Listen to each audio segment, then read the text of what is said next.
to you. Yeah, they will all come back to you.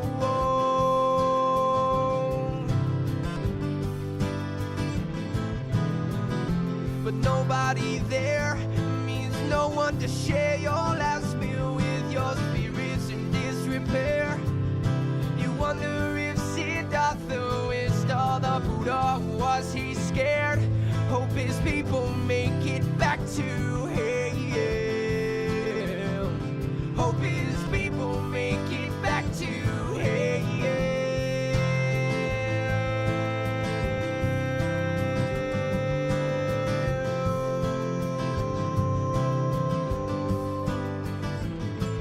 Was Jesus' Father fair? Was justice done there on that limb? God's hand must have been scared, because the devil's always after hell. Yeah, the devil's always after hell.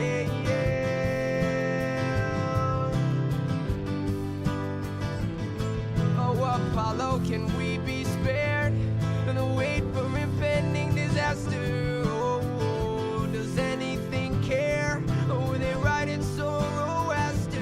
Oh, are you even there? Or is it life in darkness after? Oh, is it life in darkness after? Oh, are you even there? Or is it life in darkness after? Oh, is it life in darkness after? Oh,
world's crumbling down and down and down.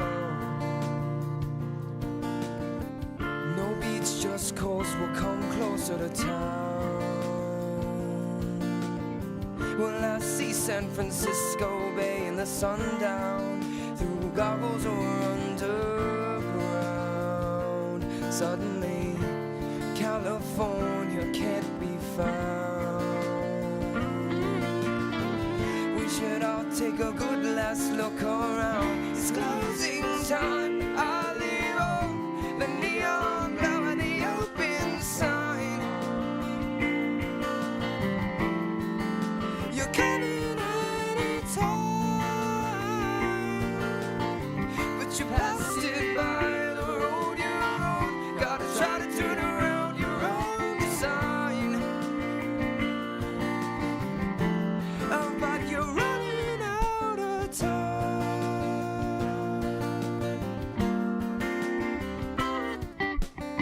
How long do you think we'll stumble around and drown, saying the structure of the world was faulty found?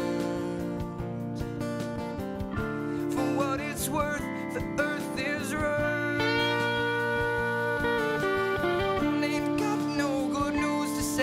say nothing at all, at all, at all. How long till the third tallest tower falls?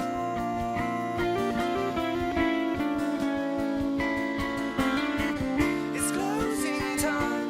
I'll leave all the neon glow at the open sign. You're coming anytime, but you passed it by the road you're on. Gotta try to turn around your own design. Oh, but you're running out of time. There's hope alive inside.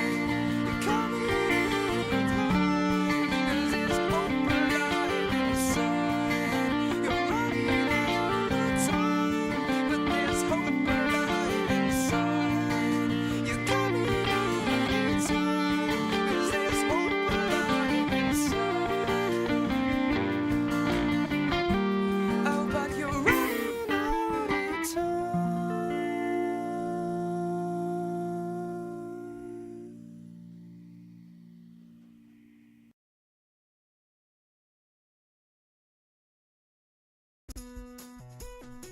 You're like a bottle-sized sailboat in a high, high wind, trying high seas again, with the rigging too warm to mend, and the storm just coming in.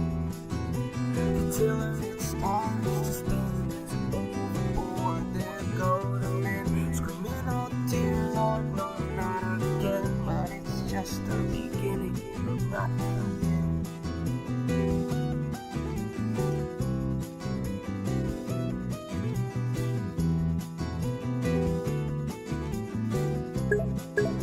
The tiller it starts to spin as overboard there go the men, screaming, "Oh dear Lord, no, not again." But it's just the beginning, no, not the end. She tucks you in and lays your head to rest.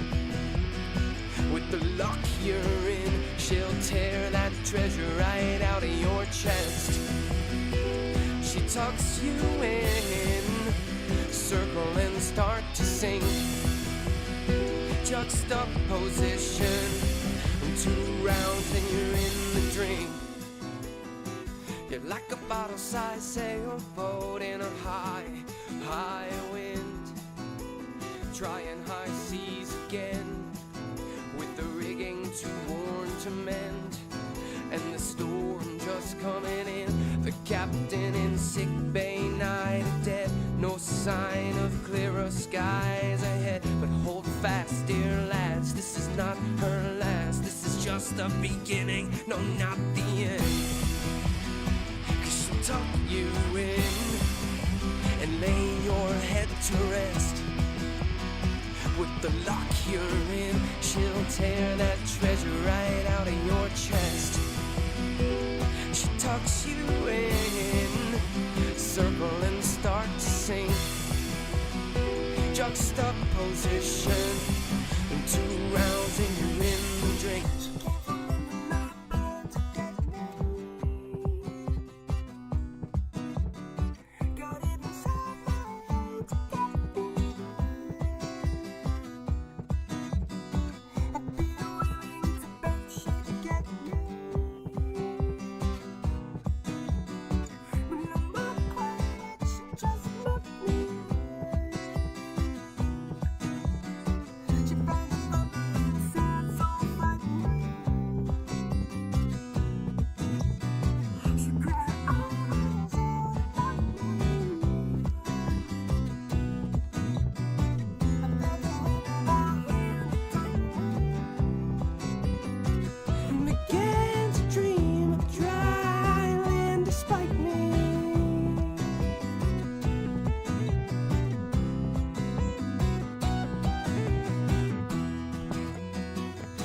Tucks you in and lays your head to rest. With the luck you're in, she'll tear the treasure right out of your chest. She sucks you in. You circle and start to sink. Juxtaposition. 2 rounds and you're in the drink. You're like a bottle-sized sailboat in a high wind, trying high seas again, with the rigging too worn to mend, and the storm just coming in. The tiller it starts to spin is overboard. There go the men screaming, "Oh dear Lord, no, not again." But it's just the beginning, not the end.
You're like a bottle-sized sailboat in a high wind, trying high seas again, with the rigging too worn to mend, and the storm just coming in. The tiller it starts to spin, overboard there go the men, screaming, "Oh dear Lord, no, not again." But it's just the beginning, not the end.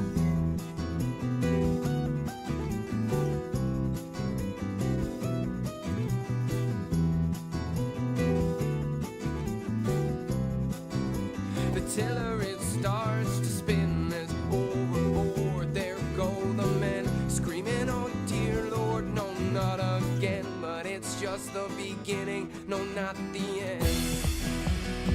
She tucks you in and lays your head to rest. With the luck you're in, she'll tear that treasure right out of your chest.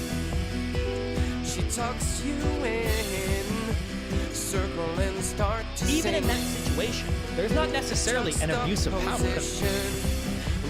rounds and you're in the drink.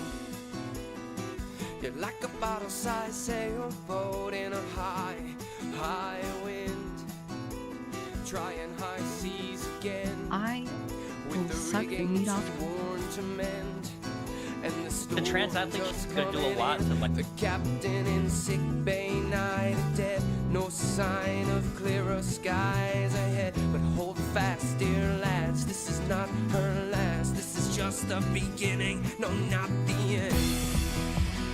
'Cause she'll tuck you in and lay your head to rest. With the lock you're in, she'll tear that treasure right out of your chest. She tucks you in, circle and start to sing. Juxtaposition, 2 rounds and you're in the drink.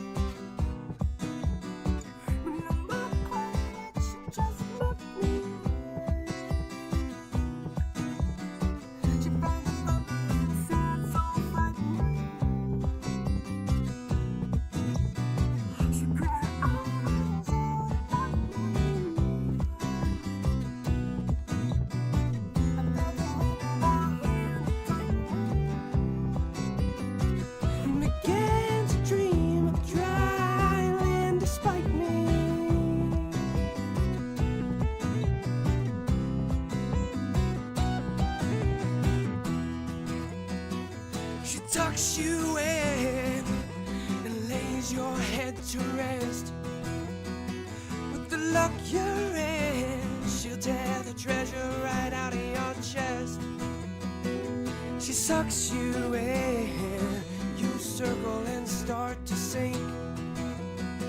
Juxtaposition, 2 rounds and you're in the drink. You're like a bottle-sized sailboat in a high. This man is a Trying high seas again, with the rigging too worn to mend, and the storm just coming in. The tiller it starts to spin, is overboard. There Check. go the men Screaming, oh dear Lord, no, not again. But it's just the beginning, no, not the end.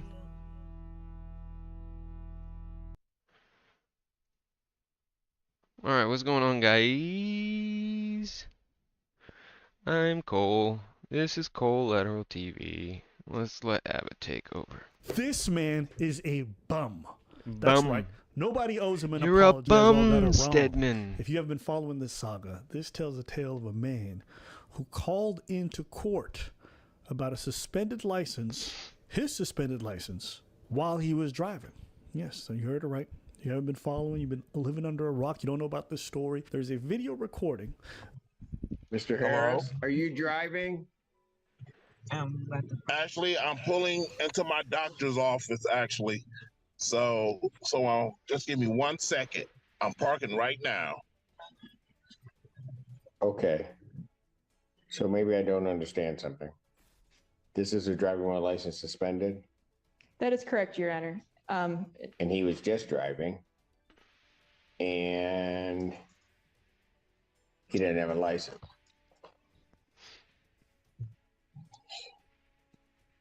So defendant's bond is revoked in this matter. Defendant is to turn himself into the Washington County Jail by 6 p.m. today. Failure to turn himself in will result in a bench warrant with no bond. Video goes viral. Everyone calls this man one of the dumbest people alive. Everybody's mocking him. It's a good time. But then a twist in the story. Turns out, according to him, his license was supposed to be reinstated 2 years ago. News outlets heard about this and they confirmed that there was a clearance to reinstate his ability to drive. So everyone issued apologies. Philip DeFranco, Charlie, Penguin Zero. And you know what? They thought they were doing the right thing, so you can't fault them. But they were wrong. They were wrong, okay? They were wrong. This man is a bum. That's right. Nobody owes him an apology. Even though the internet wanted to apologize, nobody owes that man an apology because he's a bum. But why would you say that? Because he was back in court and the judge had time today. Because this man was on all these news media outlets saying, oh, this video really embarrassed me. I'm really involved in my community. Now everyone thinks I'm a joke. It's not fair. And everyone felt so bad. Well, the judge had some different things to say. Let's watch. New tonight, a shocking twist for the man who went viral for driving during a virtual court hearing for a suspended license. Corey Harris showed up in person at a Washtenaw County courthouse today, hoping to set the record straight and put this entire saga behind him. Instead, we're reporting on a brand new chapter. 7 News Detroit reporter Kimberly Craig has been keeping up with the twists and turns of this one. She was in court today as it all unfolded. Well, nothing went the way Corey Harris thought it was going to go in court today. The judge started off by slamming Corey Harris, saying he's never even had a valid driver's license. And the afternoon ended with Harris going to jail. The person that needed to be blamed is the person that he was staring at in the mirror. He didn't do what he should have done. The judge came ready to set the record straight with Corey Harris, who has claimed that he thought the suspension on his driver's license was removed 2 years ago. That court and its friend of the court did nothing wrong. His driving privileges were unsuspended in 2022. That required Mr. Harris to do something. He didn't do it. The judge said Harris never paid his clearance fees with the court or the Secretary of State to lift the suspension. But that's not all. He has never had a Michigan license. Ever. We asked Harris yesterday if he ever had a valid driver's license. He claimed he didn't remember. Do you ever recall having one? Having a driver's license? I knew I had it. I knew that. A driver's permit, or? I believe. I don't know. I can't say yes and I can't say It is a sickness of the highest order. You have decided to go on television and embarrass us. Yes, it is also a problem when fat people lie. You are already struggling with your weight.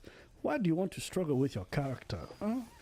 You already had a problem with what was going into your mouth. Now it is a problem with what comes out. Stagapuliza. This one is lost. Let me ask you guys who drive. Driving for 20 years, 25 years. If someone asked you, have you ever had a driver's license or not? Would your answer be, I don't know? Now you ready for the kicker? This man's in line. He knows he don't have a driver's license. You want to know why? Because he's in Michigan. And every year he goes and he reapplies for a new state ID. Now, why is this important? Because you can't get a state ID if you got a driver's license. That's right. Every year this man, without fail, remembers and goes to apply for a state ID. He's never applied for a driver's license because he's always had the state ID since he was 18. He has never had a driver's license. This man is an idiot and a pathological liar. That's how you spell it. Yeah, am I lying about that too? Probably. Doesn't matter. Some of y'all wonder where Preach is. I fired him. Yeah. You know, because he wasn't down for some boys being boys activities. So I said, you gotta go. I need to find me a man who's ready to snuggle up, get in these trenches, fight against the world, because these YouTube streets is not safe.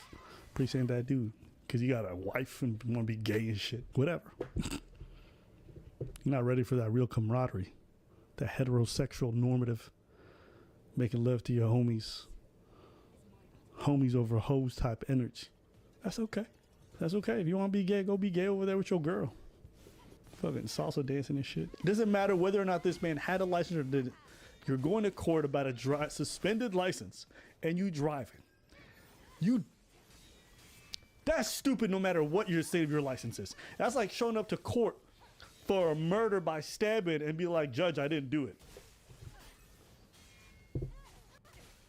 And that's odd because the Pittsfield Township police officer and prosecutor said during that October traffic stop, Corey Harris knew what was up. At least twice during this traffic stop, he acknowledged to the officer that he did not have a valid license. Quote unquote, quote, actually, I don't have a valid license, close quote. The question was, are you a valid driver? Quote, I am not. There was no error by anybody. It was a failure on the part of Mr. Harris to do certain things. Now, I grant you that sometimes that can be a complicated process, but it was certainly not anybody's fault that that didn't happen other than that wasn't paid. Then came the unexpected. He has a warrant for his arrest. Corey Harris was taken into custody for what appears to be a 9-year-old bench warrant out of Allen Park. So was I shocked? Absolutely. Did I want my client to walk in and then get escorted to the back? Absolutely not. That was not the plan.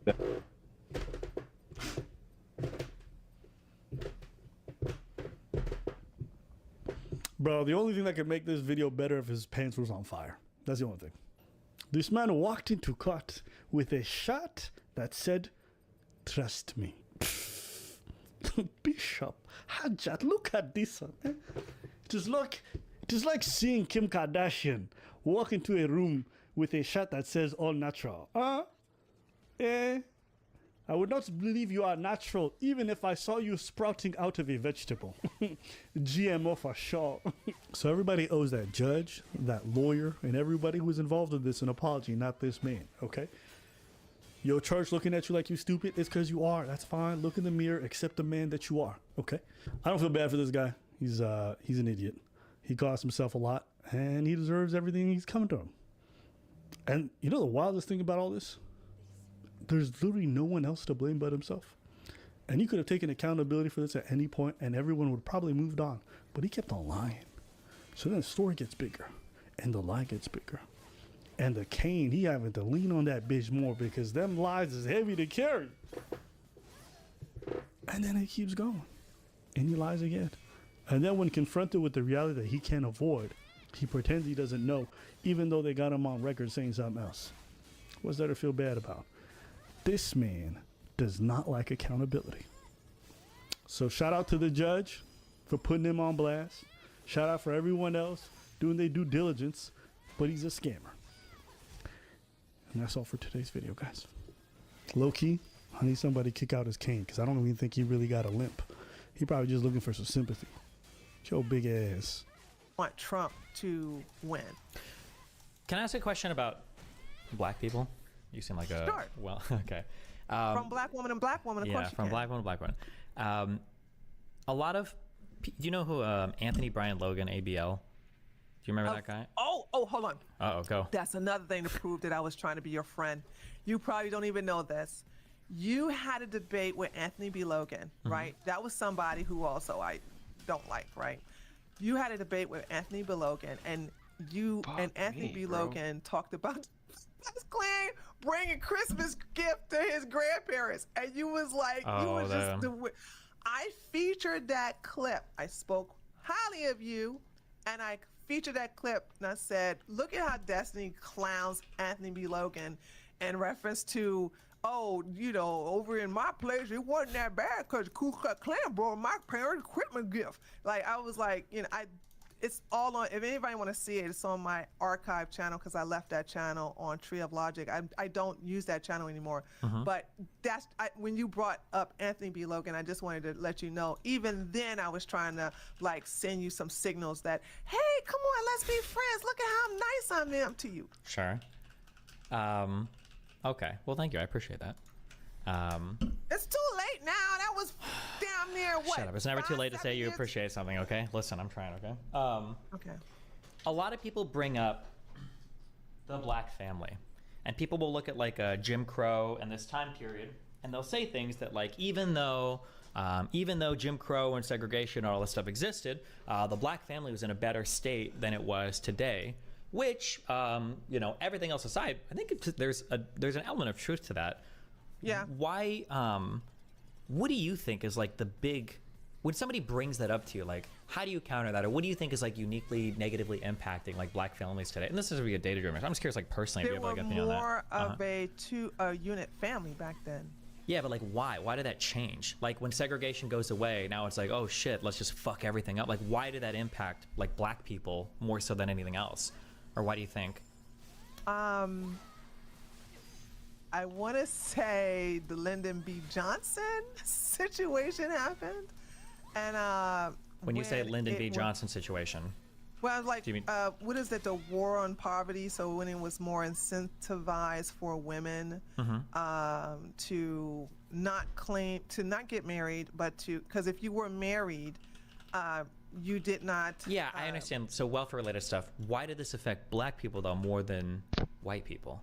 Because people bring up like welfare policies and stuff, but like theoretically, you know, white people could have taken advantage of it and all the same stuff. But it seems like there was a specific or particular impact on black families. This is a really hard question, but I don't expect you to answer. I just know if you have like a strong opinion on this or whatever. I hate to say the culture, but I can't even justify it. I never even thought about it. I would have to think on that one. Yeah, that's fine. Okay. I never. I'll give me some moment because, you know, I don't even think on that level anymore. I can't because, you know, a lot of people want to bring up the past, you know, to justify what's happening to them individually today, and I'm like, yeah, you can't do that, dude, because you know it's like.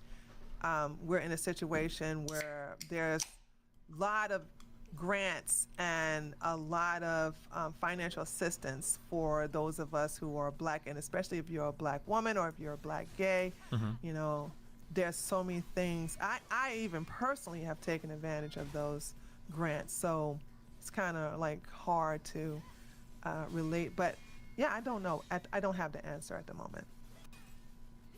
Okay. All right. Yeah, I was just curious. Yeah, I will say this. Speaking of blacks, I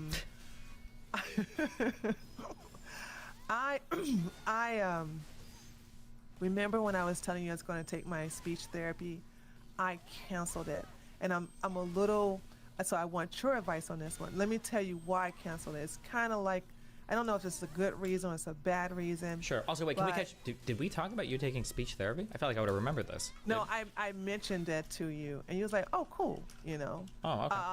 I just mentioned it in passing, because when I get really relaxed, I get, for the lack of better words, my grammar gets bad, and I don't enunciate my words properly. Okay. And I canceled it because when I shared my story, because a lot of people don't realize, like, I literally grew up in the hood. My dad took custody of me at the age of 11. I've seen death. I've seen junkies. I've seen pimps. I've seen it, not all, but I've seen more than a little girl should have seen during my age. So when I express my past, I have a lot of other blacks look down upon me and they judge me because they're like, well, what you doing on the right? Or you're just if they call me a race traitor, I cuss their asses out. But the thing about it is that when they devalue my past because of my ideology, and so a part of me, it might not be a good reason, and I probably will eventually in the future, but it's like my quote-unquote black scent. When you listen to me, especially when I'm really relaxed and I'm having fun, you hear you hear that I grew up poor. You hear that I had a poor education, okay? And I think that if I was to talk like Candace Owens, who did not grow up poor, I don't know where the hell she got that shit from, okay? But it seems like that I'm taking away something that validates my past.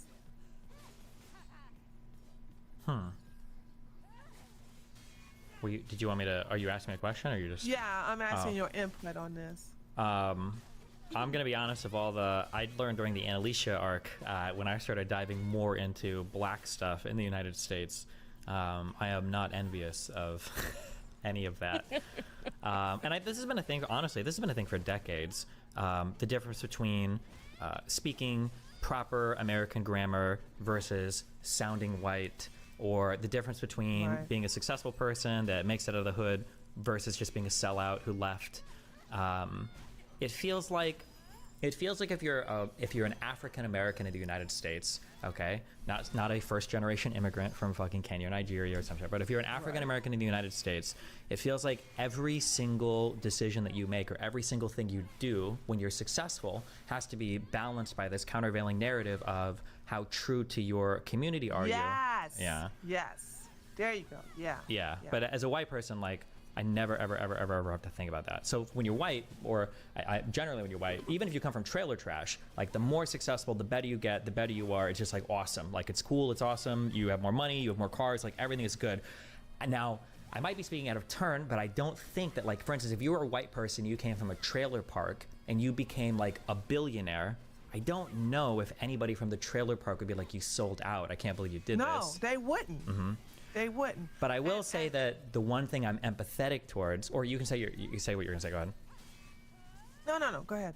I was gonna say the one thing that I'm empathetic towards that seems uniquely Black American, that seems difficult, is it feels like when you look at the most obvious counterexample would be Jewish people, right? That Jewish people and their culture, when they get successful, they try really hard to bring everybody else up. And it feels like for a lot of cultures, it's like that. For Asian people, for Italians, or Irish people that came over, the Jews. Yeah, they try really hard to bring people up. But I can understand, I'm echoing a lot of like the Black women complaints now, so that's where a lot of it's going to come from. So I might be too biased on one side, but I'm empathetic towards Black people who say, when African Americans get successful, it sucks because the number one path to success for them is usually doing things that echoes the horrible experiences they had growing up, reinforces that, makes white people a lot of money, and then continues to devalue the Black community. So for instance, if you're Jewish and you become mega wealthy, you might start a business, hire other Jewish friends, pay for school for all your kids, and like that's what you do.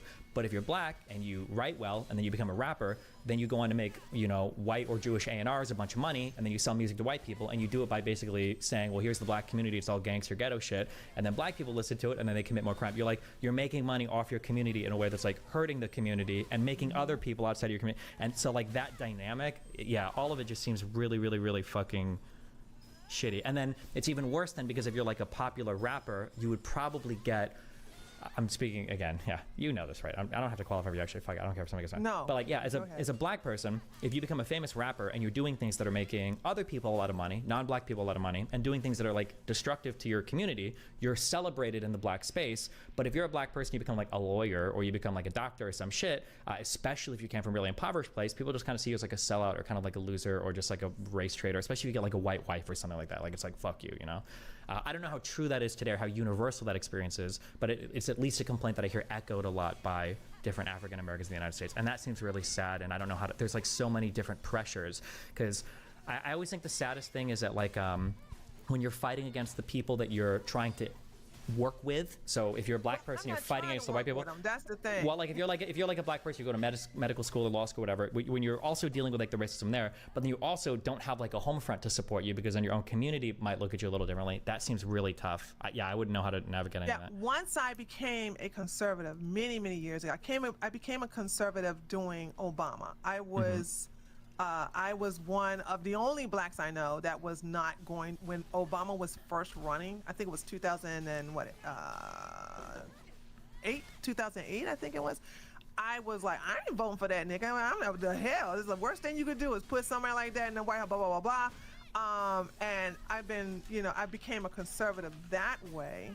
And I'm used to being called a sellout. I'm used to being called Uncle Thomasina, a coon, bedwench, all this other stuff, right? That doesn't bother me. You know what I'm saying? What I don't want is someone to take away my past, because goddamn, I'm good at reading people. You know what I'm saying? Now, like I said, like with the person that backstabbed me, that changed on me, you know what I'm saying, the flip that I talked to you about privately, you know what I'm saying, I didn't see that coming. But I don't regret being friends, because we had a really good friendship. But I can look at people and go, I'm not fucking with you. I'm not gonna, like, even with Brittany Simon, everybody, when you and her were real cool, people were like, oh, you're a domina, you're a pro-domina, you're a dominatrix. Tree, you should go on one of Brittany's panels and have a conversation with her, since she's a submissive. And I was like, nah, I'm not feeling her. Something about her energy is off. And boom, I'm correct. So it's like growing up in the hood, to make sure I don't get abducted, to make sure I don't get raped, to make sure I don't get killed, I had to come up with certain type of survival skills to read people immediately or as soon as possible as a way of protecting myself. Those skills I still have, survival skills I still have, okay? And thanks to the Jews in my life, I have good money management skills, you know what I'm saying? So I don't want people to, even though I don't associate with the black community, you can't take my black experience. And I've noticed black people tend, on the left, tend to devalue my experience because of my political ideology. Yeah, I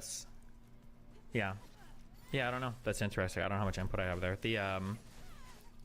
I always bring up the two that like the biggest like firsthand experience I had with black people is growing up, because I lived in the city that I lived in was obviously pretty segregated, as probably are most cities, in that like the white people tend to live in one area, Hispanic people tend to live in South though, black people tend to live in North though. But of the black friends that I had growing up, their families were all like mega religious, and my guess would be very conservative. I guess we never talked about voting, because I was like fucking probably like 9 or 10. But yeah, they had very strict rules about like, you pull your pants up, you don't have there was no rap music allowed in the house. If like anybody got caught with a CD or whatever, they were in huge fucking trouble, and the parents were always like super strict and everything. Yeah, but I wonder, it reminds me of that, everything I know about black people, half of it I learned from Fresh Prince of Bel-Air, but it reminds me of that Fresh Prince of Bel-Air episode. You ever watch that show? Of course. Yeah, where there's always like the schisms between like Carlton and Will's character. Will, yeah. Because Carlton always comes across as like a sellout and everything, so yeah. I don't know, I'm not envious of that. That just seems like a lot to deal with at all points in time, and it just seems really shitty constantly. for you, yeah, I don't know. It's I feel like I would feel. This was pointed out to me once, and I just can't get it out of my head. It feels like if you come from the South, and if you're white and you speak with a Southern drawl, even if your grammar is not 100% like American correct, it seems like that's generally looked pretty well upon. Like, as long as you don't sound like your actual trailer trash, like you can get away with that. But I don't think there's any form of AAVE or Ebonics or whatever, where if you speak like that, people just instantly assume that you're a hood dipshit. Like, that would be the instantaneous assumption. And I don't know if I would change that or if I would just speak like that out of spite. Because it's like, if you're really going to think I'm stupid just because of a different set of grammar that I've adopted, that, by the way, like, sells more music across the world than any other art form has in all of human history so far, right? Because rap and hip hop is the dominant culture, the dominant music of the world. Yeah, I don't know. That would bother the fuck out of me, I think. Yeah. It's something I'm thinking about, and so that's why I wanted to talk to you about it, because I was like, I think I will. I also, you know, there are times I don't have no chill, and I'll get hood real quick. I like that because I can get into a cursing out storm real quick and just like beat down the person. That part I don't ever want to lose. I don't think I can. Yeah, like you could never. Okay, Nebraska Steve is put to rest, but you can always resurrect him, couldn't you? Yeah, like screaming at people and being unhinged and shit, calling people dog.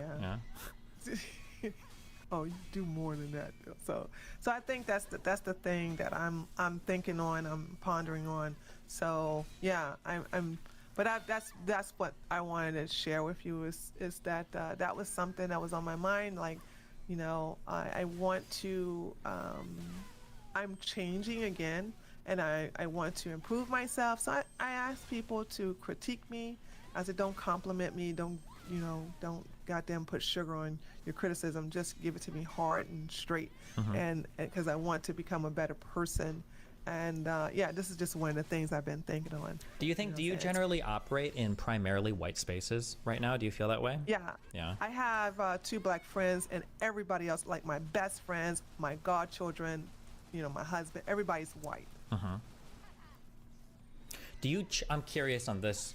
Okay, I cringe when I think of myself growing up in high school, but like in high school, we had like there was a couple stereotypical gay guys, who would always tell us like, oh no, like say fag, it's so cool, blah, blah, blah. And growing up in high school, I'm like, okay, yeah, it is cool, I guess, yeah. But now in retrospect, I kind of see that it was like a way for a minority type character to survive in a predominantly heterosexual environment, right? Where you kind of enable the people to kind of like shit on you a little bit, and you join in with them, and it's kind of like the pick me thing. I noticed that like for a couple of black there were probably like 3 black kids on my graduating classes. My school was like predominantly white, and I noticed there were a lot of similar behavior from them too, in the kind of empowering people to call people, oh, like you're an Oreo, like you're black but white on the inside, and, blah blah blah, all these things. Do you find that when you're in these spaces now that are predominantly white, do you ever worry that you're enabling other people to act racist, or that people get comfortable being racist around you, or do you check that really hard, or do you ever worry, or is this like a thing you ever think about? As a matter of fact, they check me because they're like, oh, you should. They check me and they're like, you shouldn't talk like that. You don't understand. They could have come back from a broken home, or you should have more sympathy. Fuck that nigga. That nigga ain't doing shit but selling drugs and fucking up and making all these babies. Actually, I think my attitude, I don't even think it's possible with my friends getting racist, because if I was right, if I was white, I would be like, I would probably be like David Duke incarnated or something like that in a white form. You know what I'm saying? Sure. But I think the only thing I have, the only influence I have is on my godchildren. I'm trying to tone that down because I do act sass. That's just a natural thing about me. I do the sassy thing. And so, like, I tend to, like, when their parents, which are my best friends, when they do something, I'll put my hand on my hip and I go, don't get on my nerves. I don't want to hear this today. Blah, blah, blah, right? They will mock me and do that unconsciously, and I'll go, oh my God, it's like, am I acting like that? So it's so cute because you see the little white boy like, oh, Mom, don't get on my nerves, okay? Like, Okay. so it's kind of like cute, the things that they do. But no, one thing about my white friends is that, no, because of how I talk and the way I act, they will put on a Black Lives Matter shirt if I didn't cuss them out. Okay. I kid you not. Do you have an opinion on? Somebody pointed this out. Now I realize this: that the fact that gay culture, a lot of it is just co-opted from like black women in terms of like the way they talk. Yeah, and everything. yeah. Do you care about that? Does that bother you? I don't know if any of that. No, I love gay men, so it's like I know that the reason why I attract a lot of gay men in my community, in my circle, is because I'm sassy and I adore them. I wish I had a couple more lesbians, but because I guess my content is more about I tend to favor the gay men. I just love them, and that's because my uncle was gay, but he couldn't be outwardly gay because it was dangerous at that time when I was a little girl. So when we were inside my mom's apartment, saying he would come and spend the night sometimes, saying he was very flamboyant and sassy and everything like that. And then I learned how to read black men who are on the DL, the down low, because when they come out, his demeanor would instantly change, and we would, he'll meet his boyfriend who looks like a straight-laced, like black guy in Congress or whatever, but then I start picking up certain type of things within this talk and his walk or things that he is saying, his language, and that would make me go, oh, okay, this person either bisexual or gay. How old were you when you realized he was gay? Who, my uncle? Yeah. I don't think I realized he was gay until so many of the guys outside in the hood kept calling him a F word. Okay. And then I asked my mom what was that, and she of course she asked me where I get that from, and I said that's what they keep calling Uncle Johnny. And then she told me that's just what ignorant niggas would say, call your uncle because they think he's gay. Oh, okay. And then I had to go, what's gay? Yeah. Wait, how old were you when this conversation happened? I had to been like 6. I had to been okay. really, really young because I didn't know what gay was. Okay. I only asked because I grew up like knowing gay and all that, obviously in my 20s I did. I think I must have been like 25 or 27 or something when I finally realized my aunt was gay. I just don't know why. It never occurred to me, but like I also the one don't. Who used to be a police officer? Yeah, big, like, and she's mega butch lesbian, like short curly hair, acts like it, big, like throws her weight around, but like she always lived with women and everything. I don't know if my mom was in denial because I think I finally asked my mom when I was like 27. I was like, Mom, Ceci's like a lesbian, right? And she was like, yeah, Stevie, I think she might be. I'm like, okay, yeah, but yeah, that like clicked on for me like really late in life. And I was like, oh Jesus. You said you came from like a pretty bad area. When you look at the people that were the people that made it out and the people that didn't, what do you think was like the primary driving factor between like you and other people, or the types of people that were able to get out and the types of people that weren't? Staying loyal to the hood. Saying when they say I'm not going to change, saying when I'm loyal, I'm never going to forget where I come from. It's impossible for me to forget where I come from, but I'm not going to go back. One of the Chris Rock joke that I love so much. He says, the best thing I can do for poor black people is not be one of them. That's my mentality. Okay. Gotcha. Yeah. So they like to be like, they want to keep it, they want to be true to the streets. They want to not forget where they come from. They want to basically be loyal. And you'll see a lot of them bring the men and women from the hood that are just capital or just taking advantage of their status, but they still got that ratchet shit within them. They're not trying to change. They'll quick to fight. quick to be loud, twerk in the middle of a 5-star restaurant. You know what I'm saying? That shit where they just don't care because they're like, yo, you a sellout, you this, that. I don't mind being a sellout. I want to better myself. So I think what happens is, not all the time, but I think what happens is that people want to keep their quote unquote street cred. Yeah, here with who I'm started with, right? The idea of like maintaining the same group of friends regardless of popularity or whatever. Yeah. Do you when you started like, okay, without getting like too detailed in your past, what was like your first step out? Did you like do well in school, or did you do like get a job? My dad, when what happened was I was the same height as all the other kids, as the tallest girl, because we used to line up in elementary school according to height, right? Excuse me. And I was the second to the last. And then in the 4th grade, during the summer after the 4th grade, during the summer, I grew crazy big. Like my mom took me to the hospital because I began to grow abnormally, and the doctor was like, well, this is natural because her dad is 6'7", you know. Jesus so Christ. you know, this is good. You didn't know that? I didn't know that. Yeah, Damn, 6'7". That's like the heights where you start having like back pain and leg pain because you're too fucking tall. Jeez. He actually has problem with his knees. Yeah. So yeah.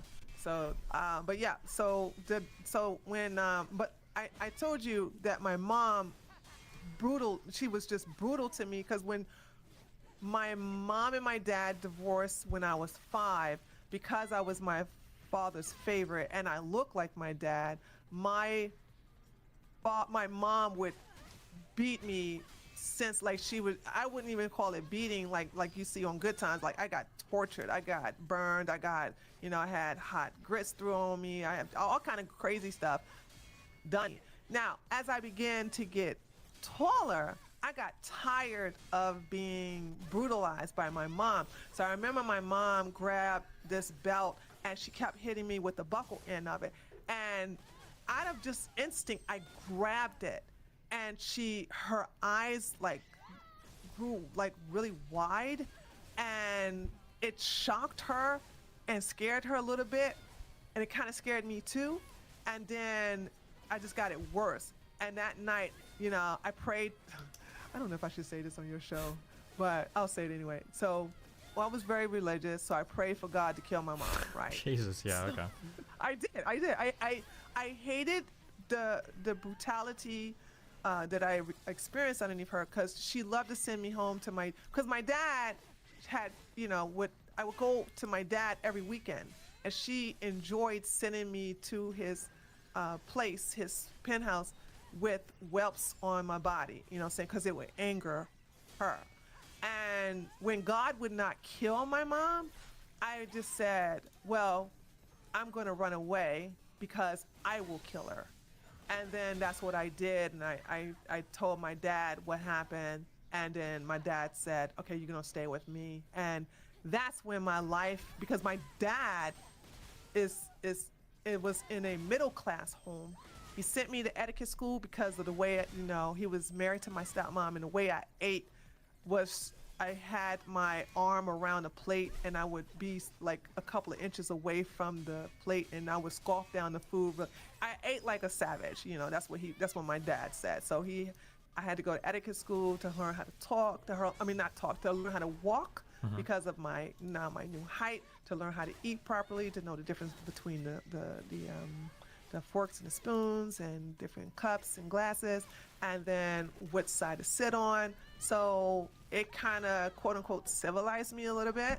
And that's when this is the reason why I can't be against Jews, because this is when I started to have mentors. One was a Catholic and one was a Jewish man, and they began to teach me about finances. They began to teach me about savings. You know, a lot of stuff they taught me. Because one thing about Jews I love about them is that they will share, you know, saying if they see potential in you, and that's what they did. So having my father take custody of me is when my life changed. And I was out of the hood and in a middle class suburban black neighborhood. Can I? Okay, this is super personal, and again, you don't have to answer if you're uncomfortable. Obviously, did you not feel resentful? So I've heard that when there's an abusive parent and a non-abusive parent, I've heard that sometimes the child can develop even more resentment towards the non-abusive parent for not intervening. Did you not feel resentful towards your dad for taking so long to take custody of you, or? I do. I don't. Full disclosure, because this is not new information. Mm-hmm. I don't talk to my biological parents anymore. I disown them. Jeez. Okay. So, yeah, I don't have anything to do with neither one of them, and it's been that way for many years. Okay. Do you have anything else on the agenda you wanted to talk about today? Sorry, I'm No, kind of like that was mining your it. backstory. No. I didn't even mean to go this long. It's easy to talk to you, but I know, like, if I want to catch up, we're going to do it on stream because it's content for you. So. Oh, we can also talk on stream too. If I ever ask you on stream or off stream, I'm just asking if you wanted to be on stream or off stream. I've talked to you off stream. I think I've probably talked to you off stream. Yeah, I probably we talked to you talk more off off stream than on stream. Yeah. So. Yeah, but then again, I also have a lot of the DGGers say, "Oh, Tree, when you gonna talk to Steve? When you gonna talk to Destiny?" And I'm like, "Oh, they're so sweet. Let me go ahead and catch up with you, and also, you know, let them hear our conversation as well." One more question. Yeah. Especially in black communities, it's always like popular and kind of funny to talk about like basically like beating the shit out of your kids. Do you think that like corporal punishment for children? Do you think that's a good thing or a bad thing? Do you have strong feelings on it? Or? What? Absolutely is not a good thing. I hate it. And that's the reason why I refuse to have kids. Okay. Because I don't trust myself. It's like I did not go. So with PTSD, I went and had professional help with that, right? But how do you get professional help to not look at your child and not have the need to beat that child out of frustration? I don't trust myself. I love children so much. I made sure not to have any because, you know, it's prevalent in my biological family to beat your children, you know what I'm saying? And I was like, I would never want to do that to my child. So that's the reason why I won't have any. And it's also, I believe, now this is going to probably trigger some people, I don't care, but I also think the reason why I'm really good with my godchildren is because they don't look anything like me.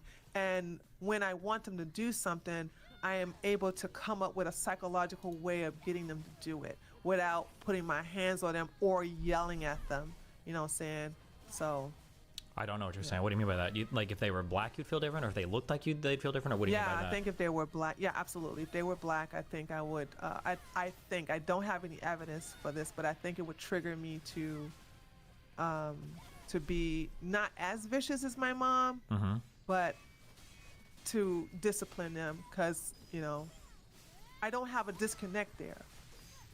When for example, and I'll even support that. Like a long time ago, I was in the aisle and there was a mother with her child and he wanted to get some Lucky Charms and she said, "No, we got Lucky Charms at home." Like, "No, this got a different prize." And then she said, "No." She took the box and he began to just throw all the boxes on the floor and kick things. And she said, "Stop it, or you're not gonna get no dinner." And I said, "Man, I would beat that little boy." And I caught myself. I wanted to give him a fucking whooping. I really did. And I was like, fuck, this is why I'm glad I don't have kids. That, you know, like I said, yeah, it's a connection there. It sounds really weird. I'm sorry, because a lot of people try to be weird about it. It sounds really weird, but I could imagine that, like, if my son wanted to practice drawing or some kind of art thing like that, that I could be like really patient or something with it. It's like, "Oh yeah, draw this, we gotta do blah blah." But if he wanted to do music, since I have a background with music, my connection to that might be a lot different. To where if he fucks up a drawing over and over again, I'd be like, "Oh, we'll just practice or try again or whatever." But if it was a song, I'd be like, "Bro, turn the metronome down, practice. Well, you're gonna sit here until you fucking get it right. Why the fuck you?" Because the connection would be to like my childhood of like practicing. It's like, I know I gotta do this, but like I could totally see connections that you would make without even thinking about it. You know? Yeah. I think if people, and also it's kind of hard because thank goodness, there are some blacks that never was beat, especially to my extent anymore, as much. I think it has drastically decreased, and I'm happy about that. So, but because a lot of people are not going to relate to, this is the reason why I was like, I don't know if I should say this, because you know, and I don't care if they don't like me, but the thing about it is they just If I was a freaking liberal and I was, all about Biden, I was all about Nasty Pelosi and all this other stuff, blah, blah, blah, they would not really have a problem with what I'm saying. But it's always going to be my ideology, is always going to be the fact that I'm not on the left, or I'm not a liberal, and I'm not even a left libertarian. So I'm automatically disqualified, or I'm already going to be shunned, and my experience is going to be criticized heavily because of my political leanings, which is fine. I don't care. That's fine. So, okay. Hey, can you do me a favor? What? Can you say, okay, anything else? Gotcha. Anything else, buddy? Nope. Everything's cool. All right. Well, hey, if you ever want to chat, call me or jump into the room or scream at people, and yeah, Sounds good. All right. Take care. Have fun. Bye. There's our yearly Tree of Logic update. Even in that situation, there's not necessarily an abuse of power. It's like, bro, you're so famous. I know you've got a million girls in your DMs. I've got a million girls in my DMs. I know you do. Why do you have to do weird shit like this? This shit is this is rehearsed, scripted. Who hyped her up to come and out this guy? Somebody hyped her up on this. I'm curious who. She's friends with a rival Minecraft group that's been trying to paint this narrative about Dreams group for months now. Ooh, if that's true. Is this new rape review on this Dream Orbiter George not found? You will get mad. You've got 5 minutes to pull me in on this. I wanted to talk to you guys about something today. I apologize, because it'll probably be a bit hard. Less than 3. I won't have the chat on the screen because I can't read it right now. I also turned off all the alerts so I could talk. I'm sorry. I didn't think I would cry. Funny enough, I wrote it down because I didn't think I thought I wouldn't. Just have as a quick refresher, okay, remember, the reason why we go public about this stuff, the reason why quote unquote Me Too, okay, exists, is because it was really, really, really hard to hold some people accountable. All right. So people would be like mass raping people or using sex as a bargaining chip against people they had a lot of power over, stuff like this. And there was no way to hold them to account. The legal system didn't do anything. Nobody in the industry was doing anything. It was just horrible. And then as a last resort, basically, well, fuck it. I'm going to go public and see who else has had these issues as a warning to other people. Whatever. That was the point of this. It's not supposed to be it's not supposed to be an area where you just get to vent your frustrations. Even if somebody does something bad, it's not supposed to be like, oh, like I'm just gonna complain about bad stuff that's happened to me or somebody did something bad. Now, I don't know what this is, but we'll see, anything to say. Thought I'd freeze up when I went live, which I kind of have, but I didn't think I'd cry. I wrote down what I want to say on stream today. I hope that's okay, because I get really anxious when talking about important things, and I don't want to missay anything, and I want to make sure that I'm saying everything I want to, and in order to do that, I wrote it down last night. There's a massive difference between what Destiny just said and the Jonah Hill X situation where she outed him for being a bad boyfriend because, wait, I don't know if you think I defended or didn't defend that, but I hope I didn't at the time. I don't know why she leaked anything. That was really weird and cringe. I don't know why she leaked anything about Jonah Hill. I thought it was stupid. Because I knew I would be like this, and I knew I wouldn't be able to talk properly. So, I again apologize, I probably won't look up during the stream. I'll be reading on my phone, but I wanted to read this instead of tweet it because I wanted it to come from me, and I want you guys to hear it from me.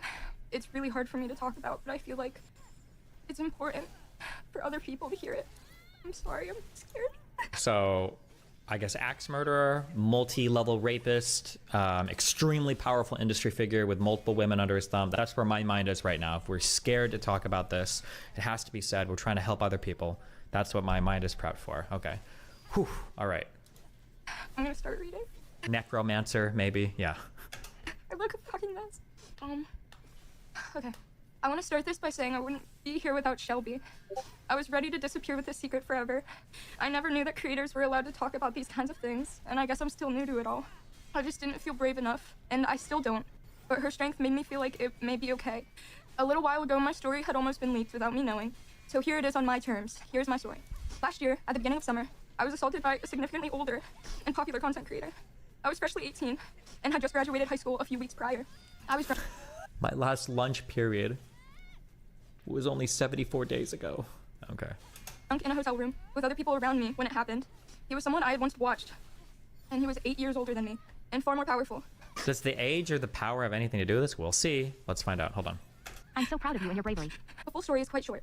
It was at a convention in a hotel room. It was my first convention I was invited to, so I stuck by one of my best friends the entire time.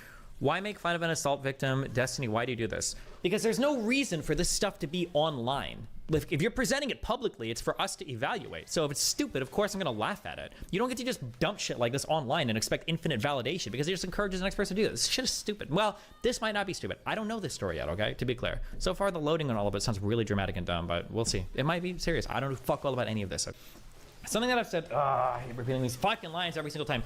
Something that I've said over and over again, something that got lost somewhere in the online discourse is red flags are not auto no's or auto bads, okay? That's not an automatically bad thing. A red flag just means a thing to be aware of. That's all it means. An age difference is just a thing to be aware of. Power differences are just things to be aware of. That's it. It doesn't automatically mean no. Every single relationship has power dynamic differences. Every single one.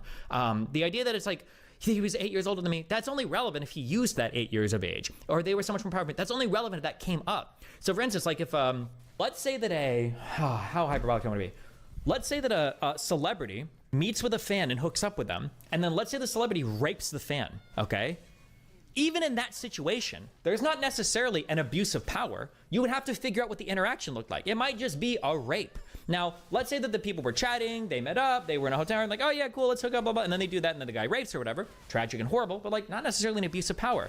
Let's say that the guy was chatting with her, she was like, oh, well, I don't know if I'm gonna meet up, I'm not sure how I feel about this, and the guy's like, oh, but hey, I'm your favorite YouTuber, I'm your favorite singer, like, don't you wanna have a chance to hang out, blah, blah, blah. That is an abuse of power, right? In one sense, things have like the red flag of it being like a celebrity and a fan, but in only one of the cases of the red flags did he actually act on or abuse that power difference to rape the person. Just because something bad happens doesn't mean it happened because of all the other things that are there. Like, yeah, it's just this, yeah. You know, mommy issues, red flag, or oh, this thing, red flag, you know, they're poor, they've got a lot of credit card debt, that's a red flag. I've never heard that being like a red flag is like, stop completely, don't go to, red flag is just like, oh shit, that's the thing to be careful of, be aware of. But. It all and felt really ruined. It was my first convention I was invited to, so I stuck by one of my best friends the entire time. I was nervous but excited about it all and felt really grown up. One night we were at a house party when we decided to leave. It was me, my best friend, and her other friend. This other friend was romantically talking to a really big creator at the time. He was also the best friend of my soon-to-be assaulter. She wanted to go back to his hotel room, but didn't want to go alone, so we went with her. I didn't really mind, as I was up for anything. When we got to the hotel room, it was the creator, the girl was talking to, and his best friend. The two of them and the three of us. Not much happened that first night, just some drinking and talking at a table. The guy's friend had been passing flirts at me the entire night, but because he was the oldest in the room, we assumed he didn't know my age. Later that night... How old was he again? 26 and she's 18? Because, like, what are we talking about here? So because he's 26 and he's flirting with an 18-year-old, he must not know your age? Why would you, like, this is some crazy online shit. Why would you assume that a 26-year-old wouldn't fuck an 18-year-old? Why would you assume that? 27? Even if they were 30, even if they were fucking 40, if you're in an area, you're drinking with people, hanging out, as long as you're legal, why would you assume, at least for fucking, that the guy wouldn't want to fuck you? That's all, we're already off on like a weird autistic foot, but okay. When I left, I received Instagram DMs from him, and in my Instagram bio, in bold, was my age, 18, confirming he knew how old I was. A few days passed when I found myself in the same situation. Us three were at a party when it got boring, and whether the girl wanted to leave and go to his room, or he asked us who I cannot remember. Once again, I was drunker than the night before and was willing to go anywhere. I was naive, and so we went back. I remember a friend seeing me in the lobby on the way. They were worried by the way I was acting and asked if I was okay. I was really drunk, and it was an eerie feeling, like they could sense something was wrong, and I wondered what would have happened if I had picked up on it, and if I wasn't drunk, and if I didn't wave it off. But I don't want to dwell on the what-ifs. That night, I went up to his room. Back at the hotel room again were the two friends and us three girls. At the time, all of us girls were already really drunk from the party we were coming from, stumbling and everything. There was more alcohol in the room, and we were encouraged to drink some more as they offered the bottles to us. They said they would join us in drinking, and insisted on drinking games, and, already drunk, I obviously completely complied. We sat on the couch and answered questions about each other, drinking a bunch, and the older guy sat right next to me while playing. I confused my nerves for excitement, as I'd never been around such a big creator before. I remember getting drunker and really tired around this time. It was about 3 a.m. Right before the incident, I had answered a question about my age. We were playing a drinking game and talking about sex, and I admitted to everyone in the room that I was 18 and that I was a virgin at the time. I remember back now. Do you think this shit is getting genuinely out of control or might cause a cultural pendulum swing against women? Do you want my ultra scolding hot take? I don't remember if I've given it before. Probably not, because we shut our women so much here. The ultra scolding hot take is, especially if you're a famous guy, I can't tell who I want to be more upset with. The dipshit women that like do these weird accusation public things, or the retarded fuck guys that push. It can't just be a little bit fucking chill. If you're a big YouTuber, you're a big whatever, why the fuck do you need some girl wasted at 3 a.m. who looks like she's a fucking teenager to fuck her? Why not just like wait until she wakes up? Why not chat with her outside of her being drunk? Or why not just like fuck somebody else? On one end, it's dumb that these girls do this shit and blah, blah. But then another, it's like, bro, you're so famous. I know you've got a million girls in your DMs. I've got a million girls in my DMs. I know you do. Why do you have to do weird shit like this? I don't... Yeah, I will say this. Clip me. Get ready to clip me in case I get accusations in the future, okay? In case I get accused of raping in the future. I don't believe it when guys are like, oh, I'm so afraid of getting Me Too'd. Oh, I'm so afraid of like a girl making accident. Bullshit. That's because you're rapey and you're creepy and you're fucking weird. Just stop. Slow the fuck down. You're 26. You got 1 billion fucking followers on fucking YouTube. You could probably fuck more girls than your entire family line, your ancestral history combined, okay? If you spend like 2 weeks active on Instagram, just slow the fuck down. Jesus Christ. But then the girls are also fucking retarded too. But like, yeah, gee, everybody's just so stupid. Fuck. Game and talking about sex, and I admitted to everyone in the room that I was 18 and that I was a virgin at the time. I remember back now to him answering questions during the game about back when he was 19 and when he was in college, noticing how my future was his past, and I wondered how he felt sitting so close to me. This shit is all, this is rehearsed, scripted. She probably sat down with 4 friends, like, my future was your past. I was like, ooh, that's a good line. That'll hit well. Make sure you're not doing the crying thing when you deliver that line, or like sniff afterwards or whatever. Like, unless he full on rapes her, okay? I see people in chat saying you just touch her. I don't know. But now if there's like a full on like, hardcore rape, okay. But like, Jesus.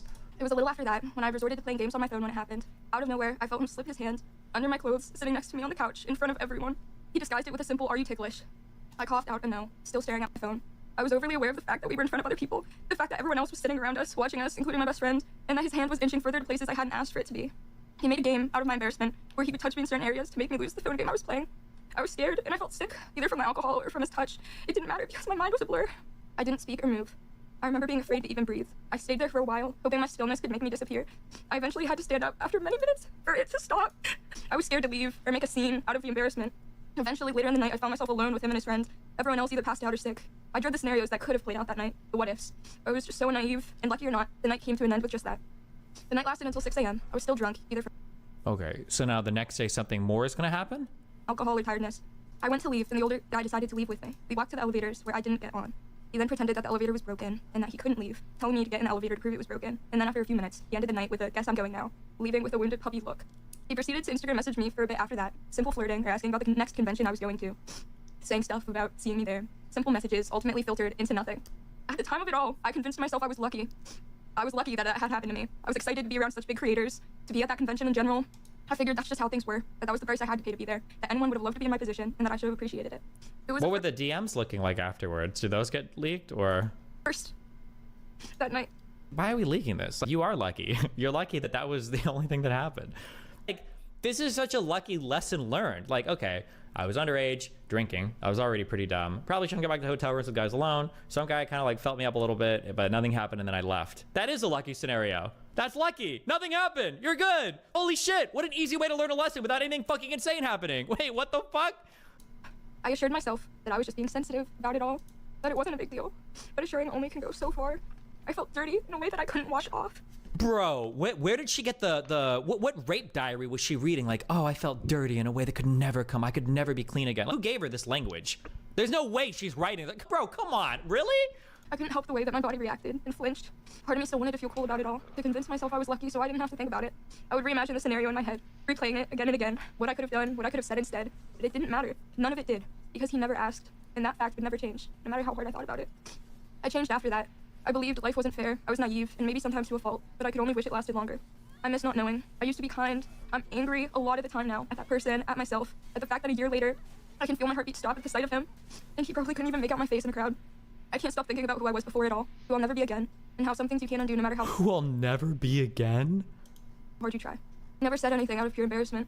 I was embarrassed it happened, and I was afraid to look weak or to I hate that I'm getting a little jaded from things like this. The way these happen are a little pattern of public theory allegations, people being weird, then finding out what happened wasn't that serious. It wasn't. Sure, but like, okay, here, hold on, okay? Gotta keep in mind a couple things. Everything in the online world is different than everything in the real world, okay? All of this is like so much different, okay? Because like in the real world, what'll happen is like this story, except like the girl actually gets roofied and actually gets raped and doesn't tell anybody because she feels embarrassed or humiliated about it, or she's not even sure if you want it. There's like everything in the real world is way different. This is some online like farming communities because they're all full of like 15-year-olds. And honest to God, here's what I'm waiting to happen. I'm waiting for a story to come out where like a 19-year-old girl comes out crying and just recounts a story where she had fully consensual sex with a 21-year-old guy and he still gets canceled for it. She's like, yeah, we hooked up and I said yes and I did consent the whole time, but he was 2 years older than me and then we fucked and all I can think about is that day where we had consensual sex and I said it the whole time and then like I don't know what my life is ever gonna be like again and we had. And I'm just like, what are you even talking about here? Show that it hurt me, but I realize now that I don't think being hurt makes you weak. I think it's strong to feel things that have hurt you and then to still choose to feel nonetheless. Why are we also the poetry is so cringe. Why are we writing poetry or as prose? Why are we writing slogans and shit after our horrific grope experience? A groping of her thigh? I think it's strong to feel things that have hurt you and then to still choose to feel nonetheless. I was scared to speak out because I thought it was my fault and that I didn't deserve to. I was scared of him and all of those who surrounded him. I was scared of his power. I was scared I was mistaken, remembering wrong. I hoped I was remembering wrong. I was scared to go to any more conventions on the chance that I'd see him again. I never thought I'd be strong enough.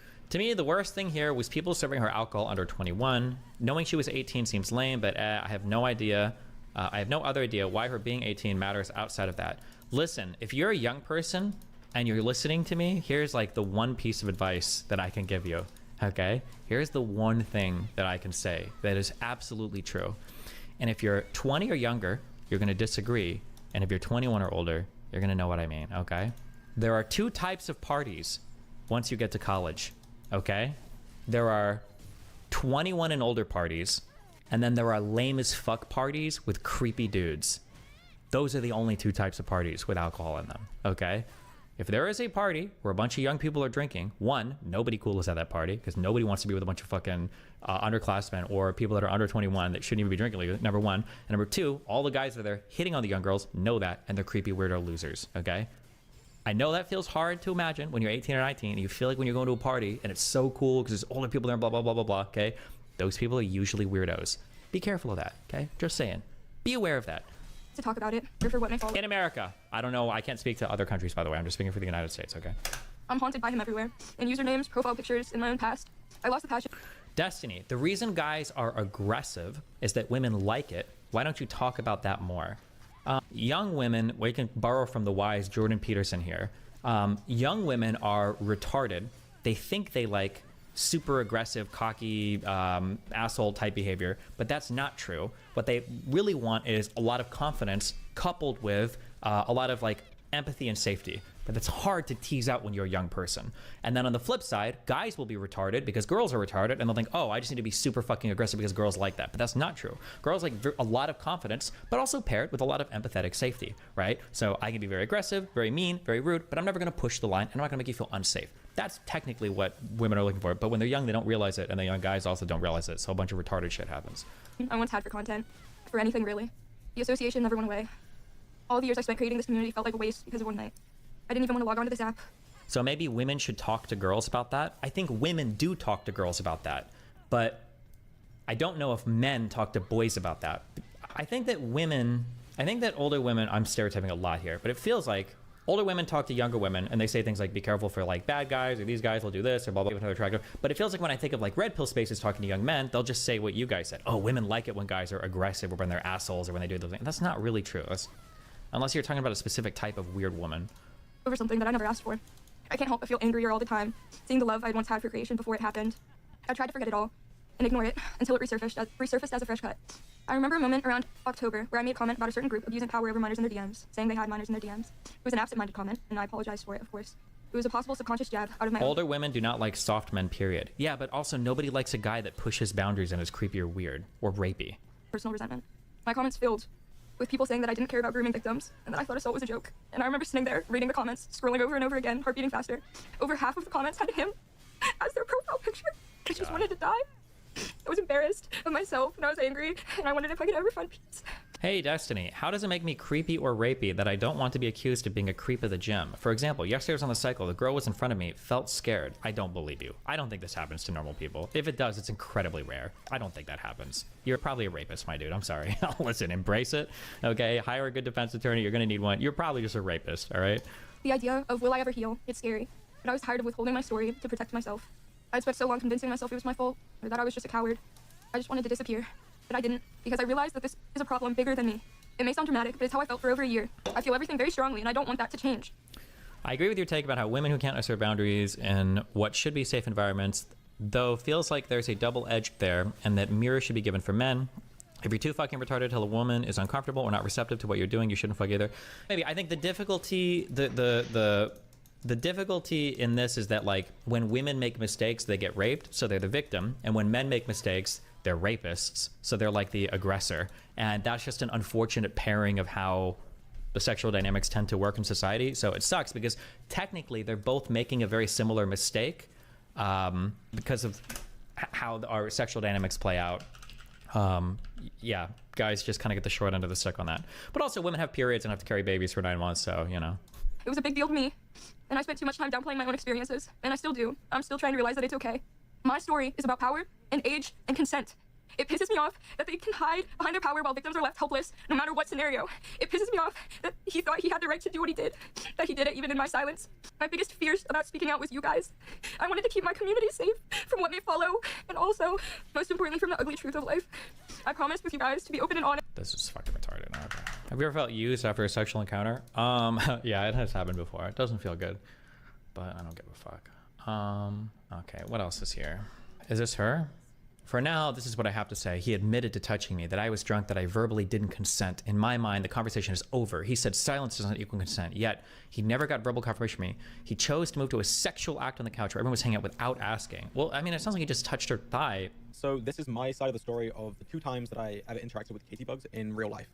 So the first time that I met her, it was in Dream's hotel room at VidCon. To give context about Dream's hotel room, essentially, it was a bigger room than average. It's not just a bed in a room like a typical hotel room is. Essentially, it's there was a living room, there was a table, and the bedroom was kind of separated from it. You can get like suites or like king. It doesn't have to be a suite or a penthouse. There are other names for these that are like in between. I could look it up, but like, yeah, you can get like things with like an extra room and shit. Yeah. And for this reason, we used his hotel room essentially as a place where all of our friends would hang out in. VidCon is a 4-day-long event, so we actually used it quite frequently throughout these 4 days.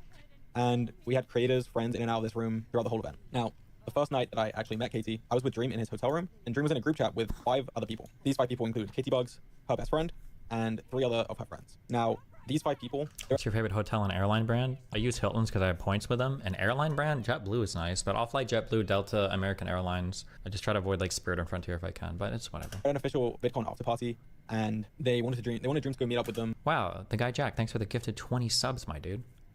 And hang out with them. But Dream actually didn't want to hang out with them, and the reason is because at the time he was wearing his Dream mask a lot, and he felt uncomfortable wearing it because it's just the whole mask on your face. So he just didn't want to go to the party particularly. He even suggested that they shouldn't come because he was assuming that they were having more fun where they were. They reassured him that that wasn't the case. They were bored and they wanted to come. So now these 5 people do a Boeing deep dive next.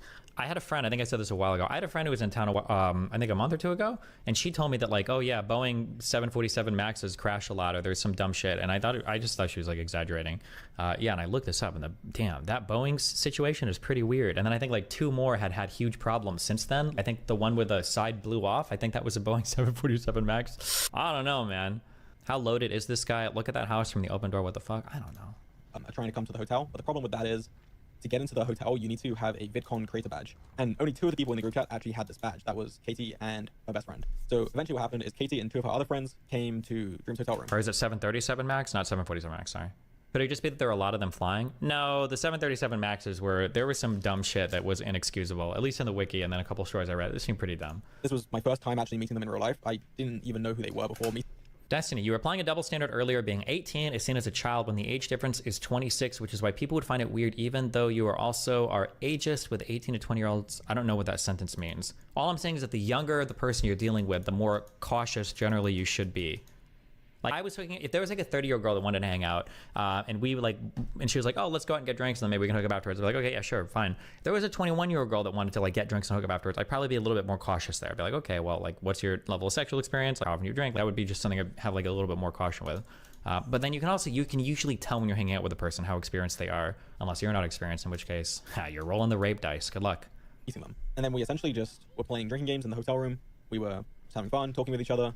Nothing crazy in particular. Now, one thing Katie said retrospectively, looking back at the scenario, is that I was flirting with her throughout the night and that she was uncomfortable with this because of our age difference. At the time, she was 18 and I was 26. She actually assumed I didn't know her age because she had never said it. But then later, I had actually DM'd her on Instagram.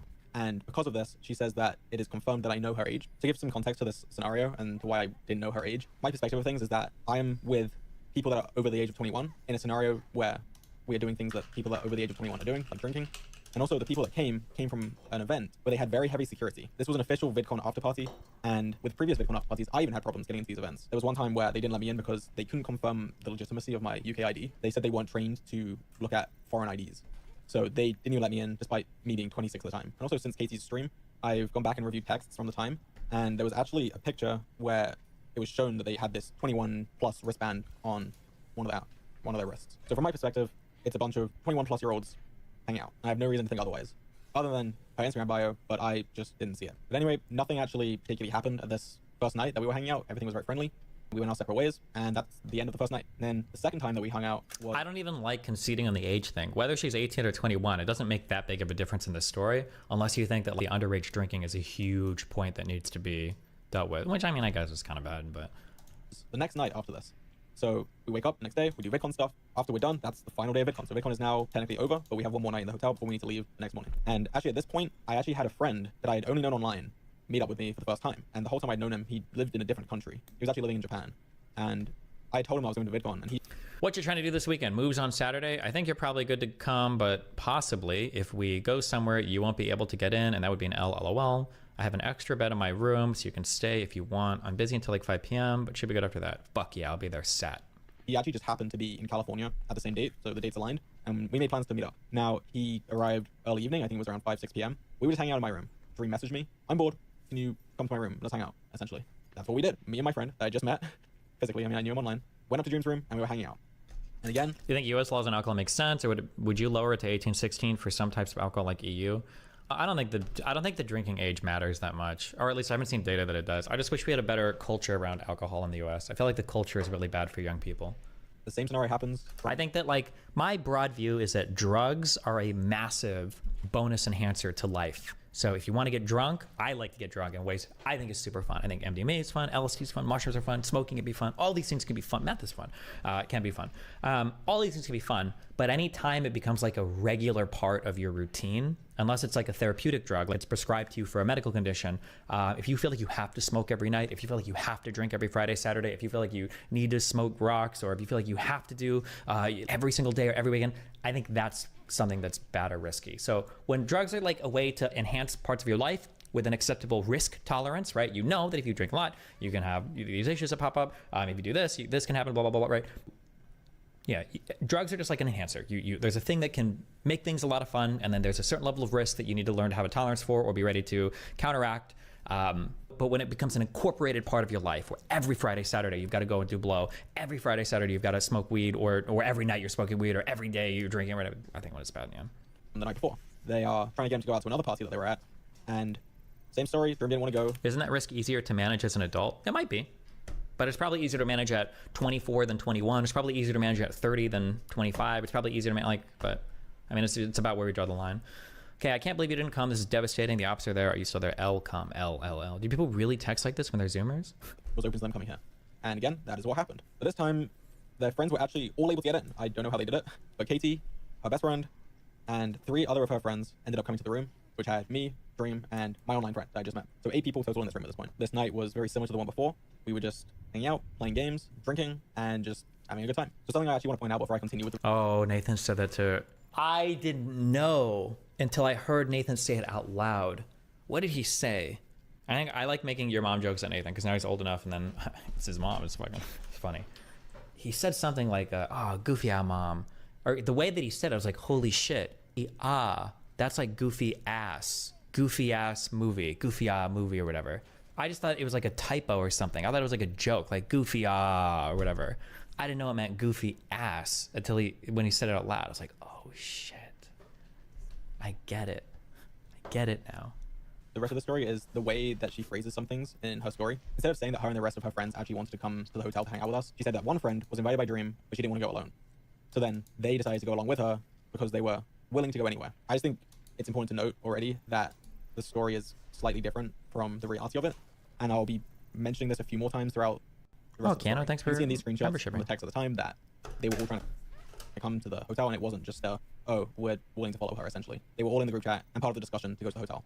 I also chose to mention my online friend. It doesn't really add to the story, but she never mentioned him or the 8th person that she brought with. Can you move your chat as So blocking the I'm saying it screenshots? because Nope. That's how it happened, Too lazy. and I want to make sure the story is straight. Another thing that she talks about is how we insisted that she drinks more. And What are your thoughts on attachment style theory? Pretty sure there's a decent amount of research now to back up attachment style related stuff, right? I don't think it's just like a random Myers-Briggs thing. I think that's pretty well researched at this point.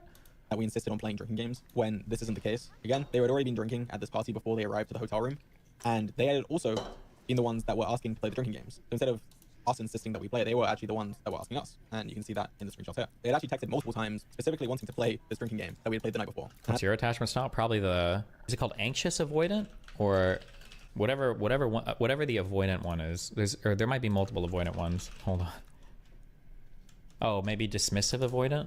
Dismissive avoidant adults desire a high level of independence, often appearing to avoid attachment altogether. They view themselves as self-sufficient, invulnerable to attachment feelings, and not needing close relationships. They tend to suppress their feelings, dealing with conflict by distancing themselves from partners of whom they often have a poor opinion. Adults lack the interest of forming close relationships and maintaining emotional closeness with people around them. They have a great amount of distrust in others, but at the same time possess a positive model of self. They would prefer to invest in their own ego skills. They try to create high levels of self-esteem by investing disproportionately in their abilities or accomplishments. These adults maintain their positive views of self based on their personal achievements and competence rather than searching for and feeling acceptance from others. These adults will explicitly reject or minimize the importance of emotional attachment and passively avoid relationships when they feel as though they are becoming too close. They strive for self-reliance and independence. When it comes to the opinions of others about themselves, they are very indifferent and are relatively hesitant to positive feedback from their fears. Dismissive avoidance can also be explained as the result of defensive deactivation of the attachment system to avoid potential rejection or genuine disregard for interpersonal closeness. Adults with dismissive avoidant patterns are less likely to seek social support than other attachment styles. They are likely to fear intimacy and lack confidence in others because of their distrust. They cannot be convinced that other people have the ability to deliver emotional support. Under a high cognitive load, however, dismissive avoidant adults appear to have a lowered ability to express difficult attachment-related emotions, as well as difficulty maintaining positive self-representations. This suggests that hidden vulnerabilities may underlie an active denial process. I think I fit this one the most, I think. Wouldn't you be more secure since you're not suppressing emotions? I hear that I think people with secure attachment patterns tend to seek out emotional support from others more than I think I do. I think. But I don't know, I have to go and check all this shit out again. At this point, I was pretty drunk, and so was basically everyone in this room. It was the last night of VidCon. VidCon's a pretty stressful time, and honestly, a lot of people are happy when it's over. Not that they didn't like it, but it's just a stressful event. There's a lot that you have to do, and when it's over, you're just happy and you want to celebrate. So at this point, we then moved to the couch. There was a couch in the room, and I sit next to Katie. She also says, looking back on the scenario, that she confused her nerves for excitement when I sit next Free to talk for a few minutes. After this, I can. to her. But again, at this moment in time, everything was friendly. Nothing sexual had happened. I'm just literally sitting next to her on the couch. And during this, she was laughing, smiling. She gave no indication that she was uncomfortable with me sitting this close to her. She also mentions that she was thinking about my age and that I was a lot older than her. Again, she was 18 and I was 26 at the time. And again, to clarify, I actually didn't know how old she was, despite her claiming that I did, just because it was in her bio. And it was clear to anyone there that she was not uncomfortable with me sitting next to her. And eventually, 2 of the people that came to the hotel room left. So then it was just down to me, Dream, my online friend, Katie, Katie's best friend, and a 6th mutual friend. Next, she says, this is a quote, resorted to playing games on her phone to avoid the awkward situation. Now, I just don't see how this is the case. She's implying that she is using her phone to essentially escape in such an awkward scenario that she's in, but that's just not how it happened, and this is why. She brought up the phone game as a point. The game was honestly the central point of the interaction at this part of the night. It was a very social thing. She was moving, passing the phone around. Does consent hold any meaning when there is influence at every corner? I don't know what that question means, but... We were all playing the game and bantering about it, just having fun with the game. So Did Jordan Peterson tell you when he's going to upload the interview? Yes, it's on my calendar. They said Thursday at 4 EST. Like, she resorted to it and was like using it in that context. She wasn't being awkward at all. There was no sense of uncomfortability from her. She was laughing and playing with everyone. And yeah, I'm not really sure why she phrased it like this. We actually continued to send each other high score updates even weeks after the event. To add further context to this moment, we were all actually sitting on the This is what I was curious what the DMs looked like afterwards. couch that was in the hotel room playing this game on her phone. Because I feel like with the way that she'd written that script for her stream, that felt like stuff that came from other people. Like she'd like reverse traumatized or retroactively traumatized herself, or that other people told her she needed to be traumatized. Dusty, you mentioned it earlier, you asked, why would you assume a 26-year-old wouldn't have sex with an 18-year-old? It's because how they're seen as a kid, and you gave further reasons to experience. I think in most environments, if everybody's like chilling and being flirty, I think most 26-year-olds or 25-year-olds would fuck probably 18, 19-year-olds. That's probably generally going to be the case. People on Reddit might give you some soy reason why that isn't the case, but generally speaking, that's going to be the case. And you're safer off in life assuming that that's going to be the case. So that most girls will tell you that they start getting hit on by guys when they turn like fucking 11 and 12. So just, yeah, that's just something, but most women should be like intuitively aware of that.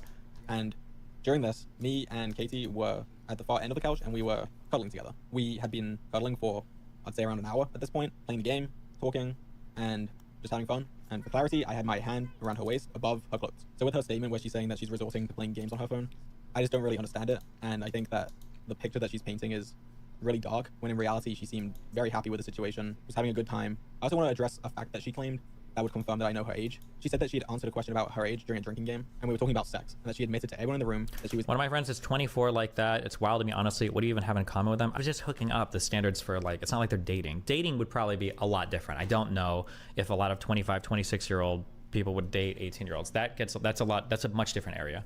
That the picture that she's painting is really dark, when in reality she seemed very happy with the situation, was having a good time. I also want to address a fact that she claimed that would confirm that I know her age. She said that she had answered a question about her age during a drinking game, and we were talking about sex, and that she admitted to everyone in the room that she was 18 and a virgin at the time. I just don't remember this happening. I'm not saying this to just pretend like it didn't happen. I'm not saying it didn't happen. I did not hear it happen. We're not just all sitting down and not moving. It's a chaotic environment. I could have been getting a drink. I could have been talking to someone else. Supporting my argument again, would a guy hit on someone they think is underage? It depends on the ages and it depends on the environment, but maybe like if you took like a 20-year-old dude at like a bar or at a party and there was like a 17-year-old girl or a 16-year-old girl, yeah, probably. In general, I think it can happen.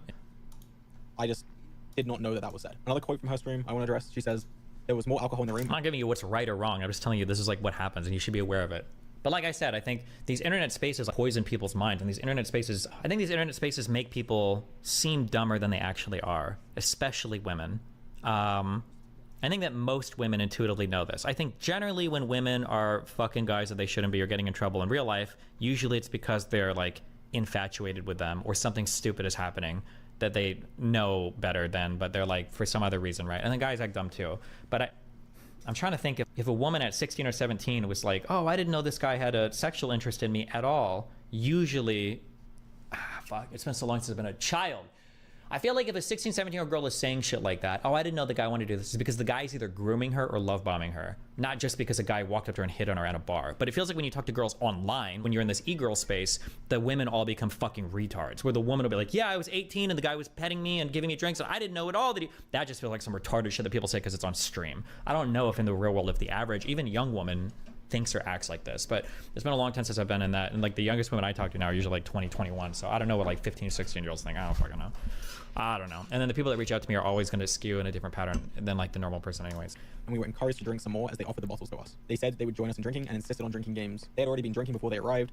They were drunk, and the way this is phrased, it makes us out to look like we're kind of preying on them and like forcing them to drink when they didn't want to, when that's not the case. And as I mentioned earlier, they were even the ones asking to play the drinking games via the texts before they had even arrived. So then this is when her most important claim happens. I'm just going to read the quote. She says, out of nowhere, I felt him slip his hand under my clothes, sitting next to me on the couch in front of everyone. He disguised it with a simple, are you ticklish? I coughed out a no, and still staring at my phone, I was overly aware of the fact that we were in front of other people. The fact that everyone else was sitting around us, watching us. Is it really that complicated, or is it clout driven? I don't want to say it's clout driven, but like the online spaces just add a whole other dimensionality. In an ordinary friend group, people aren't thinking like, do I need to make a public statement about this? Do I need to go on Facebook or Instagram and make a post to let everybody know? That's just not a thing that most women or men or anybody, this is not a thing that most people are thinking about in like ordinary friend spaces. But online, like everybody feels like they have to fucking make a statement about everything or talk publicly about everything. Including my best friend, and that his hand was inching further to places I hadn't asked it to be. Again, as I mentioned before, we had previously been cuddling on this couch for around an hour, but I did place my hand on her waist under her shirt. The way it's phrased makes it sound like it just happened out of nowhere, when in reality we'd been cuddling for over an hour at this point, and it was not out of nowhere. It was also around half an hour. Oh, this too. Okay, that kind of changes things as well. Until I started moving my hand further up, and the way it's phrased just makes it seem like it happened pretty instantly and pretty quickly. There was nothing quick about it. It was very slow, and I was very cautious about it and making sure that she was comfortable throughout the process. Me and Katie were very touchy, very cuddly, and very slowly got more intimate. I've always been overly cautious with consent, and this is not just because I'm a creator. I've been like this since before I was a creator, and I think that's just the way I am and just the way it should be. Nothing came out of nowhere. Everything progressed very slowly throughout the night. And also, before I continue, I want to make it clear that furthest anything I ever got was under the shirt touching and cuddling. Now, obviously, people don't typically ask if everything is okay, even such as touching someone's waist under their shirt before they do it. But in this case, I was extremely slow, and she was engaging with me the entire time, laughing, cuddling with me, and even playfully fighting me for the game that we were playing. Again, the quote that she said, he disguised it with a simple, are you ticklish? I coughed out a no. She's implying that it's with malicious intent, and that she coughed out a no would also imply that I should be able to tell that she was uncomfortable with it. She says, later, he made a game out of my embarrassment where he would touch me in certain areas to make me lose the game I was playing. Now, I actually remember this quite vividly.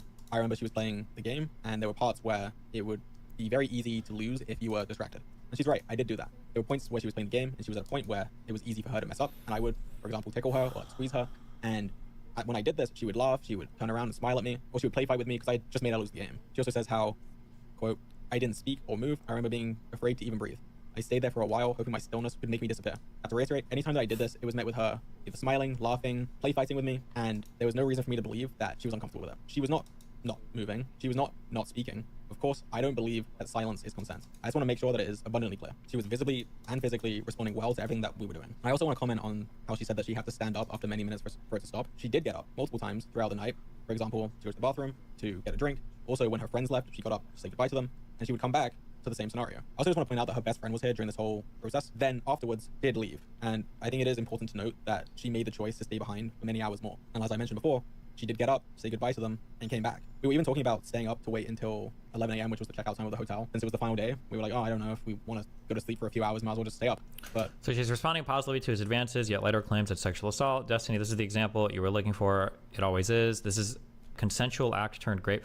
I mean, I would just be more explicit. I usually talk about this stuff beforehand because why risk it? But like, I mean, it sounds like he's generally pursuing this as a normal person would, and she's generally being receptive. She's getting up and coming back over and over again. It's probably he probably has like the physical green light, but it also sounds like nothing even really happened tonight. Like, they didn't actually fuck, or he didn't even finger her or anything. So I don't even know. I don't know how this. Yeah, I don't know. that's not what ended up happening. And it's at this time that Katie says that, this is a quote, I went to leave and the older guy then decided to leave too. This is phrased in a way that makes me look kind of creepy, to be honest. She's basically saying she left, so I decided to leave too, which is not the case. What actually happened is Dream had decided he was too tired. Do you think the YouTube Minecraft space is just not good for anything sexual in public? Probably not. I think because the ages skew so young and the people's like ideas about sex and everything are so retarded, and a lot of the people are virgins that have no experience anyway. It's just not a good community for any of this stuff to be talked about, positively, negatively, or anything at all. And was going to bed.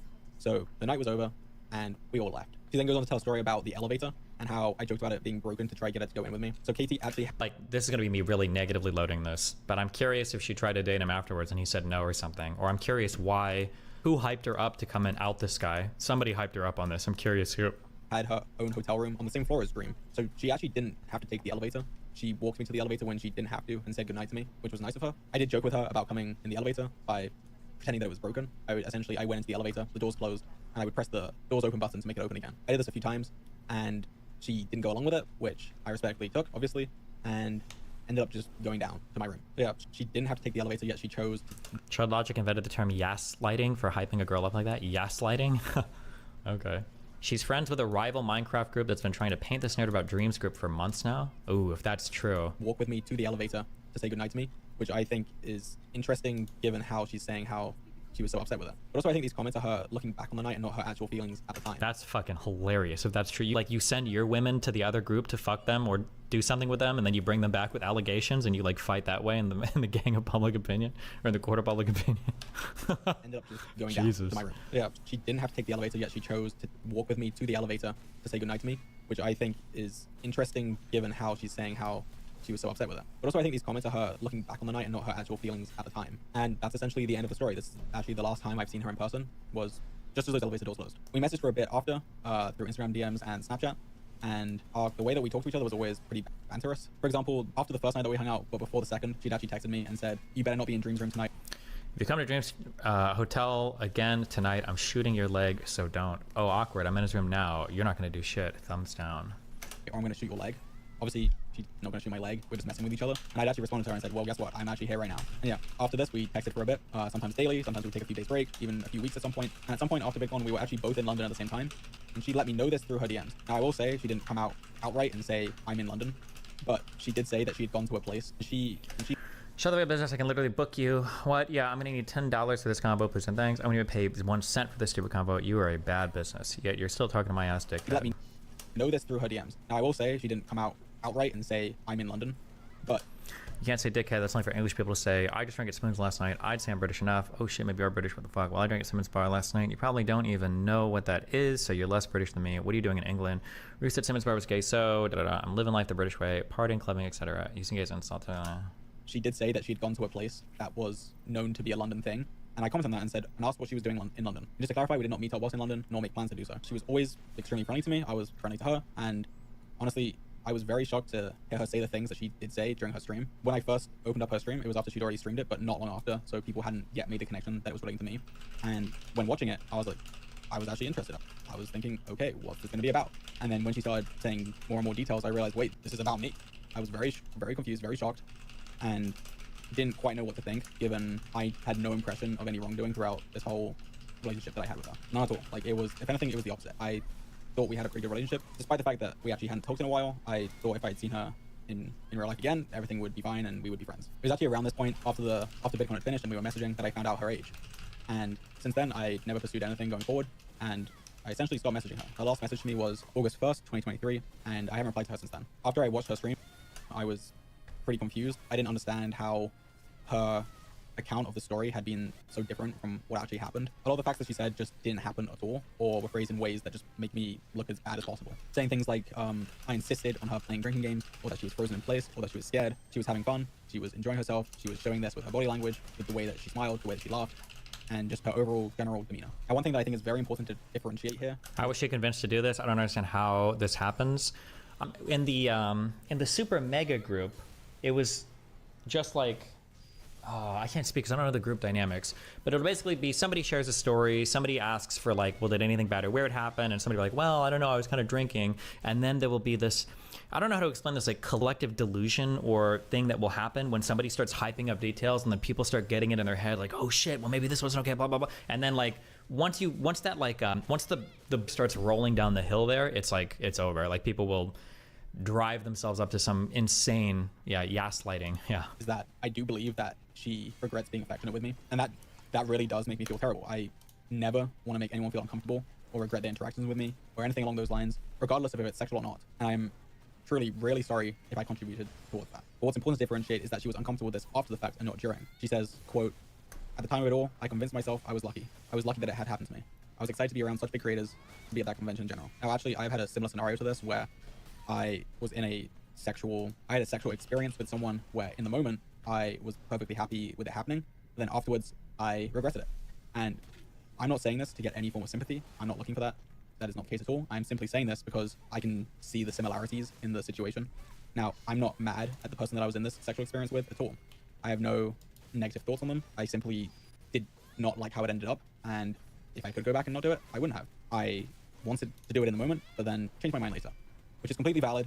You're completely allowed to feel that way. But what isn't okay, and I think is just completely unfair, is to act as if I am the bad person in the scenario because you changed your mind later. I also want to separate this from abuse and certain scenarios that other people have dealt with recently, or just in general. I think it's completely fine to come to terms with your abuse over time and realize that it was bad for you and a terrible situation to be in, and to then look badly back on that person. That is completely valid, but this is different. Again, this all happened within a 4-hour period, 3-4-hour period, and I was not given any sign of discomfort, unhappiness, or anything along those lines. And again, it was the opposite of that. She was happy, she was laughing, she was smiling, and as far as I know, everyone else in the room would have felt the same at the time. So now what I'm thinking is, why would she come out and say it like this? Why is she saying this? Now, I don't think she's purposely being malicious or trying to hurt me or ruin my career or anything like that. I also think it's boring. Like, I don't need these, like, and I know people have to do it, I guess, part of the PR, but like, I don't need like a PSA on like rape bad, trauma bad, like after every single one of these two. Like, just like give your shit, say this is dumb, and then move on. Like, we don't need the 50 million. What I do think is that she is surrounded by a friend group that completely despises me and my friend group. And this is quite a specific scenario that probably doesn't really happen that much, especially publicly. So it's kind of weird, it's kind of hard to talk about it. But I think after VidCon, she obviously had told some of her friends about what happened. Whether or not that was in a negative connotation, I don't know. I was part of these conversations, of course. But she clearly told them about this scenario. And when these people that are around you all completely despise me and my friends, they're obviously gonna look on this poorly. To add context to this. Okay. So this told some of her friends about what happened. Whether or not that was in a negative connotation, it's kind of weird, it's kind of hard to talk about it. But I think after VidCon, she obviously had told some of her friends about what happened. Whether or not that was in a negative connotation, I don't know. I wasn't part of these conversations, of course. But she clearly told them about the scenario. And when these people that are around you all completely despise me and my friends, they're obviously gonna look on this poorly. To add context to this, she actually mentions in her stream, I would just quote it. She says, I remember a friend seeing me in the lobby on the way, and they were worried by the way I was acting and asked if I was okay. I was really drunk, and it was an eerie feeling like they could sense something was wrong. Now, this person is in Katie's friend group, and they were concerned that a group of 5 people were going up to Dream's room to join 3 additional people, which is an interesting concern to have. I actually have heard from another source that overheard this conversation and thought it was quite strange that she was worried about this. Wow, Spivmeister, thanks for gifting. What's up? It seems very likely that after 8 months of you being around friends that hate me and my friends and constantly talking badly about us publicly as well, and privately, I don't know what they say privately, but can't be any better than what they say publicly, obviously that is going to affect the way that you view the experience. And it's going to make you look at it differently. You're going to second guess it, you're going to be thinking about it, and clearly it changed the way that she thought about it. I think it's completely unfair to judge me and my actions based on how you feel about it now 8 months later versus how you felt at the time. Because at the time you were not uncomfortable with it, and I know I'm repeating myself a million times, but I have to. You were. Dude, okay, I see you watching the fucking. You're doing the rape review right now. Yeah. So the craziest thing about this to me is like, so he catches her in a clear lie by omission where she doesn't say they were cuddling, right? She Mhm. didn't say that at all in her explanation. He catches her clearly. He points out the fact that her friends are like coming for him. Like he has a lot. He has some decent screenshots showing that like she continued talking to him after, like Yeah. in a way that was like more than just like it wasn't like she had to message him. She chose to, right? Sure. And this morning, George posted a statement apologizing again, saying, "Since reading Katie's new post, my perspective on that night and my conclusion has massively changed, and she introduced new information I was not aware of.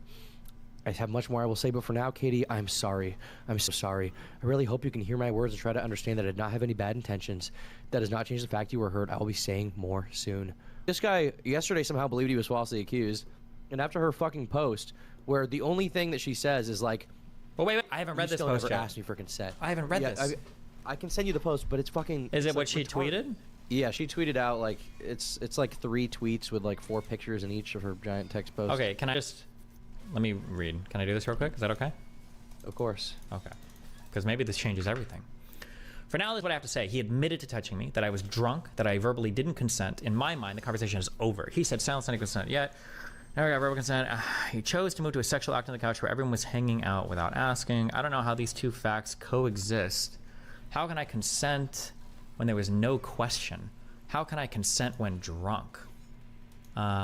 Prepared proof on the idea that he wouldn't admit to it. That he would deny touching me or being there, but he admitted it, that I was drunk, that he... Okay, I don't care about this. Is there anything... Insta DMs? They were all fine, like I said on stream. I did it on my age and my bio, I don't... One of the craziest things she says in this is, she's like, "Yes, we were cuddling, but I don't see how cuddling is sexual or how it would, you know, have anything to Wait, do with where? Which? touching me Oh, we past cuddled. that." A lot of the touch was initiated by him, probably not realizing it. I mean, he was literally spooning me from my left as I faced Ghosty to my right. A lot of the cuddling he may have felt was personal, but was just me being drunk. Everyone on the couch was doing the same thing, all drunk, close together. But I get it, I was drunk. I didn't think cuddling automatically meant it to turn sexual. I didn't know it was an invitation. I wasn't going to push him off in front of everyone. He took it a step further in front of everyone, all because he assumed things. But she got up and got back over and over again, right? Yes, she did. Like, is this not completely retarded? Yes, it is. This whole thing is completely retarded. Have you ever like cuddled with a girl that like? I mean, I'm not saying you're necessarily gonna fuck. Like, if he like took out his dick and fucking ripped a hole in her pants and just stuck it in and was like going gorilla mode, that would be one thing. But like, it's a natural evolution. Like, you're talking, you're flirting, then you move to cuddling. Of course, and, like, that's what he it seemed touches her like stomach. when I looked at like the escalation of things. It seemed like he was basically like kind of moving in that direction, yeah. But everything seemed Yeah, like she said exactly. it took an hour, like, and it's like keep in mind also nothing has happened yet, right? Eliminator, thanks for the No. 5 good subs. Nobody's like getting penetrated even digitally. Nobody got Like penetrated. nobody, yeah, like. She could have also left at any point in time. She could have just left the room. if Well, was and she got up and went back over and over again too. Exactly. She got up to use the bathroom and then went back and cuddled with him more. What the fuck? What is wrong with this person? Like, she could have chosen to cuddle with someone else if it really had like no tie to anything, right? But she chose to cuddle with him specifically. This is insane. This is insane. Everybody's calling this like rape or sexual assault, saying he's an abuser, she's a victim, and now he is like cowering in fear subsequently after his response wasn't the best received. And now like fucking Casey Tron's out here going crazy. All these people, like, it's insane. It's insufferable. Tom, you don't understand. If she'd gone and sat next to anyone else, he might have been embarrassed. That's the other thing. Yeah, she's like, well, I didn't want to embarrass him. It's like, okay, well, this is just your fault at this point. This is nobody's fault but your own. I didn't want to embarrass the guy who I felt was sexually assaulting me. Like, what the fuck are you talking about? No, you were fine with it. Honestly, I think what he said in his video is real. I think it was mostly regret. She hadn't been touched by anyone before. She ended up, getting flirty with a big YouTuber. She enjoyed it. Afterwards, nothing really happened. He stops talking to her. She freaks the fuck out. And that's like, you can draw a through line with this. You can clearly see this happening in real time throughout this entire situation. Having literally any other take is fucking insane. Why did But he? a lot of Wait, people so do. why did he tweet? Well, now he fucked himself. If he tweeted out some huge fucking apology, why the? Because he's a fucking pussy who deserves to actually be canceled now. For Wait, doing wait. that. Is he? Well, hold on. Is he part of like a Minecraft group or whatever? Yes. Then that's probably Him why. and- Because that him- group. him and Dream are boys. Oh. Dream had his back. No, he did. Apparently, Dream had a fucking he had a Twitter space. And he Meltdown cried. Twitter space. Yeah. Why did he cry? I still don't understand. Well, then, I mean, like, well, I don't feel bad for the guys then, because they all like create this culture as well by feeding into it and apologizing. So it's also their fault. So fuck them all, I guess. Like, you're literally creating the monster that's eating you later. So yeah. Yeah, I mean, they made their bed. It's just like, it's insane to watch this happen in real time. Like, why even defend these people at this point? Nick Diorio tweeted out that clip of you when Pokey apologized, being like, "Oh man, she's gonna cower to the mob." Okay. And that's how it feels like for all of us right now. We pick this shit apart. He posts like a good response. We defend him, and then now. Well, there's not even anything to pick apart. Like, even the original accusation is just like kind of weak. It's weak. It has no proof, and his response, in my opinion, pretty much bodies it. Well, no, like, even if I just want to be ultra clear. Even if what she said originally had happened verbatim, I don't think anything wrong has even happened at that point, except for maybe underage drinking. Like, even if everything she said, even if there was no cuddling and he was like kind of testing. I think what she said initially was like she was just sitting, and then all of a sudden he put his hand up her shirt. That's what she said. Oh, was it? Oh, because I thought she said it happened over an hour. She said that they were like talking over the course of an hour or whatever, and then at some point he just like she's just sitting there next to him, and he's like, "Are you ticklish?" and puts his hand up her shirt right away. Oh, okay. I don't know. Like, just, like that happens. Yeah, like that's obviously not. That's not. You know, if you've never touched anyone before, you've never touched someone, you're not flirting at all, which is the way that she's made it seem like it was going down. And then someone puts their hand up your shirt. That is weird, right? Yeah, that would be weird. I guess Seemed that like just wasn't how she I. was being forced to drink or being encouraged to drink as an 18-year-old. Oh yeah, but I never. Yeah. I just always assume that's a lie. I hear it. And there are clearly messages of them being like, "Let's play the drinking game." Yeah, exactly. Oh yeah, it was also that the guys brought up the drinking game, which was a lie. Oh, anything else, or because this sounds fucking retarded. But it's also their fault too. They shouldn't be like, they apologize, so they're empowering these groups to do these same things over and over again in the future. Yes. So It's gonna happen again and again. Of course, these but, communities you know. are fucking retarded. But they have to, What at some even is point. the point of bowing down? Well, the point is you get to keep a larger audience. But I mean, what they need to do is just say like, hey, listen, some people might disagree with this, whatever, but like, this is some retarded shit. And then you lose some fans, you cultivate a better fan base, and you move on. But when you try to aim yourself to be family friendly, what you're aiming for maximum audience penetration. You want the biggest audience that you can possibly get, and in doing so you're going to end up making some absolutely absurd compromises, and this is one of them. So as long as they're trying to be essentially sellouts and work a crowd as hard as they can and get as many fans as they can, then yeah, this is the result, which is But if stupid, what you're admitting to is sexual assault, these people aren't going to come back to your channel. They're not going to keep watching you just because you're honest. That's Well, how they but see the- the apology too. as bad is as it admission of is- guilt. They don't think it's anything else. as bad as it is, it would be even worse to not accept your mistakes, maybe, right? Would it? To fight? I don't know. Why would you want to fight against raping an 18-year-old who's getting drunk? Because they're being falsely accused. Yeah, but all people are, she's just gonna say over and over again, I was 18 and drunk. I was 18 and drunk. I was 18 and Well, isn't drunk, she and you gonna didn't do ask for that anyway? consent. If you admit to it, especially, because Well, yeah, but at least once you admit to it, maybe you can move on. That's in their point of view. I don't know. No. Yeah, this guy's fucking done. It's over for this dude, okay? He admitted that he raped an 18-year-old in every Minecrafter's eyes now. In Dream, who just like finished up with a bunch of false allegations that he had to disprove, now he has something on his record these people can point to and be like, your friend did this, you covered it up. He's retarded. Okay, These yeah. people are fucking, they're all, I like, in my mind, I thought they were like smart or something. I don't know. I guess I'm wrong. I'll just talk about some of the things that you might have said that I thought were kind of weird. Or I don't know if you. Just as a quick pulse check, do you think that's true?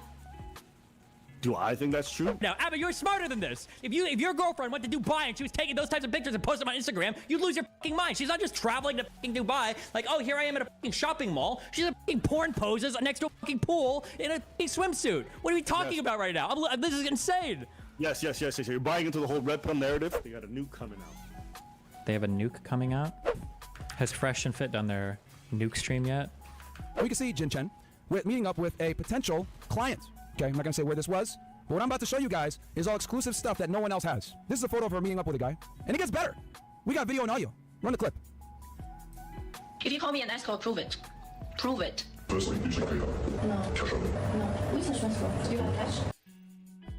Someone sent me a clip of you reacting to what we said, and then you felt like we were being a bit biased, that we weren't demanding enough receipts, all kinds of stuff in regards to the Daisy situation.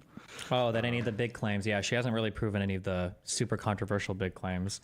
Okay. So, why don't we just start here? How do you think this is all going to end? I have a theory of how it's all going to end. I want to see if we align.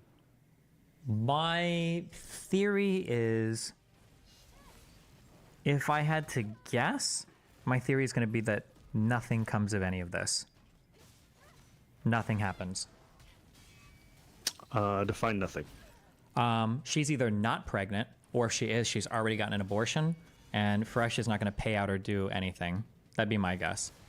Okay. I don't think we're too far off. I also think she's probably not going to keep it. I don't think it makes sense to. I don't think it's also in the best interest of the child. So I mean, as much as I like memeing on Fresh and Fit, like I don't think it's a good thing. So I don't think she's gonna keep the kid. I think she's pregnant.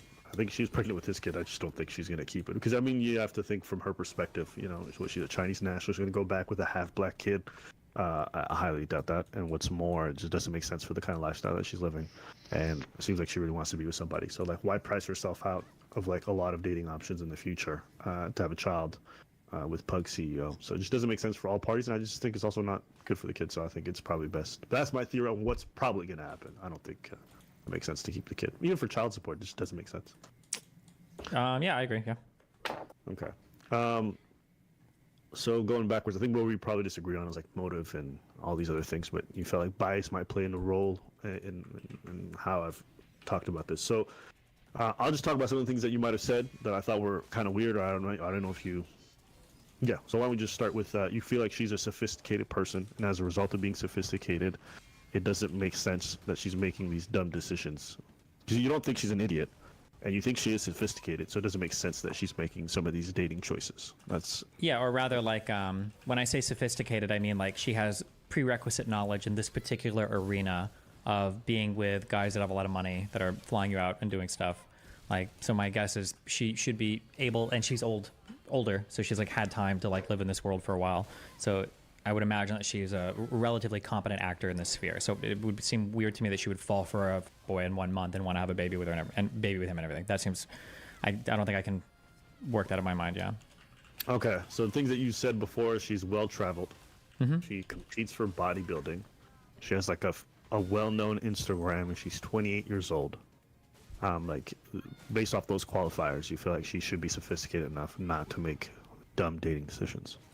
Not to fall for, I mean, you can still make dumb dating decisions. That's a little bit too general, but not to fall for somebody like Fresh. This should be like right in her wheelhouse of stuff that she's familiar with or aware of. That'd be my assumption, yeah.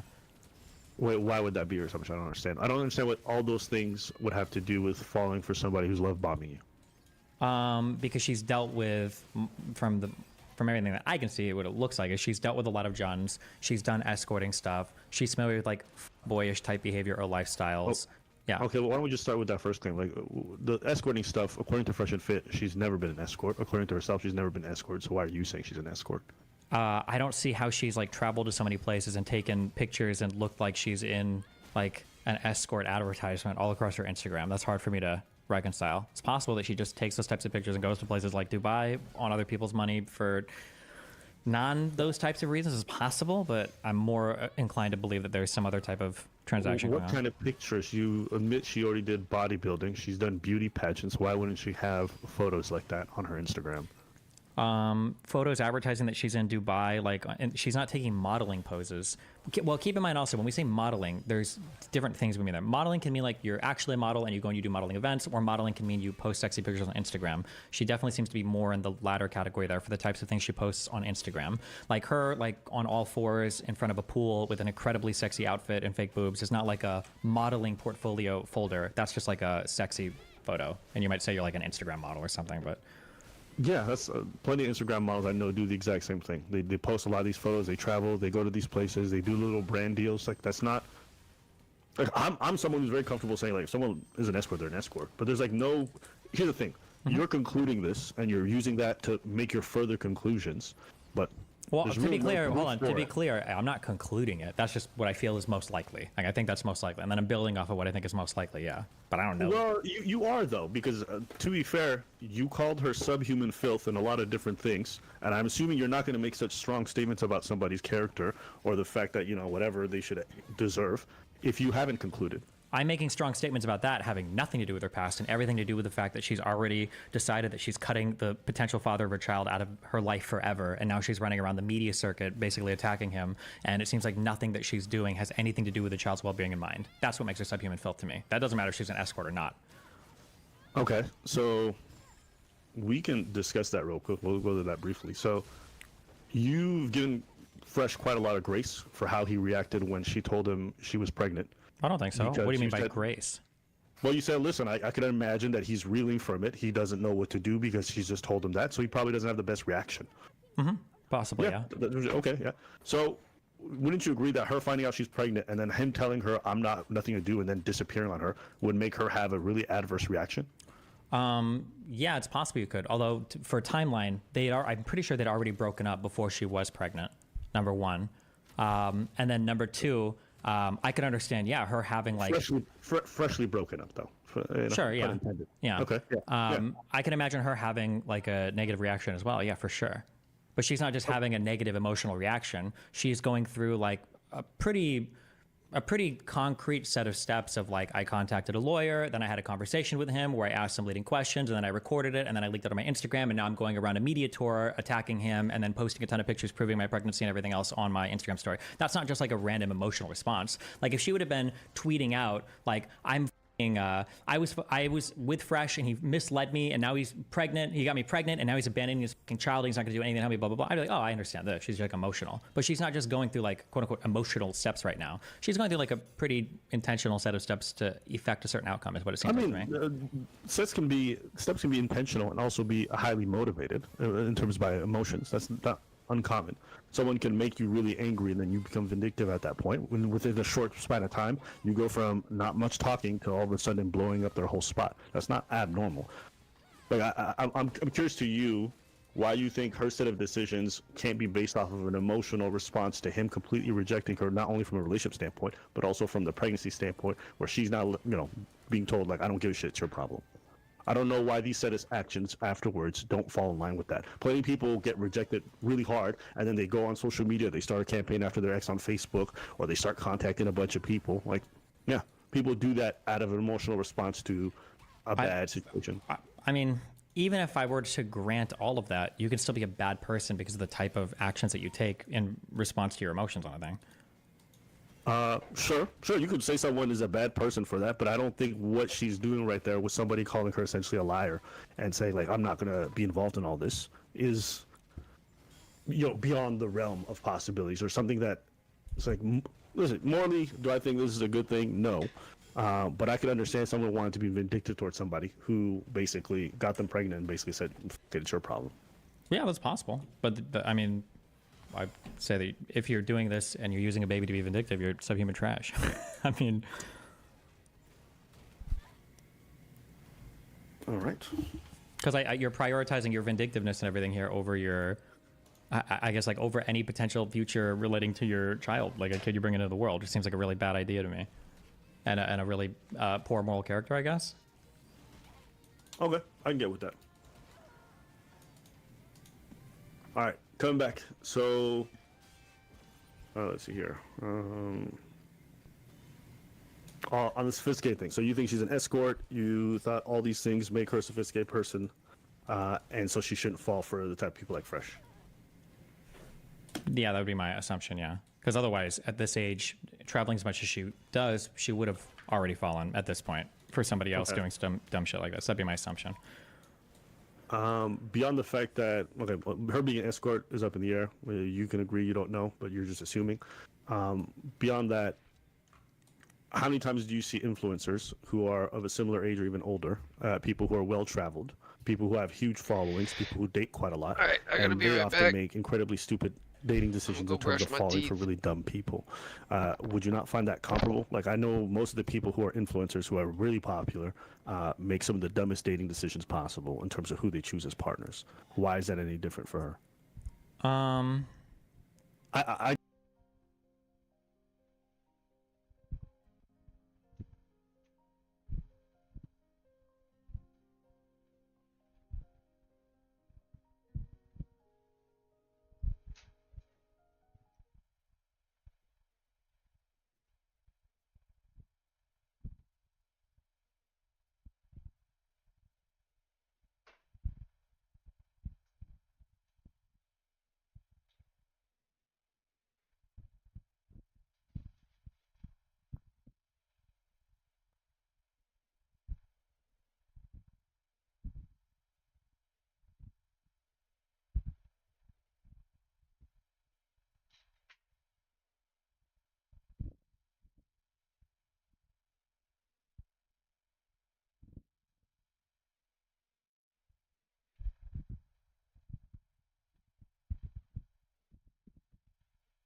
I guess what I would just say is I reject the notion that because somebody's popular online, and that they're well traveled, and that they're 28, they're going to should be making sensible decisions or avoiding boys. Like, no, I don't think that has anything to really do with it. I think people are just very prone to making bad dating decisions. Okay, so there's a specificity to the type of stuff that we're talking about here.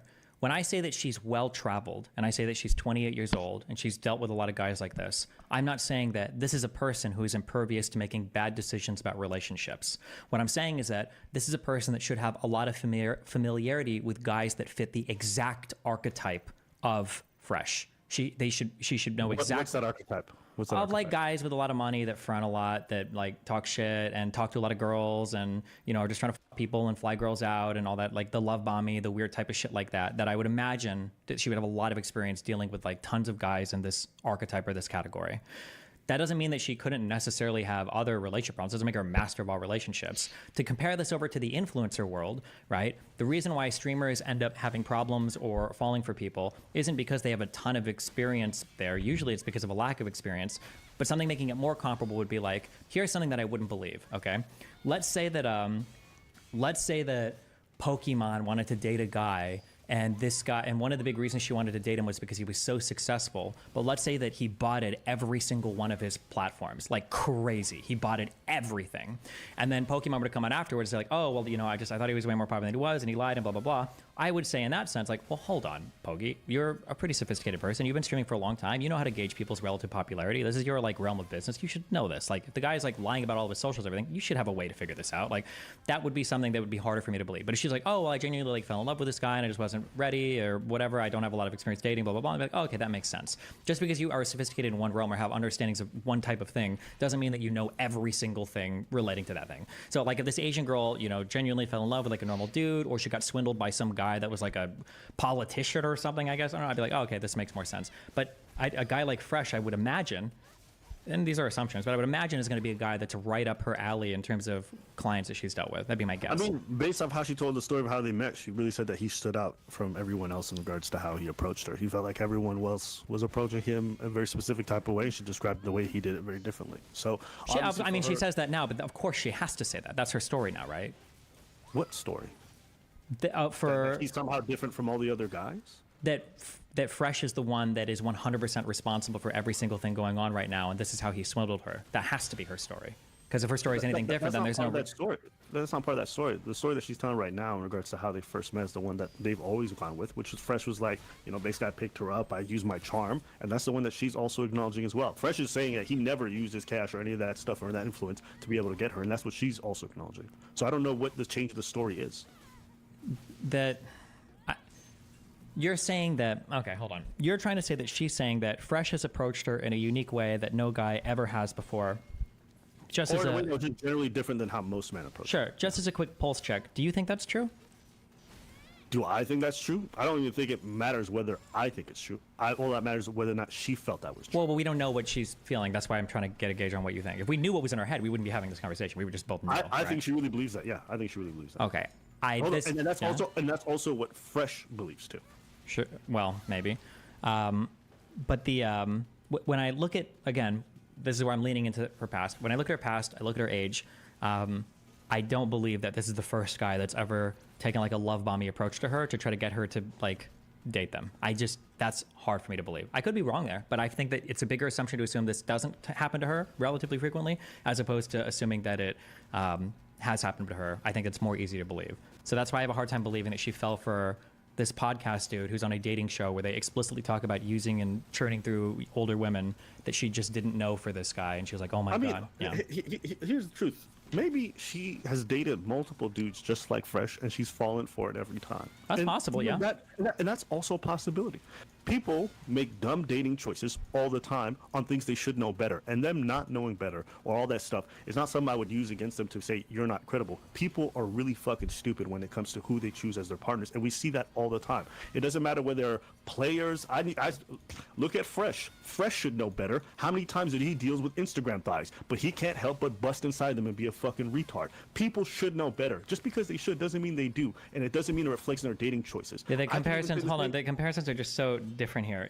Like, if you want to talk about like Fresh being retarded or whatever, I can agree with you, But the difference is that typically for guys, you can get away with making a lot more mistakes in this world than you can for girls. Like, for instance, if a guy and a girl both come up to me and they're both 33 years old and they're active in bar scenes and hooking up and shit, if the guy were to say like, yeah, you know, like I walk away, I get a drink, I'll leave it on the counter, I walk away for a long time and blah, blah, blah, and then I come back, like I might believe that, sure. If a girl told me that, I either wouldn't believe it or I'd be like highly skeptical of a lot of what she's telling me, because a woman faces a lot more risks there than the guy does, like leaving a drink uncovered, just walking away and then coming back to it later, right? So when you say like, well, Fresh is retarded because he's done other things, yeah, of course, but I think in his position, in a way, he's rewarded for his retardation a lot, because if a guy fucks a lot of girls and is a player, especially in their world, they kind of get rewarded for it, so it works out for him. But for her, I don't think it would have worked out up to this point. I think that's not what the red pillars would say. That's not the truth. They don't get rewarded for it. They often get swindled out of their money. That's one of their biggest fears, according to them. They're terrified that they're going to get the wrong woman pregnant. They're terrified that they're going to get caught up with somebody who's going to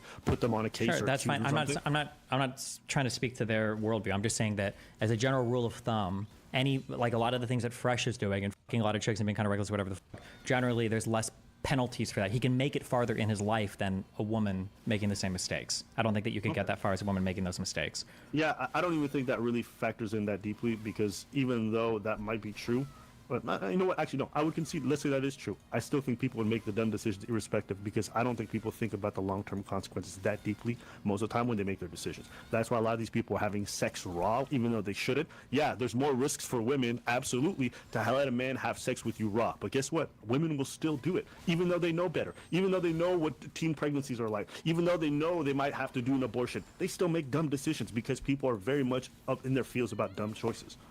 I don't know how consequences is really the thing that's going to deter people from doing that generally, when in reality, people still do it at huge rates. Yeah, people can still make dumb decisions. I don't disagree with you there. Yeah. No. It's not just people can make dumb decisions. You're making the claim that people that should know better shouldn't make those dumb choices. But I'm telling you, people who do know better and they still do the choices. Do you think that there's any generalization that can be done whatsoever? Or do you think that everybody is the exact same tabula rasa, every single person has the exact same proclivity to make every single decision at all points in time? Sorry, can you make generalizations? Sure, you can. Okay, so my generalization of a person in her position is that she's going to be far less likely to fall for something like this or make this mistake than if she was like 10 years younger, or if she was genuinely just like a Chinese girl from Beijing that got flown out to Miami.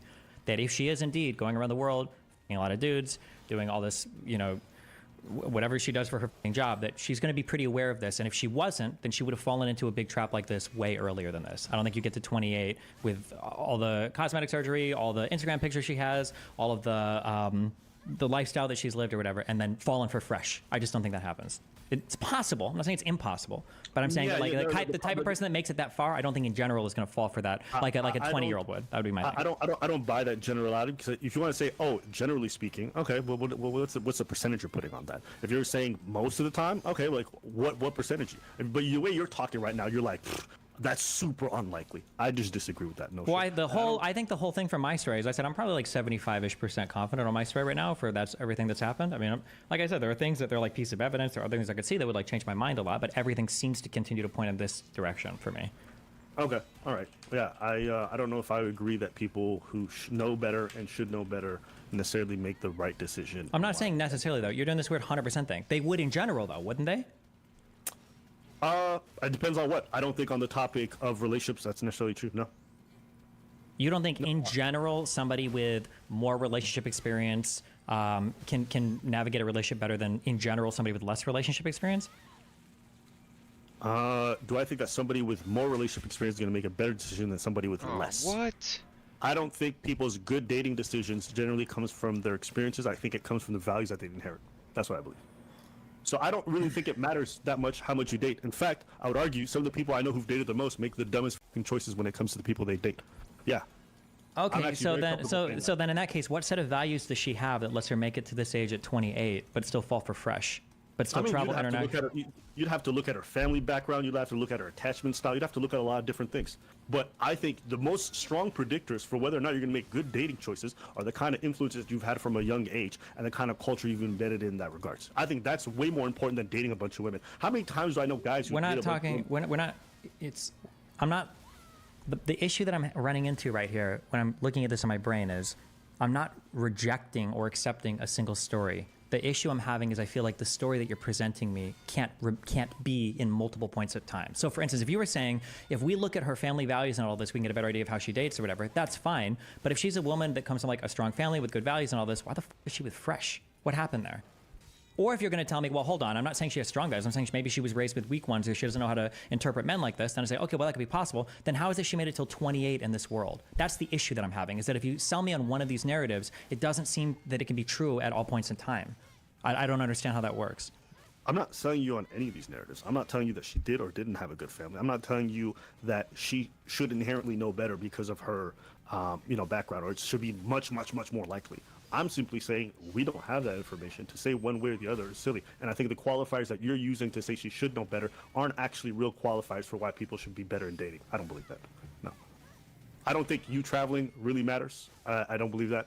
I don't think that you don't think that a woman being exposed to a ton of guys trying to seduce her or mind fuck her or whatever, you don't think that woman is more protected against boys than a naive 20-year-old girl that has no idea? You don't think there's no difference there in general? You can't generalize either person? Do I think that someone who's exposed more than someone who's not exposed is going to be better off in terms of making dating decisions? Or no, not just, you keep broadening this to all dating decisions. Everybody can still make. Falling for a guy like Fresh. Yeah. I don't think it's that big of a factor, no. Okay, I think it's a huge factor. So maybe we just disagree there. Yeah, no, I don't think that's a good factor at all, actually. Okay. I think this is explicitly why they try to say that they should try to date like 19, 20-year-olds, is because if they find older women, they usually can call them out on their shit way quicker. They don't fall for it as much. Yeah, no, actually, in my experience, the people who have the healthiest relationships and the best choices in life in terms of who they date are the people who haven't dated that much, actually. The people who date a lot are the ones who have the most dysfunctional dating lives. That's been my experience, and I pretty much would die on that hill. And I think most of the studies that I've seen pretty much back that up, too. The people with dysfunctional dating lives are the people who date a lot and are exposed to a lot of people, yeah. Okay. Well, is that even controversial to you? Yeah, there's a whole bunch of weird inferencing here that's dumb and wrong. And the statement of like, I think actually having the least amount of experience is better, because I've seen studies that show that hardcore Christians that are virgins when they get married and hate their partner for their whole life, but because they're religious, that means that it's like the best style of relationship. No, I think that's totally fucking retarded. No, I think that having more experiences in areas in life generally lets you make better decisions in those areas. Yeah, I'm sure you can know people that are super dysfunctional, that make a ton of bad decisions, and these people might have the most dating experience. But I think in general, most people would say like, oh, should you try to end up with your high school sweetheart forever? They'd say, well, no, you probably did somebody in high school, you probably did somebody in college, you date a few times, you learn what you like, and then when you're a little bit older, you have like better abilities to make decisions. Like, yeah, you can meet those people that got super lucky and they were their high school sweetheart forever, or you can meet those people that date like 50 million people and are always miserable. Those people exist, but we can make generalities. We're doing this weird thing where you're like, oh, you can't generalize any single person ever from any single point of, and if you think that, that's fine, but then I don't know. There's no hard mode. I think you can generalize. I think just what you're using to generalize and to come to your conclusion is just not something I agree with. That's okay, but then if we generalize on any other thing, I made a generalization.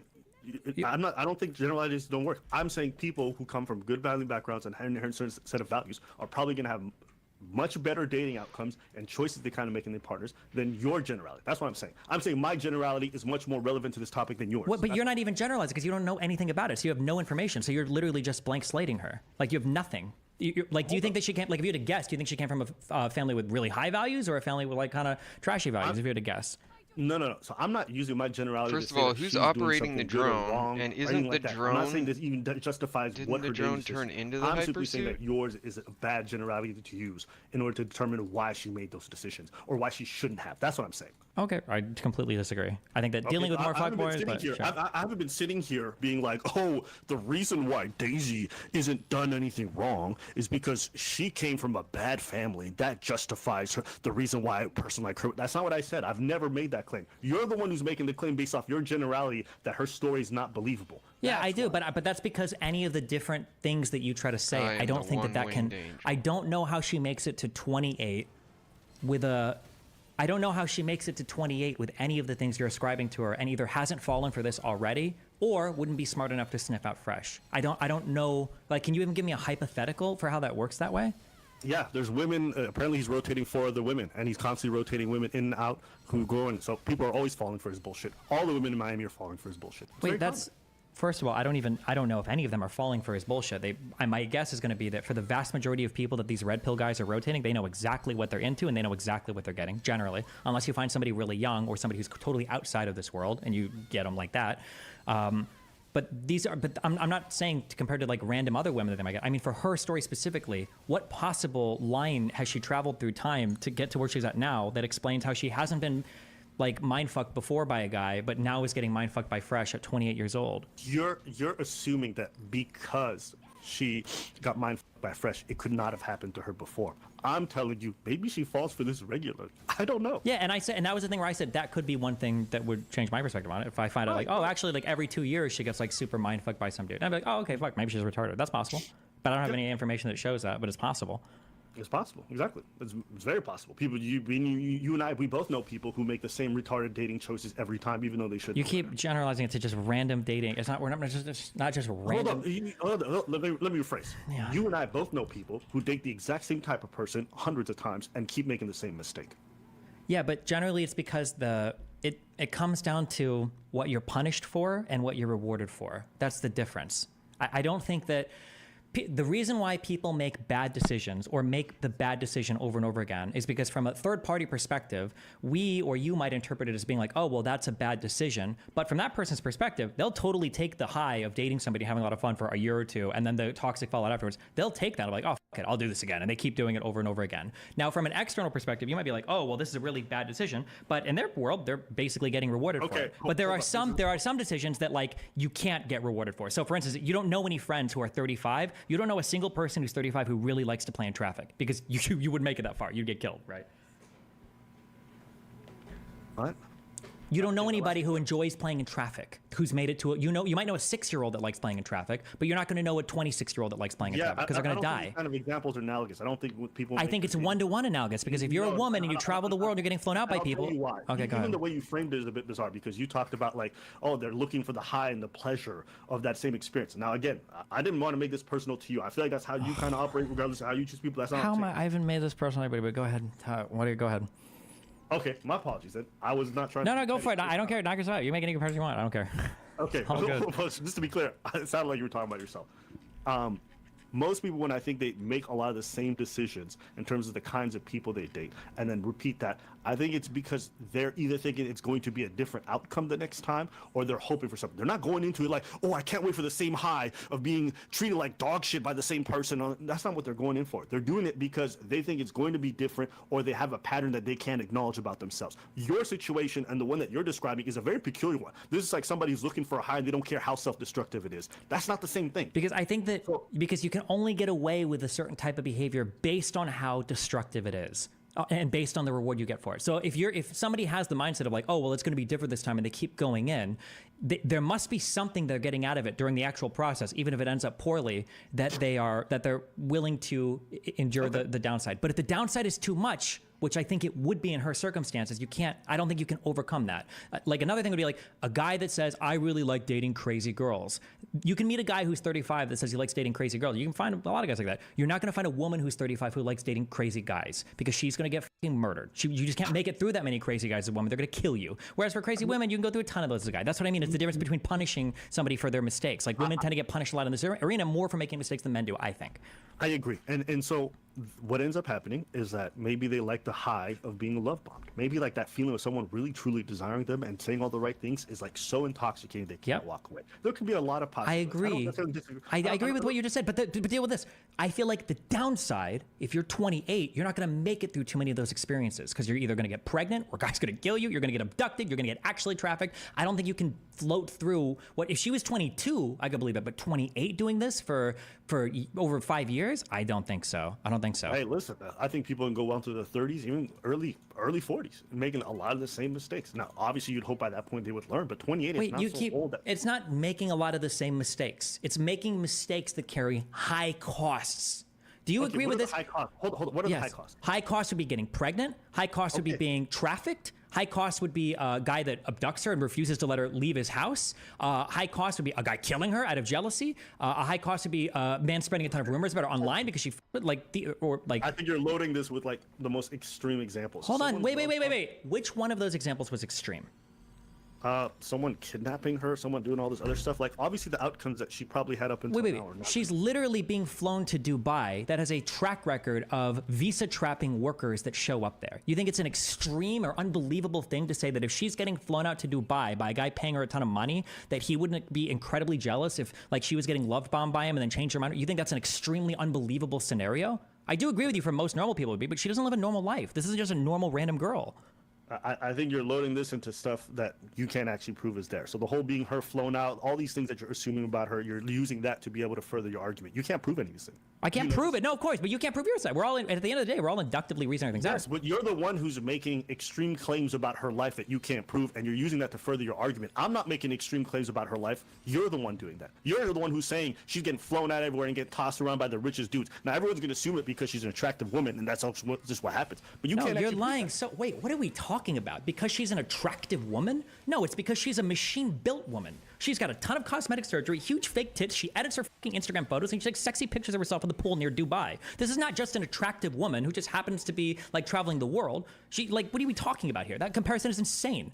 Okay, first off, we got to stop this whole thing. Dubai. Do you realize that people all over Europe go to Dubai all the time to be able to travel there? It's not like I think maybe you've never been, so you don't realize this. Even when I flew in from London, there's a bunch of people who just go there to go visit. Not everybody who's going there and taking pictures there is all getting flown out to get by somebody. Okay, all right? she's not going. Okay, this is like so generalized. It's silly. No, because you're not. I don't. If she had a set, if she went to Dubai and she had a set of pictures of herself, you know, visiting monuments and like going around town or whatever, that'd be one thing. It's not. It's her in fucking doggy style outside of a fucking pool. It's not just random pictures. I feel like I'm talking to a China right now. Abba, you're smarter than this. If your girlfriend went to Dubai and she was taking those types of pictures and posting them on Instagram, you'd lose your fucking mind. She's not just traveling to fucking Dubai like, oh, here I am at a fucking shopping mall. She's in fucking porn poses next to a fucking pool in a fucking swimsuit. What are we talking about right now? This is insane. Yes. You're buying into the whole red pill narrative. It's not a red pill narrative. It is absolutely a red pill narrative. You are literally just looking at these pictures and then you're like, oh, she's doing it. That's it. That's what you're doing. Ending, okay. And then you're using that to further the rest of your argument. You have zero proof other than the fact that you have circumstantial stuff about her being in a place, and you're like, yeah, you know what? She must be a prostitute. She must be a hooker. She must be an escort. You are concluding heavily based off of very limited circumstantial evidence. Not even a good one. You keep saying I'm concluding. Yes, I don't have access to her records. I don't know 100%. I'm just making what I think are. You're trying to say that these inferences are so insane. Where the f does she get the money to travel to all these places? What does she do for work? Have you had the chance to ask her when you talked to her? Nope. Okay. All right. Do you know about her family background? According to Fresh and Fit, they're incredibly wealthy. I don't believe that for a microsecond. Hold on. That's Fresh and Fit, though. That's their claims. I don't care what their claims. I'm sorry. Hold on. Do you think I believe Fresh and Fit when they talk about anything? I'm sorry. That's not true. I do not believe she comes from a wealthy background. No shot. I don't believe that from a microsecond. So you are the most detached person from this whole thing. You don't believe Fresh and Fit or either of the parties involved. You don't have any actual proof of anything. You're just going based off your own conclusions to make. What proof did they provide that she's from a wealthy family? Why are you believing Fresh and Fit only when it's against them, but you don't believe them when it's in favor of them? Why would you believe them when you don't think that it's reasonable that Fresh could get swindled by some girl that lies and says she's a millionaire when she made her money fucking other dudes in other countries? That completely sound like it fits with Fresh's story that he would fall for that? Hold up. At the time when they weren't having issues, these were the things that they were claiming. So what incentive did they have to really lie about her background? What incentive do you have to lie about a girl who's traveling the world and saying that she actually comes from a wealthy family and that's why she has the money to do it? What do you have every incentive to lie? What was the incentive? Go ahead. The incentive is that you don't want it to seem like your girl's getting paid by flying out and visiting John's. She's got a wealthy family. That's why she travels so much. So let me just get you on the record. You feel like they were lying about the fact that she's a hooker? I think that's what you're saying. I just want to make sure. That's the claim? I think if she was an escort or a hooker, I think they would lie about it. Yes, absolutely. I think they would lie about it. To be clear, so we got you on record. You feel like they were lying about the fact that she's an escort? Yes, I think so. Yeah, I would think so. Yeah. Okay. All right. So if that's the claim that you're making, you feel like that's enough. All right. Then I'm going to concede this point.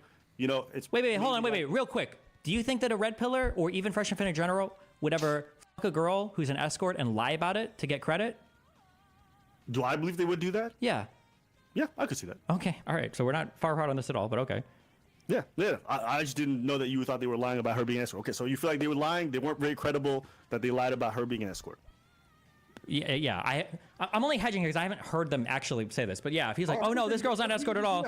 What? No. You're gonna take a strong stance. You've been taking a strong stance. Well, you're the one that wants to ascribe a 100% stance to me. I'm just saying I haven't heard them say this. But if they're saying that like she's not an escort or whatever, if they were looking, here's what I know for sure: that if they looked at that girl's Instagram in any other circumstance, they would 1 billion% say that this girl's an escort 1 million%. And if a guy claimed otherwise, they would say that she's lying about it. Now, if Fresh did like a live stream where he's like, actually, I've got a tree of her whole genealogy here, and I can track through all of this, and I've talked to her mom and dad, blah blah blah, and then he says, well, I might be more likely to believe him then, maybe. That's the only reason I'm hedging it. But if all he said was like, oh no, guys, trust me, she's not an escort, then I'm like, bullshit, dude. Of course she's fucking escort. You might even paid her. That's what I would. Yeah. I agree people would lie, and I agree they would have that stance. I agree with you 100%. Hey, listen, you feel like she's an escort. They're claiming she's not. I'm saying I don't know. I don't think there's been enough conclusive stuff for me to determine that, or to say it's very likely. Sure, but I mean, like, we also know that like these guys literally shop like seeking arrangements and shit to find girls. We also know that she said that she wouldn't date a guy who doesn't make less than $1 million. So I mean, like, all of it points in that direction. I don't know 100%, but that would be my assumption. Yeah, and if they said no, she's not an escort, that's not information for me. If they give a reason why she's not an escort, then sure. But he has every incentive to lie about it, so I'm not going to believe what he says. No, she's not an escort. Okay. All right, I'm with that. Also, I don't understand that the story of her family being wealthy doesn't line up with anything. Why is she so desperate for financial support from Fresh? Why can't she leave the United States? Why? So she can't leave the United States. She can leave at any point if she wants to. Well, but she said I think she was making it sound like she couldn't, or she might have said she couldn't. I think when she was on Jessica's stream talking to us. That's not what she told me, so I don't know. Maybe she told you guys something different, but she can't leave. I don't remember. She's already setting up her own visa situation, so she's good. But again, she could be lying about all this stuff, so you don't want to believe her, that's fine, but that's all she's told me. As far as the whole financial contribution and child support, to me, this is my perspective. Now, you have your perspective on mine. Mm-hmm. I just suspect that she's mad that this dude, well, obviously she's mad about the breakup. That's definitely a part of it. And I think she's also upset by the fact that he just kind of threw her to the wind when she was pregnant. So I think this is her just being like, you're going to pay for this somehow. I don't think she actually needs the money. I don't believe that at all. But again, that's not something I could prove, so I wouldn't die on this hill. Yeah, that's possible. Sure. Yeah. Okay. Here it is. You said she was very dumb because she found a guy from a dating show, who talked about how women are servants, and then you flew into Miami to be on a panel, and you think he is dateable. Does that sound close to what you said? Probably, yeah. Okay. Why do you think she was in Miami? But probably to fuck somebody. That'd be my guess. I don't know. What's that? So probably to fuck somebody. That'd be my guess. If I think she's escorted around the world, that'd be my guess. Okay. I just didn't know from the quote. It sounded like you think she flew in to be on the Fresh and Fit podcast. Oh, I don't think so. Because I think she said that she flew in on her own dime. She said that, which at the very least means that Fresh couldn't have flown her in because she wouldn't lie about that, knowing that Fresh could disprove it. I wouldn't think with receipts. Yeah. So if she was flown in, it wasn't by Fresh. And then, Fresh didn't fly her in. So, but I don't know how she got on the show. Have any of the producers came out or said why she's on the show? It sounded like... So they met well before she was ever on the show. So they met at some club, and that's how they ended up meeting. So she actually didn't know anything about the dude before. And so that's how they progressed the relationship, according to both of them. But if they met at a club, he probably brought up that he did the show immediately. I'm sure that's his first talking point. She didn't say that. Maybe Fresh was going to claim differently, but essentially... but she saw his Instagram at some point, so she probably would have figured things out in regards to what she said. But they went on dates from that. So is it possible that maybe this girl didn't see him through the podcast, but saw him through the lens of a person first? Obviously, she saw the wealth and everything, don't get me wrong. But she took him in that way and then later on learned about everything else that was going on? It's possible, yeah. Okay. But I don't think that that's congruent with a lot of her other story. Like the idea that you can tell me if you understood this. I didn't understand this. It sounded like she was saying that she knows or accepts that he'll fuck other girls or knows that men are like that, but he said he wouldn't, so she didn't expect him to, or she did expect him to. What was her ultimate stance on that? About sleeping with other people? Yeah, on the one-sided open relationship. I don't know at the end of the day what her actual position on that was. Yeah, I think she said something along the lines of it's kind of early, and I know he's gonna do stuff anyways. So I didn't want to rush things early in the relationship, but when I got back, I was hoping things would be different. Something like that. Okay, interesting. I don't know. Okay. Yeah. And then why did she go on the show? Fresh invited her. Okay. All right. Yeah. I think the reason why is like we all know Fresh and Fit from their stuff online, so we're like, these guys are clearly undateable. Why would you ever want to date them? But I'm trying to say is it's highly possible that people meet them in person outside of the whole online context of the world, and then they're like, oh, I'm enamored by this person. They're taking me out on dates. They're really pushing for things. It seems great. Then you find out all the other stuff later on. You're like, well, this feels very differently than the person I'm meeting on a day-to-day basis. It's possible to be kind of assuaged by the person themselves and not necessarily the public image, if that makes sense. That's possible, but I would assign a low probability to that. I would say a much higher probability is as soon as you meet somebody and you find out they're involved in like a lot of online stuff, you're probably going to like look around a little bit because you're kind of curious. That would be my... True. And you know what another possibility is? Maybe she looked at all that stuff and she's like, I still think this guy's dateable. Yeah, it's possible, but then I have trouble is reconciling how sadder. she could be so naive there but not have fallen for anything up till now. Although maybe she has and we just haven't heard about any of that. Yeah, fair. Okay. Do we know anything about this bracelet thing? Like what the... Yeah, you said you didn't believe it? Or I don't even know what the claim is. So is the story initially that he bought her a bracelet but it was fake, so she made them go to a store and they went 50-50 on it? Why does nobody have receipts of this fucking bracelet purchase? Oh no, there's receipts. Do you want to see them? Yeah. Okay, I can send them to you. Just keep them to yourself. Sure. So yeah, she wasn't lying about that.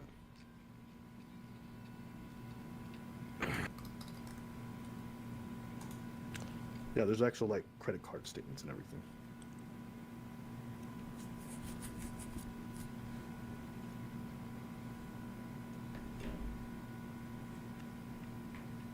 There you go. So yeah, this is also the same thing that Fresh claimed he never paid a dime for, and that Omiron also doubled down on the podcast when they were called out by their fans. But they said they never paid a dime. But yeah, which makes sense. They would lie about that because Fresh and Fit, neither of them want to be seen as simps, right? yeah, okay. So here are the two pictures. You can actually see it's in Chinese currency. So if you do the conversion rate to US dollars, it actually amounts to half of the purchase. And if you look on the actual receipt itself, if you look at forms of payment, there's two forms of payment. One's a chip and one's a Visa. And so that's the two forms of payment. He paid by Visa, and I think she paid by chip. CUP. That's like a... Oh, it's probably just a Chinese credit card or something. Okay. Chip card right below. Yeah, so there's two forms of payment. You wouldn't do that unless you're splitting it with two, between two forms of payment. So that's where they split it 50-50. Gotcha. Just curious, did she show you the bracelet? No, I think people saw it. No, they were in their pictures and everyone looked it up and they all knew how much it cost. Does anybody know if she still has that bracelet? Like, has that shown up since they broke up in any videos or pictures anywhere? I don't know. Why? Curious if she took it back and got the money for it. Nah, she probably just kept it. She already paid half. It doesn't make sense to. Why not? You get $15,000 from Fresh for free, no? Oh, no, it might go back to his card. That's why I'm saying I don't think she's desperate for money, because if she can afford to just drop $15K on this fucking thing, then she's probably not broke. Like, this whole idea that this girl's looking for some kind of, like, she pay out her child support from Fresh, like, it doesn't seem really reasonable. I agree. I don't think she's looking for child support. I think she's looking for a big payday for the abortion. Okay. Like, Yeah, she wants, like, know. 50 grand or something, or 100 grand for an abortion. Okay. It's possible. I'm not gonna say it's not, but all this to say, Fresh was lying on stream, and then she was telling the truth about that whole situation. Oh, listen. At the end of the day, I don't think Fresh has much credibility, but that's just one opinion. But yeah, you wanted receipts. I think you felt I was being biased because I didn't show them, but they're there. For the bracelet, yeah. Yeah, looks like they bought it. Okay. All right. Let's see.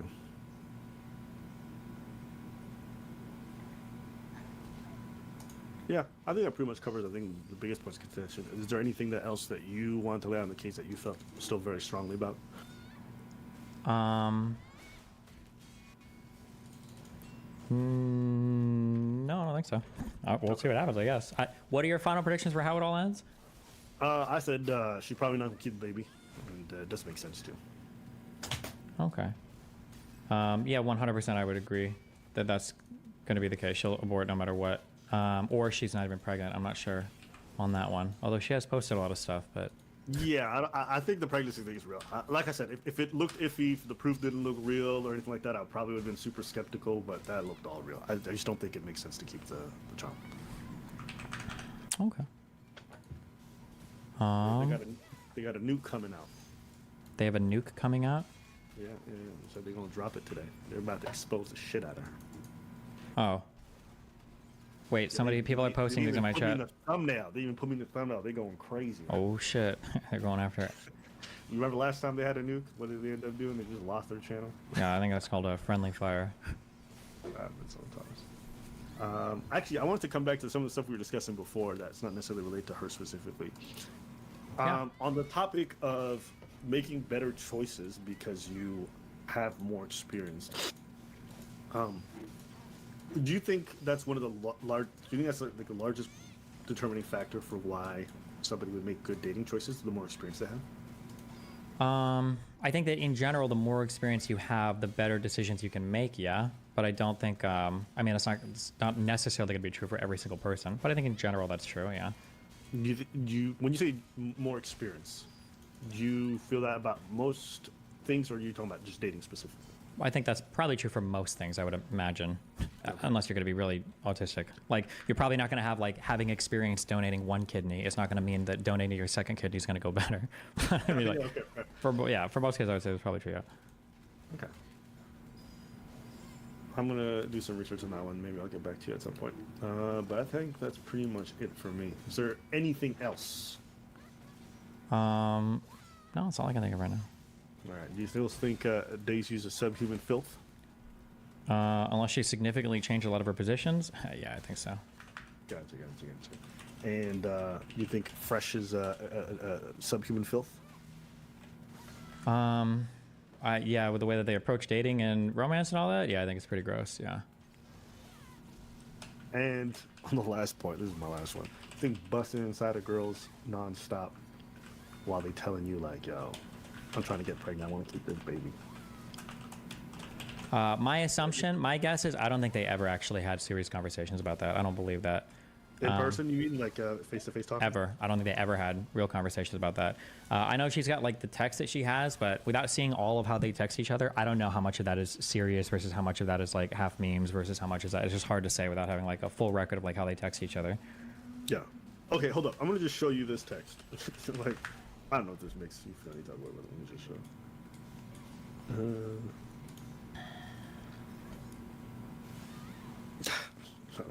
It's so weird seeing somebody's text messages about busting inside of each other, but here we are.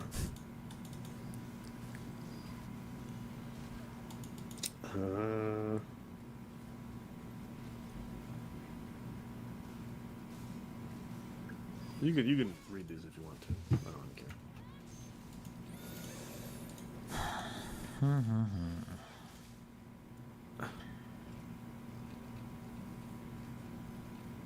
So this is a different pregnancy scare. So there's not just one or two. I think this is the third one.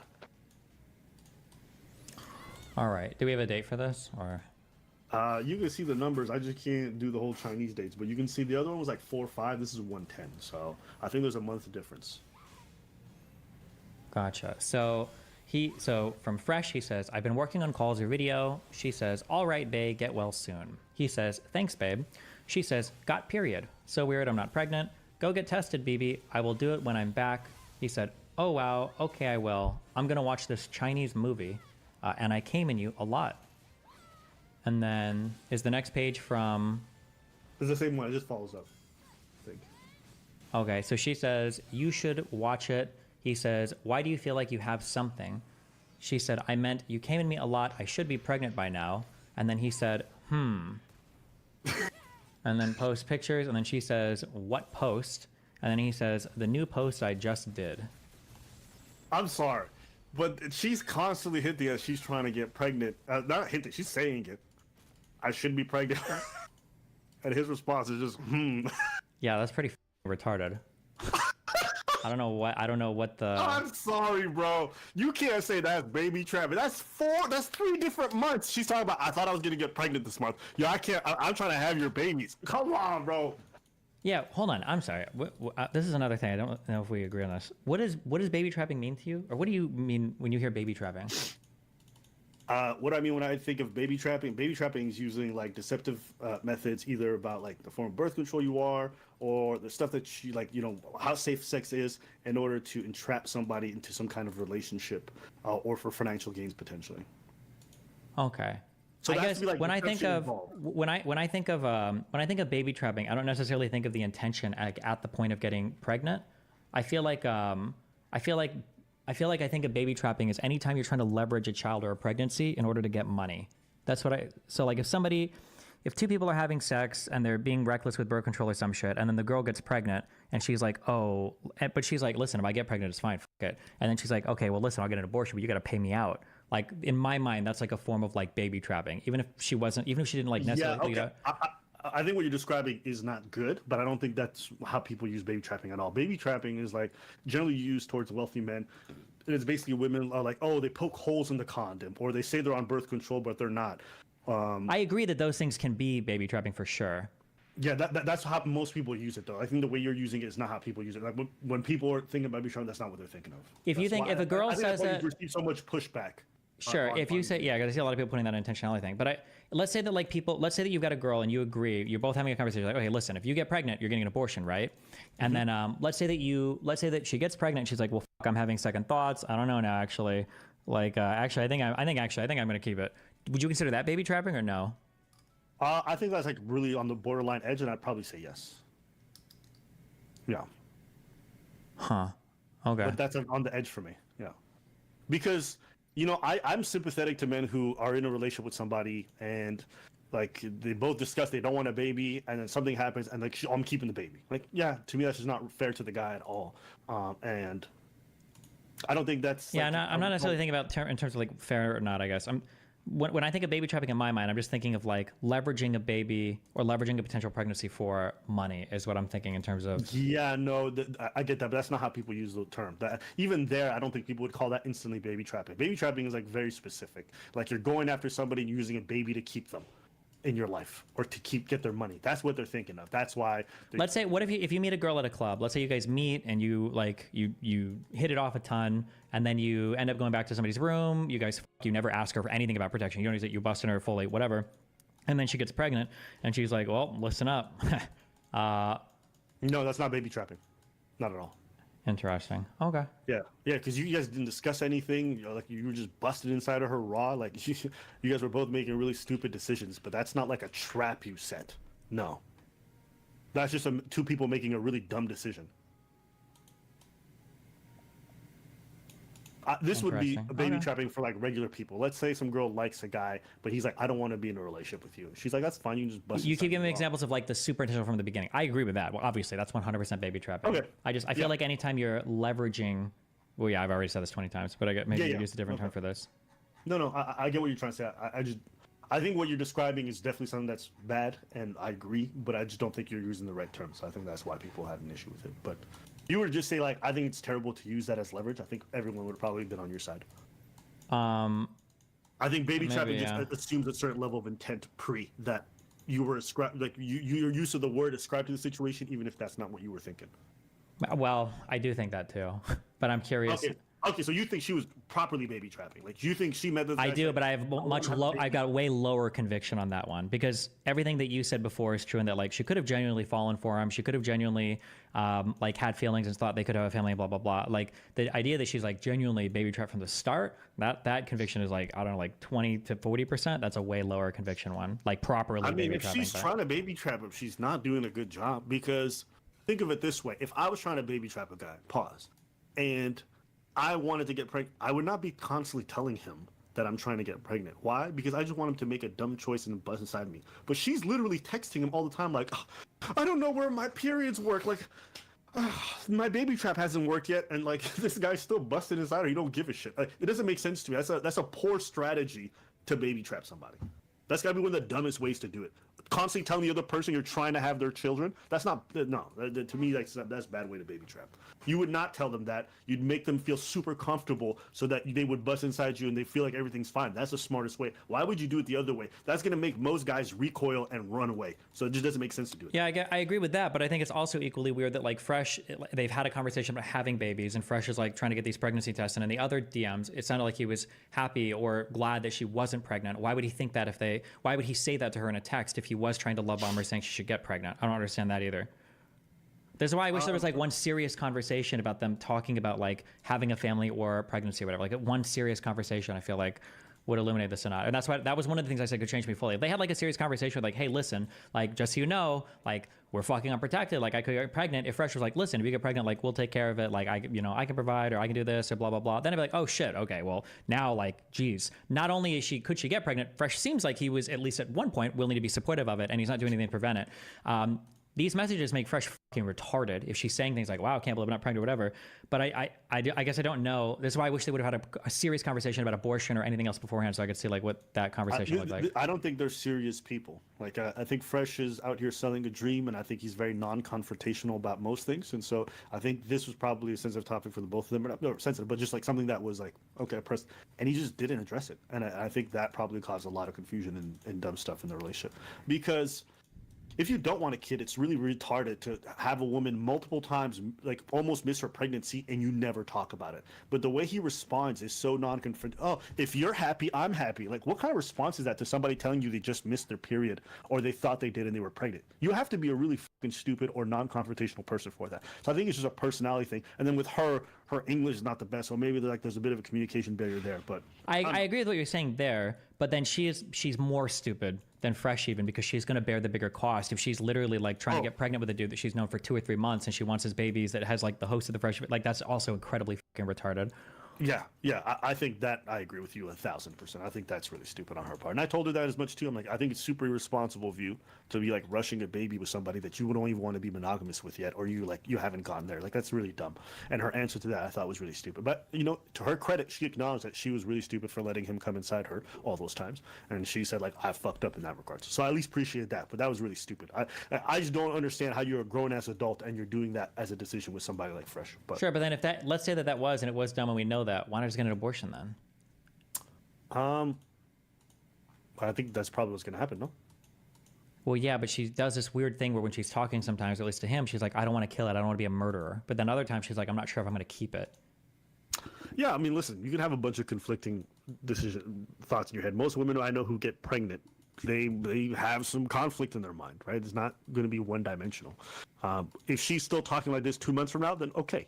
But, at the initial stages within a week, like I don't expect someone to make the most rational talking points about whether or not they're going to keep something alive or not. Like for me and you, it's a lot easier. For her having the hormone changes and everything going on in her head about realizing she's having a kid that she may have always wanted, like probably going to be a little bit of time before she finally accepts, I have to get this fetus gone.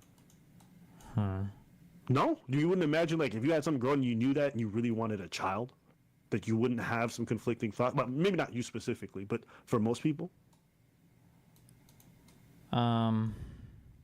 Guilt, fear, all these different emotions run through your mind because, like, at the end of the day, you are just killing a baby or whatever.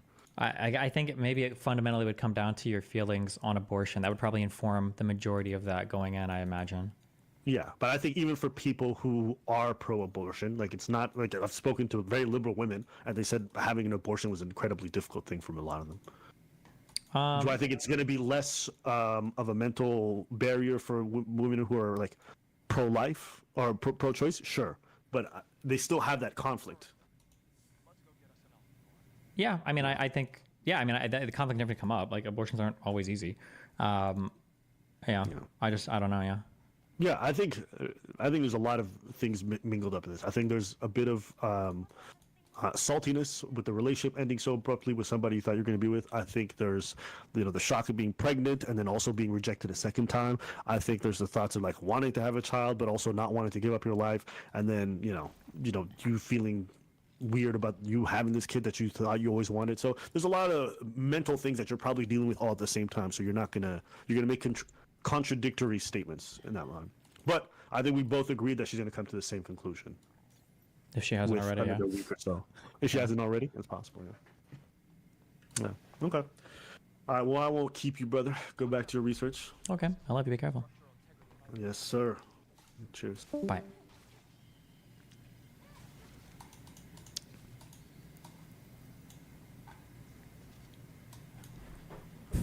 Has Fresh and Fit done their nuke stream yet? Or when is that supposed to happen? I need to go back to 38 minutes? Really? You know, because since they want to bring this girl on and platform her, etc., but they don't know the real Daisy Chen. They don't know Jin Chen, but I know Jin Chen. And I'm going to make you guys very familiar with her as well. We're all going to know Jin Chen when this is done.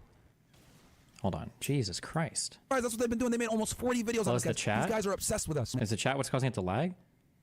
Hey, mind you, well, actually, no, we're going to talk about that. Oh, that might have been it. We're going to talk. This girl is bad news. This is, you know, what the hell? They met on November. Why would you get so nervous? Right? Number 2, she has 3 phones. And and we'll show an Instagram picture right now, actually, real fast, of when she took off. So she goes, after first told her, hey, I don't want to be with you anymore. I don't intend on marrying you. By chasing new and better life. By the way, this business class sucks. Holy shit. And, you know, I'm not going to get you an apartment because, mind you, this all started, guys, because she wanted an apartment. And Fresh said no, right? And she drops it. So she leaves abruptly and she drops an Instagram story saying, bye, going to find a better life, right? And she's getting on a plane to go back to New York. And she's been in New York since, right? She left on or about, I want to say March 26th. I think is the day that she left, March 26th. So they get back. So the timeline, again, November 21st, they meet, okay? No, they hang out again, December 28th to January 10th for a period of time. Then from March 9th to the 24th. He basically breaks up with her a day or two after they get back, after they're back in Barbados here in Miami. Says, hey, I don't want to get you the apartment. I don't want to marry you. I don't think this is going to work out like long term because she wants a serious relationship. So she gets on a plane and leaves on the 26th, right? There is no business class on domestic flights. I mean, kind of. I think sometimes they might call first class business class. I don't remember. I feel like I've seen that before. Or I feel like business and first are kind of interchangeable, I think, if you're on domestic. But then if you're doing international, they'll be different. Well, actually, no, we're going to talk about that later on. We're going to talk about the pregnancy in a whole other chapter. We got a couple chapters on this thing. But I just wanted to give you guys the relationship, okay? So that's how they met. That's how long they've hung out with each other, known each other. Though they've known each other since November, cumulatively speaking, okay, they only spent roughly between 15 to 20 days actually hanging out with each other and speaking to each other. And during the course of them meeting and hanging out with each other, Fresh is vetting her. He's testing her, he's asking her questions, etc. And she failed the test, right? She failed the test. These are a couple of the red flags that he noticed while he was hanging out with her in person that made him say, I can't commit to this girl. I can't take this girl seriously. Mind you, he was doing this thing and he had other women as well, which is something that she was also angry about during this whole situation. So there we go. Now that we have an idea of the relationship, let's get into the other elephant in the room, okay? We talked about the first elephant in the room with the relationship and Fresh being an idiot, which he is. Let's just be honest here. He made a big fucking mistake. And it is what it is. You know, guys make mistakes. No one is perfect, but this one was a big one. And we got to take accountability for that. He fucked up here, right? So as you guys know, she's been running around. She went on Abba and Preach's pod, right? And I'm not surprised. You know, Abba and Preach have been making videos on us for years now at this point. They've made somewhere between 30 to 40 videos on us, talking shit, trying to attack our character, etc. And other podcasts as well she's went on, you know, talking about this story, etc. She's essentially been doing a press run the past few days ever since she leaked this phone call and text messages, right? And I'm going to show you guys a clip. One of the things she's been doing is saying that she is not a sex worker, right? So let's go ahead and play the 2 clips where she says this. Here's from one podcast, which I will not name. They're accusing me for being escort and being on this kind of website. Just use the brand. If I'm a Miss Asia and I'm a former bodybuilder, why would I put myself on the internet? On it doesn't make sense. Escort website. That is no, it doesn't make sense. We even one thing that I didn't. Okay, so he says, yeah, doesn't make sense. I don't believe it. Yeah, you're not.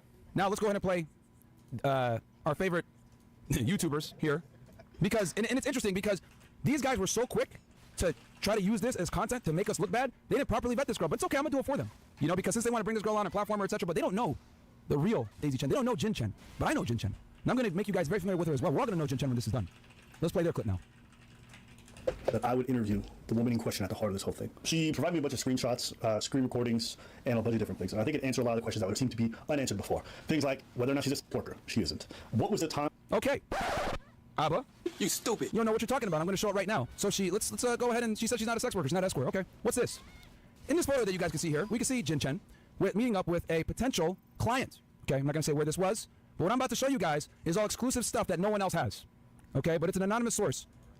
Okay. So this is a photo of her meeting up with a guy, and it gets better. We got video and audio. Run the clip. If you call me an escort, prove it. Prove it. Firstly, you think No. cash on me? No. Which insurance for? Do you have cash? I prefer to pay you half first and half after. It's still worked out, we want to pay up front. Why? I'm here. What are you worried about? One time, I paid the girl up front. I was pushing her. She said she came out 3 times and then she couldn't do it anymore. So you want to do it 10 times? Do it? I have been scammed in the past. Yeah, but I'm a girl. I need to be more secure. If you're not making an excuse, that means you are not willing to pay. I would like to please you morally for an hour or so. It's not just me fun. But yeah, usually I'll wait for 2, 3, 4 hours. Non-stop? We start for maybe 30 minutes or less to do it. I cannot stay for 2 and 3 hours. You can't stay for 2 or 3 I can stay, but I cannot have sex for 2 and 3 hours. Like, who can do that? It's not just sex for 2 or 3 hours. You have to trust me on this. You will not be uncomfortable. You will not be painful. If If you are, you may go. I will not force you to stay. You can pay me half, and I will stay here for 1 hour. 1 hour. Doesn't mean you're only going to stay 1 hour. Then I will stay here for 1 hour. Then because for you, 1 hour is enough. You said 2-3 hours. I cannot stay for 2 or 3 hours. You can't stay for 2 or 3 I hours. can't. Honestly, the onus is on you to make this experience wonderful, so that I will want to see you again. Okay, so let's get started. Are you sure? I've got you in my sights. I could end the podcast right there. But wait! I mean, for being ultra charitable, the video could be completely fake or highly edited or misleading. It's possible, but I mean, like, okay. There's more, guys. There's more. Because, see, she's been running around saying that she's not an escort, etc. No, I don't do this, blah, blah, blah. I mean, I'll let you guys decide what you think after seeing that, okay? Do you think she was recording that? No. I don't think she knew it was being recorded. I don't think she'd ever let people record stuff like this. We're going to keep going. There's more. I could end it right there. But let's go. Let's keep going. So, obviously, you guys can see here, that sounds like negotiating for something. I don't know what particularly, right? But I think we all know kind of what it may or may not be, right? So she's also talked about how she's a good person and her character, etc. We got some more, guys. So, I have here a Chinese police report. You guys are probably wondering, Myra, what the hell? What's this? Guys, this is a police report where she basically stole money from an individual. Okay, yeah.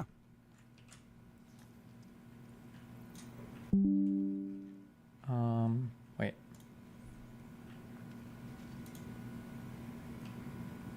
For correctly guessing escort, here's to you, King. Abba coping hard right now.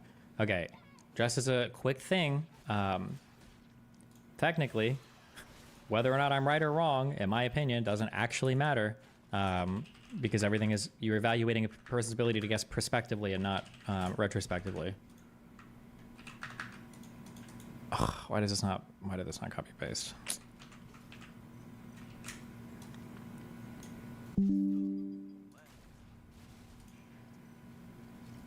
Okay, copy all text. Did it do it? Just paste the image into Google.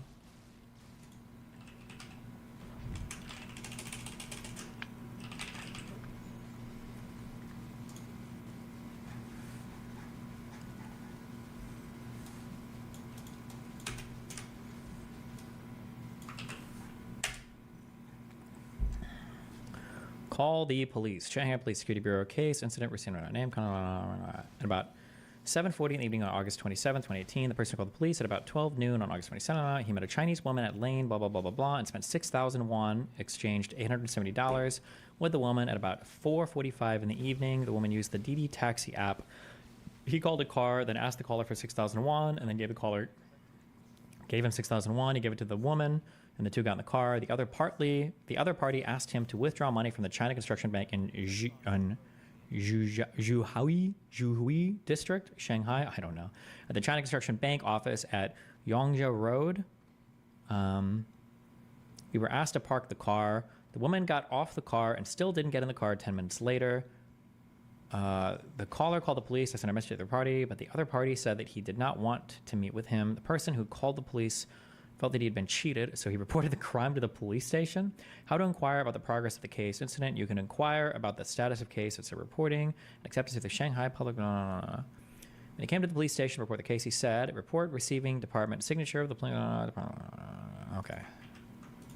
Is her name mentioned at all here, or? This receipt only proves that the public security agency has received the situation reported by the caller and does not provide any other proof. Public security organs will review the. Okay, so technically, there's not like there's not a conviction or even a formal charge. You guys talk about abortion. You report diet and exercise. How about that? Oh my God, fuck! I fucked up. I'm clicking out. Technically, there's not like a charge here. Definitely not like a conviction or anything. Also, I don't see her name mentioned unless I missed it. But let's go. Let's keep going. So, obviously, you guys can see here, that sounds like negotiating for something. I don't know what particularly, right? But I think we all know kind of what it may or may not be, right? So she's also talked about how she's a good person and her character, etc. We got some more, guys. So I have here a Chinese police report. You guys are probably wondering, Myra, what the hell? What's this? Guys, this is a police report where she basically stole money from an individual. Okay, yeah. She stole money from an individual, all right? And I had a friend of mine translate. Just curious, was her name mentioned at all in here?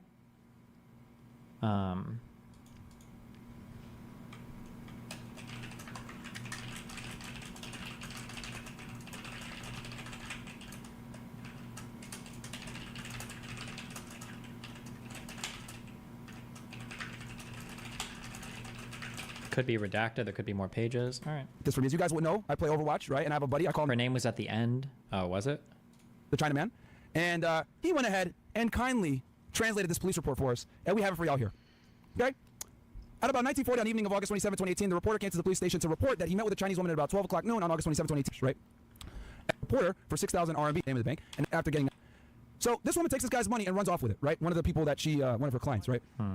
So what does that say about her character? And you guys might be wondering, Omar, do you got proof? Oh, I do got proof, actually. I got video. Here she is, taking the dude's money and doing what she's about to do with it. Oh.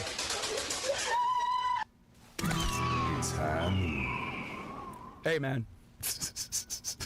I mean, we don't necessarily know that that's technically what the context of this video was. I feel like we kind of need to know, like, where did that come from? What's it about? What's the...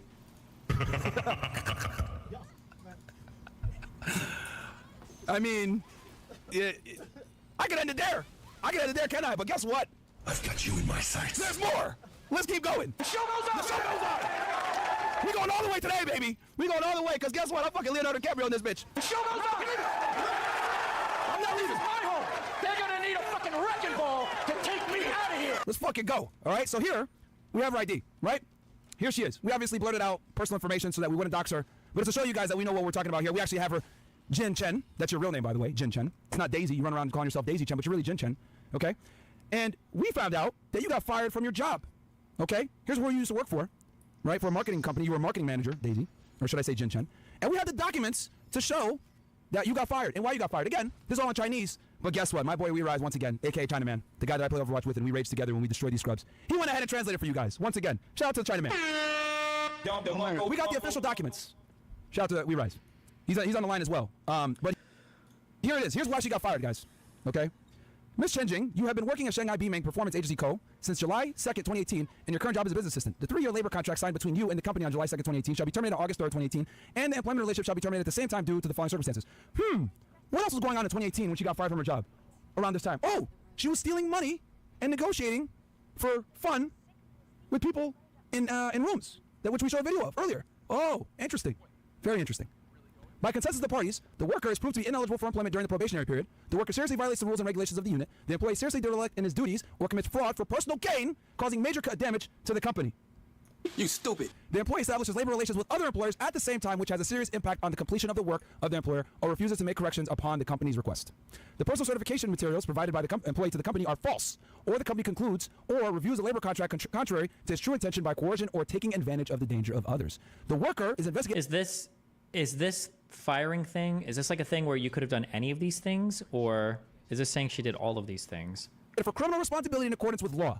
After the expiration of the medical treatment period, the worker cannot engage in the original job or work arranged by the company. The worker is not competent for the job and is still incompetent for the job after training or job adjustments. Like other like I feel like this, I don't think she's done all of these things. It's probably she did one of these things, or this is like a blanket fire notice. That's my guess. There's a major change in the objective circumstance on which the labor contract is concluded, making it impossible to form the labor contract, and the two parties cannot reach an agreement on the change after negotiation between the parties. Other circumstances provided for by laws and administrative regulations. Please go to the company's personal administration department before August 6, 2018 to go through the resignation procedures such as work handover, return of goods, and settlement of expenses and remuneration. So what does this all mean, guys, right? Obviously, they have to formally get rid of her and list out why, but obviously we got fraud, using fake documents to get the job, exploiting the company's resources. We actually heard from the boss that fired her that she stole money from the company.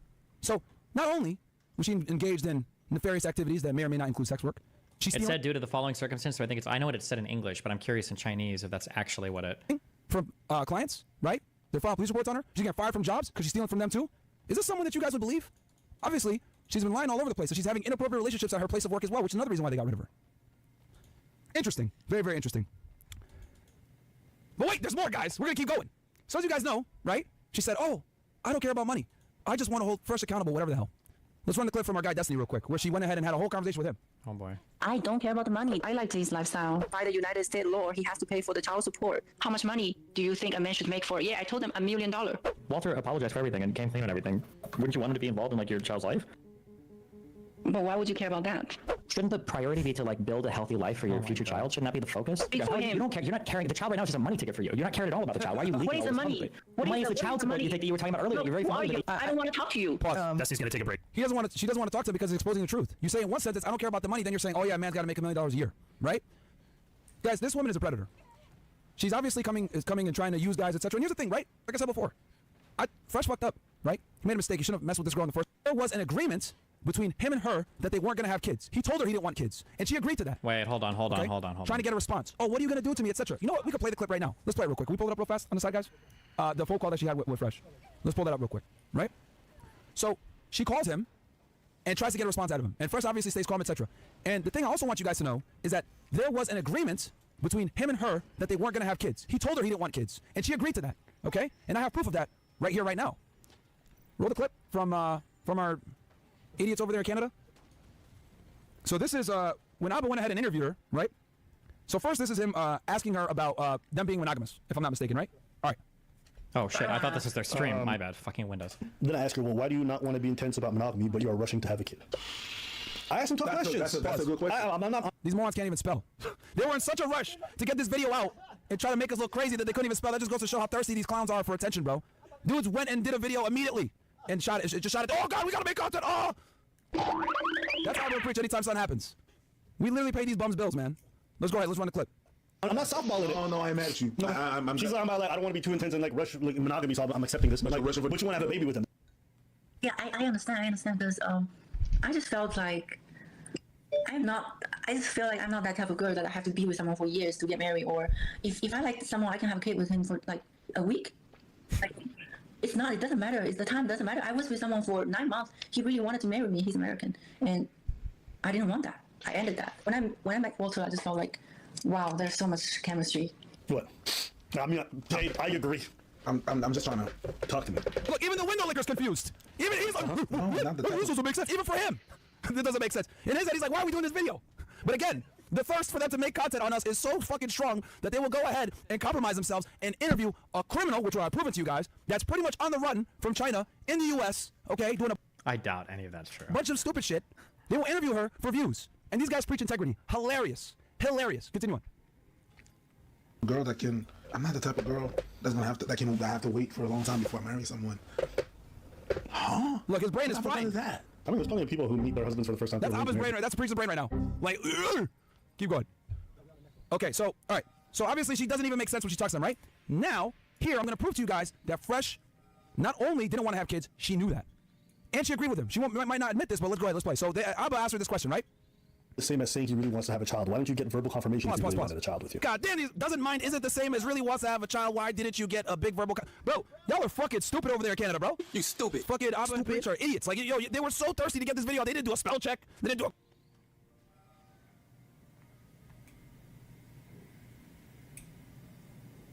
Oh, it's just formatted poorly.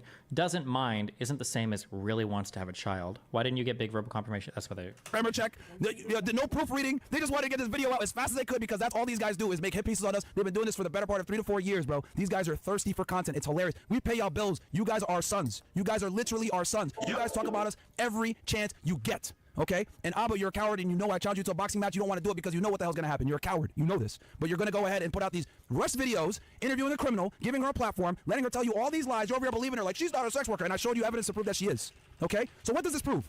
Abba and Preach claim integrity, but they don't have any. I wonder if they're going to make an apology video after this. Nope. Probably not. They never do. That's what they do. They just lie on people, give bottom feeder reaction content. It's fine though, because we're giving a kill shot for you and her. Both y'all aren't credible. Let's keep going. Okay, is there anything else interesting here, or because, can I go? I was pretty sure that he was so serious about me, but then okay, but at least he's not stupid that if he does this to me, I'm gonna get pregnant. I think it's just misunderstood. Maybe he was just being irresponsible. But for me, he's serious. So one more time, y'all. So they ask her again in that poorly worded question. Let's play it again. The same as saying he really wants to have a child. We're gonna play it all the way uninterrupted. I'm not even gonna say anything. Okay, hit play. No, he was like, he was kind of like just admitted that if he's gonna make me pregnant, he's just gonna like raise a baby with me, and he didn't first, like right? say that, but all his action proves that. Doesn't mind isn't the same as saying he really wants to have a child. Why don't you get verbal confirmation if he really wanted a child with you? No, because I was pretty sure that he was so serious about me, but then okay. Pause. Wait, fuck. Did I not hear that? Was I not processing that? So hold on, wait.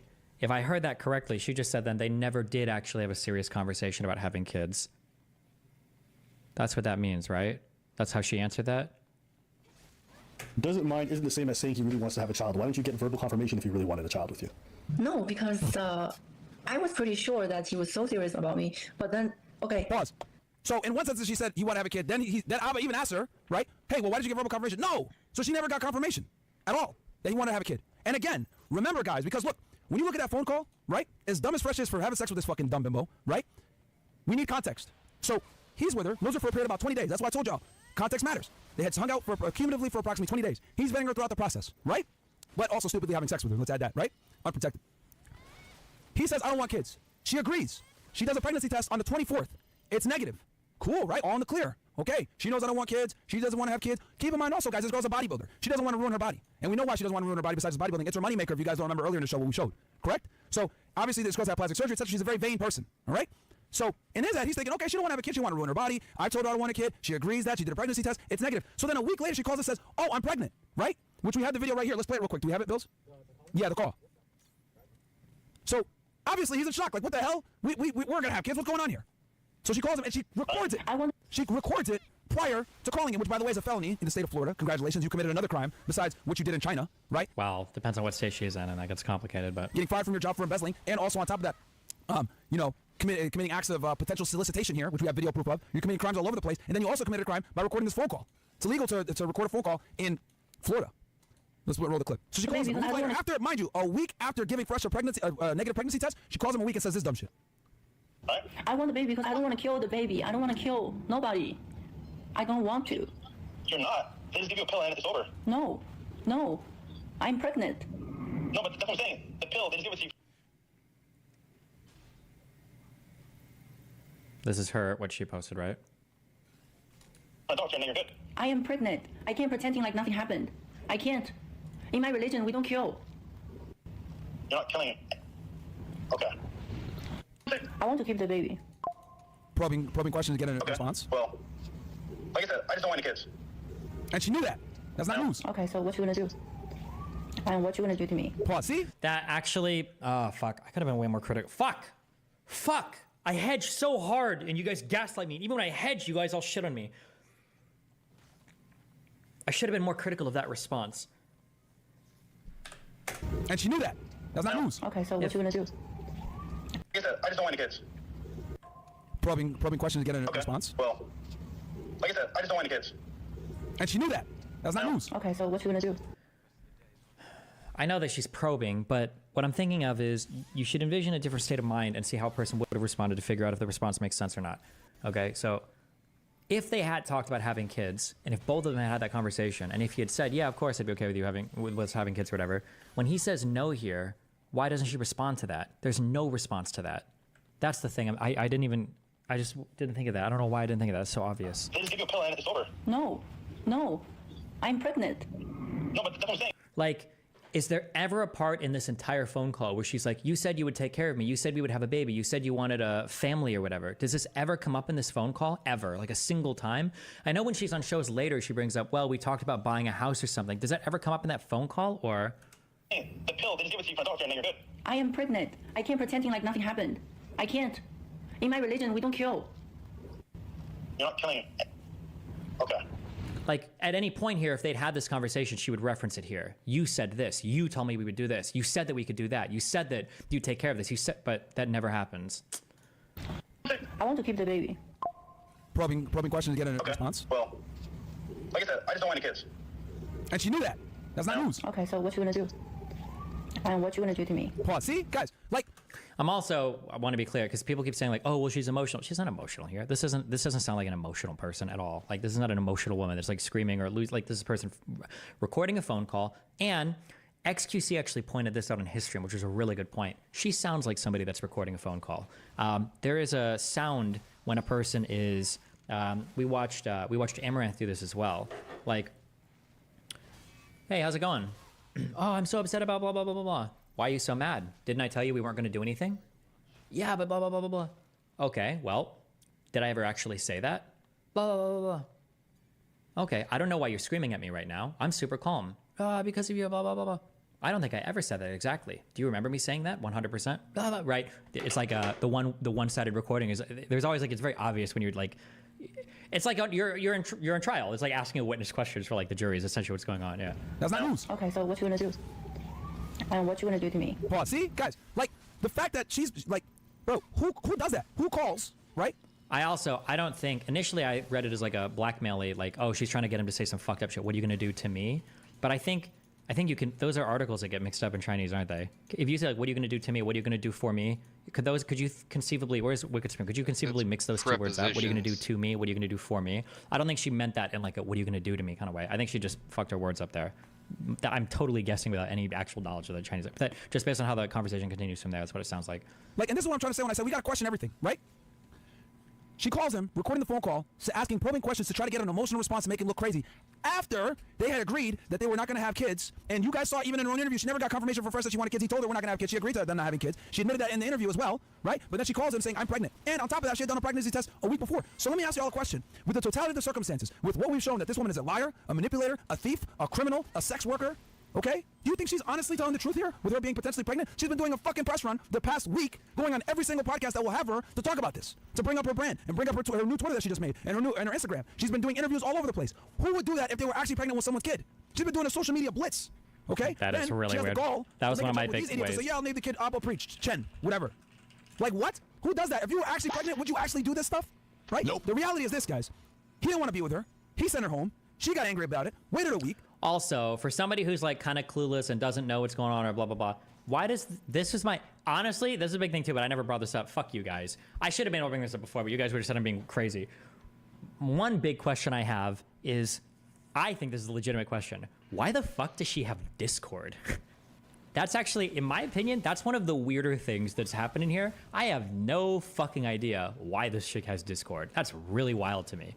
When Gisticle told me that he thought he was going to get her on stream, I thought it was a fake person because that was my first thing. There's no way this random Chinese chick or whatever. I don't even think I think they use like a WeApp or they use like there's like or WhatsApp and there's like other weird programs and shit people use. And generally, especially like in this world, like if I meet a random chick in my neighborhood, nobody here is fucking Discord. That's like a gamer nerd thing. And I think there are some, I'm trying to think of outside like gamer, techie, whatever communities.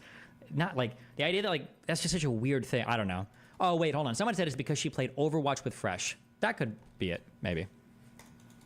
If she was already playing games with them on Discord, although she has mobile Discord too, then maybe.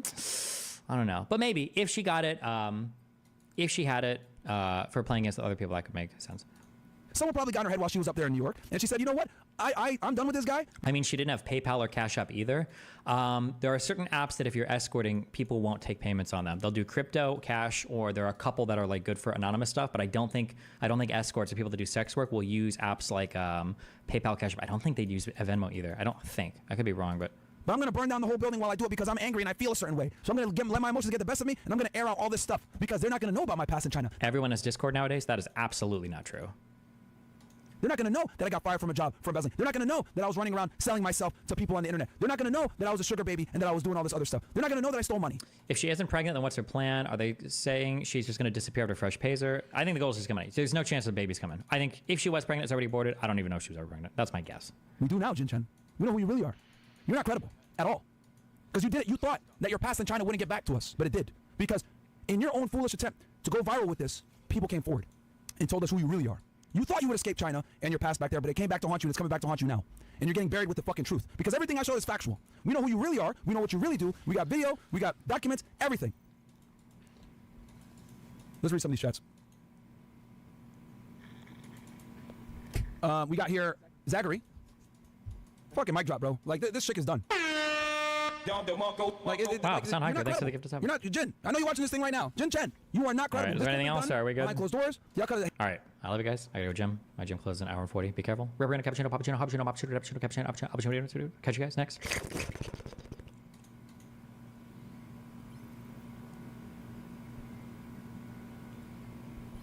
Wait.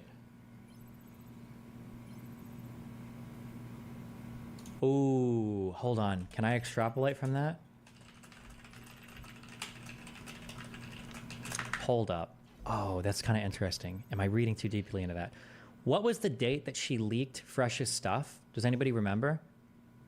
Was it on the 3rd or the 4th?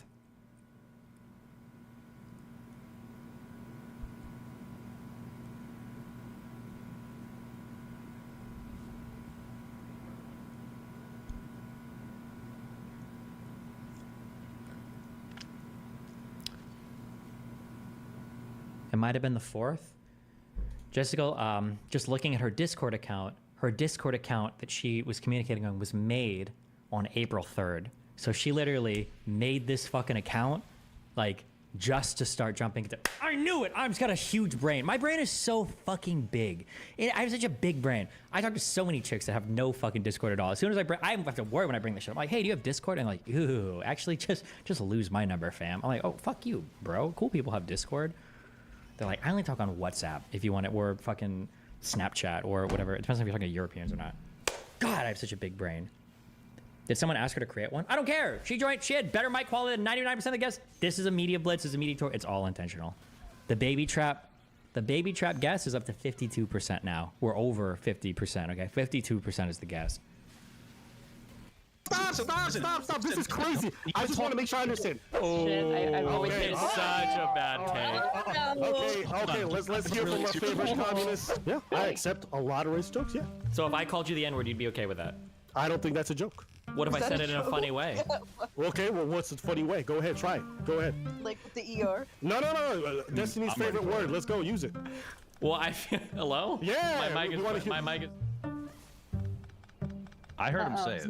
Mic cut out. Oh, how handy! How handy that your mic cut off. Soon as the Very N-word comes ideal. up. Soon as the N-word comes up, you know what I mean? I have technology issues. Sorry, hello? My mic is out. Abbott, that's what you're saying, Abbott. That's essentially what you're saying. That's the world you're advocating for. Abba, I'm just saying that when I insult people online, I like to think of like, what would MLK Listen, I saw that video you put up, Abba, about fat people, and I didn't like it. Ooh.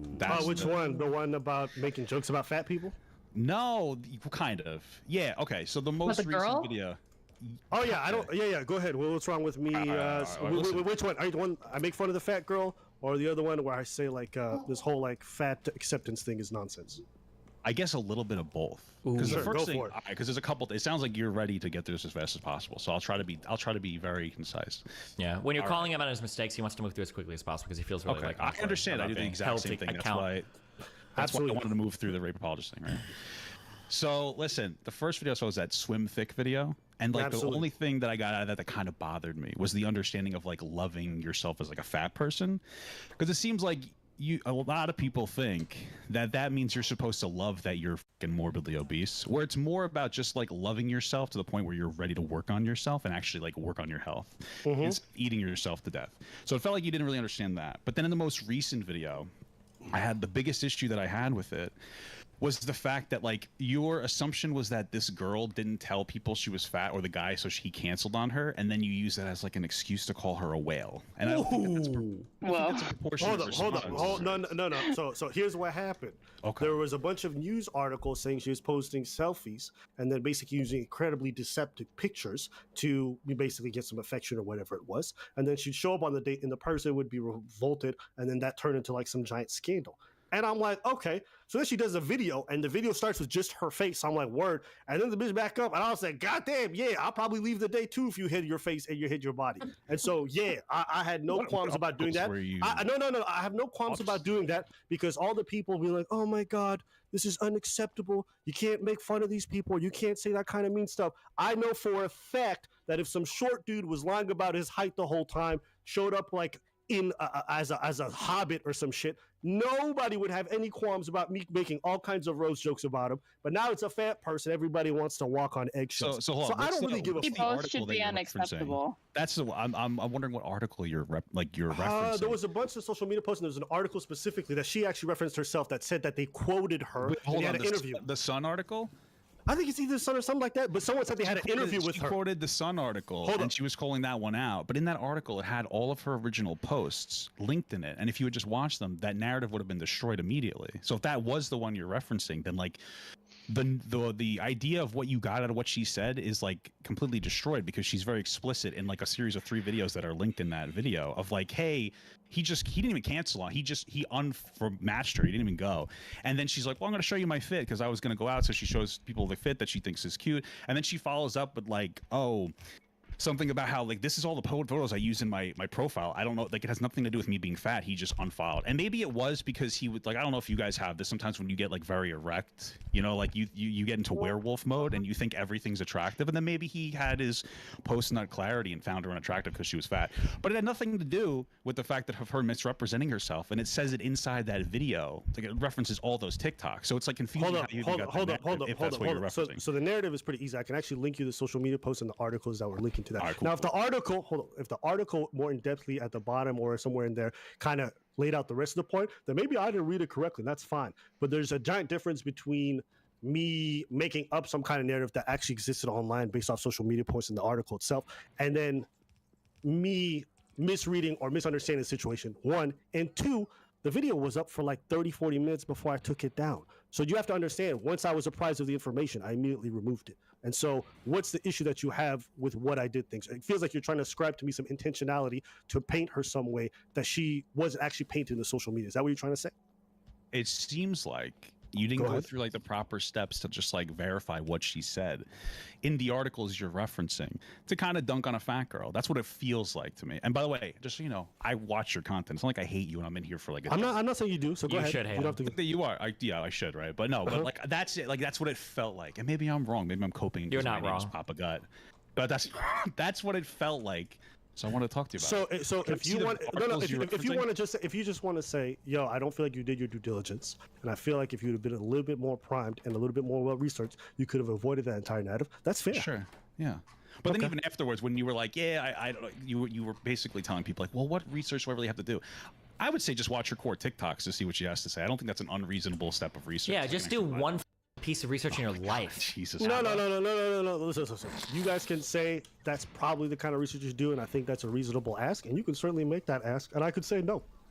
Okay. Can I see those articles? Look, I'm curious. wait, because you made it seem like she was like predatorily, like not representing herself. Wait, but isn't there a difference between best practice, like neutral, and then immoral? Like I would say, like best practice would be doing like all of the above and like going above and beyond. But like I feel like if you fuck up and then you like correct it immediately as like quickly as possible, isn't that like kind of the next best alternative? He's saying I have a responsibility beforehand to do a little bit more work so that the fuck up never ends up happening, which is a fair statement to make. It is, and it's absolutely true. That's not even really what I'm saying. It is what you're saying. It's not even what because I fucked up before too. What I'm saying is that after the mess up, you're like, well, it's not really my fault. It's the social media article's fault. Here it is. Instead of just being like, yeah, I should have checked a little bit deeper into it. And then on top of that, it doesn't seem like it's warranted to call her like a whale and dunk on her. Yeah. But again, I didn't see the core video because I disagree. And again, I'll say this for the 100th time. It was necessary to call her a whale. Hold on. No, it's not necessary or unnecessary. There's the idea when he says necessary or unnecessary, it's like you didn't have to do that. And I agree, I didn't have to, but I don't think there's anything wrong with it. I think it's disrespectful to. Okay, there you go. That's what we're getting to.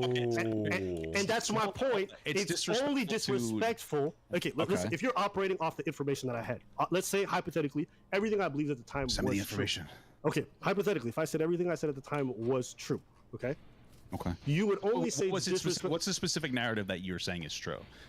That she was misrepresenting the way that she looked, showed up on the date, was upset intentionally to like trap guys in there, or do you think that if she did do that, it's because she's yes, plenty of people, plenty who maybe it's because she's self-conscious, whatever it is. I still think wrong, but why is it warranted to dunk on her because she's self-conscious and didn't like accurately represent her yes, because body? You're wasting people's time. You're going out here misrepresenting the way that you look to the nth degree, wasting people's emotional investment. You don't get no sympathy on me. And again, I'll say this for the 10th time: the only time we have this kind of narrative is when we're talking about fat people. It's not true. Fat people are the easiest to dunk on out of like any other group of people. Are you sitting here seriously and trying to tell me? No. Are you seriously sitting here trying to tell me that if this was a short person in this regards and they were misrepresenting their height and people dunked on them afterwards, that you would come here and defend them with the same degree? Well, I personally would. Yeah.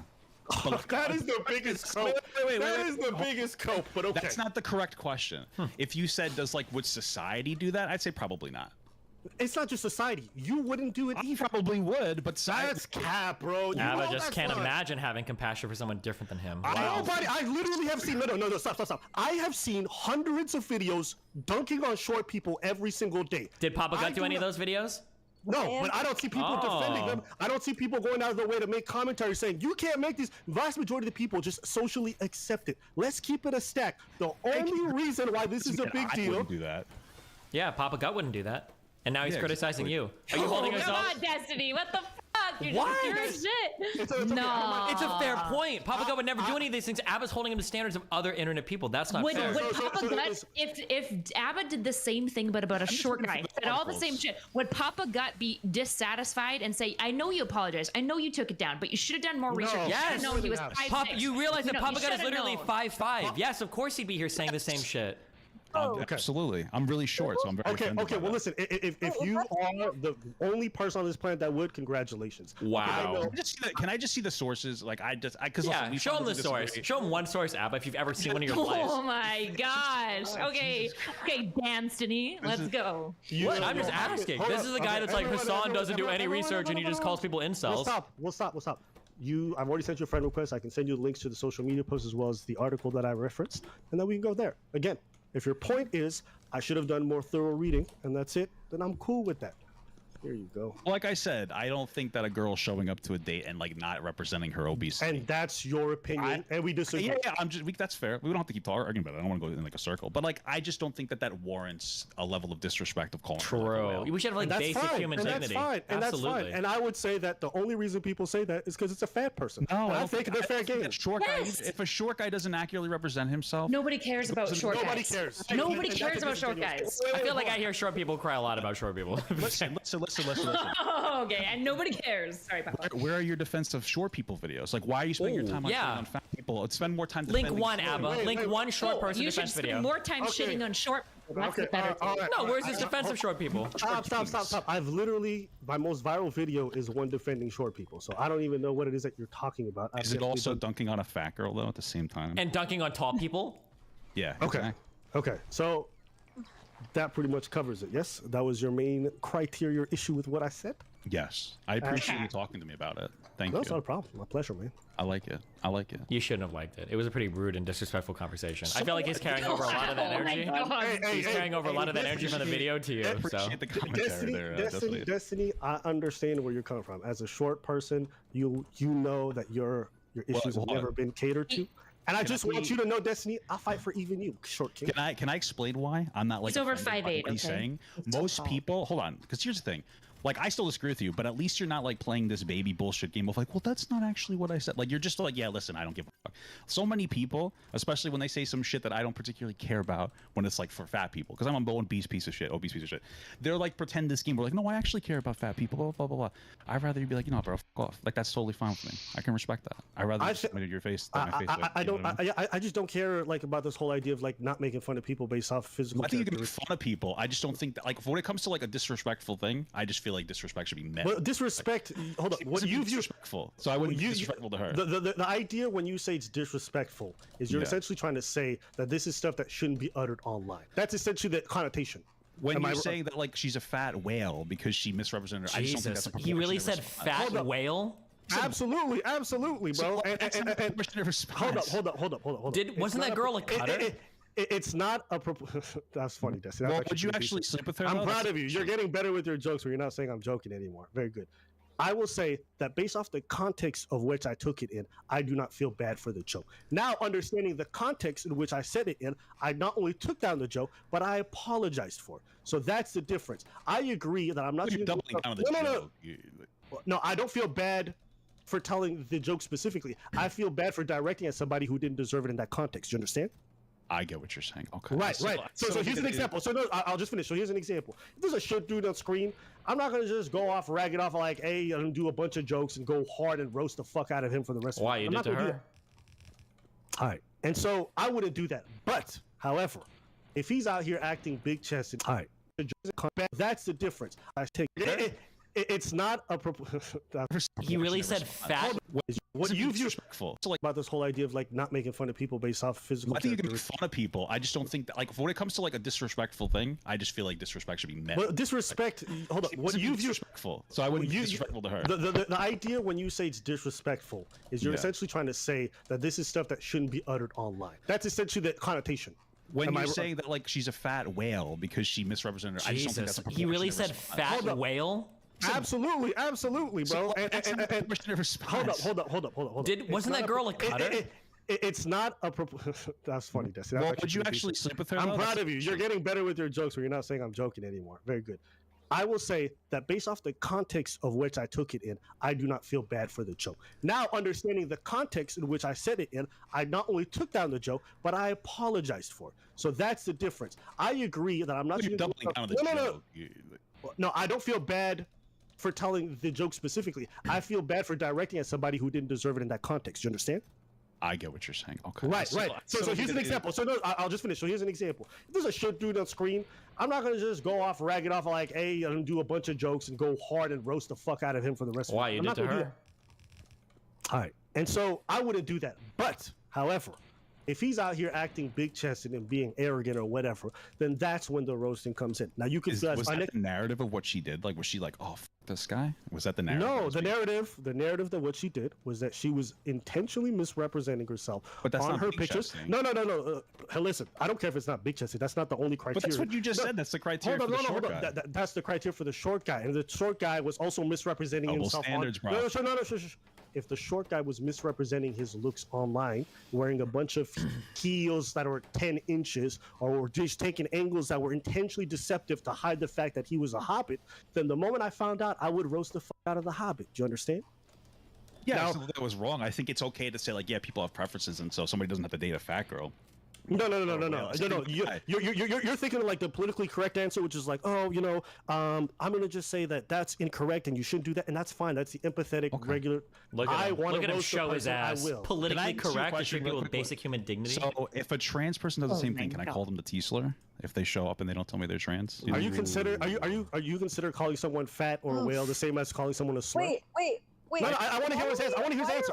I want to hear his answer. It's the context of how, if you like, well, there's no context you can call a fat person a fucking whale without it being like disrespectful. True. I don't think disrespect is an issue to me. Really? Okay. Yes. But hold on. Stop.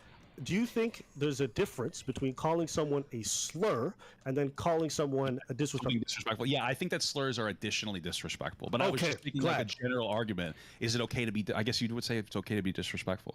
Yes, we do it all the time online. You be disrespectful to people. Yes. Nice you crack jokes. No, stop. You crack jokes about people that you feel are being morally reprehensible, right? Absolutely if Nick Fuentes, yes, you do. You don't even know who I am.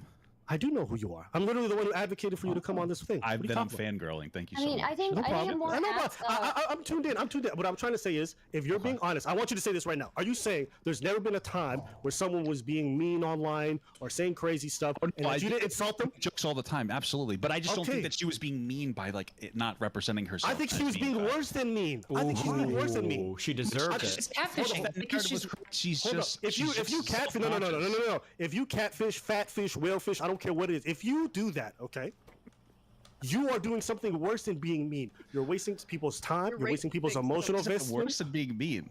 Yes, it is. It's way worse. Hold on, stop. What do you wait? No, stop. This is crazy. I just want to make sure I understand. Listen, hold on. You're talking about wasting time. You've been sitting with Destiny for 3 hours. You don't have anything to do. So it's like, what is wasting time really mean? That's hilarious. That's funny. Wait. That's totally different. One's consensual. How can you argue that being mean is way worse than catfishing somebody and like lying to somebody? Okay, but how much do you have to tell somebody on a profile? You see pictures of them. Do you have to disclose your bank account too? Okay, but if the narrative was true, fucking Destiny. Yeah, it's an honest question. Abba, would you still? Would you have Abba? Would you have the same energy, Abba, if she'd killed herself after your video? What are you talking about? Let's say she killed herself in every video. Would you be like, yeah, I should be able to disrespect anybody that I want to online? Hey, listen, I don't want anybody to kill herself, but if she does because of that joke, what do you want me to do? Wow. That's all that needs to be said. This is your argument, Destiny. You would say, what the fuck? It's not the single joke that killed her. That's insane. It's an insane it could claim be. to make. He's a huge creator. Being a huge creator is a huge responsibility. It's not so Destiny, literally permitted and even fun, and we can even have it as a treat. I think. I appreciate the hypothetical that gets into spicy territory. Destiny, if you cover a news article, okay, let's say it's not the greatest news article, but you cover it, you're on stream, and then you mention somebody's name, and you're like, this person's a piece of shit. According to this news article, they're a piece of shit, and they go off and kill themselves, and then afterwards you find out that what's in the news article isn't true. Is it your fault? I would never do that. What, you've never looked at a news article and made commentary on it? Not without having all the information first. This fucking sneaky little sneakster. Oh my god. He tried. So we all know. Okay, so we good. As long as I could get him on record, we all know he's just trolling. It's okay. I'm not trolling at all. I do my Yeah, best. you're dead serious right now. Yeah, when I'm insulting people, I know what I'm talking about. Okay, I'm not just looking for easy victims on the internet to score brownie points with my community while I dehumanize people struggling with weight issues. That's cap. That's cap. Maybe not weight issues, but you definitely do other things. Anyways. Hey, listen, weight issues are real, bro. Yeah, they are real. I just want to appreciate that. I feel like when it comes to fat people, we all get anally like tight as soon as jokes come up or roasting or comments come up. And I feel like this is one of the few groups where they see that with. And I think if we're all being honest, the only reason that this is a deal is because she's fat. Now, I think it's just because it was unwarranted, and that you're just you're incorrect about that part. But okay, I see what you're saying. I think the unwarranted part made it worse, but I absolutely think that. No, I think it's unwarranted even under the context that you thought it was. But like, yeah, we're just going in circles at this point. Seems like he just wants fat people to kill themselves. That's what I'm hearing. Yeah, is that what you want me to do? That's what it feels like. Just say it. Tell him. I think I treat fat people the way I treat feminists. You know what I mean? Equal jokes for everybody. I don't care, women, whatever it is. I knew it. After this is such a bad take. This like equal rights, equal fights shit. I've always hated such a bad take. Okay. Let's hear from our favorite communist. Go ahead. I have a real serious question. Can I ask you? Because like this is actually no. I actually want her to expand on that. How dare you take away from the spice? Go ahead, Aaron. So what's wrong with cracking jokes equally against everyone? No. I'm saying I don't like the logic or like how you're approaching this. It's the wrong question. It's the wrong way to approach it with this like equal rights, equal fights thing. All right. Because like, Papa Gut's bringing this criticism to you.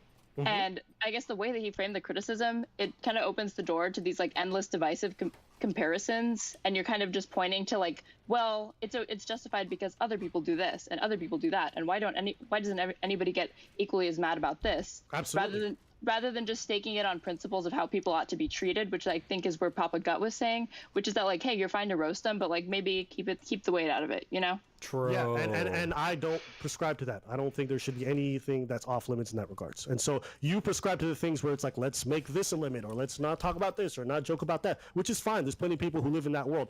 I live in the world where I prefer it if people can make jokes and roasts about every aspect and attribute that people have. Can I ask you an honest question about that, Abba? Argument that you're using to justify it. The argument that you're using to justify it, like I don't even think you believe yourself, because like, I don't want to conflate like certain types of bullying with just racism, but like imagine if I was racist to you and then I was like, what, racism is like really accepted within this like society that we live in, like are you seriously going to give me a bunch of shit for it and justify it on those grounds? Hold up. When you come to racism, I'm pretty much cool with racist jokes. Really? Yeah, really? I accept a lot of racist jokes. Yeah. So if I called you the N-word, you'd be okay with that? I don't think that's a joke. What if I said it in a funny way? Okay, well, what's the funny way? Go ahead, try it. Go ahead. Like with the ER? No. Destiny's favorite word. Let's go, use it. Well, I feel... Hello? Yeah. My mic is... I heard him say it. Mic cut out. Oh, how handy! How handy that your mic cut off. As soon as the Very N-word comes ideal. up. As soon as the N-word comes up, you know what I mean? I have technology issues. Sorry, hello? My mic is out. Abba, that's what you're saying. That's essentially what you're saying. That's the world you're advocating for. Abba, I'm just saying that when I insult people online, I like to think of like, what would MLK say? All right. If you would have delivered that without laughing, you would have done a decent job. Can I be honest here? I think the only reason you get away with it, what you're doing, Abba, is because you're black. It's black privilege. So I think that's definitely a part of it. Sure. Whoa. I was kidding. What the fuck? Jesus. I mean, I'm not even joking. I think black people definitely get a lot of leeway to say a lot of things online. Wow. Oh, okay. Well, you know what? You kind of threw off my joke there a little bit. So I know it's almost like you were, telling the truth through funny. Yeah. Oh my God, Sneeko channeling. Hello. I was going like super mode. He's just. I'm also a person of color, so I can say these things because I am actually Jewish. So. Yeah, no. If we're being honest, black people can definitely get away with certain jokes that other can't. Destiny especially can't say pretty much anything. Who? But didn't you just make Papa Gut's argument? Girl, and how did I make Papa Gut's argument? Gut is the new Jew in town? Because well, Destiny I'm just said Jewish and I hate my father, so I'm like Jewish. You know Holy shit! Is this Mr. Girl? Jesus. Oh no, dude! Did I replace this guy? Are you also Nah, you've not been a sneaky little weasel yet. That's the only reason I didn't want to talk to you guys is because of that guy. Okay, what? Hold on. Aaron wants to keep being spicy. Aaron, what did you want to say? I was saying that I think you just made Papa Gut's argument towards Destiny. Because Destiny was like, what if I called you the N-word, Abba? And you were like, that's not a joke. Okay, well, Papa Gut's saying like, calling someone a whale is not a joke. Yeah, where's the humor in that? Wait. Are we doing this autistic thing again where we're comparing using slurs with somebody? Oh, now he's being ableist. Slur? Isn't that an ableist slur now? Like when you use No. That's why I came into this saying that I was kind of hesitant to make this comparison because I'm not trying to conflate something like bullying with like racism. These are two different things. But it's kind of the same logic when you're saying like when Destiny's like, "Can I just call you the N-word? It's a joke, LOL." And you're like, "No, that's not a joke." Yeah, it's totally different. Literally, Destiny just sitting there and then turning to ABBA and saying the N-word is not the same context as in the video that ABBA made where he calls the person a whale. They're also not comparable. It's totally comparable. First of all, hold on, wait. First of all, calling someone a whale is not funny because the context of the joke itself needs to actually be properly heard. So what happens is that he calls the lady a catfish. I'm like, nah, bro, that's a whalefish, okay? And that's how it kind of happened. So it wasn't just being like, now there's context. I mean, I said it in a funny way. I'm going to own it. I mean, it wasn't the best joke, but I mean, send me the raw video so I can react to it? So what if it was like somebody of a different I removed it from the internet. I mean, of course I removed it. I removed it a while ago. Why are you so ashamed of it? What the fuck, dude? Hold up, stop. I'm not ashamed of the joke itself. You understand why I took it down, correct? Yeah, but I'm not saying put it back up. I'll put a big disclaimer in front of it that says like ABBA is very sorry for the joke. No, you're missing. The reason why he took the video down was because he spread misinformation about her lying and trying to catfish, which never happened. He didn't take it down for the whale comment. I'm just making it really clear. Do you really think that I was asked? Like, you really think I thought he was going to give me the video? And I was like, yeah, ABBA. I have no idea. I don't know because Aaron literally unironically tried to equate Destiny's comment with like the context. Yes, she wasn't equating the comment. She was using the logic. What level of social skill we're operating off of, okay? I'm curious. I actually want to understand it better. Oh, so how are they? It's another episode of Erudite picking fight with all the women in the call. Jesus. Yes. So I'm actually concerned. I'm actually curious, Destiny. How is it similar in terms of logic? Explain. Well, the logic that you're using is that there are certain immutable characteristics that are fun to attack people on, okay? And you're saying that as long as the joke is funny, it's okay. But and then you're saying that, well, people attack people on other types of things like being short, and people don't care about that, so it might be okay. And what our commie friend here, Aaron, is saying is that, well, people use that to justify being racist towards other people because other people are racist towards some people. They might say that like, oh, well, I can call you the N-word because people make fun of white people all the time and nobody cares about that. Okay, my issue is not making fun of someone because they're black. My issue is just the fact that you're using the slur. That's it. You want to make fun of someone because they're black, you certainly can. Oh, so if whale was a slur? We do it all the time. Even we do it.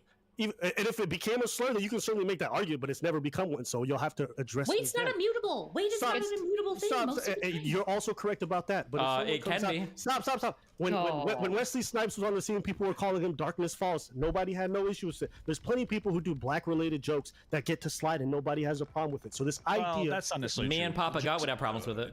Jokes about... That's what I'm saying, Abba. It's a lot more societally palatable to make jokes about fat people than black people. It's not very easy to do. Sure. And if you want to make the argument that we should be able to make jokes about... in the reverse. And before you were saying, fat people are the most, red flagged or whatever. Like, that's not true. Like... I think hold on. If you want to make the argument, hold up. If you want to make the argument that we should be able to make fun of fat folks, I have no problem with it. Go ahead. I'm saying that the only reason that folks came out of here is because fat people are put in this protective bubble where you cannot make fun of them in public without it being a big deal. If you want to include black people in that bubble, you certainly can. You could probably put trans people in that. You could probably put trans people in that bubble if you wanted to try. You could put a bunch of things, but it doesn't change the fact have you ever been fat at any point in your life? Have you ever been like obese or overweight? I have, but that has no relevance on this discussion. Really? Yes. Because you felt like when you were obese or overweight, you felt like people put you in like a special box where they didn't touch your weight or criticize you for it. Are you serious? I felt like people felt uncomfortable about making comments about it. Yes. Really? So here's an example. When I was deathly skinny, I had a collapsed lung from being so thin. People made comments every single day about how skinny I was without fail. Okay. Are you happy that they did it though? Is it a good thing that they made comments? That's not the point. That's not what we're talking about. It is the point, because that's what we're talking about. Stop. We're derailing it. We're moving off the point. The point is whether or not these things are commonplace and they're socially accepted. And so my point to you is it's absolutely socially accepted to make any comment you want about someone being skinny, but as far as being fat, that is different. Okay. Okay. But so as long as that's the case, we can just make fun of anybody for anything. But they're kind of both bad. What'd you say? How about this? If somebody if somebody went on a date with a woman and they found out that she couldn't have kids or something like that, make fun of her uterus. Yeah, and make fun of her for calling her barren or whatever. Would that be acceptable? Uterus, In what context? So Are you asking me if Well, they they're should be lying able and you to? didn't get the consensual date. Like that's what the fundamentals is. Would Hold you on, be able to hold on. make fun No, of her stop, for stop. being barren? If she's going on a bunch of dates and she's getting in relationships with people and she's lying about the fact that she can or can't have a kid, yeah, roast her. Wow. Yeah, I just disagree with that. It seems shitty. That That's person fine, and obviously- you can that person is disagree. Obviously struggling with the fact that they can't have kids, and that's really eating at them. So I wouldn't with them. Jesus Christ, yeah. And It's like that's Abba doesn't perfectly understand intergenerational trauma or anything at all. Oh my.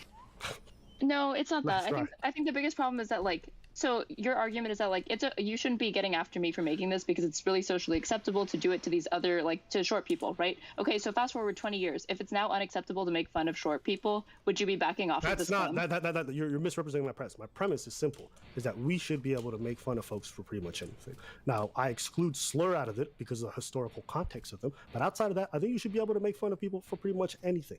Now, if you want to say to me that there are certain situations in which it's inappropriate to, for example, let's say if someone's just walking down the street and you start roasting them, I wouldn't say that's okay. They didn't do anything to deserve that, or they didn't even really get. But if someone does something evil, okay, and we as a society pretty much accept it, or someone does someone that you think is extremely unethical, plenty of people feel it's fine to roast folks. Now you may feel like disagree. it's extremely unethical. Is that what you're saying? To not tell people you're like fat or barren? Is that what you're saying? What you just say? Do you think it's extremely unethical for somebody to not say that they can't have kids on a date? Is that what you're saying? I'm saying if you're going into a relationship and you're spending all that time misrepresenting the fact that you can't have kids if someone asks, or if you you being barren or not is not something that you would just convey to somebody initially. If you're taking pictures online and you're hiding the fact that you're fat, that's completely different than conveying to someone the fact that you're barren or not. Do you not see the difference between those two things? Obviously, like this is so This obvious. is so This is so This is autistic. Like these comparisons are fucking stupid. Imagine telling a sexual assault victim and being like, well, if you're not immediately open with the person you're talking to that, hey, you've got a bit of trauma around sexuality, that now you're catfishing. Nobody's making that argument. There's a big gap between like not telling people like very deep, personal, intimate details about yourself versus lying about how you look. Excuse me, These what are can be obviously more different what can things. be more Sure. deep and intimate than how much you weigh? about You're this? literally saying people should put a fucking scale in their second picture and they need to disclose their exact weight. What's next? Their waist measurements? Their bra my size? God. How much do you need to disclose? Kyla, there's a picture when you see somebody in real life. When you see somebody in real life, you can evaluate how you like them, how you don't like them. You don't have to call them a fucking whale. That is disgusting. Okay, so I think I can't take you seriously if you're not arguing seriously. I can't do it. Okay. What are you talking about? He's being a fat ally right now. Yeah, just call it all a joke, dude. Whatever you want to do. Yeah, You know, but I whatever. can also I can hear the fucking snickering, lying chuckle in his voice. Whoa, And I careful, can't hold take it on. seriously. You were really close to making an acceptable joke to ABBA new there, example. okay? New example. Oh, Okay, here we new go. example. A trans woman Oh, goes on my a days. date, doesn't disclose that she is trans. Nah, I the know my mic is person muted. calls But- her. Boy, hold on. You can tell though, right? Oh, we can hear you now. Hello? Let's hear good. Sorry, go ahead. Whoa. All right. Okay, so what I was saying, a trans woman goes on a date with somebody, doesn't disclose that she's trans, and that person, upon finding out that they are trans, calls them a man. But that's a different thing. Are you comparing misgendering somebody intentionally to calling Well, you someone- understand I'm just asking. I'm just asking. I'm not making it's one not the argument same. one way or the other. I'm just asking. These things are not analogous. It's like Mocking crazy to somebody me. being mean can isn't you the same roast as that cracking person? jokes. Can you roast a trans person? Absolutely. No, okay. Well, what do you want me to say? Why I'm wouldn't you not be able trying to make an argument one way or the other. I was just asking. I can't stop laughing. I'm sorry. I can't construct an argument. The Okay, fundamentally what she's asking. Let's move on from this example because it's stupid. So I let's want go to the to. next one. No, it's a good example. Yeah, because it crushes you. It's stupid. It destroys your entire Oh my like God. all your logic. Oh I think I have a better example though than this one. Oh, here we go. Okay, what if You said I'm not muted. You're not Hi, look, your God, we can hear you. Okay. Yeah, there's a guy in here named, what's his name? Gut King or something like that? Papa Gut? Hold on. Wait, hold on. You can see my fucking name. Like you can't read Papa Gut, dude. No, I can't read Papa Gut. That's just like you don't understand. For some reason, you don't understand. So we're talking about people fat shaming, but at the same time, Hold on. what are How you come doing? came I've seen, how come you came in so disrespectful by not saying my I've seen a name couple right of videos that you did that was disrespect. Oh shit! Like what? What'd I do? Trump's tweet after he saw verifiable lies of Julie Kelly. Biden tried to kill me. Now, can you believe they authorized deadly force? They just tried to kill President Trump. They tried to kill President. Fox News ran with it, even though it was later reported, as you said, as standard operating procedure. It's been the case for 24 years. It was the case for Biden's consensual search of his home. And by the way, the FBI coordinated with Secret Service to pick a day where Trump wasn't at Mar-a-Lago. So even if they wanted to assassinate him, they like went about it the worst possible. Now I want you to be honest, okay? Papa Gut. Okay. What's your beef with Low Tier God? Because you said something you don't like. You want Your name? What's his name? Gut King or something like that? Papa Gut. Hold on. Wait, hold on. You can see my fucking name. Like you can't read Papa Gut, dude.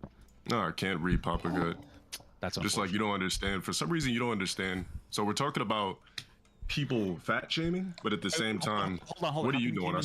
How come you came in so disrespectful by not saying my name? I've seen a couple of videos that you did that was disrespect. Oh shit! Like what? What'd I do? A lot of people what are you talking about. You're reacting to something that's fake. So I don't know. Maybe I should react to a Papa Gut fat shaming video. I'd be pretty funny actually. You should do that. Is there anything I could actually look at since we're on the topic of not being able to talk about fat people, but put black people in the same? I don't know. What do you guys think? I think that you should react to any video you want and put it on your main channel. Papa Gut. I never even heard of this guy until today.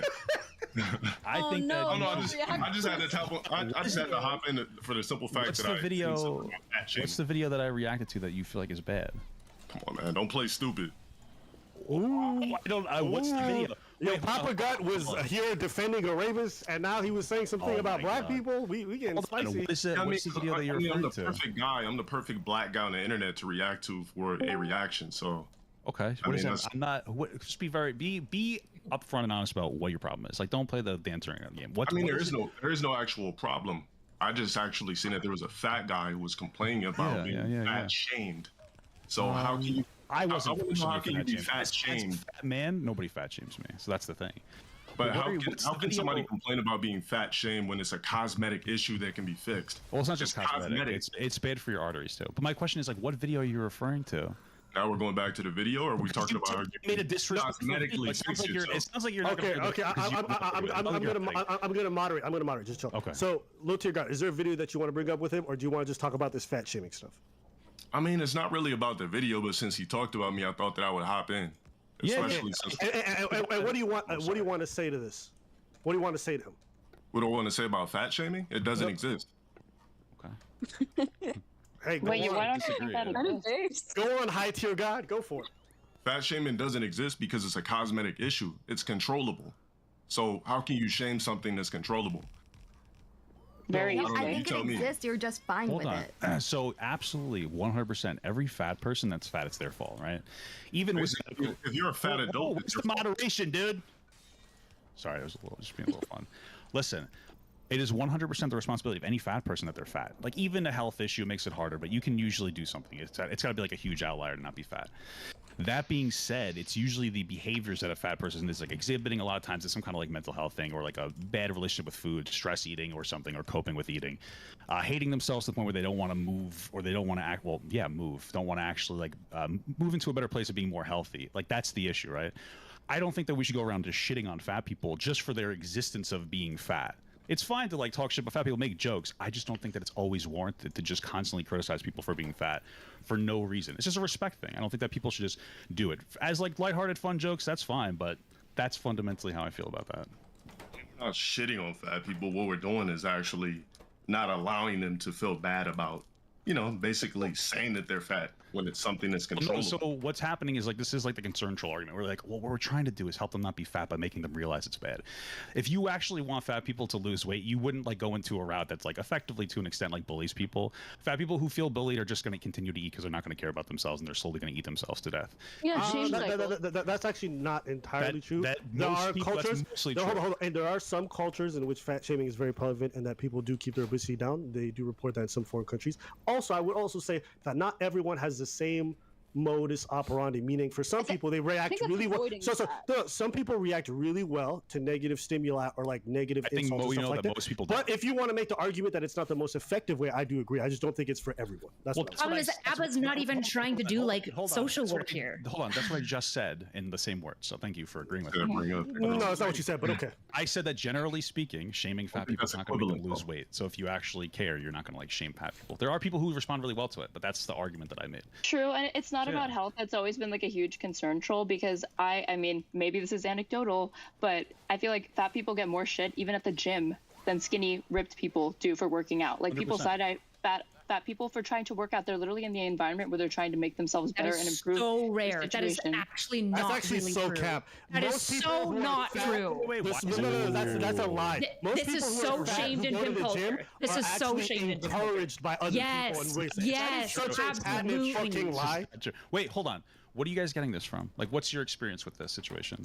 I've been a regular member of multiple gym cultures for years. The reality is that anyone who Have you does ever that been to fat, overweight Kyla? people, No, yes, no. Kyla, that's like coming in and saying, I've never been racially discriminated against, and saying racial discrimination doesn't exist. What would you know about fat I discrimination? can't take you seriously. Stop it. What I'm saying Oh, is, and now she in won't engage these with the point. spaces, I'm gonna hold mute on. Steven. Just to be clear, there are people who sometimes do this at gyms, but any regular gym goer will absolutely shame the fuck out of people Hold on, who do can I- this can I- because Completely it's false. That's completely horrible. Sorry, Papa, you don't have time to talk here. Kyla's telling us about her fat experience. Go ahead, pretty woman Kyla, tell us, please. What do fat people experience at your climbing gym?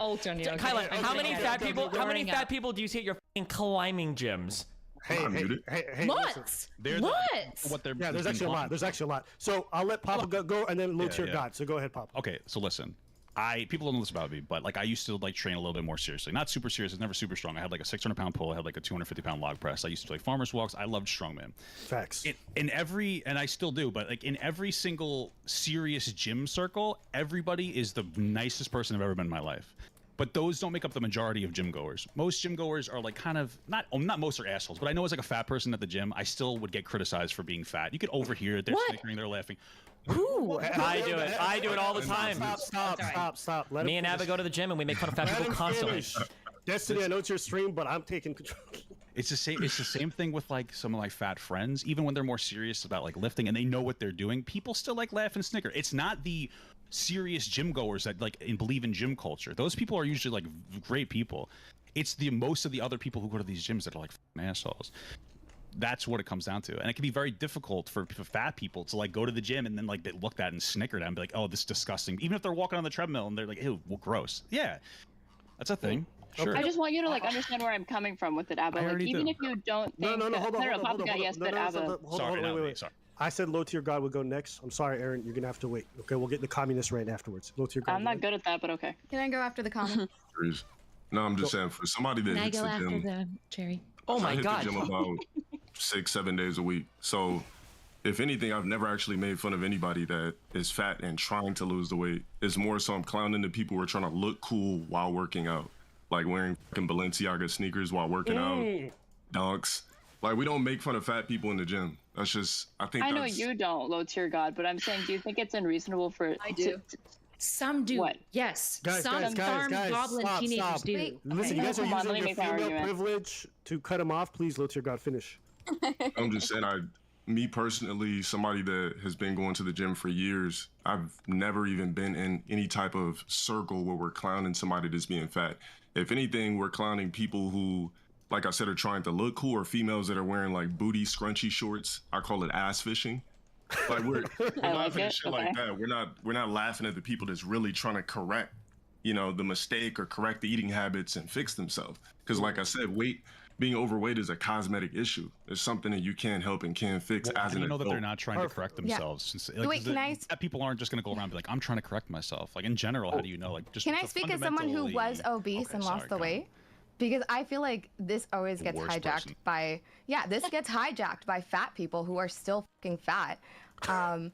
You guys have a lot of excuses because it's Wait, really what? Jesus hard to lose Christ. the weight. I was fat. I went to the gym. I lost the weight. No one was fucking laughing at me, and it's really hard work. But like, I don't know. I just imagine in my head that you probably made up excuses. Yeah. Do you think that I can? Do you think that you can only overcome obesity without?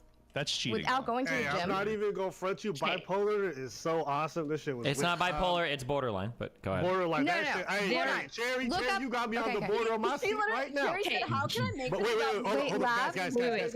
I want to go Lab, back we're to Aaron. talking Aaron. about obesity. Hold on, And I have a do you huge think that issue the right now. success rate after a gastric surgery is high? Isn't it like 5%? It's incredibly The relapse low rate is through the roof. That surgery does not solve the fucking problem. You have to actually carve your diet. You have to actually go to the fucking gym and not just quit because you think somebody's laughing at you. No one's paying attention to you. Okay, Yikes. you don't look Bad good look after for the you, surgery. Lav. Oof. You just got fucking destroyed. And then pass the weight off for 3 fucking years. Guys. I don't know. I want to go to. No.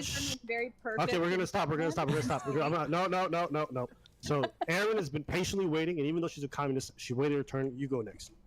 Thank you. I just want to say that I feel like you guys are kind of like, you have to have your head up your ass if you guys seriously don't think that it's harder to work out as a fat person and more like self-conscious than you are if you're skinny. Yes, because self-conscious, imagine, internal, wait, can I not external. Cherry, please. Can I please make my point? Okay. Yes, go. So you're telling me that there's no difference between the way fat people working out in a gym are viewed as athletic people, right? That's what you guys are saying. Like, there's no difference between these things. All of these patrons are treated basically the same. I think we should compare. Can I respond? Because Yes, go ahead, Kyla, go ahead. Wait, what? I didn't even get to finish making my point. Oh, you asked a question. I'm sorry. I thought you were wanting to respond. Sorry. No. I just think that, like, okay, if I'm imagining, like, okay, somebody gives me the option, like, you could go into the gym right now with a 6-pack, or you could go in 600 pounds, and, like, which would you rather do? How would you rather look if you had to go in there and do jumping jacks in front of everybody? But okay, maybe I'm misunderstanding, but it sounds like what they're alleging is that fat people who go into the gym are not receiving this kind of discrimination that's trying to discourage them. Just because you feel self-conscious or you're feeling weird, it doesn't mean that when you go into the gym, a bunch of people are making comments about you or trying to discourage you. In fact, what they're alleging is that the opposite's happening, that people are generally very supportive, and that if fat people are trying to change their life, most people get behind them. Okay, yeah. The people and I'll just say briefly, anecdotally, when I was on forums, like when I was on online forums live, especially like the one called bodybuilding.com, there was actually so many stories of people going from fat to skinny. And like, I'm telling you, the entire forum was getting behind these people and they're changing stories. I do not feel like that same thing happens when it comes to skinny people. So in terms of societal encouragement for people trying to change their life, I think generally people are very supportive of folks who are trying to go through that. Yes. Yes. Okay, there are. Can I just outline? So you can go ahead, Erudite, and then we'll go to Lav. Thank you, Sensei. Okay, there are, just to be clear, certain subsets of people in the gym that will be nasty to fat people. I'm not going to pretend that they don't exist. They're usually one of 3 types. They're fucking Sarm Goblin teenagers, psychopath CEO antisocial gym guys, or the old 40-year-old guy who's like, back in my day, I was the quarterback in high school. And then they do like the most insane athletic stuff that is breaking their body. And omniliberals. Those people we do it too. will sometimes snicker. The antisocial, the gym teenagers are going to snicker and make comments. The 40-year-old men are going to like look down at you and whatnot. The reality, though, is that there's a small subset of gym goers that are mean to fat people and do judge them. There's a really small subset as well that also goes above and beyond to give extra assistance and support to fat people. And the mass majority of people in the gym, most of your gym bros, most of your average gym goers, feel slightly positive about the fact that people are making good life choices. That's the reality of the gym. Why is it that every time you talk, you try to sound like you're saying a sermon? Do you need to do that? Period, queen. Okay. So that's not my experience, but I appreciate what you're saying. Okay, all right, so I'm going to go to Lav. Lav is a formerly always skinny person. What do you want to say? Please, Lav, we need your input on this desperately. We should talk about, like, I think she's gone. Depth is what I think we should talk about. I think she's gone. Oh my God, speechless. Cherry, what did you want to say? No, I'm back. I wanted to say for... Okay, Oh, Lav heard it was her chance to talk. She came running through the house, galloping. Desperate for attention. Well, go ahead, Lav. As someone with a perfect body, I'm the perfect feminine body. No, I used to be a little chubby. But, Shut up. It's stolen valor. Stop. Yes, no, I was 150 pounds at 5'1". Doubt it. Definitely chubby. Okay, it's okay. We will just go ahead. Believe Okay, I don't, but go ahead. But I think that this whole gym talk, who the fuck cares? Isn't diet like 15% of what makes you lose weight? Just stop eating. It's like 95% diet. True. The person with an eating disorder tells people to stop eating. Just... Did you say she's not wrong. She's not wrong. You don't have to go to the gym. Hold up, Cherry. No need to get personal. Let's do I have an eating disorder? Stop. We're not going to get into personal stuff. I think it always veers off. If you don't, you should. When Cherry is like, why you bring up my BPD? Okay, I really don't care about your beef with Cherry, so let's just move past it. So, well, hold on. Maybe we need to address this. It's personal. So without making personal attacks, I would say, without making personal attacks, eating healthy is absolutely a huge part of it, and the way to eat healthy is not by starving yourself. People in the gym who get the most No, you don't need to starve yourself, but you need to be in a caloric deficit. Like, Oh even my if, God, like, she's a physicist too. Resting metabolic rate is set by your muscle saying amount. just stop eating is not making that clear. If you stop eating, you will lose weight. I mean, that is true. It's healthy habit. I mean, It depends on somebody's metabolism. A huge weight, yeah. Your metabolism is set by your muscle amount. Like if you have a lot of extra muscle, it increases your resting metabolic rate. Hello, we have a cope alert. Hold on, that is not cope. I'm just spitting facts. If I sound like a preacher, it's because I'm f***ing preaching the truth right now, brothers and sisters. Okay? Massive cope. We got some white woman privilege. No one Dude. knows too much. Hold on, wait. If that was true, then shouldn't fat people lose tons of weight because they have to have more muscle to carry around all their fat? They do. They do. They do. They do lose weight really quickly. Oh wow! So in the world of Kyla, here's Kyla's math. Okay, if you want to lose weight, gain more muscle, which you do by getting fat, and now you can eat more. Now you're gonna magically lose weight. Why would anybody be fat ever then? If you don't change your diet at all and you just still have surplus of calories, it's a problem. But one of the fastest ways to lose weight is to decrease your diet a little bit and hold on a bunch of muscle. This is just like. Oh, so you're saying you can build muscle and be on a huge caloric deficit at the same time? Technically, the fastest way to lose weight is to speed up your Nobody told me I was metabolism. quiet as fuck. Huh?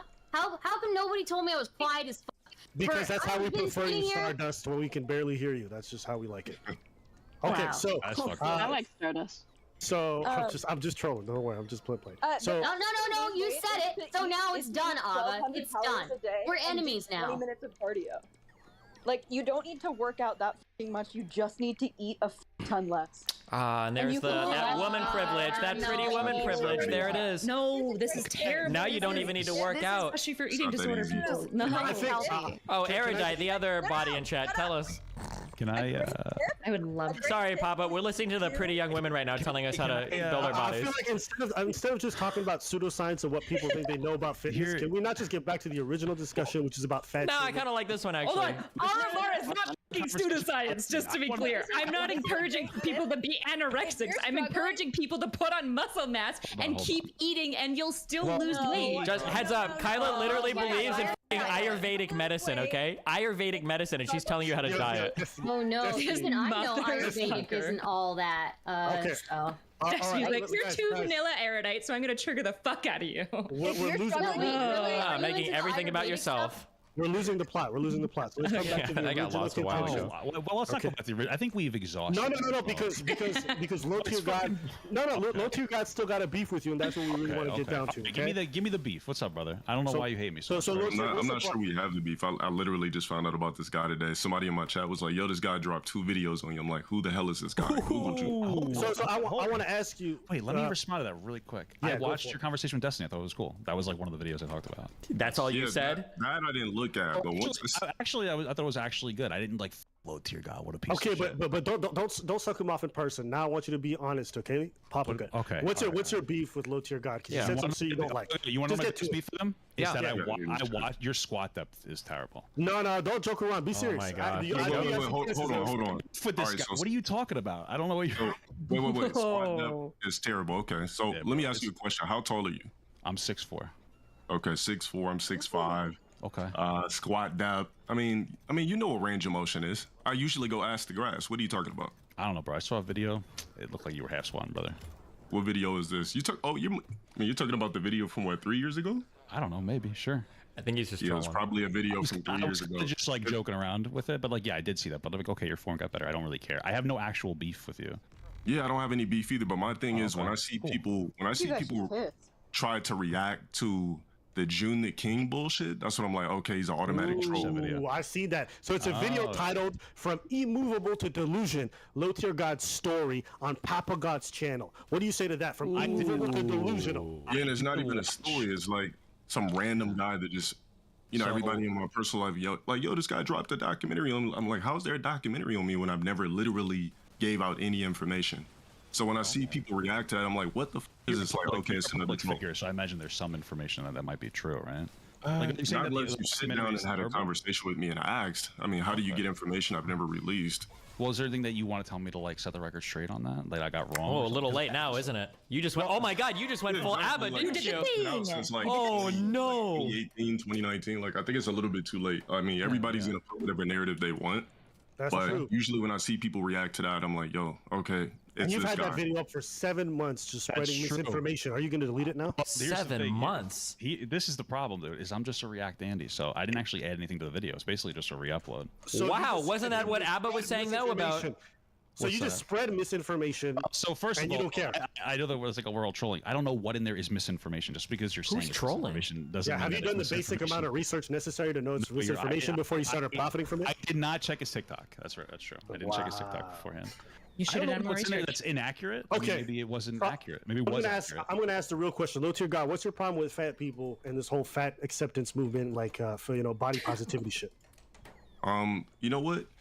I feel like body dysmorphia is worse than anything fat people have to deal with. So when I say body dysmorphia, I'm saying somebody like me. So I was like that skinny kid who, if you called me skinny, it used to just kill me. Like, that's all you had to do growing up, is just call me skinny. So for me, like, as many people tell me like, oh, you're big, or oh, you're in great shape, this and that. For me, there's still like somewhat of a body dysmorphia issue for me. As confident as I am, it's still like something I think about in the back of my head, like, oh man, my chest isn't big enough, my arms aren't big enough. But to the general public, they're telling me I'm perfect. So I feel like, can I just regurgitate your argument that it's a cosmetic issue, so who cares? Like, I'm sympathetic to it because I know there's a lot of skinny people, but before you're like, there's no such thing as fat shaming, it's a cosmetic issue. Now you're saying I had an issue with being like skinny shame, basically, but it's just a cosmetic issue. Yeah, right, but by your logic, it's irrelevant because it's just. Well, it was fixable. That's what I'm saying. It was fixable. Fixable is like different from like not mattering. It's like a real thing. Like, yeah, skinny people. First of all, nobody talks about skinny people. They should, because like it's shitty when you're skinny. It's hard to gain weight for a lot of people. It's hard to eat as much as you If you're going to talk about fat shaming, at least have it collaterally be right there with skinny shaming. Nobody talks about skinny shaming. Sure. Well, I would say that it would be more productive to talk more about skinny shaming instead of dunking on fat shaming when the opportunity strikes. True. Back to shitting on Abba. I'm a fat guy, so I'm obviously going to be a little more connected to fat people. Yeah. I'm not. And I mean, I was a skinny guy, so I'm going to be more connected to people who can't put on mass. It's easier to lose the weight than to put on muscle. Ooh, that's a known fact. It might be. I don't know if it's a known fact. I mean, it's That's all a known calories and calories fact. out. I don't know. Really hard to It's put on literally a muscle. known fact. Cite your sources, sir. Send I mean, me your cite research. your sources. Look it up. Okay. Let's go off the hypothetical. Hold on. Let's go off the hypothetical that it is true because it's low tier God. So what do you go from there? Well, I would say I don't think it's true. I just think that they're both like a different struggle, and they both. No, but why does it matter whether or not it's easier? What does that change? I don't think it's. I didn't. I'm not the No, one I'm who said asking it low was. tier God. Why does I it thought you were matter? talking to me. Sorry, my bad. Yeah. Low Why does tier. it matter? Because that would mean that somebody who is obese has less room to complain when it's easier to burn butter. I harder think to- it's simpler. I don't know if it's easier necessarily. I just think it's it's literally easier to burn and melt butter than it is to to sculpt a statue. Like, yeah, but have you ever had a really good piece of pizza and you can't stop eating it, bro? Come on. I mean, I actually ate a whole pizza like a couple of days ago, but I mean, I know my body. But I mean, if you're somebody who holds on to fat, in certain areas, I mean, there's certain shit you're not supposed to eat. I mean, it's easier to speed up your metabolism if you're fat. It's easier to melt the butter if you're fat. It's harder to put on muscle and maintain muscle than it is to lose weight. It's just easier. It's just you change up your eating habits. You cut your carbs at a certain time. You eat the same shit. Have you ever been hungry though? Like, I think people that are just big, they just love flavor. I think that's the problem. Well, I think for a lot of people, it's just like a lot of times people use food as like a coping Just mechanism when they're like flavor? stressed out and shit like that. I'm mad at that. Low tier, you as somebody who likes making jokes about all kinds of people, do you partake in making jokes about fat people too? It depends. Like, I would say I used to, but now it's more like I want to fix people. Because if I see you're complaining about it, I'd rather just help you fix it versus clowning about it. Like the Boogie video from so many years ago. Why can't you do that, Abba? Why are you saying facts now when you're calling girls whales? Abba over here calls 17-year-old girls whales when they're fat. Damn, where was the path to like? How come nobody? That's what I want Because I'm not trying to fix them. I don't give a. There you go. At least I mean, he's when you honest. think about it, though, when you think about it, so somebody that's fat, that's not even the best version. It's not the best looking version. They sound different when they're fat. Like my best friend is fat, so yeah, he's never gonna be his best version of himself or even talk correct. Like when people lose weight, their voice even changes. Like better or worse? Why not Like, be the what does it best sound like? version?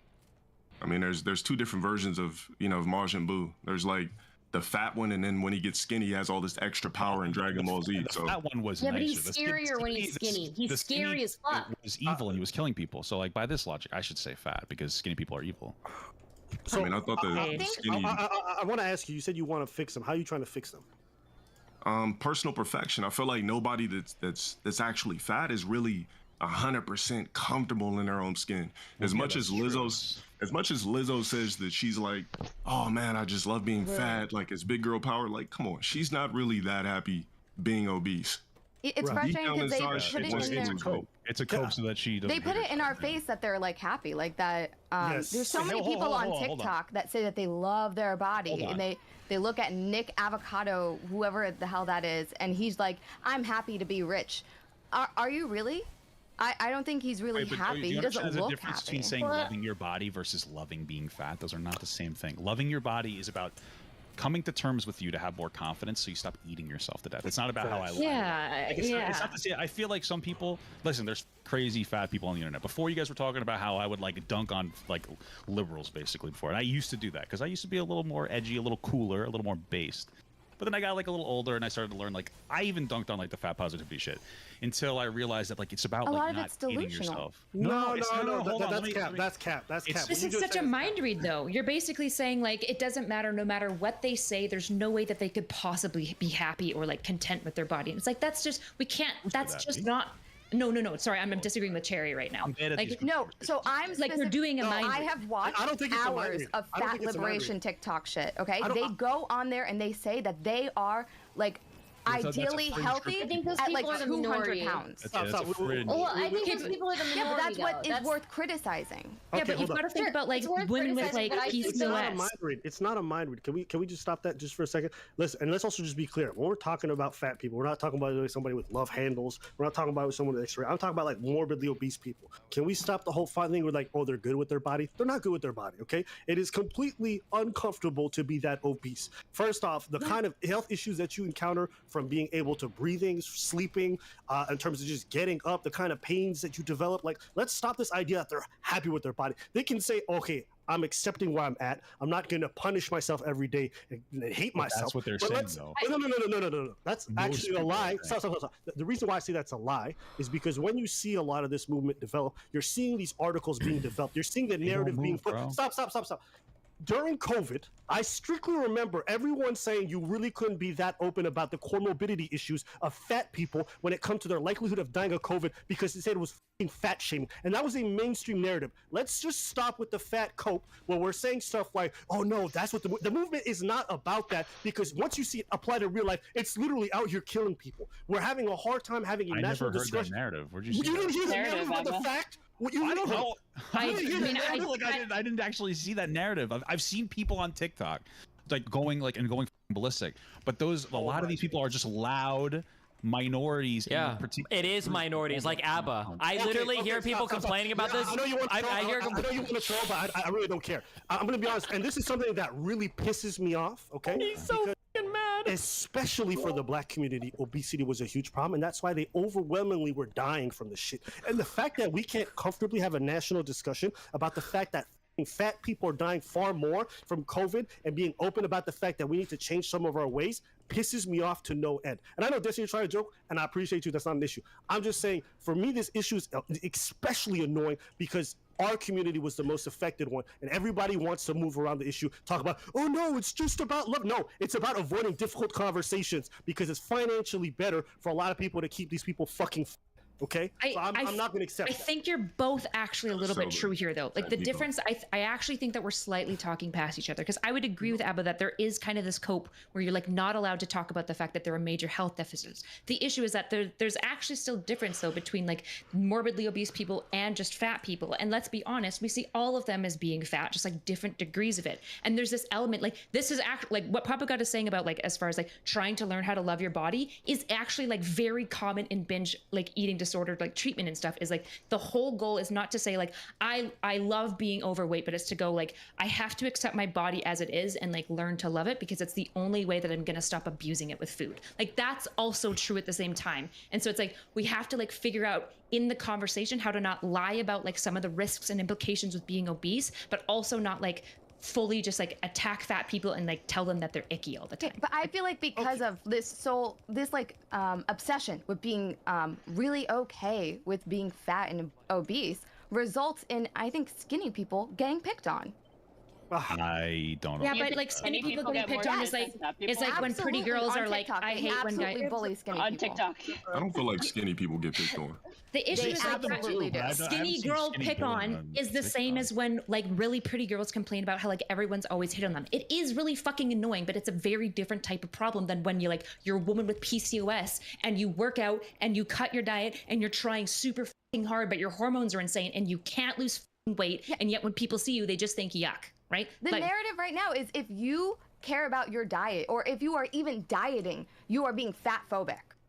Wow. I agree that's too far. I don't think this is the majority of people. That's actually what's happening with the fat liberation movement. You can decide to ignore it, but that is what's there. You can tell Cherry's watched a lot of ABBA videos. Yeah, it does happen on TikTok. It totally does. It totally does. Hold on a second. What is the EST for fat? The majority of fat people view this way, though. Everyone chill out, because you guys are all just speaking over each other. Go ahead. Exactly. And I'm the loudest because I'm a fucking white man. Okay. Sorry, Jewish. But listen, there are people saying that. There are people saying like, oh, it's fat phobic to lose weight.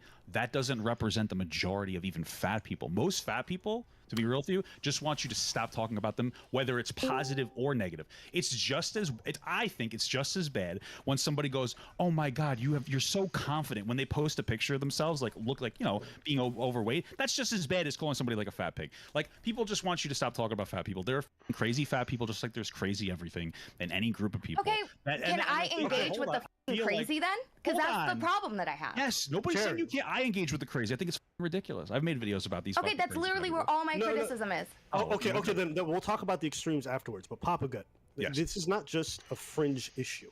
When Cosmopolitan's coming up with a bunch of national covers for "This is healthy" and using morbidly obese people, talking about these people are perfectly healthy, it's bullshit. Okay, and there was like, no. It's not just Cosmopolitan. It's not just Cosmopolitan. There was a series of articles that were tracked around the same time where on a national level, it's like, can you be fat and fit? More health experts say yes. No, you can't tell. Hold on. No, you can't tell if a person is healthy just by looking at them. Can you be fat and fit or thin and unhealthy? Is it possible to be overweight and unhealthy? Can you be morbidly obese? As a personal trainer, I've seen people who are obese and extremely healthy. There's a national push to try to make this kind of stuff mainstream, when the reality is, go ahead.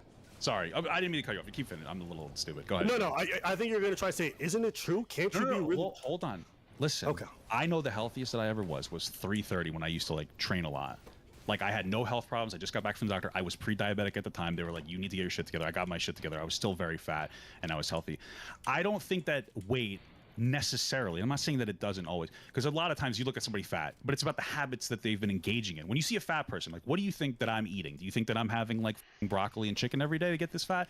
No, I'm probably eating like foods that are very like micro nutrient, like not dense at all. If I ate more fibrous foods and I ate better, I could still be fat, but there's a less likely that it's going to happen. I think that the narrative of you need to lose weight is worse than saying you need to make healthier habits that could make you lose weight. Because we were saying like skinny people can be unhealthy. You literally were saying that you were unhealthy when you were skinny.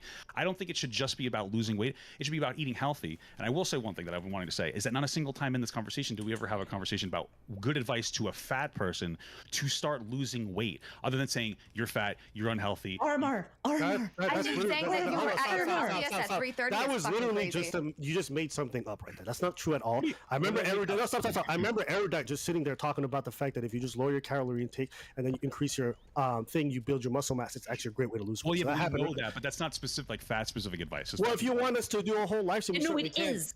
It's really good advice, particularly for people who want to lose weight. Like genuinely, that's actually really good advice. I know people like laughed at me and like call me the preacher and stuff, but like I just want to be clear. That's actually a really effective way. I think the problem that I'm hearing between like LTG and Papa Gut specifically is LTG is saying it's easier to lose weight, and I would argue it's simpler. Like we've studied it more. We have better science about it. We broadly know how people lose weight, except for fringe cases like people with hyperthyroidism or women with like PCOS, where we don't know what the going on. The issue is that putting on muscle, we don't have as simple of an answer. We don't know as well. We haven't studied it as much. It's a much more complex thing. It's about protein and blah, blah, blah. Wait, blah, hold on. Wait, hold on. This is totally backwards. Putting on muscle is more well understood than losing weight. I think that losing weight and things related to appetite especially are incredibly complicated. The problem with just saying like just build muscle and eat less is like Papa Gut said, people aren't fat because they like binge eat one day. It's like a lifetime of habits that are built up in terms of like dietary choices. No, what? No, we don't really even know what hypertrophy is. All Like, you we have don't to know do what is go into the hypertrophy gym is. and pick things up and put them down, and if you're a reasonably healthy person, you will gain mass. No, the reality. No, that's not true. This is what LTG is talking about. There's tons of skinny ass guys with super high metabolisms that eat like there's not. 6,000 No, there's calories. not. No, there's not. Yes, That's there not is. true. Hold on. Stop. You are dead wrong. Okay? There is not a huge variance in metabolic rates between people that have equivalent lean to fat muscle mass. That is not true. Unless you're talking about very rare things like PCOS or people like hyperthyroidism or something. Generally, people's metabolisms fall within like the same 300 calorie a day range. And saying that there are some people that are mysteriously skinny and can eat a ton of food and don't gain any weight is absolutely not true. That's like the biggest old wives' tale ever. No. I lived around a lot of black people. That's absolutely true. That it is. Okay, I'm telling you. Wait, hold on. Holy shit. No, that is absolutely not true. Here's the number one advice I give to every single person that ever says that is count your calories. And every single time somebody does that, what they come back with afterwards is they go, oh my God, I'm eating 1,900 calories a day. That is always the answer. There is no such thing as a person that is mysteriously skinny that's eating 32, 33, 3,500 calories a day. It never, ever happens. A lot of skinny people also binge eat one day and then they won't eat like the next day. Yes, like, yes. Thing that a lot of people do. So even if you're I eating would a like lot to one day, point they're out just not eating that the next day.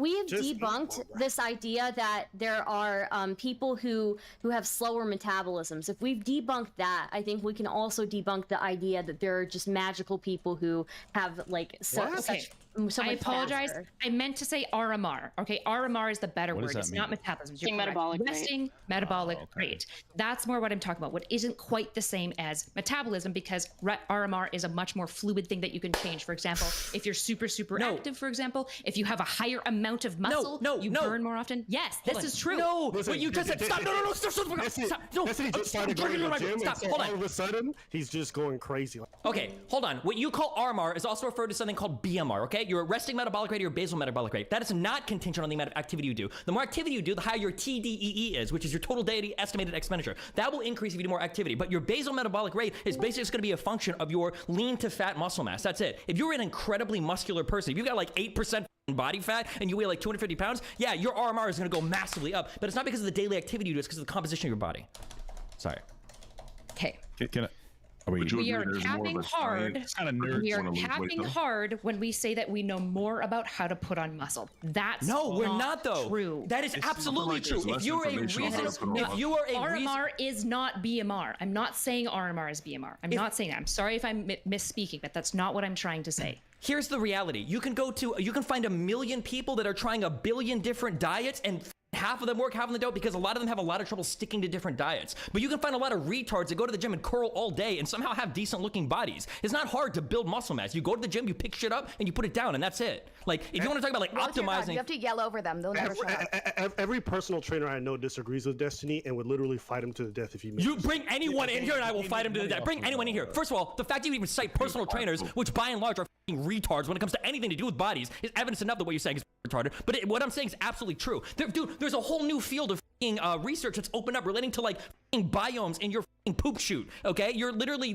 people are injecting people with shit to try to change their dietary habits. To try to say that that's less or that's more understood than building big bodies, which people have done since the Greek days when people would eat shit out of the streets. Are you serious?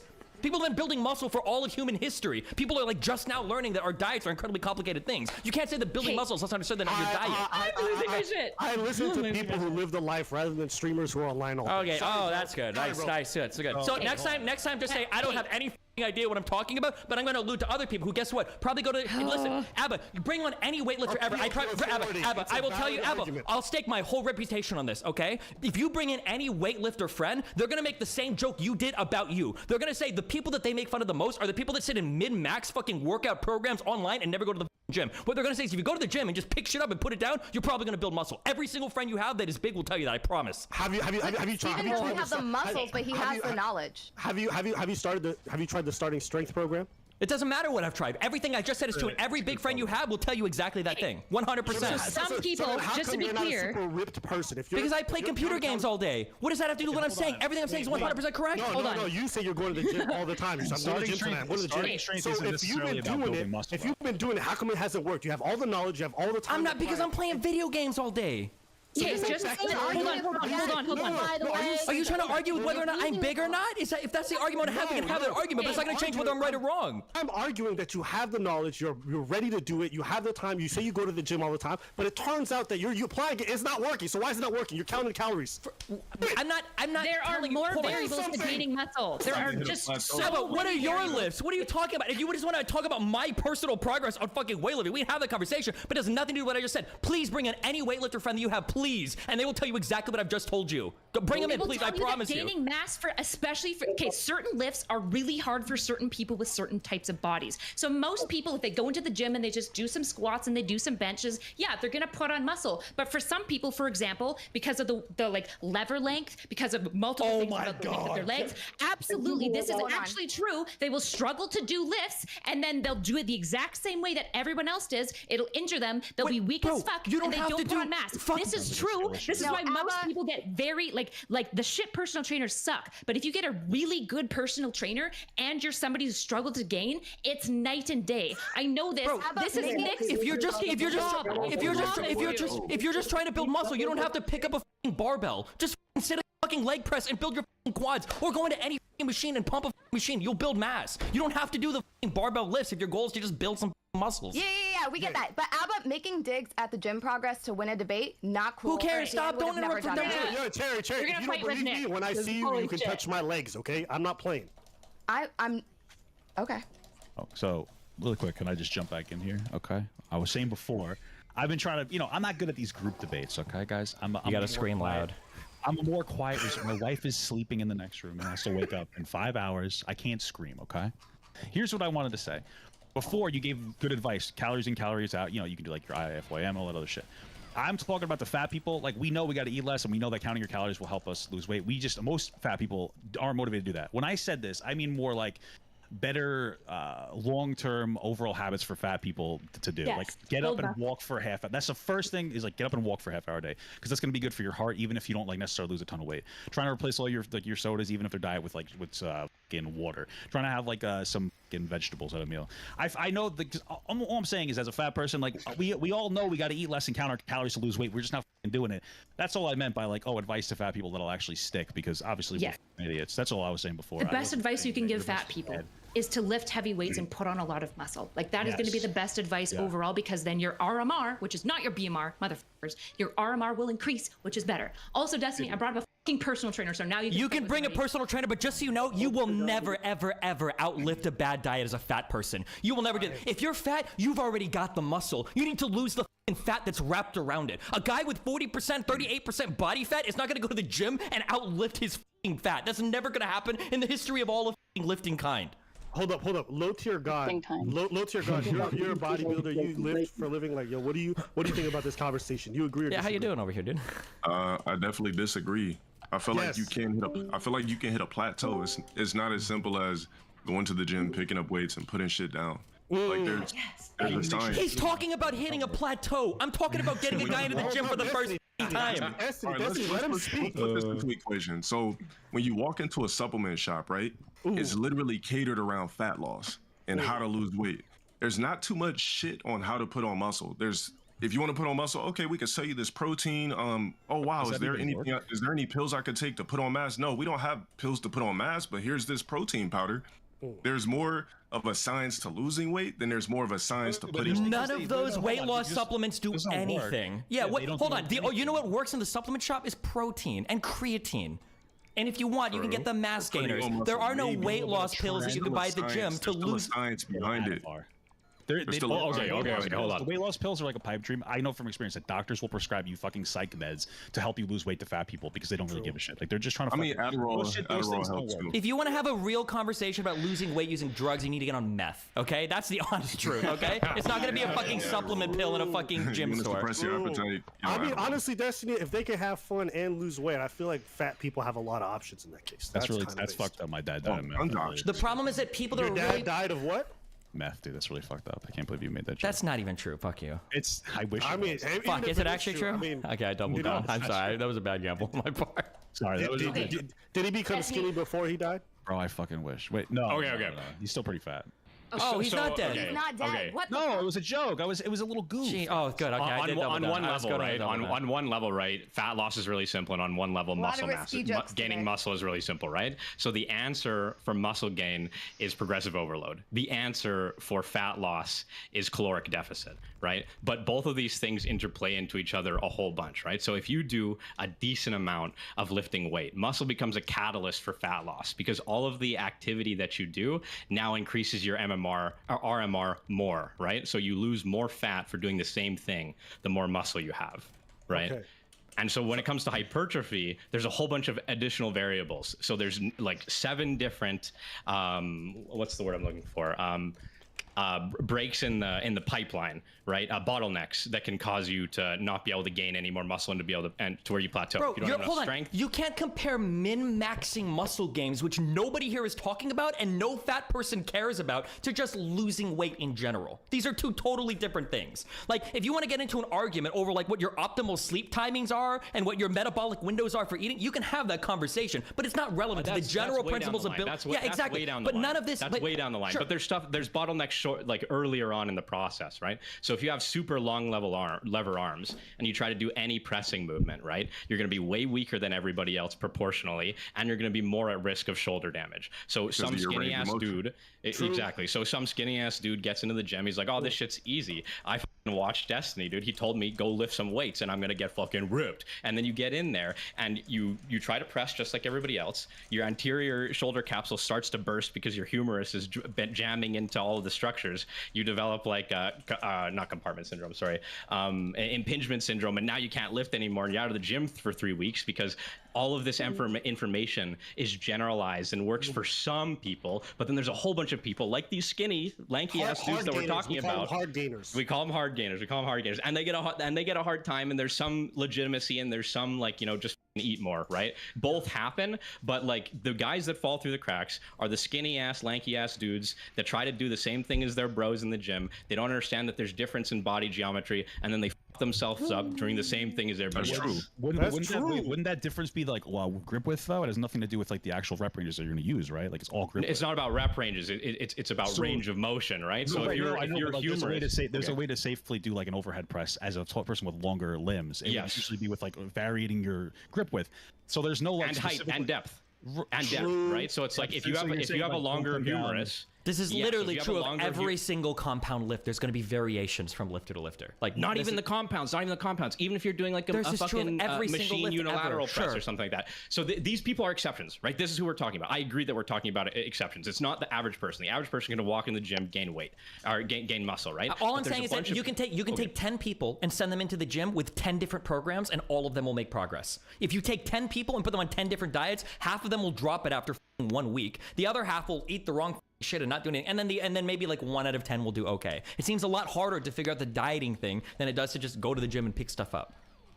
Well, okay, hold on. If you can say go to the gym and lift stuff up, by the exact same token, you just say go home and eat less food. Right? But it sounds simple off top. No. There's way more complications. But there's a wrong thing in here, and it has to do with a component called appetite. Appetite is this thing that is constantly driving you throughout the day to your diet up. You don't have that same push when it comes to muscle loss. If there was some weird like anabolic activity that like drains your muscles and eats away your protein during the day, then this would be comparable, but it's not. Appetite is an all-day pressure for you to your diet up, whereas going to the gym is because you just got to put an hour or 2 aside every other day to do that, and you'll be generally okay. But the appetite thing is what makes. That's why when you just say, oh, just eat less calories of what? If somebody doesn't vary their diet and they're eating a lot of over-processed foods and a lot of heavy carbs, and all they're doing is trying to eat less, they're going to be starving by lunchtime, and they're going to fail. They're going to drop. They're going to crash hard. It happens every single time with fat people.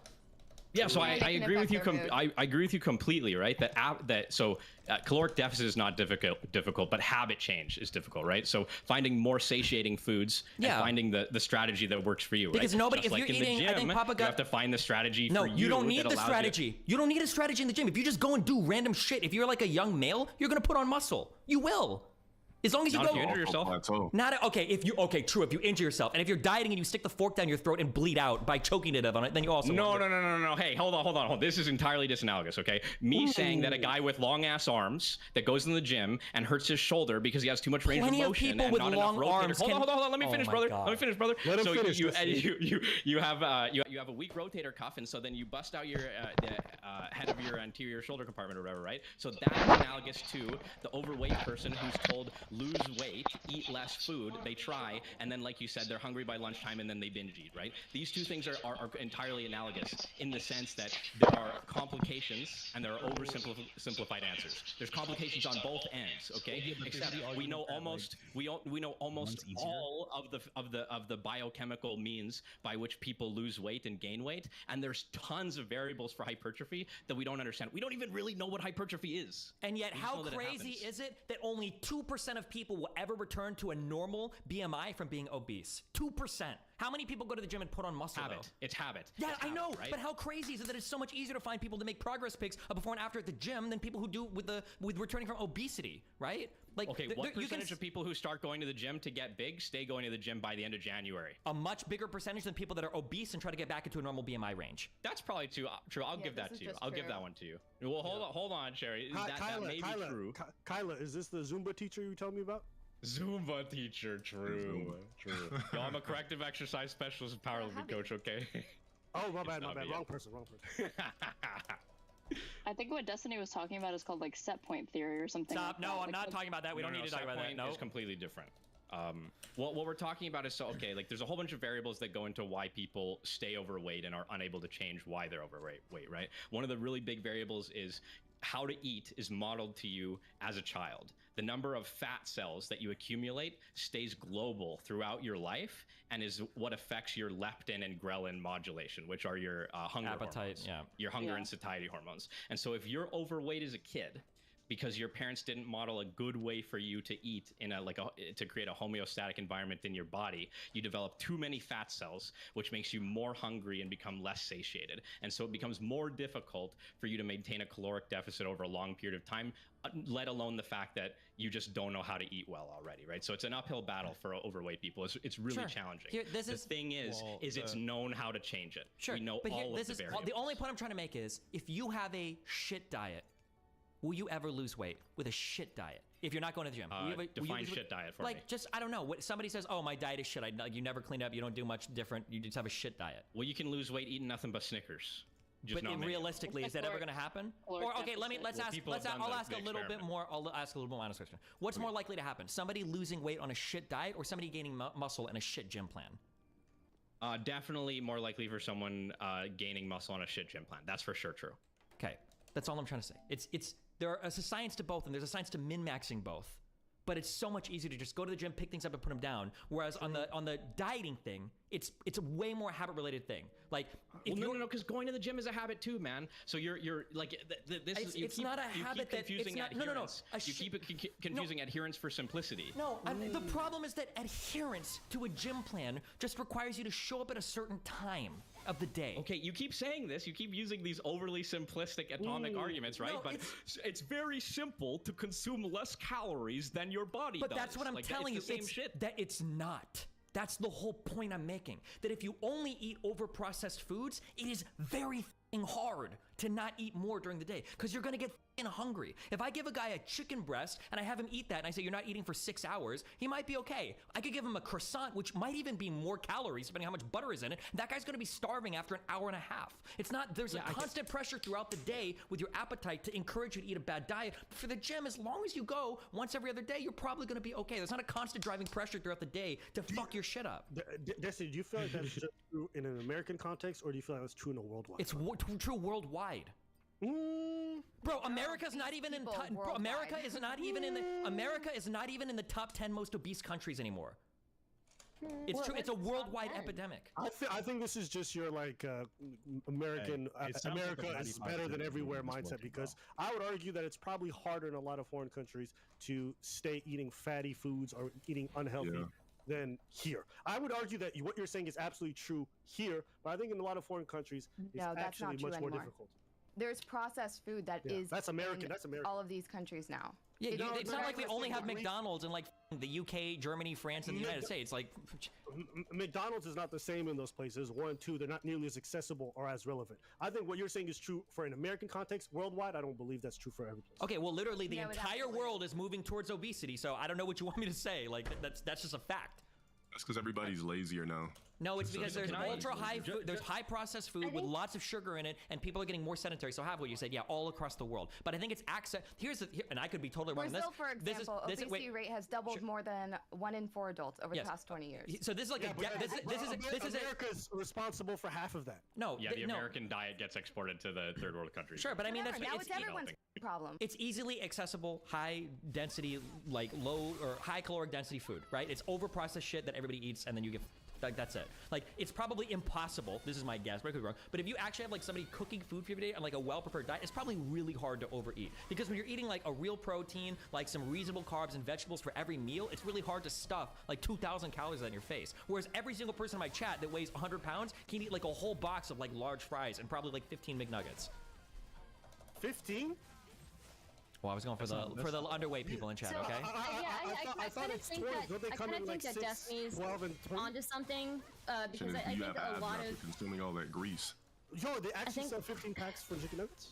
Well, they probably buy 20 thinking they can eat it all. 20 pieces. Okay. Okay, 20 people. Yeah. Because they ate all the fries, you know, for my. It's a better value than getting the 10 pieces, by the way. Because I know it's like comes in 6. People underestimate like how many people, how hungry people are. Right? Don't eat more food just because it's a bargain. 20 nuggets is gluttony. Yeah, 20 nuggets is a lot. I saw a family pack for 60, bro. That's real. What if it fits my IIFYM, bro? Like I can't eat. Am I still quiet, or is everybody just ignoring me? No, Stardust, your mic's not working. I can barely hear you. No, we can hear you. We can hear you. Macros is such bullshit, though. Like what does that if mean? it's your macros. The if it fits your macros thing, because I feel like people just structure that diet around junk food instead of trying to get more nutrients in. Base. Wait, sorry, I don't understand what macros is bullshit means. So like you're saying if you get enough protein. Obviously, the concept of macros. I'm talking about the if it fits your macros like diet model is bullshit because these people just try to find ways to eat as much junk food as possible without going over their calorie limit for the day, instead of being concerned with like getting nutrients and micronutrients. Word. I mean, you're also going to be true. That's why the shitting focus mud. needs to be on eating better rather than necessarily losing weight. Food Well, I mean, first, then losing weight second. All of these strategies work for different people, right? Like I think when it comes to this shit, it's like, okay, the science is settled, sure, but like different strokes work for different folks I because shouldn't say it's bullshit. I'm just saying I think it's bullshit. Okay, I'll back off then. I'll back off. I respect that. If it works for somebody else, can we find out what Stardust wanted to say? I think she said something about chicken nuggets and not liking them. No, don't worry about it. Don't worry about it. No, I want to hear what you had to say. Yeah, go for it. Be a strong, independent woman. Your mic works now, so we can hear you. I was just gonna agree with Destiny on what he was saying. I think people forget like how hungry fat people are. Like, I think it's just a psychological thing. It's a psychological thing. It's a psychological thing. It's like somebody who needs sex. Like you don't need sex. I disagree. It's emotional, but it's also biochemical, right? Because I don't want to underplay the like plight of overweight people, because like if you like we've talked about, right? I mean, it sucks. It sucks. It is a plight. It's a worldwide epidemic. If you're overproducing leptin and underproducing ghrelin, it literally just means you're hungry all the time. What can I say?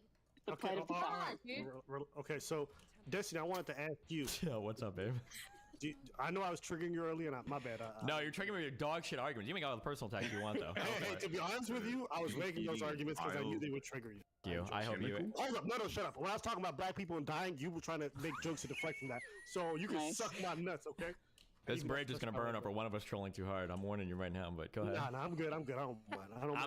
I'm not good. That's what I'm trying to say. Sorry, I'm just kidding. Go ahead. What's up? I was going to ask you earlier that we got on this topic because I was bringing up the fact that I feel like nationally speaking, in terms of like this fat acceptance movement, that there's an effort in order to kind of create a bit of a complacency in a lot of people. Papa God obviously disagreed, and he felt like, no, this is just about making people feel good about where they're at. Do you feel like the fat acceptance or body positivity movement, as it's being, purported online and what you're seeing on the national level, do you feel like it's an issue or no? Fat acceptance is like every single other progressive idea once it hits the mainstream. It starts off as a really good idea that needs more attention, and then it gets morphed and bastardized into something stupid, like every single thing progressives push for. I don't know why. But like the idea that you can just bully people out of being fat is stupid and it doesn't work. If it did work, nobody would be fat because nobody wants to be fat. It sucks to be fat. But like obviously that doesn't work. So fat acceptance, the idea of at least like, hey, love your body, respect it, appreciate it, and then work is a good idea. But then when people start like modeling for super plus size models and say, well, skinny people can be unhealthy just like fat people, it gets real stupid real quick. And it seems like that's where we're headed. Have you ever seen the catalogs where like the women's section is completely inclusive, but the men's section still looks like six-pack ab models? Well, I think most men don't care. We only care about that for women. Well, I don't think men care as much as women about that shit. And like, we don't. Yeah, I don't read. That's kind of gay. Based. So I think there's a societal context to this, right? Like women are generally more valued for their looks, whereas men are valued for their achievements, things like that, right? So no, I think men fetishize fat women sometimes. That is absolutely not happening right now. Wait, I think it is. I mean, like, different no, stop. Hold on, wait. I have to speak out. I have to speak out for all the fat women in the audience. No, you're a white male. She's a half black. It doesn't matter. Even black people. When you're talking about fat people, you're talking about people that are fat in a particular way. Nobody wants a fat person with flat ass and flabby boobs. I'm sorry. Was this where we were going to play with the hyper-specific fucking fetish that applies to 1% of the fetish? Right. I'm going to play hyper. Okay, my bad. You win. You auto-win. Does fat shaming only apply to women that are fat? Does what? Yes. Because I'm sorry, what'd you say? Absolutely. I feel like it only applies to women who are fat. Yeah, that's what I'm you saying. Can't fat shame a fat guy. If anything, it's just like, why don't you just be funny and fat? Well, you can fat shame a fat guy. It's just not as effective because again, like Stardust was saying, I think it was Stardust. That's what I'm saying. Yeah, you guys are talking about like you guys are talking about. What do you mean? It's geared more toward obese women. Papa, what do you mean it's not as effective? What do you mean? What I'm trying to say is like it's more. Women face much more bullying for their weight online than men in every capacity. Like you can fat shame men. That's what I was saying. You can fat shame men 100%. It's just not generally. Listen, I don't know. For me personally, I was like, big on TikTok, whatever. Nobody ever made fun of my weight at all. True. Women existing, they get made fun of for their weight. True. Like men don't usually hit it that hard. It's usually more about their accomplishments. Women are just like fat, exist, disgusting. That's pretty much like that's the pipeline. So I like, don't think it's socially acceptable for men to talk about like feeling bad about being fat shamed. I think fat phobia. Hold on. Wait. Whose problem is it? Wait, no, hold on. When you say it's not acceptable for men to talk about being fat shamed, is that because of the fat women that are a part of the body positivity movement, or is that because of other guys or other people that don't like that movement that'll like shit on a guy for speaking out? Because I'll tell you, the most shit I've ever gotten, the most shit I've ever gotten is like from my audience ever is when I talk about how like fat people have a struggle and people are like, you're a fucking piece of shit. Like it's not, it can be inclusive for fat guys, but it's not the movement itself. Okay, I'm not talking about the movement. I'm just saying if somebody said like, like men don't get as much shit for being fat, and I'm saying I think they do, but I think that they're socially discouraged. We've been talking about it. I really disagree. Because I'm trying to speak. Wait. Okay. Oh, sorry. I'm sorry. You're gonna tell me that fat people like eating? No, I'm not going to tell you that fat people like eating. I would reiterate that men generally are given credit for their accomplishments, right? Women are by far like they're more valued for their looks. It's just something that you learn like from a young age. And it's changing. It is changing, sure, like little by little. But I would still say that in most cultures, women are still primarily valued for their looks. Okay, yeah, cool. I don't understand how Steven gets complimented for being smart, and he just ignores that BBW is even a fucking category on porn. Okay, but go ahead, they're not fetishized. Porn. Okay, so what I was gonna say is, it supports my argument, Abba. I like this conversation a lot. You got dumpstered, Abba. That's where you belong, in the trash. Well, I think both things can exist at the same time, that men don't receive as much shit while also not being as accepted into the movement, but it's not by the movement itself. That's true. Right, so, I think Papa Guy, you're onto something interesting because I think that like it's. Thank you. I can't think of like 5 fat female streamers, but I can think of like 5 fat male Twitch streamers. True. I'm all 5 of them because that's how fat I am. Good one. Well, here's the thing: you can also be banned on dating apps for saying you don't like fat women. Did you know that? How did you? Okay, is that impressive or what? I've never heard of. Is it you're saying I don't like fat? Abba actually knows this because he was calling me fat whales. They banned him. That's what I say. Is it just like you going around calling fat? I loved every second of it. And if you put in your dating profile that you don't like large women, you can be suspended on multiple profiles. But if you're a woman that puts on your dating profile, you don't like fat guys, you're not going to get suspended. Well, I've never heard of that before. Yeah, fat phobia and fat phobia. Wait, and fat why is that shaming stupid? is mainly geared towards women because I could be suspended on a dating app for saying, you know what, my preference is not big women. I'm going to get suspended. Aaron, you said that's stupid. Why is that stupid to say that? But that's some stupid shit because if you're right in your bio, if you're not even talking about yourself, you're talking about like, hey, I don't like fat people. Okay, get the off this app then. Who gives a You're not going to be swiping right on this anyway. Hold up. Stop. Low tier. When you're on dating apps, don't every woman on the fucking site have a height requirement 95% of the time? Hold on. First of all, it's literally like 5%. It's very rare that there's a height on a. It's not 5%. Are you crazy? Have you been on any dating apps? Wait, the number of women that actually have like 6 feet or taller, that's pretty rare. It's not that common. I'm in Miami and I was in LA before. It's not that common. You don't see it that often. Yeah, but it's probably like I'm saying I think it's lame to put shit like that in your bio. 1% of guys that have a weight requirement in their bio. Is that's probably rare too. Is this happening though? Like I've never heard of anybody. I've been on dating apps for so many years. I've tried everything.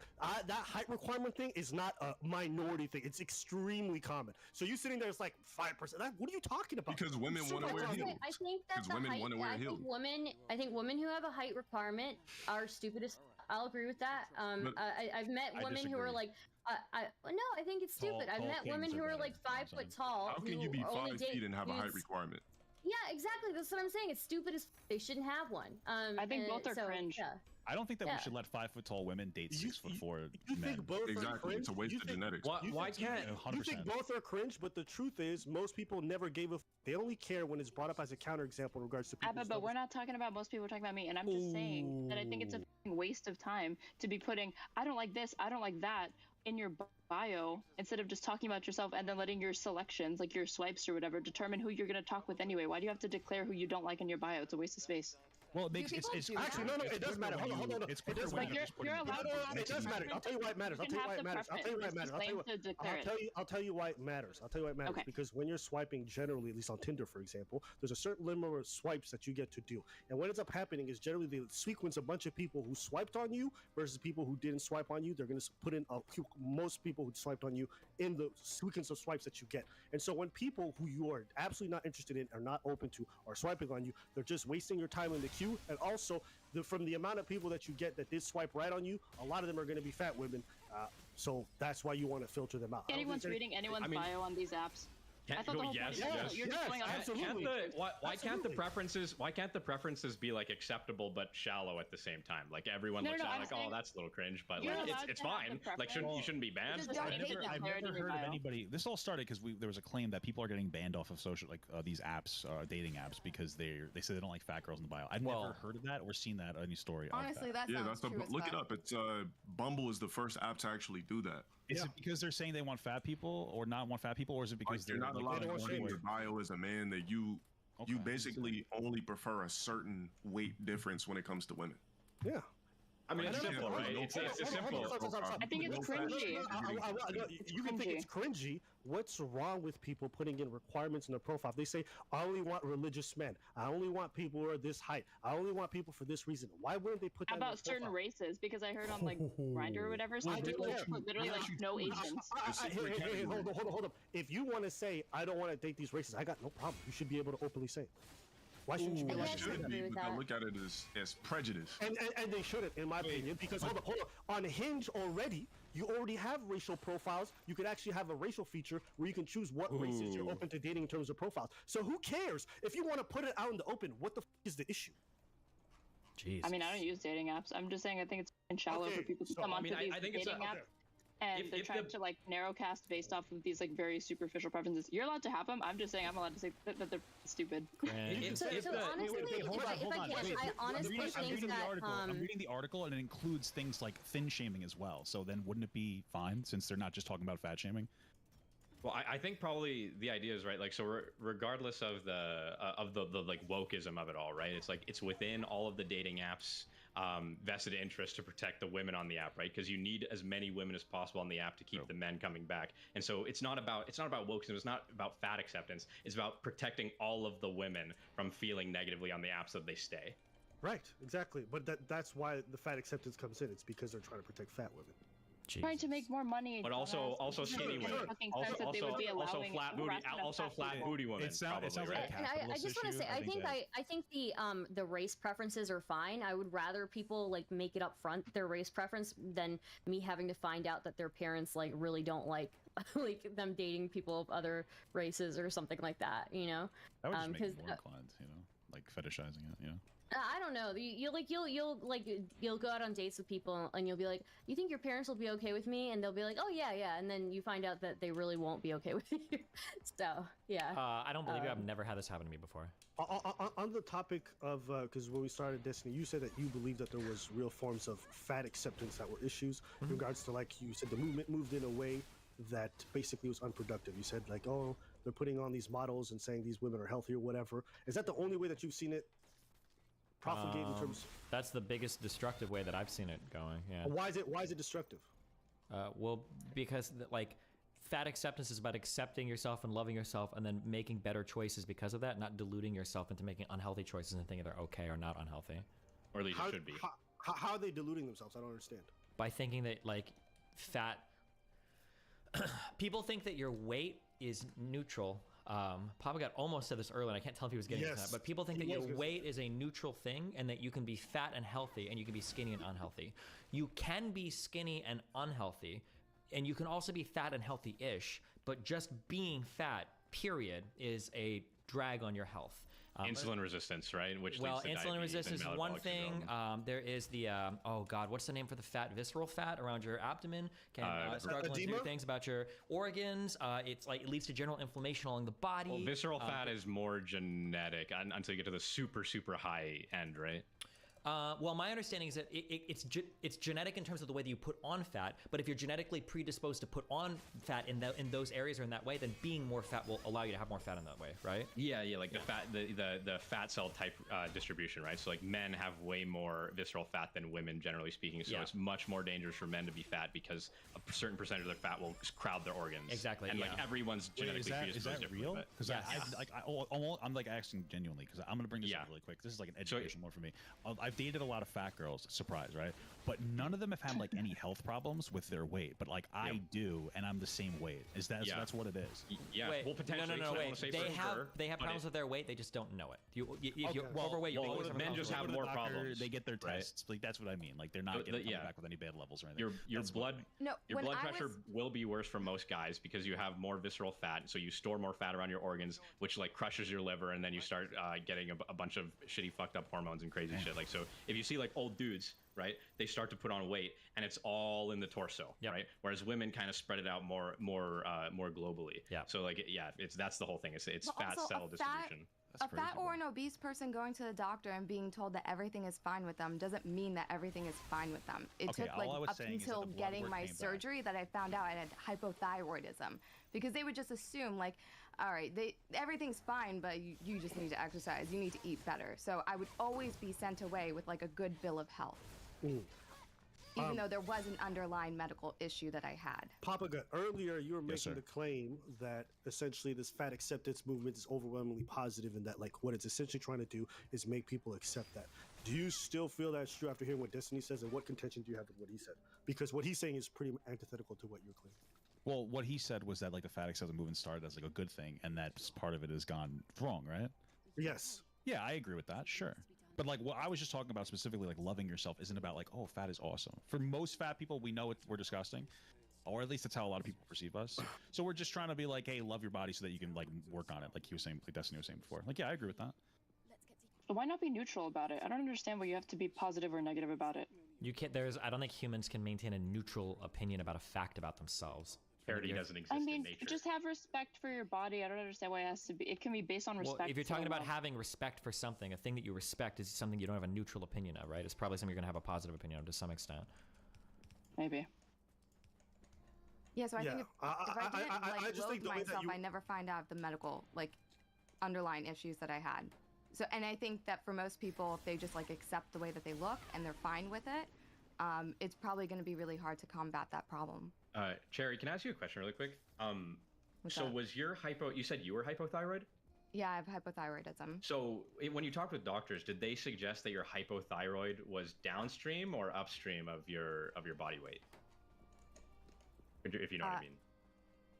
I don't know what you mean. Like, was the hypothyroidism caused by being overweight, or did it cause you to be overweight? Yeah, because my understanding, usually hypothyroidism is just a thing that happens, and then it causes you to be overweight. It's not usually that you become hypo.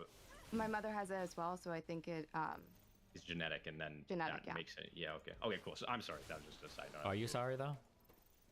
Yeah, I'm Canadian. It's my resting rate. Where did Erudite go? She's running up and down the stairs and working out and shit. Unbelievable. I'm running kind of up here, and down. I'm here Okay. right No, it's okay. No, It seems a little bit abandoned. fatphobic right now. She's running up and downstairs. She's doing her Zumba routine. Zumba, yeah. Well, we just set up a home gym in the basement, so she'll run downstairs, do a set, come up, objectify me a little bit, and then recycle. Disgusting. I know it's actually abominable. I can't handle it. So I'm gonna ask you, Papa. Do you feel like as it is now, when you see is that Adam? What's up, buddy? That acceptance movement, all this body positivity, do you think it's overwhelmingly still a good thing or no? That's a good question. I think so generally, yeah. Okay. I think hold on really quick. I think that people need to call out the fucking insane people that take it too far. Absolutely. But I think overall, like, you know, when people talk about the crazy aspects of the body positivity movement, there's never an aspect that's like, hey, you know what? I understand like loving yourself because you're unhealthy and you need to like be able to get to a point where you feel like working on yourself. But nobody ever says that. It's more just about like dunking on the fat people and the dumb fucking fat people that say dumb shit. There's never like the little extra that's like, hey, listen, for context, like this person's being stupid. This is what it's supposed to mean. It's overall just like, yep, you should never love yourself when you're fat kind of a thing.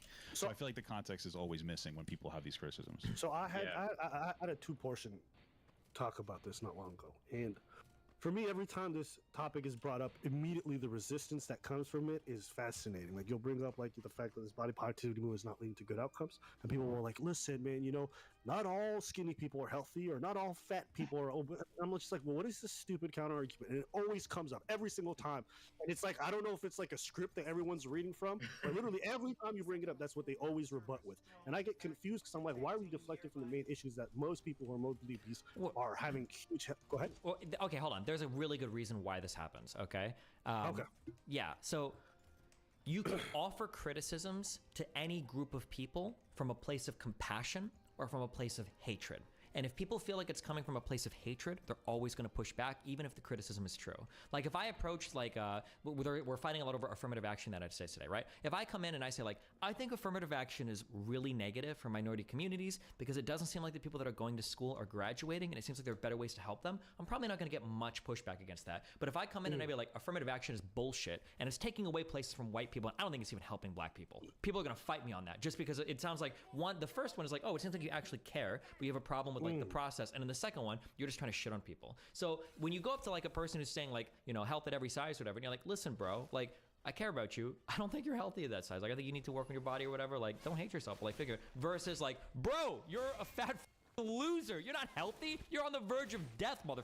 Right? Even if it's kind of the same thing you're saying, the rhetoric, the messaging is so much different. The second one feels like it's coming from a place of hatred, which is going to cause people to push back. Okay. The first one feels compassionate. Yeah. So 2 parts. I absolutely agree with everything you just said. And I'd also say that even if you come with the first energy, I feel like the resistance to that is still extreme.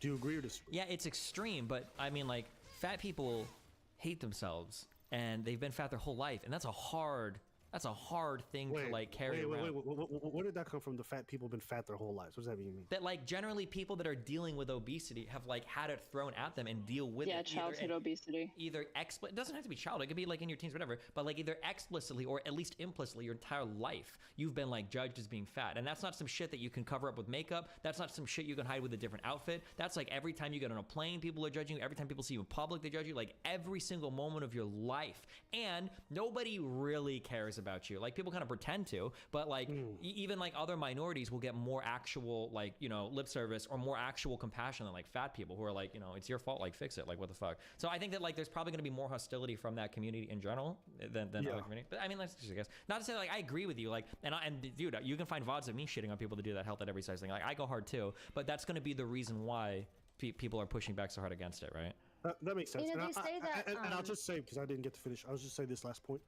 I think the other part of the conversation, and this is what we'd spoken about, you and I, earlier when we were talking to Brittany, is I feel like our societies are not socially engineering themselves to give people optimal choices to be healthy. And I think this is the other side of the conversation where I am extremely sympathetic, because I feel like when you live in a city where walking is not encouraged with no public answer, like you're going to use a car. You're going to use unhealthy modes of transportation, which is going to make you more sedentary. I think society can engineer itself to be more healthy. Where if you live in areas where access to good, healthy foods at affordable prices is impossible, then you're having another thing that's compounding this issue. And so one of the biggest differences I noticed between the European lifestyles and American lifestyles is just the access to good foods, the access to public transport, the encouragement to be able to walk and all that shit. Those are little things that I think matter. And then you can talk about the ingredients and the kind of foods that you're getting, all that shit too.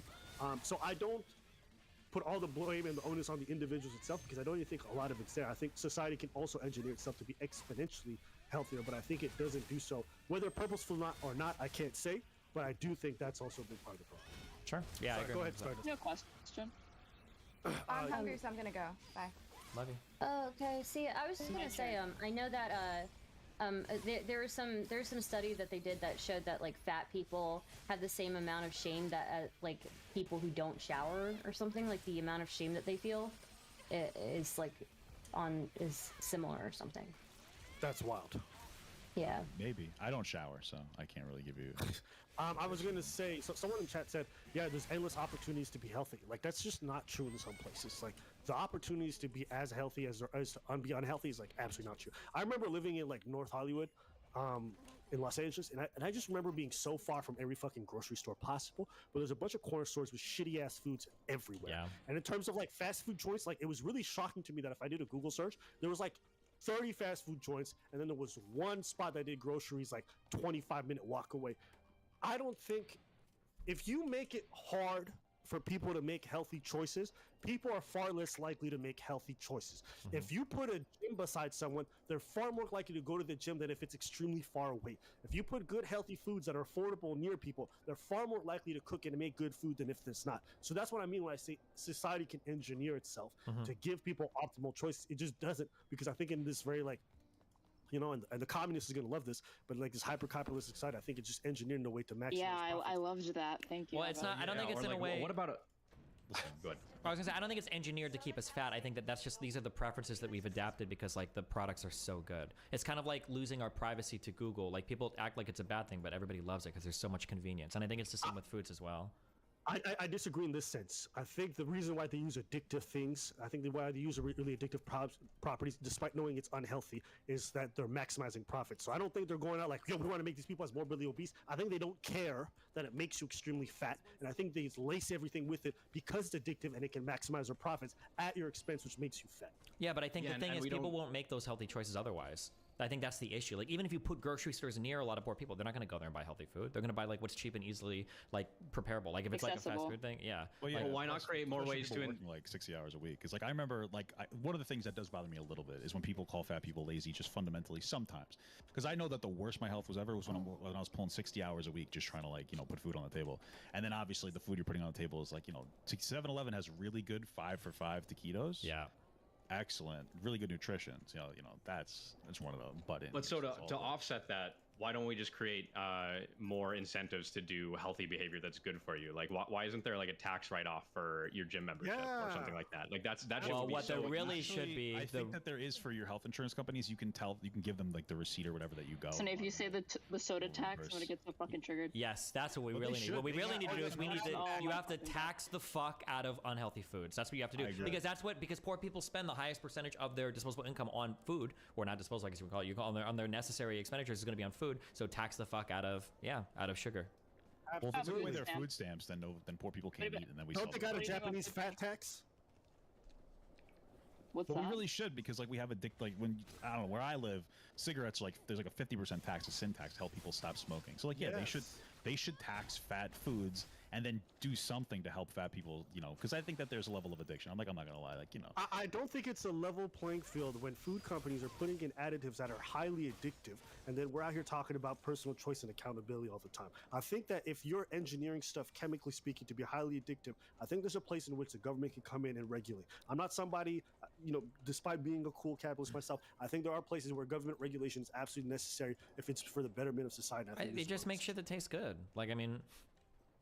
I think a lot of healthy foods do taste good. The problem is these additives are so addictive and that you get so hooked on them that not having them actually makes you think it doesn't taste bad. I don't think the main additive you're talking about is just sugar. It's just everything has so much fucking sugar in it. And then everything is like ultra over processed. Like I think that's what's up. Like But I mean, the thing is that like that food is quick and easy to prepare, and it's very cheap. And I think that's why people gravitate. So like, there are healthier options that exist, but people just don't buy it because it's either more expensive or it doesn't taste as good. Yeah, it's the convenience thing. Yes, okay. So this is where the second issue comes in. I think this is more cultural. I've noticed that like everything is on the fast. It's got to be go, go, go. And one thing I really enjoyed when I was spending time in Portugal is that you could slow things down a lot. That meals were much more encouraged. Like even when I was in France, like the whole idea of going to your local bakery and things like that were really encouraged and profitable. So not profitable, but just like it worked really well. Now, maybe that's not a model that can work in an American market, and so that's an issue culturally speaking that exists. But I think if you're always prioritizing everything based off of like how fast can it be made, I understand it's probably the right solution. I just wish that culturally speaking, it wasn't the only one. Yeah. The other alternative is to just eat like shit and go to the doctor. They give you pills, and you're consequence free. Jesus. True. If there were pills that did that, though, I mean, everybody'd be on them. Like. Yeah. I was kidding. True. Yeah. Is there any other solutions that you guys have? Society?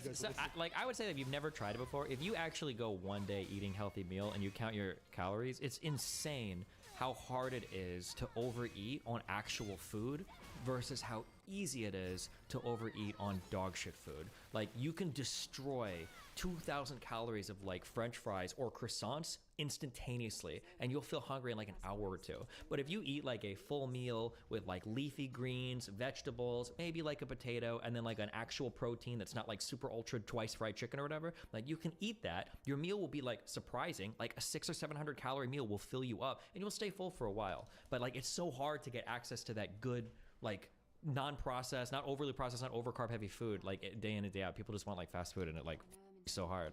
Yeah. Okay, I'm back. Got to make a fast food Costco. Those chickens are pretty good. Although chicken's gone up a lot. Wait, really quick, because you guys have a lot of. There was like a doctor in here or something, right? No, I don't know. Listen, I saw something on TikTok. I'm curious about this because like some actual doctor duetted it. They were talking about their I don't know, like fibers coat the food that you eat and help process everything you eat more healthily, or is that not true? I know it's a weird question, which is like in my head. If you're wanting my husband here, he just left. I can bring it back if you want. I can just not be on here at all. Okay, if not, it's fine if nobody can answer. I was just curious because I heard that. I'm not that proficient in that kind of stuff. I'm sorry. I can give you his info and you can DM him though. Yes, you want to ask me or someone else? No, I want to ask you a question. Yes, ma'am. I feel like you're saying like, oh, this fat, the body positivity movement has gone too far or whatever. And I feel like there's plenty of people who, and like, believe me, there's room to criticize the excesses of like these types of movements and stuff like that. And I feel like it's happening, but I don't freak out about it because it's like, if you go to 10 doctors, 9 out of 10 of them are not about to start feeding you some like woke line or whatever on like fat acceptance and body positivity. They're going to be like, don't be stupid. You have to lose weight if you want to get healthier, if you want to live longer, Until we start seeing like doctors flipping on this shit just so they can appear politically correct. I don't think it's like here's why I don't think it matters. No, here's why I don't think it matters whether doctors are buying it. I think most people don't get a lot of their health tips from doctors or their own doctors. Most folks go on social media and that's where they're getting their cues for diets, for workouts, for everything. And so when you say that, maybe that's true, maybe that's not, I don't know, but I really don't care because I think what most influences people in regards to the dietary choices they make is actually social media. And when I see the national media, when I see huge influencers making these like shit takes about body positivity, it like infuriates me because I think it just encourages bad habits. It's a really good point. I think the only thing that I just disagree with is that like, or I guess I don't disagree with, I think it's like just a part that's missing is that I think more people would take advice from doctors, but they don't have access to healthcare, like you were saying with the food thing and all of that. Here's another take that you're probably not like. Doctors have zero to little to no training when it comes to diets and like. I totally disagree on that. I disagree on what? Isn't the issue when it comes to like what Aaron's talking about that like your doctor might give you the advice of like, hey, try to eat healthy, like do all these things, but the reality is that like most people don't want to hear that shit. They want to be given meds and they want to go to the next thing. So like doctors are like, we're saying this, but nobody gives a nobody listens because people are listening to like their social media more and they're trying to be like, but I just want to love my body and blah blah blah blah blah and all the other different things that are going on. That's it. Yeah, when you go to here. Oh, go ahead. Sure. Sorry, I just want to. So listen, I know. Is this true? I just want to read one thing. On average, U.S. medical schools offer only 19.6 hours of nutrition education across 4 years of medical school. That's why they all reference you to a nutritionist all the time. Yeah, exactly. Okay, but most people are going to see their doctors for advice. They're not really going to consult a nutritionist. That's not what most people. Okay, the reality is 99% of people don't need to consult a nutritionist. It's usually pretty basic. But the issue is that like if you're going to the doctor, he can't just tell you to like change your dietary habits. Like if you present with hypertension, he's not going to say like you need diet and exercise. He's going to give you blood pressure medication. Like that's all they can do. They'll usually do both. Well, yeah, they'll always tell you to work out, but people aren't going to, or they'll tell you. No, what I want to. Sorry, go ahead. Sorry, I couldn't. No, it's okay. No, so the only thing I wanted to say, because like just like a personal experience for myself and like my wife, is there are a lot of times when you go to the doctor and they don't really approach the situation in a way that like encourages you to like diet or exercise. Like the most success, which is right now, that I've had of like actually getting my shit together, was when I had a doctor who was like, you know what, you should lose weight. It's unhealthy. You're on these meds. And go for like a walk through this. I've had a lot of doctors who you go in and like if you don't lose weight that week, and like again, like I'm working 60-hour weeks, or you don't lose weight in that like 3-month period. And they're like, what did you do? Why didn't you lose weight? And they're harassing the fuck out of you to the point where you want to go there. I've had doctors tell my wife she has like psoriasis, and they don't. Like, I've had a doctor tell her that she has like psoriasis, and instead of saying something like, hey, you know that your like diet's contributing to it being worse, they'll say you don't have psoriasis, you're just fat. A lot of times doctors can be stupid when it comes to like dealing with fat people, and it gets like annoying and it's off-putting, because I think the first thing you need to do, especially as an unhealthy fat person, is go to the doctor and get whatever medication you need or insulin, so that you have like you feel better to go outside and actually be motivated to move, because that's the most motivated I've ever felt, is actually being on medication I need to get, which like helps motivate me to actually do shit. I'm not saying that's everybody's experience. I just want to like bring that. No, it's a documented phenomenon. They call it medical fat phobia or whatever, and it's that the doctor won't do like a thorough examination on patients that are fat because they just want to attribute. They're assuming everything can be attributed and answered by their obesity. No, but that's not the case though. There's lots of internal issues that you could be having. Okay. But yeah, just like stigma about like weight and obesity. Diet of cancer? No, it's because they're fat. Can lead to like patients receiving bad healthcare from physicians. You know, that's all I'm saying. What are you saying? It covers that like GPs are mostly trained in like general practice, so like they're gonna have a lot of knowledge about like certain things. Like they're gonna have broad medical knowledge, more than basically everyone else that you're gonna go to. The problem is that they're not gonna have like specified knowledge, right? So like when I had really bad IBS to the point where like I was dropping weight constantly and eating tons of calories, even practice them. Couldn't process it. Right, like I went to my GP and there was nothing. They tried like, they're like, I don't know, have you tried like FODMAP? Have you tried like cutting out gluten? Have you tried Totally like about that shit today. Like they would just throw shit at the wall, and the reality is like doctors are often woefully unprepared, but I wouldn't think it's fair to say that like doctors don't know anything. Like they know the basics about diet, they just can't get like specific. Nah, doctors are dumb. That's all I have to say, dude. I know more than my doctor. That's what I'm telling you right now. I really think when it comes to diet and stuff, just considering their limited amount of training and all the horror stories I've heard, I don't know if I really trust them on matters related to diet. But I would also say, irrespective of what I think and what either of us think in this, I think the general public does not consider doctors authority figures when it comes to like what their diet should look like. And so I think this discussion about like what should doctors be doing and all this other stuff is kind of relevant for the most part, because I feel like most people don't get their cues from them. I think most folks would trust somebody on social media any day of the week before they looked at doctors, because doctors really don't even have like the body that most of these folks want. It's like, whether we like it or not, irrespective of what kind of quality information you have, people are going to look to what you look like before they listen to anything that you have to say on fitness. True. That's some dumb shit though. No, I mean not totally. No, not totally. Like if you're talking to somebody about how to improve your diet and how to get like, if you want to get really fit and shredded, and then you're talking to somebody and like they're talking about the lifestyle and they're outlining like this is what you need to do. It like to some extent, like for personal trainers, there's an element where like yes, your body as a doctor, if you're a nutritionist, to some extent your body is a bit of your promotion, because like if it's the same thing with like therapists. If your therapist is like got like crazy shit going on in the background, like I'd kind of want to know, and maybe I wouldn't like take on like as much advice from them. I don't think it's the best heuristic. Are fucking crazy though. So that's like, you know what I mean? Like most therapists are insane in their personal lives. Yeah, but as long as I don't know it, it's okay. The same way. That's true. Good point. You can be as unhealthy as you want. You know what I mean? As long as I don't know it, then I'll listen to your advice. You know what I'm saying? Based. I respect that. That's true. Exactly. So I think if you don't have the body to prove it, then you have to have like the language. You need to be able to whip out shit to impress them with like. I'm sorry. If you look like a slob and you try to give out fitness advice, everybody going to discredit you. I don't care how much you know the language. It's a good point, because I had a fat doctor once. I had a fat doctor once, and they're like, you gotta cut down on your like this and this. I'm like, okay, no problem. I'm gonna have a nice like good shrimp dinner tonight, because you know, not like I think shrimp is. I thought it was healthy.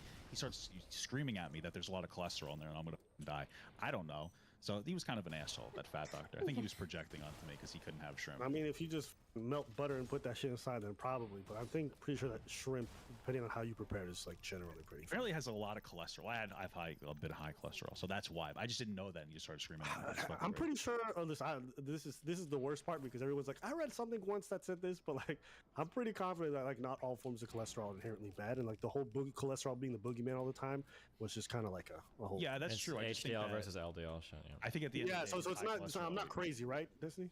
I don't even know if eating cholesterol gives you higher cholesterol. I don't know if that's true. Exactly. So like this whole idea. What would give you higher cholesterol? Then? I thought it has to do with like your general like activities. I don't know. I have to look it up. But like I know for instance, like eating fat doesn't give you fat. Like, but I don't remember for cholesterol. Well, yeah, but are those like two different things? Technically, like fat is like a macronutrient, and like fat is just like deposits on your body. I think that's a little different. Yeah, it might be. I don't know for cholesterol, but I don't remember. But just either way, he yelled at me. And I cried. What are we gonna do about these people? You cried, dude.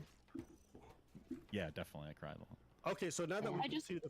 Go ahead. Well, I don't see people coming to these like body positivity like warriors or whatever for like fitness advice. Like I'm concerned with like the shit fitness advice that goes on in the fitness industry with these influencers that think because they got abs or something like that they're now some authority to be selling people like diet plans and exercise books and all of this bullshit, even though again like they have no training or anything like that, and people fall for it. But nobody's saying that they're like people are going to body positiveness for fitness. The whole point of like a large portion of the body positivity movement is like, don't diet, don't exercise. Fat is beautiful. Don't worry about it, right? So like, of course they're not going to them for advice about fitness. Fitness advice, but I just mean like advice related to your body and health and all of that shit, you know? I think of course they are. If you earned a six-pack, you can say whatever you want. That's just how I feel. Well, I think the bigger issue is that everybody who's giving that advice is always women. So if we stopped valuing their opinion, we wouldn't have this issue with body. You know what I actually can't stand? And this is like to her point. If a bitch trying to tell me how, like telling these ladies like, "Ooh, if you want to get a booty doing all this stuff," and they got a BBL, kill yourself. I agree. There's a lot of fitness influencers that you shouldn't be like leaning into. I think that. Wait, name some. Who? Name them. Which ones? Fitness influencers? Yeah, who shouldn't we be listening to? Drop some I'm gonna names. be honest. I don't even look up fitness influencer. I'm married to like a corrective specialized. Why would I go anywhere else but my house? That's like if you're married to like a doctor and like who specializes in like one area and you have that problem. You're like, hey, how do I fix this problem? I'm gonna go to like my random TikTok friend instead. Why the f would I do that? Yo, the amount of BBLs has exploded, and I don't think people even know how to look for them because some of these ladies are getting modest BBLs, which is wild. And yeah, they call it the country club BBL. Yeah, and if you want to know how to see if a girl's got a BBL, you gotta look at the stomach area because what ends up happening is that this is so sneaky, bro. It's almost like liposuction, but then they double it up with the BBL portion. So they just transmit the fat from their stomach area back to their ass. And here's what's really weird: it's like they got cellulite around their legs, and they got these like super nice ass, but then they got like six-pack abs, which is just like not humanly possible to have like fat, chunky legs and like. Guys, a BBL is a Brazilian butt lift. I don't think chat knows what it is. It's okay. They can just call it BBL, you know. It's called ab etching. Aren't they getting them undone, they don't have though? to ab etch. They don't have to ab etch though. There's some people who just do ab etching, but what I'm talking about is when they transfer the fat from the BBL from the abdomen area to their ass, and that's how they look so sexy. But there's a trend now. People are getting them undone now. I think it like to be honest, the reality is like people are doing BBLs because as long as it's done really well, it just looks good. Like it just like she's got a big thick ass and a flat belly. Like it does look good. The problem for Abba is that it's fake, so he doesn't like it, right? But like I mean, I'm it starting does to look warm good. up to it, bro, because like I've been grabbing a few BBLs lately. They're nice. No, They don't all look good. I promise you. I'm Yes, from an area where people go to fucking Tijuana and they get like cheap ones, and you can tell that they got a cheap one. for sure. Yeah, for sure. But that's why like most Botox you can't. Because they don't feel like fake titties. Like fake titties well, that's feel not like plastic. Botox. It doesn't sink because it's your own fat cells that are getting moved to a different location. So like it's actually a really brilliant surgery when you think about it from like a cosmetic level because they're your cells. They're going to naturally regenerate. They've just been moved to a new location. There are some complications, obviously. It's not just like does it work on more than just butts? I'm just asking. Yeah, you can do it to your lips. Lots of girls are getting now. Not like your lips. Is there anywhere else that it works? Yeah, you can transplant. I want a it big in there. BBL dick. That's what he's asking. Yeah. That's not what I'm not asking the question. Somebody's like Skype chatting me and they're asking me that question. Is there a way that you can do that there? BBLs almost never look natural. Nah, that's cap. That's not true. I have like a spidey sense. Anytime I see a fake fucking ass, I have a spidey sense. You have confirmation bias because you're only talking about the ones that you were able to notice. There's plenty that you looked at that you couldn't tell was a BBL, and that's what's up. That's why I'm telling you, you're actually not supposed to look at the ass to tell it's a BBL. You're supposed to look at the stomach area. True. Yeah, you can see the stomach looks a little bit too flat. Well, they just look cut. They just look shredded, It's and then you're almost like, like how that you got that Barbie big, doll thick old juicy ass when you got like the cut ass? Because Yeah. I have friends of mine who work out in Panama, and like these ladies tell me like how to tell when someone's got a BBL because everyone's got one over there, and like they would show me pictures of girls who had BBLs. I'm like, I don't see it. Like, how is that even possible? And they're like, you're not supposed to look at the ass. You're supposed to look at the stomach area because that's where they do all the fat transfers. So it's like 2 for 1 essentially. But yeah, you'd be surprised. There's some BBLs that you really can't tell because the ass is like they get a small amount of fat transfer, just enough for it to look nice and plumpy, but not to look crazy big. Those are the ones that are hard to tell. Like, it's like 2 glazed buns. You know, No, that's it is not easy to spot. If you think it's easy to spot them, then all you've ever spotted is really bad BBLs. Like, Well, there's no ass. shot. Cosmetic surgeons are. Maybe he's no, just this like is a fucking insane. ass This is expert. insane. He's You're just just on the wrong. next level, dude. Aaron, you're like you're both LTG and Aaron are Hold up. just wrong. How You're about just this? wrong. We can do a contest, okay? I'll put a grand on the line, all right? Oh my and I'm gonna God. put 10 profiles up, okay? And you guys gotta guess how many of them are BBLs. And if there's an error margin of more than 2, then you guys fail. I can guess. Huh? So you're just like, I if bet I one can of us guess. wins, we just get $1,000, but if one of us loses, do we have to pay you $1,000 or what? Yeah, you guys are gonna have to put $100. You have to put $100 each into. Put together like a Jubilee video. It's to your benefit. Like you have to play 100. You have to put 100 to enter. But if you fail, I get the 200. If one of you wins or both of you wins, then I'll pay you out. Ooh, this could I'd be for like a sure really do this. good- I don't agree with them, but I'd for sure do this just for funsies. No, don't be dishonest, Kylo. You weren't part of this discussion. Stop it now. I want a chance to win $1,000. Hold up, I want a chance to win $1,000. That's the. I don't gamble. Yeah. Oh, It's what? not, it's not a gamble. Not I would get gambling. all of them right. She admits it's a gamble, so she admits she can't tell. I don't gamble. Well, I mean, how much are we allowed to No, do? you're stupid. That's Is it all fucking metric visual? where How do we if get people to- don't put money on it, they don't actually think that. No, I don't gamble. I don't drink. I don't smoke. I'm straight edge. I'm doing that. Yeah, hold on. How is it a gamble if you're so sure of your skills? I already said that. You stole my talking point. It doesn't change the fact that it's so fucking gamble.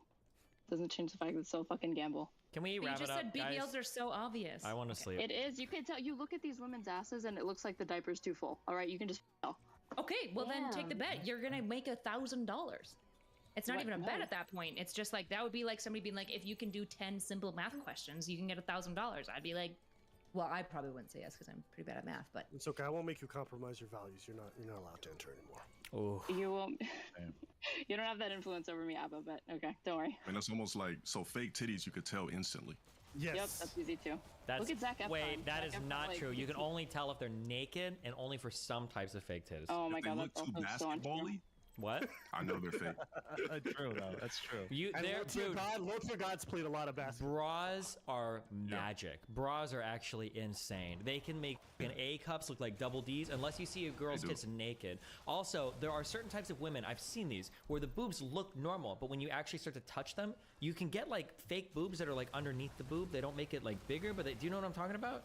yeah, where they go under the muscle tissue. Yeah. Like there was one girl's and I was like, oh my god. But then when I touched them, I was like, oh, there's something going on in here. It's either cancer or you got some fake. After you found out they were fake, do you think that it was okay to call him a disgusting titted bitch? Oh, I Titties are would, like but my toys, name's like, not what's the Laba. point? Oh, I think Pop out your tits in there. I think push-up bras are pretty unethical. I'm not gonna lie. Ooh, is that like rape? Would you say? Calling women whales is not unethical. No. I think it's perfectly. I think that's like if someone says I got some big titties, you're like word. If she got a push-up bra, hey man, if you want to make up fun of her boobs once you see them, I got no problem. Bro, just fuck her with the bra on. Problem solved.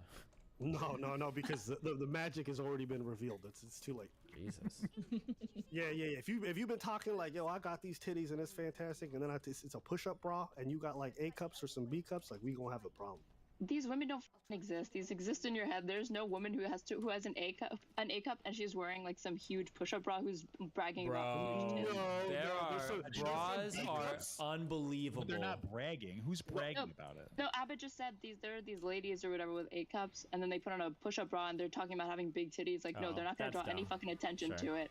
Yeah, I've definitely seen some B cups masquerading as some D's. And Where they that's- go on Maybe- huge fat tits, where they say like, oh, I have really big fat tits. Like, No, they just took pictures in every one where they just had these perky, huge titties in every picture, and they Hey, good for framed them. it with their cleavage in them. that's good for their mental health. I respect it. It's equivalent to women's scrunchy tights. It's the same thing, right?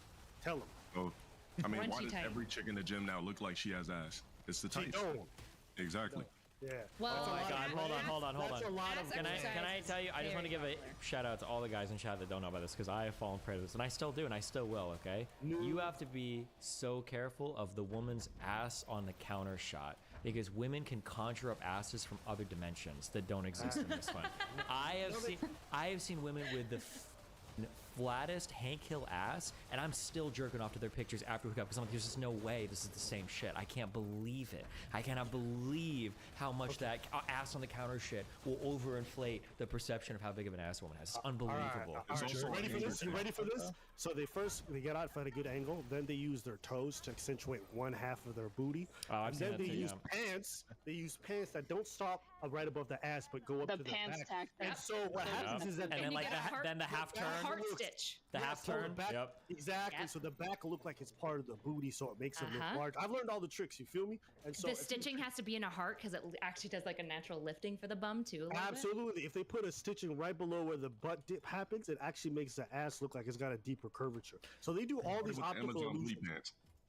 If you pull your tights as well to be loose slightly below your butt cleave, it'll give you a bigger butt cleave. There's like TikToks giving girls tips on like, all of listen, this. That's Take an notes, insane LTG. If you have a small ass, it's okay, but like, don't lie about it. No, it's not. No, it's better not. it's better to be honest about it than to find out. Do you know how disappointing it is?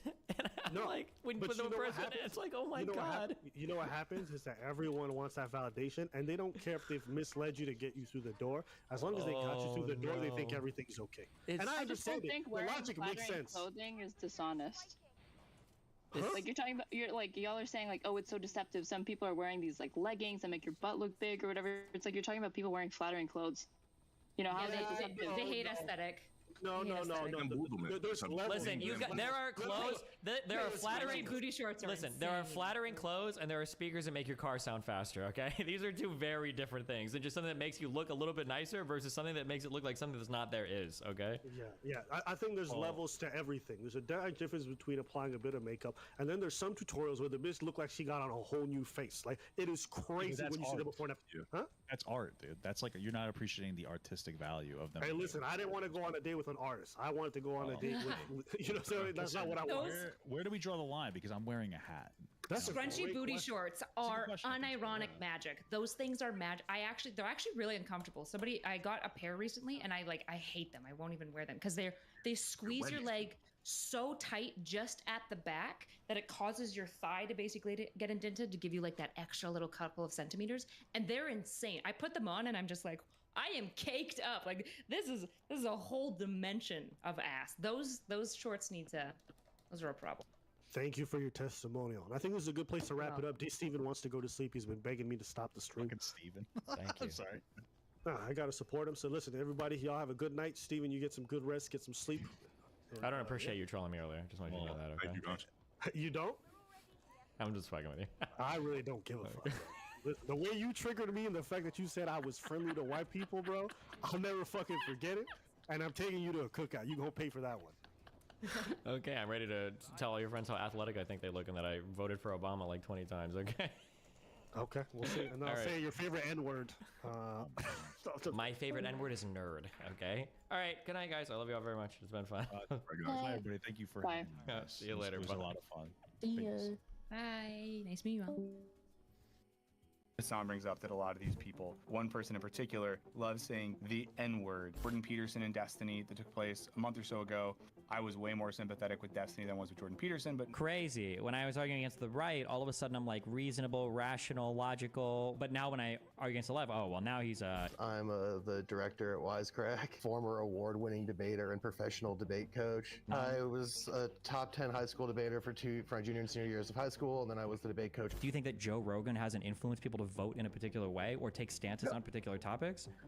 Well, I think so. Joe Rogan's actually a really interesting example. I like talking about Joe Rogan.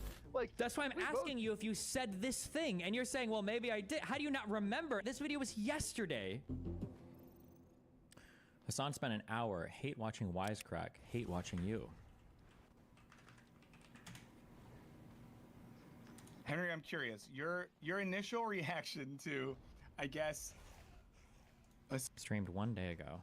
Tom Piker's comments and then Destiny's reaction. Why was was he listening to it at double speed or like 1.5 speed? Like he was, yeah. Yeah. It's just, what does he need it to match his own like pace and tone as far as like rushing through and speeding? This whole thing. I don't understand. I don't know if it's like an anti-intellectual thing or if it's a genuinely can't understand me thing. I don't think I've ever been in a debate where somebody's like, "I'm sorry, I didn't understand you. Can you slow down?" The fast talking thing is just such a weird. It's just such a weird insult, or is it even an insult? I don't know if it's anti-intellectual or if it's just like a random insult on like my speaking cadence, or I don't know. I have no idea. It's so weird. Thing's just extremely weird and cringe to me because he's very fixated on like, but like the whole point is I'm right, and then he starts getting mad about like all the price tags on Hassan's things, and I don't know. I don't believe Destiny really has any first principles, and he's pretty narcissistic. So like, I write so much. I write so much stuff. Like none of this, like there's plenty in here to criticize if you want. What I actually think, I just don't know why. Like why not just not talk about me? I feel like it'd be so easy to just not talk about me. Taylor Swift and the American propaganda. Oh boy, never mind. Okay, this is why they talk about me. Because they pretend to do political content. I shouldn't say that. Actually, now I'm talking. I don't actually know. Maybe their political content is good. I actually don't know. Well, but that's the difference between me and them. I'll give them credit to say I don't know rather than just like jumping to conclusions. But yeah, I don't know. But this was like, Jesus, I expected this, but just to hear it and see it, like, ouch. Yeah, it's interesting that Destiny makes this connection between... On a scale of 1 to 10, how informed about USA current events would you say you are right now? Current events? Probably like a 2 to 4. Depends on what event you're talking about. I haven't read much domestic stuff recently, almost at all. But it also feels like there's not much happening that people are talking about right now because of the candidates at play. Where are we at with like Trump's ongoing court case? Is that still like a thing that's happening? Oh my God, I just pushed a bunch of buttons. Trump's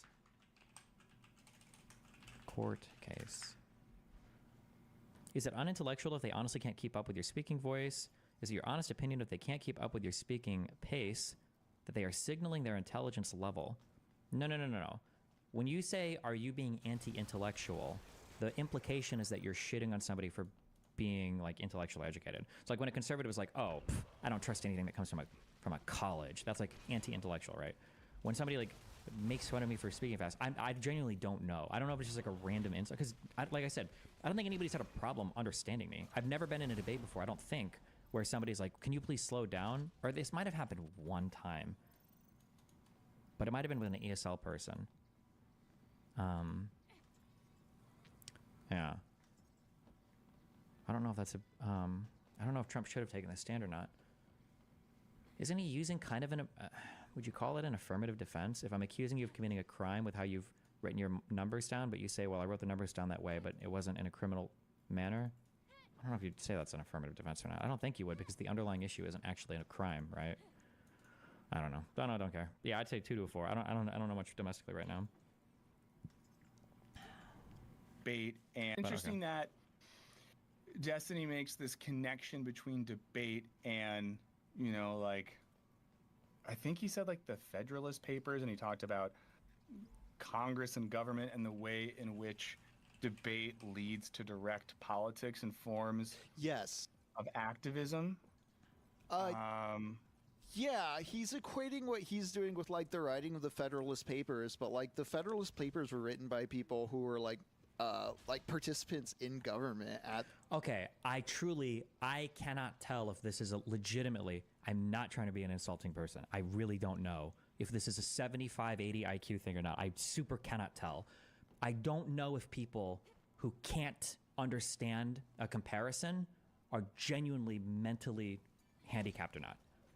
I don't know if this is an area where you're so mindful by your hatred of a particular person that you are, that it's like inhibiting your ability to exercise any logical thought, or if these people are genuinely like down there in the, like the army can't find a job for you because you're actually too mentally handicapped area. Like, What's your favorite sport? I really like playing basketball. I think basketball is sick. It's my favorite sport. You know, like you're like Kobe and Shaq and stuff. You think that you're just like them? You think you're just like Kobe and Shaq? What? You think you're as good as like? No. What? What do you? No. What? Because you rarely ascribe maliciousness to people. They know it. Yeah, but like this level of maliciousness is not even malicious. It's so stupid. Why is political debate like political debate sucks? No, why would you say political debate doesn't mean anything? Like, and an example would be like the Federalist Papers. Like in the beginning of the United States, at least my understanding is that there was a whole bunch of persuasion that had to happen for the American population to form a federal government. And part of that, I believe, was the Federalist Papers, right? Was a whole bunch of essays and, I don't know if there were pamphlets for the Federalist Papers. They were just like essays and writings and shit from our wonderful founding fathers and other politicians or whatever. To try to convince Americans that like, look, we need a federal government. That's political debate. And then it's like, wait, you think you're like Alexander Hamilton? No. What? No, that's no part of what I said was saying that. There isn't a single word that I said that would point you in the direction of me thinking like, yeah, I do think I'm like the governor or pre-US like founding father, like. And forms. Yes. Of activism. Yeah, he's equating what he's doing with like the writing of the Federalist Papers. Notice how they never attack your points, but attack the version of you they make in their heads. Yeah.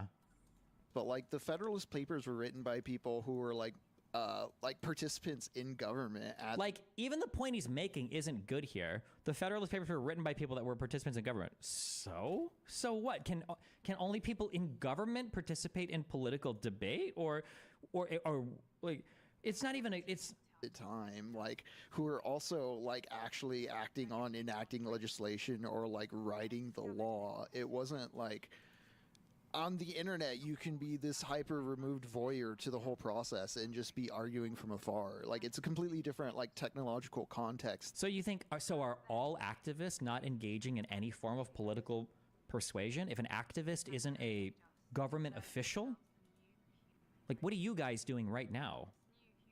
Like it's such a stupid point. Like you could there are criticisms that you can even make.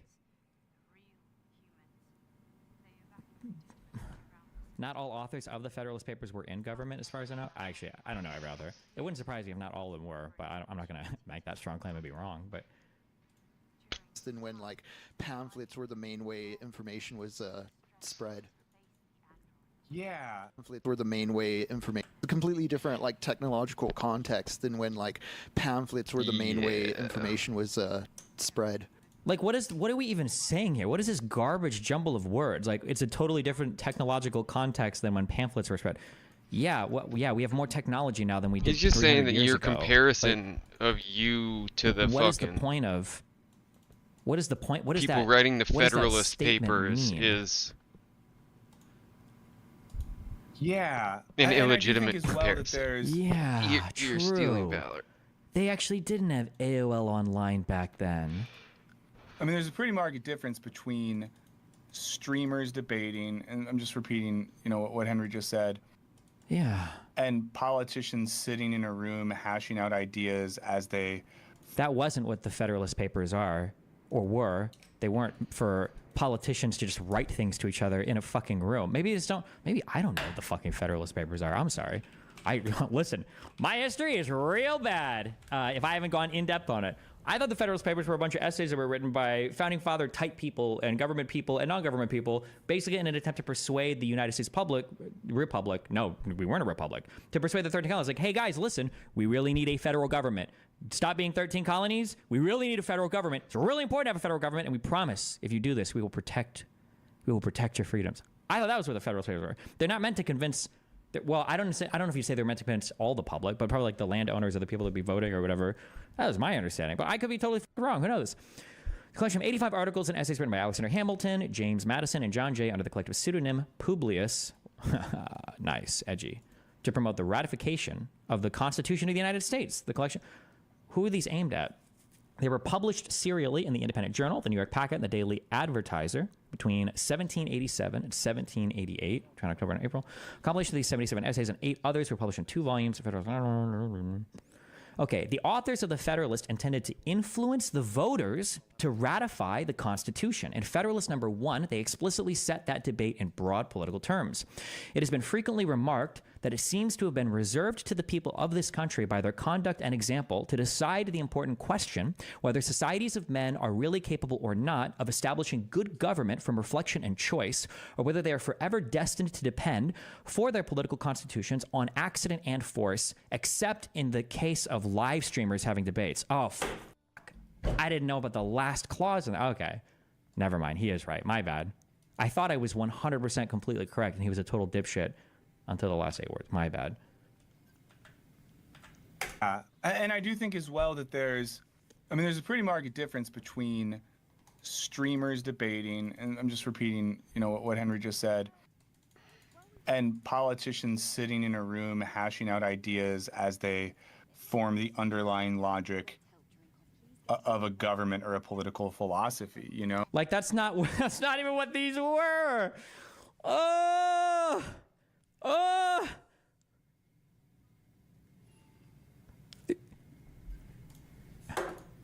Okay. Like, so he doesn't understand what I said.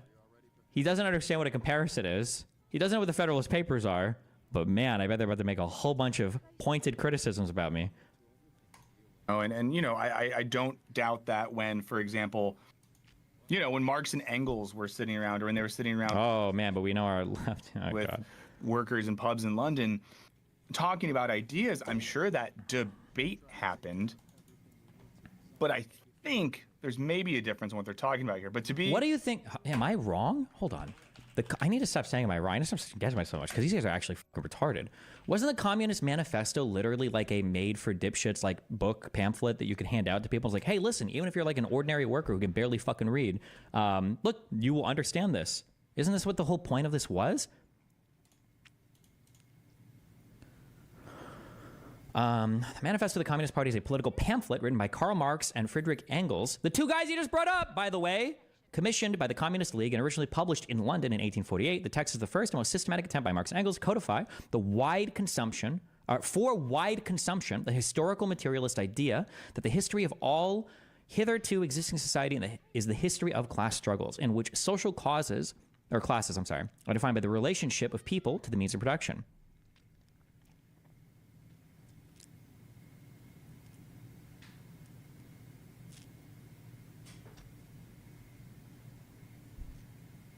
I think this was aimed at like ordinary. I mean, it says it for wide consumption. It's aimed at ordinary people. So, okay. But I think there's maybe a difference in what they're talking about here. But to be, we want to be fair. Okay. They're funny at least. Want to be balanced, want to be grounded. FunGPT brings up founding fathers, finding the 14 fathers. For anyone who doesn't regularly listen to the show, just so you know, it's canon that I have... Oh, wait. Is this fucking retard watching my stream right now? Watching the popular debater. Oh, and I'm Voldemort again. He can't say my fucking name. Tell a black woman, nice, why rap music is alienating for white people, and it's unfair that white people are unable to use the N-word. Pure insanity, and can't believe this person is treated as intelligent. Is that this guy? Hey, listen, if you want to chat about anything, any of this, or the fucking video we're watching here, anything I just talked about, yeah, feel free to hop on. 14 dads. But we'll take a look at... Dumb question. In what context is it fairer to attack critical differences between 2 elements in a comparison if this instance is a poor one? The point of a comparison is to take 2 dissimilar things and to compare a similar quality, basically. It's not to draw one-to-one parallel between those 2 things. You're usually comparing and contrasting, right? You're comparing, like, these are how they're similar, these are how they're different, right? So if you take, but a comparison fails when the similar part isn't meaningfully connected between the 2 things. I'm trying to think of an example. So, like, I might say, when I say, oh, look, political debate is important. I do political debate. I think it's important. And look, the founding fathers did political debate, and they would say it's important, right? Now, the similarity there is that, look, we both do political debate, and the dissimilarity there is that, like, look, I do it now on the internet. They did it then in pamphlets, right? And the point of the argument is to show that, like, this similar thing, or this thing that I think is important, look, other people in other circumstances have done it, right? Now, a dissimilar thing would be when the similar thing that you're comparing, either the comparison isn't accurate, like it's not a similar thing, or there's something else that's breaking the comparison to make it disanalogous, meaning it doesn't work. So, for instance, if I say, like, oh, I think that... like one example might be, I think political debate is important because political debate is how we defeated the Nazis. Somebody might say, well, hold on, that's not how we defeated the Nazis. Oh, the comparison doesn't work, so it's broken, right? Or I might say, political debate is really important because it helps to change minds. For instance, when the Jews debated against the Nazis, I debate against Nazis. That might not work because somebody say, okay, well, hold on, you did both debate, but like debating didn't help the Jews, right? You said that debating helped, and you drew a comparison between you and another group of people who debated, but it didn't help them. So then it doesn't work there. These would be two examples of like comparisons that don't work, right?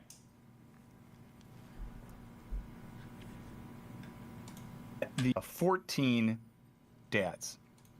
But we'll take a look at the interview itself where these comments come from. I'm going to fast forward to the 30-minute mark, and I have the transcript pulled up as well. So I think you said, Henry, around 30 minutes is when they start talking about the drama. The difference they are alleging is in the intent behind the debates. Yeah, but like, remember, so this is like the boring thing, okay? This is also why I try not to ever accuse people of like grifting or whatever, because that's boring to me as well, right?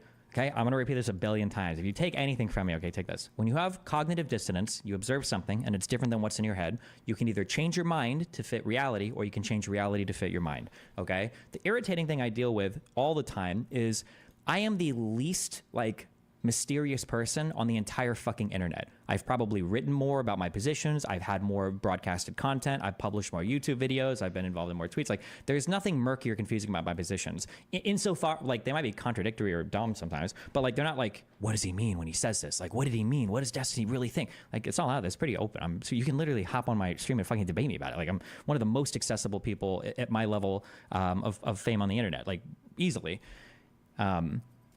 So if you want to debate like the intent of my debates, the boring thing, and I'm guessing it's going to happen here, it happens with us, it happens with everybody, nobody actually takes me at my word for anything I say. Instead, they fabricate. They're like, okay, Destiny says that he debates because he wants to change people's minds and have them adopt. No, okay, that's bullshit. Okay, so he debates because he's a cuck. He debates because he likes to be right. He debates because he's a grifter and he gets money for it. And he debates because he's racist. It's like, okay, now let's work on these terms. So now I'm going to show you all the ways that he's racist and why debating when just for racism is a bad way to debate. You shouldn't be debating just because you're racist, right? So instead of like ever taking me at my word and then levying what could be, by the way, good criticisms, because I'm not beyond reproach. There's plenty of criticisms that you can levy to me. But instead, all the criticisms that they levy are towards this imaginary straw man, like racist, bigot debater who just runs around screaming the N-word all day. And is grifting and is paid by Israel and Soros and the Mossad and the State Department. And yeah, but it's like so boring. It's like, okay, well, let's see you beat up on this like imaginary Destiny straw man, I guess. Yeah. Transcript pulled up as well. So I think you said, Henry, around 30 minutes is when they start talking about the drama stuff. Great. Now this is a interview from a Wired podcast with Hassan Piker and McKenna Kelly and Leah Feiger. Fun fact, Leah Feiger is my cousin-in-law. You know, I want to give credit where credit is due. One of the girls interviewing Hassan was. That's so not surprising. Okay. I do have, okay. I was just given Leah Feiger's number. Probably won't be able to get her on right now. Oh, wait, hold on. Also, wait a second. He said the thing. You guys said nobody said this. Did he say cousin-in-law? You guys said nobody says like aunt or uncle-in-law or whatever. He just said cousin-in-law. Fuck you guys. Yeah, it's your cousin's wife, you dumb fuck. And talk Jesus. To us. So hopefully this is about the point where I have it pulled up here. So it was a wide-ranging interview. It's from their politics. Hold on, wait, what the fuck? This can't be real. Hold on. I'm so sorry. Wait, 17 minutes ago. I love how anytime anyone criticizes Destiny, it is never about the actual points he makes. I've yet to see any substantive criticism. Well, this stream wasn't about Destiny. It was about the purpose and philosophy of debate. But if you need a criticism of a point he made, today on stream, he said that rap music is alienating for white people because artists use the N-word and white people can't say that word. That is an absurd point to make, which obscures the history of slavery and racism more broadly. Do you think he uses imperialism or colonialism in all of this explanation? The history of oppressive language being reappropriated by oppressed groups and the way in which art is often reflective of specific communities. Wouldn't it be wild if I've had like conversations pointing out these literal exact things before? This little bro is making comments on his YouTube channel replies that have just recently been posted about a stream that he just watched of mine 40 minutes ago. What the fuck? And that's all to say nothing of the basic principles of human empathy would lead many to believe that if an oppressed group says, hey, we actually don't want you to use a word that way, we actually don't want you to use a word that was used to perpetuate violence against us, thanks, and then you just say, oh, okay, my bad. But the whole thing indicates a lack of understanding of the cultural function of language, the history of oppression, and the social and political use of art. My God. The reason why I'm trying to grow always isn't necessarily because like I'm on my Sigma Grindstay shit. I'm always trying to fucking max out on my revenue. I'm rev maxing. Like no, it's also because like I wanna bring awareness to certain causes and try to instill some charitability in a broader audience. That I mean, that's like an interesting idea there. We'll keep going, but the idea that Zombiker is saying that he instrumentalizes both drama and the desire for consuming content around drama to bring people into broader conversations they might not be privy to otherwise. That sounds fair. But is that true? What drama does Hassan instrumentalize? And it's funny, not to jerk myself, but like, this is literally what I do, right? This is like the back and forth of like, yeah, we'll have on the Lav and Mr. Girls, and then we'll read books. Or like, yeah, we'll do like the crazy fucking Orbital Wars, and then we'll read like a UN report. Or yeah, we'll do like like, this is like my content style. Like, is he going to say next, like Hassan paved in his own? The only drama Hassan gets involved in is when he's dragged into fucking drama because he's getting called out on something. You know, Isn't it so funny how people take Hassan at face value when he's lying, but you get second guessed and have your points misrepresented all the time? Yeah, seriously. Like, I like how Hassan literally could have just said anything here, and the guys be like, yeah, that's true. Like, yeah, actually, actually, that's really, he instrumentalizes. I'm not mad at that. We'll keep watching. Like it if you're here. We'll then listen to what I have to say on certain issues instead of going, oh, I hate that guy. That guy's like a socialist with a nice car. Fuck that guy. So turning these like God, the cringe voice, dude. If I ever talk like this, hey, I'm Destiny doing the podcast today, guys. Yeah, what are we talking about? Oh my God. Got any advice for combating cognitive dissonance? Friend wants me to say IP is a genocide, but every time I show stats and Israeli efforts, they'll seemingly ignore it and come back with more quotes plus anecdotes. You know what? That would be a good article to write. Hold on. Or a good thing to write on. All right. On each of these like things, I'll write like a counter or how to prevent or hopefully safeguard yourself from it. Yeah. Dramatic moments and like beefs with other creators into teaching moments for your audience. I try to, yeah. Like the last round of this was like so laughable to have this conversation and like with adults, but are we bringing up Destiny? Is that what yeah, I was about to say like and I just want to note the name Destiny was said by a host of a podcast that we are listening to. That's who brought it. I wasn't gonna name names. Yeah, no, there's a content creator who like loves debating, doesn't really care about any of the things that he debates about, but like he will assume like ridiculous stances, ridiculous positions. He's relatively skilled in rhetoric, not ridiculous positions, ridiculous like okay. Necessarily very knowledgeable on the issues, but rhetoric goes a very long way in debates. But beyond that, this dude is very edgy. Loves saying gamer words, the N-word specifically. Okay, so let's pause there for a second. This funny thing too is how much of an like that's not even really what I'm known for in wider political spaces, unless you're like Hassan, right? Like people that are inviting me on like fucking Breaking Points or like Ben Shapiro, Jordan Peterson are like, oh yeah, we're gonna get Destiny on because he's like the N-word slur sayer guy. Like that. These are just like caricatures of me that have been created by these like crazy online lefties. Are like, oh yeah, Destiny, prolific N-word. You like, yeah, okay, dude. Second, so Why do they all have so much trouble saying your name? Everyone knows who they're talking about, but they avoid it so much. I don't know. Maybe because they know they're full of shit. I'm not sure. Why not just say like, I don't really talk about Destiny. I don't want to talk about that.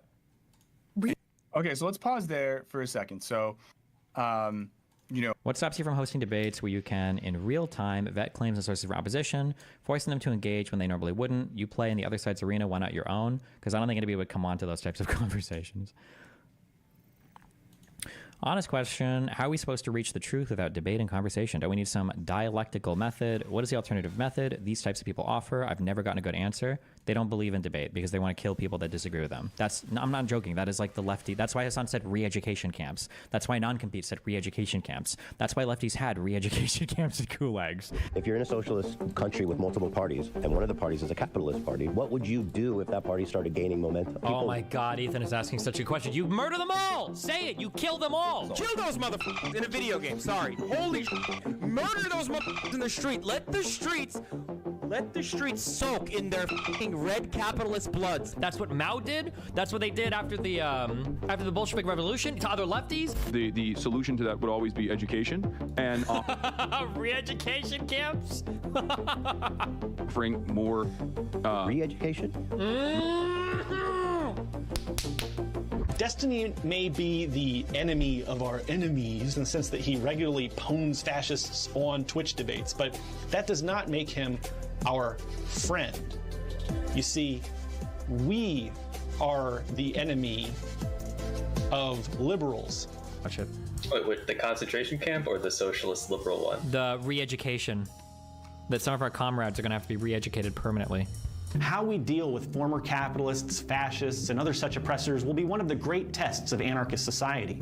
Great care must be taken to treat them compassionately and humanely, giving them every opportunity to join our society as active and productive comrades, starting by treating them like any other comrade with special circumstances. Rather than ship deposed class enemies off to inhumane gulags or otherwise seek out revenge, they should be placed in reform centers where they are able to live in comfort and benefit from counseling and education, teaching them about the benefits of our new society. Some may never be willing to give up their abuses, and these die-hard oppressors would need to be secluded, perhaps indefinitely. But capitalists and reactionaries who demonstrate a willingness to re-enter society on equal footing should be given every opportunity to learn, grow, and eventually rejoin our community in peace.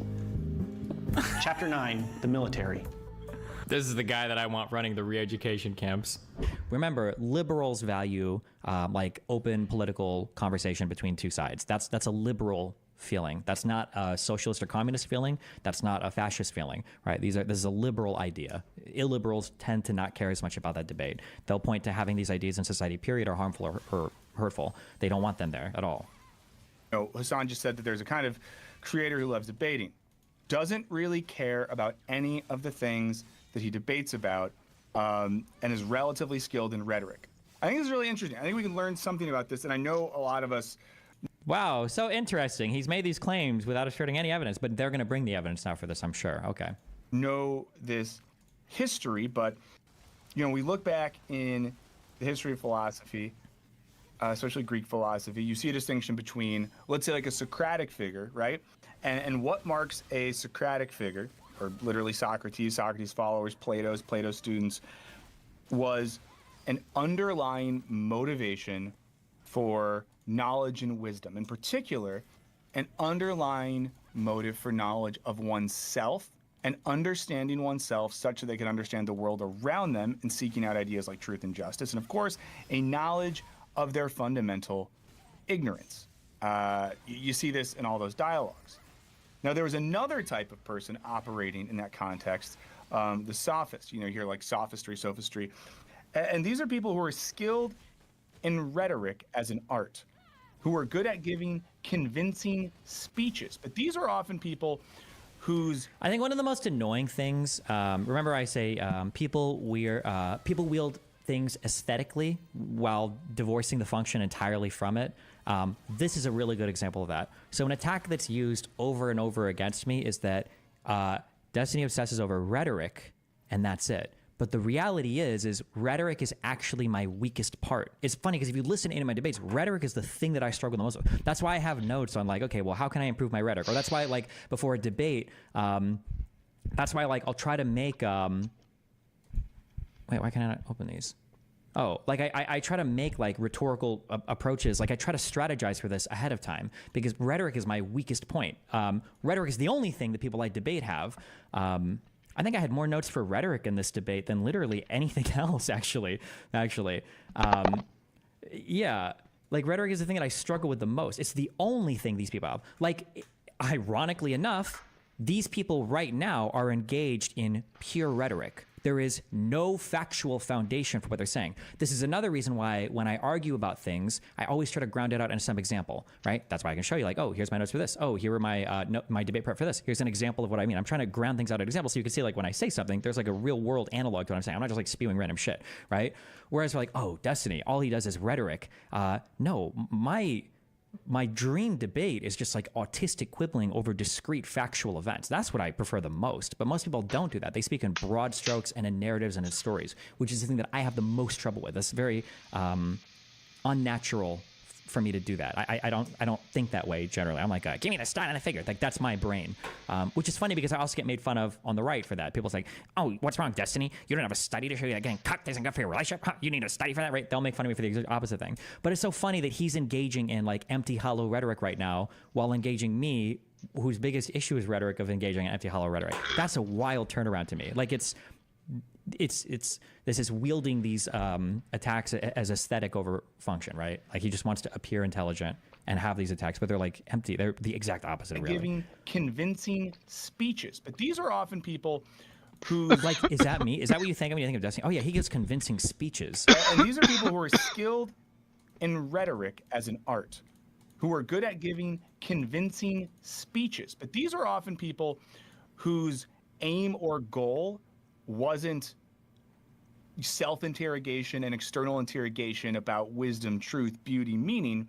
The motivation was currying favor, being on the side of the politicians, making money, convincing people to follow your ideological program, or just getting attention, right? So I think that when we think about debate and rhetoric, one of the things I think about is, you know, what is the motive for those things? And here, at least, Hassan Piker is describing someone who debates because they love debating, debates because they're skilled at rhetoric, not because they are knowledgeable, not because they care about those things. And I think this is important, and I do think, we'll talk about this more, when it comes to debate, I always think the first thing you have to ask, or at least the first thing I would ask myself is... The first thing you have to ask is an unanswerable question that allows me to write off my opponent's position completely without ever considering it, which is, what's the motivation for my opponent to argue? Oh, I bet the motivation is something that's not good. Therefore, I can ignore everything they say.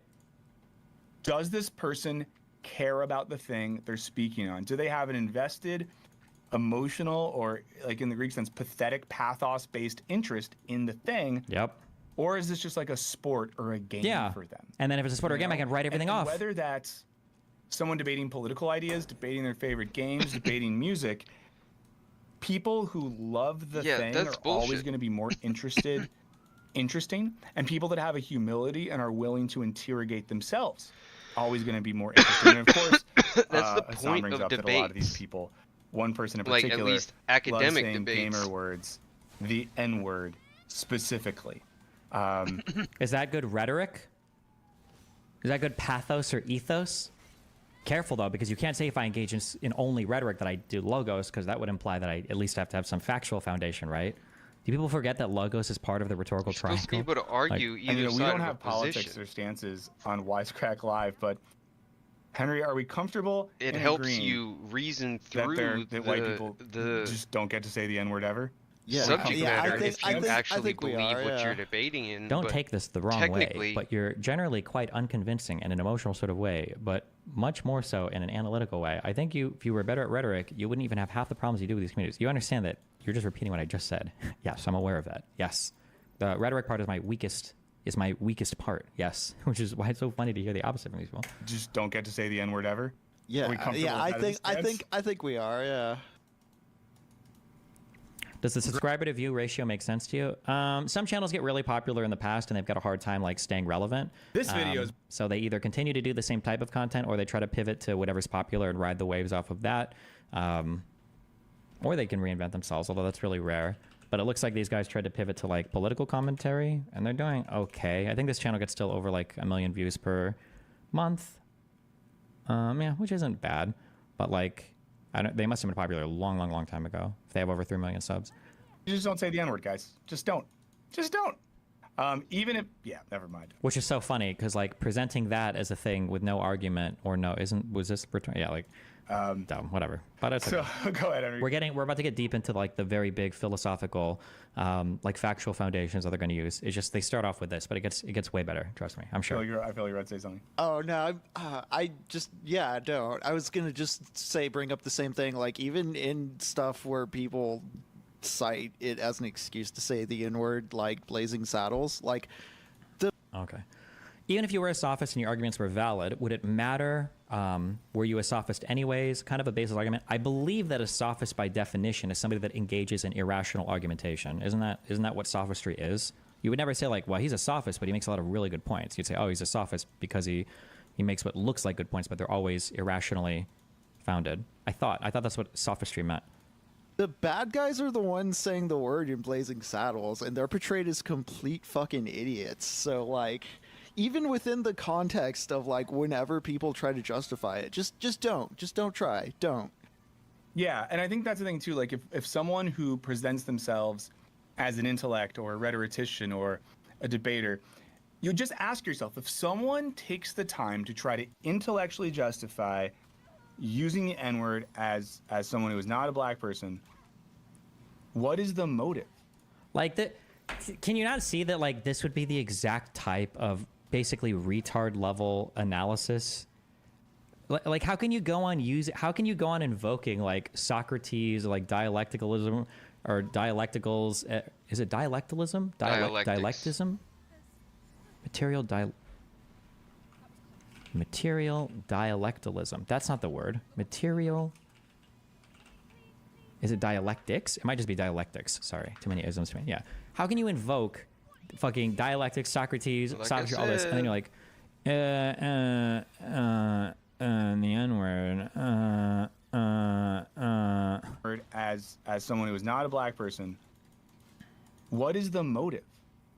Like, now, are we going to... Now, he said that he was interested in people that engaged in a whole bunch of, like, critical thought and questions. So we're going to say, like, well, the motive could be this or that, or the motive could be this or that, or maybe he blah, blah. Or is it just going to be like, well, the motive is racism? Right? Like, what would be the self-interrogative or externally interrogative principle? What would be the seeking of wisdom? What would be the teleology of that desire other than A, it's dank to be edgy, or B, like racism, getting off on transgression or something like that. Yeah. You know, and there is a way, of course, that like it's dank to be edgy. How could we use so many words, so many $10 words, and then we're like, so the only possible way they could do it is if they're kind of evil or really evil, right? Like, you can do a thing.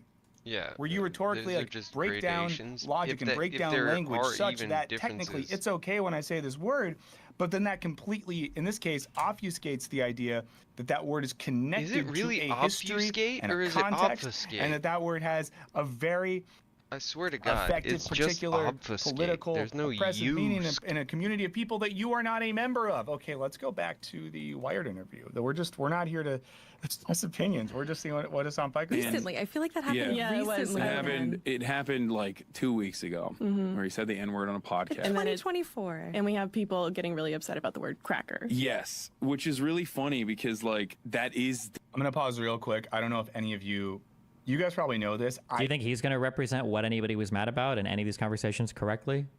Place your bets. He didn't care. Or do you think he's going to summarize it as, how can you care about the C word but not about the N word? There's a reason why we call it the N word, and we can say the other one. You guys probably know this. I didn't catch up on this till recently. That then the response to in this debate, it went from like, it's okay for white people to say the N-word, but then cracker is hate speech. It's not. definitely a very like reactionary aspect of the gaming space in general, unfortunately. Yeah, nobody said it was hate speech. Everybody said you're a hypocrite. It's been going on. It's been going on for like the past like 5-6 days now, where everyone is like, yeah, you can't, anti-white slurs are on it. Am I just psychotic? How can so many people talk about someone else without an expectation of bringing them on and not come off as sore losers? Well, I think we're probably a more unique community where if somebody talks about somebody, there's an expected like right of reply, basically. Most people probably are used to talking about others without them coming on to chat about it. I think, maybe. What are they? Actually, I'm not sure if that's true.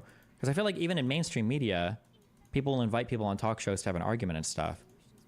I don't know. Maybe I'm making too many excuses. I mean, it is bitch-made behavior. It is, right? How do people watch this predictable garbage? These guys are so boring. Because most people watch stuff to feel comfortable. A lot of you people watch me to feel comfortable, even though you fuckers shouldn't be, okay? Which is why I have to throw a food take out there every now and then to throw you off your rocker. But most people just watch it because they tell them what they want to hear. And right now, what these people want to hear is Destiny bad. Into people like the etymology of the word and like the power dynamics and the history of chattel slavery. So it's not just like drama per se. It's not just me being like, gotta say chattel slavery every time to make himself seem more fucking intellectual. I don't hear you criticizing him saying the N-word. You left that shit off, but then you spend a ridiculous amount of time talking about how dangerous it is to make anti-white racism permissible. I mean, a ridiculous amount of time? Who Nobody does this? said None that. of this is true. I always wanted to ask you this. Do you ever think it is a good strategy to appeal to emotional morality in these types of debates like immigration? Yeah, a good speaker weaves all of these together simultaneously and then leans in more on one or the other depending on the environment. A good person should be able to lean into the strength of their character, the emotionality of their arguments, or the logic that they're deploying for an argument, like simultaneously and with different weighting depending on who you're talking to or what the topic is. I've got a lot of problems with the ethos and the pathos part. all three of us are white in this room is laughable, right? How are you able to read the double speak when it comes to these online conversations? How do you know when someone is being earnest or weaponizing these ideas they are using to attack you? Well, I mean, it's pretty obvious. Well, in some cases it might be hard, but it's really obvious in this case because you can just like listen to their words. Like if they're saying things that are factually not true, then obviously there's a reason why they haven't even bothered to do like the bare bones research. And then if they're like parroting the same like dumb talking points I've heard over and over again, like generally there's reasons why people do this. Yeah.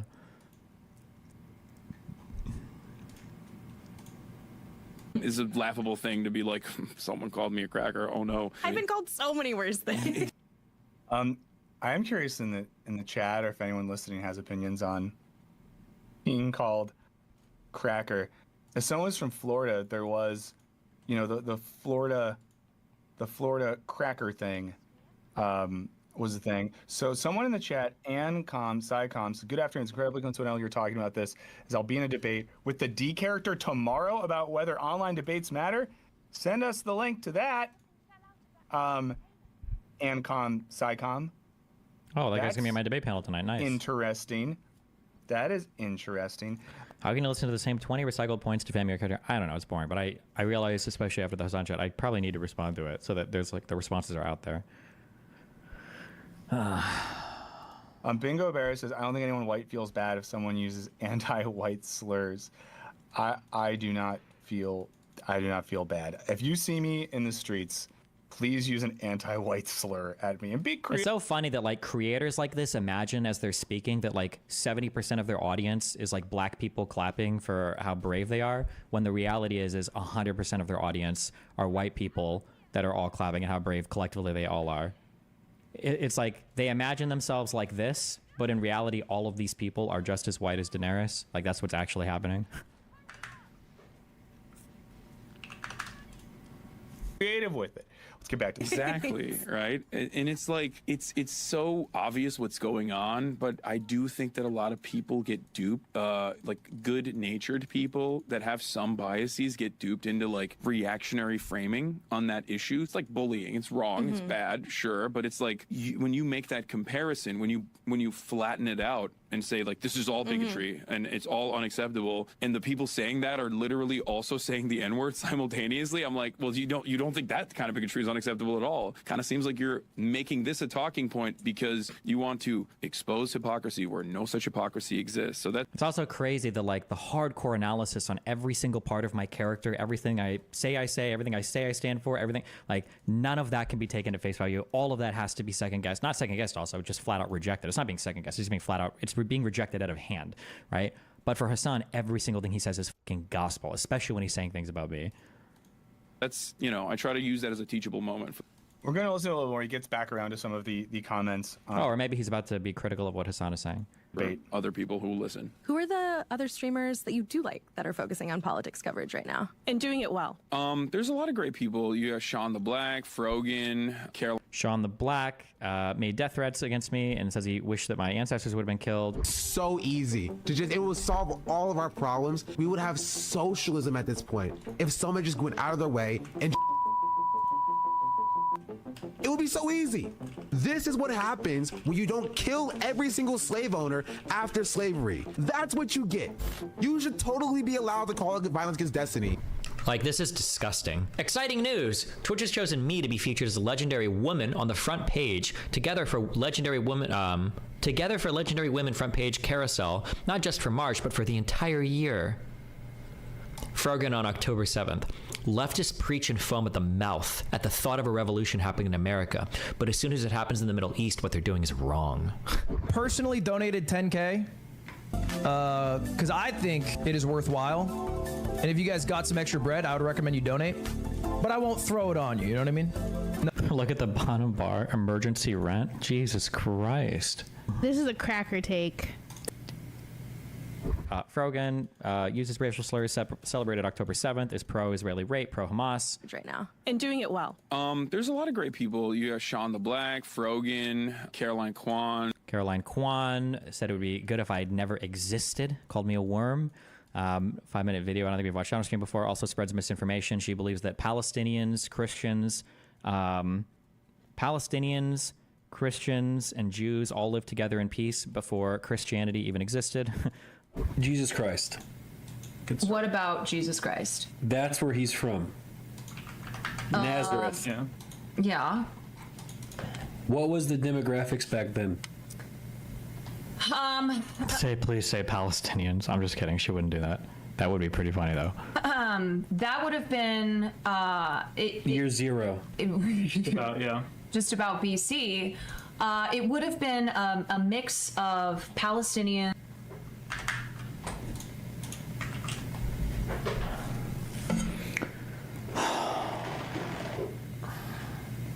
It would have been a mix of Palestinians, Palestinians, Arabs, Jews, and Christians. It was a mix of people in this area.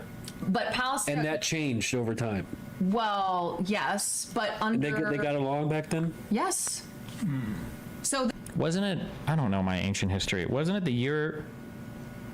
Was it 70 BC or AD when like the whole Jewish kingdom fell and Rome like fucked them all up? They were all getting along back then. Is that what we're saying right now, or what? Like, this is a common misconception. Okay, people think that Muslims, that Arabs and Jews have been feuding for centuries, when in reality. Wait a minute. How can there be Christians before Jesus? Well, we're talking they were about like early, and they just knew. They had a good feeling. We're talking about like Jesus. Are you talking about before, like as Jesus was? There's no way a baby can be born and all of a sudden there's a religion. What? Bro, there's so much weird. I don't even know what the fuck I'm listening to. I don't even know what the fuck I'm listening to right now. Central Committee. There are They a lot weren't of Muslims Central back Committee then, said that when he sees me at TwitchCon, it's going to be on site. On site, you know, I would like him to come to TwitchCon, and we'll see what happens. I could afford all the lawyers. The guy is well known for introducing a black person because they were black. He thought they were progressive. They were actually a Project Veritas operative. He brought this person to AOC. He falsely lied on stream and said that he was ready to beat this guy up for it. But when the video got released, you could see him awkwardly shuffling around fatly in the background. Streamers specifically that also do political coverage. Carter's another one. Gremlo. I don't know these two people. So there are definitely content creators that are doing this sort of thing, but beyond that, I would say, you know, in the YouTube space, there's a lot of essayists that are great. They write a lot of YouTube essays. They do a lot of YouTube commentary. They're great. There's a lot of great people overall. None of them engage in debates, which is great. I hate people. Only like, for you. Yeah. No, I mean, I actually do spoke debates to you in from- 2021 about the Sam Cedar Steven Crowder debate. Oh. And like how. And I'm so curious, like, what the cognitive dissonance is here. So you're listening, so you just want to know this whole thing about how stupid and lame debates are and how pointless they are and dumb. But now we're about to do, like, the epic Sam Cedar. By the way, Sam Cedar is known as, like, a debater type person. That's, like, one of his big things, that he'll go on and debate people. Do you think there's, like, any spiritual whiplash from this, or? Were you around for the Sam Cedar Steven Crowder debate, Henry? I vaguely remember, didn't like Ethan Klein surprise Steven Crowder with Sam Cedar, and then like, he ran off. Yeah, it was not great. It was not great. Well, that's the thing. Like, debates are just purely for entertainment. I think it can have an. And then just note right here, this is the part of his comments that Destiny reacted to in particular. So the first thing you just said was, debates are just purely for entertainment. And maybe that's the cope that, like, oh, well, seeing Sam Cedar debating would have been funny. So that's the only reason we would have wanted to see it, I guess. Maybe that's the. I mean, I do think, and we'll listen to the rest of his comments, and then we'll talk about this a little bit more. But, you know, I think we have to ask the question as well, when a debate takes place, what is the context for the debate? What is the goal of that debate in maybe a more material sense? Because, for example, I've been at academic conferences before where there's a debate. And maybe it's a panel of people, and they're discussing a book, and they're debating that book. Or I've given papers before when I used to be an academic where there would be a respondent. And in that room, at that setting, I would say it was always one of two things happening. Either one, I would give a talk, or someone else would give a talk and I'd respond, and that person would respond because they shared an interest in interrogating the meaning of a text or an idea, and maybe they disagreed with me, or maybe they wanted to push me on some ideas. That's what happens most of the time. Occasionally, you would have that person in the academic context who wanted to use that as an opportunity to say, look at me, I'm the biggest boy, I deserve all the treats. But that's, not as common. But some of these debates that happen now, we have to ask ourselves, like, they're happening on platforms that are designed to grab our attention, to get clicks. They're monetized. They're people trying to sell us things. So I think to act as if a lot of the modern online debates weren't, at least, if not purely, at least in part or large part, Hold on 1 second. Nice. For entertainment seems disingenuous. We'll listen to the rest of Piker's comments. An educational component for sure, but overall, it's not about like whose facts are solid. It's more so about who says them in a more solid way, and also it's the theatrics. It's a good way to maybe bring some people over. Ari, previous message about writing articles / posting on Substack. I feel like that would also cut through the muddiness of people talking about rhetoric and debate. No, because these people are never going to read anything I fucking write. That's not going to happen. I'm already posting stuff on Obsidian. Like, look at my Kevil's manifesto. Nobody in any of these communities read any of that, but now they're all hopping on to what was my conclusion from any of that. Also, I like how, like, well, they're just spectacles that can bring some people over to your side. Yeah, isn't that what the point of a debate is? And also, it's the theatrics. It's a good way to maybe bring some people over to your side in the margins. But overall, it's not activism. It's not, doing something meaningful. It's not even like genuinely learning about an issue. It's more. It's not activism. Well, I mean, it could be a type of activism, I guess. But yeah, activism is a separate thing. It's not meaningful. I mean, by whose estimate, as opposed to what, going to a single protest? I mean, like, what? I mean, like, anything can be meaningful. Obviously, there's like different room for all sorts of different types of actors in a political in like a political field. Some people are good at being politicians. Some people are good at being activists. Some people are good at raising money. Some people are good at volunteering their time. So learning the talking points. Which honestly. So that's the end of the interview. There's a couple other comments there. Again, that's on Wired. Shout out to cousin-in-law Leah Feiger at Wired who did that. So, I'm going to mention one thing from the chat, and we'll get back to that. Ancom said, my position in tomorrow's debate is that online debates are typically entertaining sophistry. They're more for the entertainment of an audience than an attempt to convince, much less to find truth. And again, to look back at debates aren't really where you go to find truth, because debates are like a contest. But that would be like saying MMA fights are where you go to like get stronger. Well, no, you're supposed to do like MMA fights are supposed to be where you see who is the strongest, right, or the best fighter, right? A debate is supposed to be where you see like, well, what are the best debate points or the best debating people, right? Yeah, of course, that's not where you go to. You don't go to find truth in a debate. Hopefully, you both have done that before you come together and have the debate, right? That's obviously. Piker's comments, yeah, he says, it's not about whose facts are solid, it's more about who says them in a more solid way and the theatrics. It's a good way to maybe bring some people over to your side in the margins, but overall it's not activism. It's not doing something meaningful. It's not even genuinely learning about an issue. It's more so learning the talking points. Okay. I like it's obviously it's stupid, but how long did they talk about me for? The subject of debate. Oh, okay. Like 10 more minutes? Jesus Christ. Yeah, the reciting the talking points, it's about like, you know, putting on the aesthetic of like how to best make it look cool. This is why I'm saying I hate all the shit that I like stand for and do, is because like everybody that uses the words that I use, like everybody that uses these words is always the biggest fucking red flags in the world, right? So it's so crazy here that he's wielding my aesthetic argument as an aesthetic. Like that's so meta mindfucky. Like holy shit. Big brain idea. Next time you have a big debate or Pierre Morgan, you should challenge Hassan to a debate on Israel Palestine and say it is for charity. Tell him Lex would host it. I bet you he wouldn't do it. Probably not, but talking points, it's about like, you know, putting on the aesthetic of like how to best make it look cool. How do I, within this constraint of conversation, like make my thing look like the most aggressive and boastful?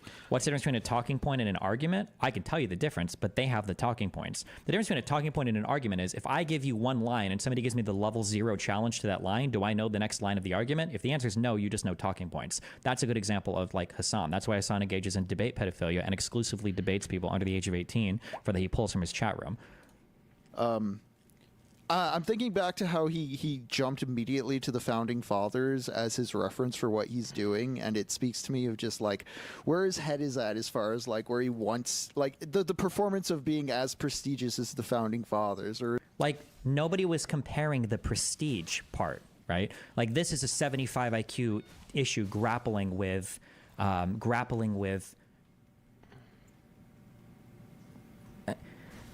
what a comparison is. Like Marie Le Pen reminds me of Hitler, and it's like the fact that the first thing that this guy thought about was comparing Le Pen to a guy with a mustache is like, I don't know if he's blind or doesn't know what mustaches are, or like what an unbelievably like we weren't having a conversation about prestige. That would be a dissimilar aspect of the comparison, right? To show that even more prestigious people engage in the similar aspect, which was debate. It wasn't a prestige comparison. is like integral to the importance of like you know, national cultural doctrine as the founding fathers. It's wanting that skin more than it is like digging into it. Yeah, I mean, it makes you think. A couple weeks ago on stream, you can go back and check this out if you guys missed it. We talked about the Kendrick. Okay, if I could harass people in any way, it would be call out culture. Like in August, if you make this a video, it should be like a call out. Like I will debate either of you two, or have a conversation or talk or whatever about any of the shit you're saying here. I think that for as long as people invoke my name and then mischaracterize me like this, every comment section you have should be like, hey, why are you guys still avoiding Destiny even though you're talking about blah, blah, blah. I think so, until people just don't talk about me. If they fear the Dali banner, they're scared, then they should be. Then yeah, because like if you're gonna be this much of like a spineless, cowardless right, and you're just gonna like blatantly lie about me or try to undermine me or poison the well in any other community you're in, yeah, I think you should get every single comment section of you should be like, hey, so why'd you sell this shit but you weren't willing to talk about it? Ugh.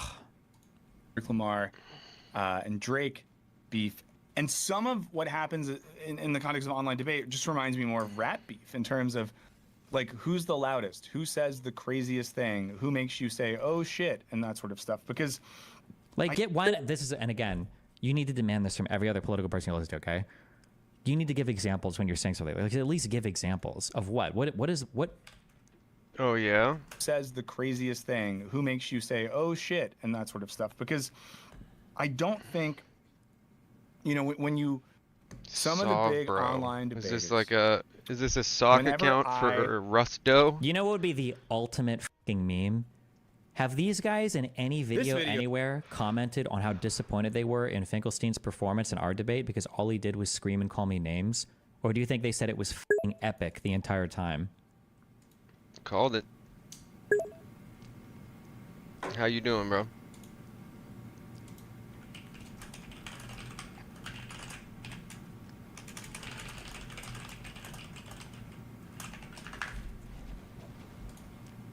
Oh, hold on. He responded. Do I have... my DMs are open, right? Yep, they are. Force myself to watch these things. It's a lot of yelling. It's a lot of name calling. It's a lot of aggressive emotion. Yelling, name calling, aggressive emotion. Oh my god, I'm so curious. Wisecrack, Destiny, Finkelstein.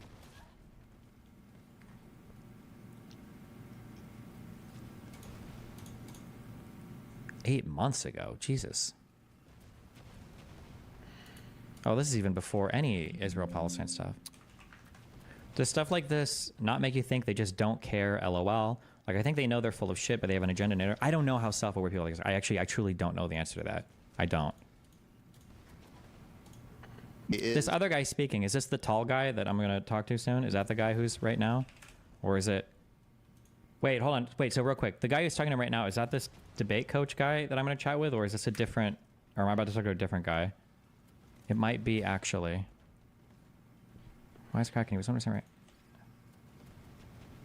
Said, with the Destiny example, I'm someone who until recently was pretty unfamiliar with Destiny. We talked about the, I guess, debate no, it was a between chatter. Jordan Peterson and Destiny that took place a month or so ago.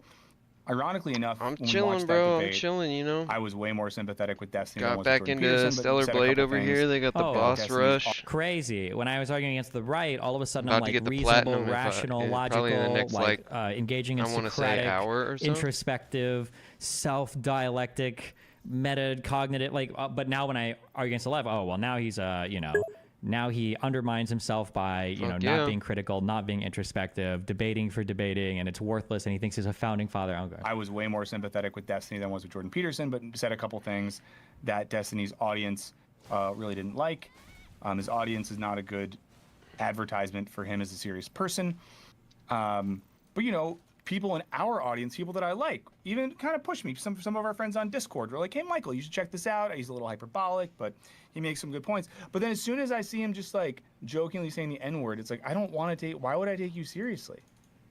Because if you're doing that, I don't trust, you know, your motive. Now, what do you think that he trusts, like Adam Friedland? Or do you think that he trusts any of like the edgier lefty people who engage in? What about like Cenk Uygur or any of the Young Turks people who have historically? I'll maybe come back to this. I have a section pulled up from Plato's Republic. Oh my God. In particular, I have Alain Badiou's translation, and then that was translated from the French by Kenneth Reinhardt and Susan Spitzer. Alain Badiou, a French philosopher I like a lot, rewrote. Oh yeah, or Norman Finkelstein. Yeah. Republic in more modern language. And I was reading some of this, and maybe we'll get to this in a little bit. And I was reading it to remind myself, because there are people on YouTube and in the streaming space who will reference Socrates and Socratic method to give a structural justification for their style of debating. But I think that what they miss out on is there's a motive underneath that structure, and the motive is seeking out of truth, justice, and the good. And in reading through Socrates, debating with young people, there's a care and there's a strategy and there's a desire to get someplace that I don't see in a lot of the online debating space. Now, in one sense, is it fair to hold, you know, Twitch and Kick and YouTube streamers to the standards of Socrates? I actually really like the channel. He usually speaks about philosophy, not politics. It should be a red flag when somebody knows a lot of theory, but they can't do any of the application. I think that should be a major red flag, because there's two escapes for this, and lacking both of them is a character deficit. The first escape is being good at both, being good at philosophy and being good at the application of it. But the second escape is knowing that you're not good at the application of it, and then just not talking about it, saying like, "Oh, I understand like a lot of philosophy and philosophical theory. I don't know cool. how this like manifests in political theory. I'm just not aware of like how people practice this in. I don't care, Lily. You know, Come be my gun, in bro. application or in these ways. I don't have that experience. So, but to confidently venture into this area and then make all these statements, especially against people that inhabit the space with so much more time than you, shows a severe deficit of understanding of your own limitations, which ironically enough is a good example of what he's criticizing me for, I guess. Socrates? In a sense, no. But in another sense, you know, people are asking to be taken that seriously, and they're claiming that their style of debate and what they're doing can have a real political and ethical effect. And, you know, if we're going to break down, and this is maybe... When does he come on stream? The Tallboy guy is ready to go. I'll just finish this and then... One of the people I'm about to reference, but all I know, someone that lives in the city of Los Angeles, where Hassan Piker lives, there are multiple instances in which I have seen or heard or whatever, that he's on the ground showing solidarity and participating in political and labor actions that are largely on the side of a just and egalitarian spirit. And whether that is supporting, you know, striking union workers in Los Angeles, you know, bringing pizzas to protesting students at UCLA. Interesting. I think that when I see things like that, and then I watch someone like Hassan participating in any sort of debate, I think to myself, like, this is someone who, regardless of rhetoric, seems to have made clear in an active way what their social and political principles are and how those motivate things. And someone who is, you know, at the end of the day, a good materialist. Actually, I don't actually even believe he does philosophy well. I don't believe it. Or if he does, I have a really hard time understanding, especially philosophy that demands some adherence to... No, actually, that's not true. I shouldn't say that. It's not like all philosophy is like hardcore, I guess like syllogistic writing or like doing like hardcore complicated prop logic or doing hardcore complicated like wherever you're doing like the...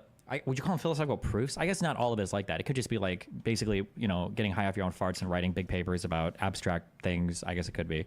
Because this is demonstrating like a severe like lack of critical thought, which Hinkle literally tweets charts of Jews in politics and media. He's literally a Nazi. Nazis aren't the only people that hated Jews. Far left people hate Jews too, okay? Careful on that one, okay? Stalin had a plan for getting rid of the Jews in his own country. He just fucking got fucked by Hitler before he could actually enact anything.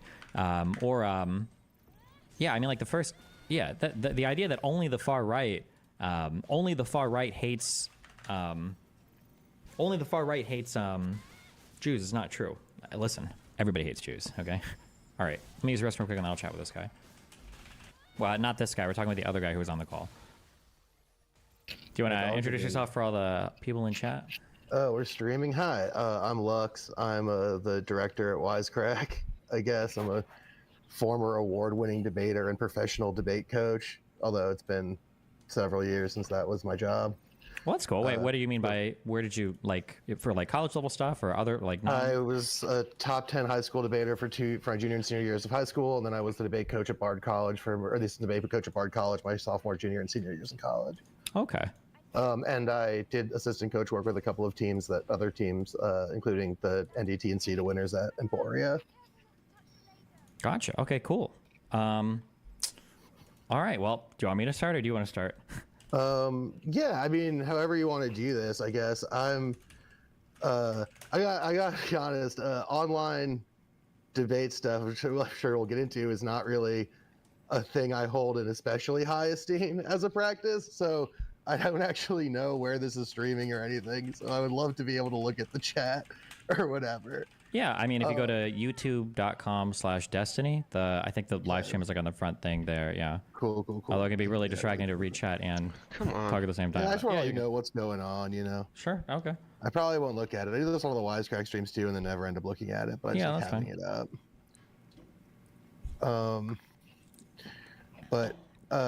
Yeah, so, yeah, I mean, I guess, how do you want to do this? Because there's a bunch of shit we can talk about, obviously. There's always a bunch of shit to talk about. But I'm happy to talk about me and Burns' stream from yesterday if you want. If you want to talk about what umbrage you took with the stream from yesterday, we can use that as a jumping off point. Yeah. I can jump in from sort of my approach to it, however you'd like to do this. Sure, we can go specific and then broaden it, or broaden it and go specific. Yeah, I guess I'll start specific and then we'll broaden it, I guess. I think the first thing that I get a little bit frustrated about is I feel like people that are in communities outside of what I directly interact with seem to obsessively misrepresent my motivations, what I say, debates I've been in, and it seems like it's always done for like social credit purposes. Ordinarily, I might not care, I guess, depending on what people are attacking me for, but it's very frustrating that the well is so poisoned against me in so many communities by people that are engaging in like the most like sophist type arguments, I guess, to borrow what you guys are talking about, that are like imaginable. So for instance, like, well, I don't know if do you want to respond to that, or do you want to get into specifics, or? Well, yeah, okay. Well, actually, that raises three quick questions for me. Sure. Well, one is an ambiently raised question. My dogs are moving around. If I start going outside, am I allowed to smoke cigarettes on your stream? You can do whatever you objectionable want. practice? Yeah, go for it. That rocks. Second of all, yeah. So you mentioned like your purpose, or like your goal of doing this kind of stuff. Like that was sort of, you talked about that being like misrepresented, right? That's something you said. So like what is that, right? Like what is the objection here? So personally, my goal is I want people to do more reading and research. I want people to adopt more critical approaches to how they analyze their thoughts and arrive at their political positions. I'd like to be influential in terms of how people think, because I think obviously my opinions are better than other people's opinions. That's why they're my opinions. And then I want to motivate people to do things in real life political, like organizing or real life political events, basically. They're kind of like my four like broad things, I guess. So you got any new recruits that you're busting down with? I guess to me. Oh no, you left. Never mind. And obviously, I think this is probably a place where we're going to diverge meaningfully, and that's totally fine. To me, the online debate stuff as a practice seems almost antithetical to that goal. Like almost diametrically opposed.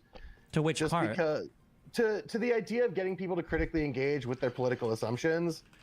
And I don't think, I don't mean this in sort of a like manipulative claim or anything, but just that the form of the debate by its nature becomes this question about like who people think wins and who they think loses. And the only mechanism people have to evaluate that are the sort of ideological claims or ideological positions with which they come into the debate, right? Sure, but when we say that like debates are a bad way of getting people to critically engage with their assumptions, there are a variety of ways you could do it, but how is arguing with somebody who has a different opinion than you, or watching an argument between two opposing opinions, how is that not more critical engagement than just watching a video essayist tell you something that you already agree with? Where's the critical engagement there? Totally, yeah. So I think you've hit on something that's a distinction I would like to draw. I think arguing with people is a great way to enhance your critical engagement of a topic. I do it all the time. I love it. It's so fun. My girlfriend is mad at me constantly because of this tendency of mine. But I think watching a debate has a different set of pre-existing, how do I put this? Pre-existing agendas is the wrong word, but I'll just use it because you come into it with an ideological bias. I agree with you, but nothing about that is. And so then, as a watcher, you're judging that debate in those terms. And so instead of it challenging those presumptions, it's a matching game to who matches those assumptions more effectively. Yeah, but you're describing every single thing, all things are like this. Even going into a college classroom, you can come preloaded with ideological bias. Going into a video essay, you can come preloaded with ideological bias. Going into anything, this is the case, right? Right, yeah. I think like one thing we try to do at Wisecrack that we're not always super good at, and something that we try but we're not great about, obviously, is that like we try to present alternatives to our own shit and leave the citations as visible as possible, cite our authors, etc., to encourage further work on that kind of stuff. Do you acknowledge so you guys might do that sometimes, that might be the case, but you acknowledge for my video that wasn't the case. You took the word of a self-admitted propagandist Hassan about things that he said about me, most of which were completely totally not true. You took that word at face value. Well, no, I personally was mostly reacting to your reaction to the Hassan clip, which is what I saw. Sure, but even your reactions, like for instance, you know what a comparison is, right? You know that a comparison aren't two identical things, right? Right, but I was saying that was a bad comparison. When I say that debate is an important part of political movements, because debate has been, especially in the United States, like a really important part of convincing people to do things, and then I cite like the Federalist Papers, where politicians or politically minded people writing to ordinary citizens trying to convince them of certain ideas, how is that a bad comparison? I think that's a bad comparison for a couple of reasons. I think the first reason it's a bad comparison is that those people aren't actively being sort of in the role of entertainer, which regardless of both of us, that is part of our job. And I think it's sort of silly to pretend like it's not. I also think it's a bad comparison because there isn't the sort of immediate feedback reaction. And while there were some immediate partisanships, the question of partisanship was part of the thing being defined. I also think it's a bad comparison because, I mean, I guess this sort of falls in the first or second thing.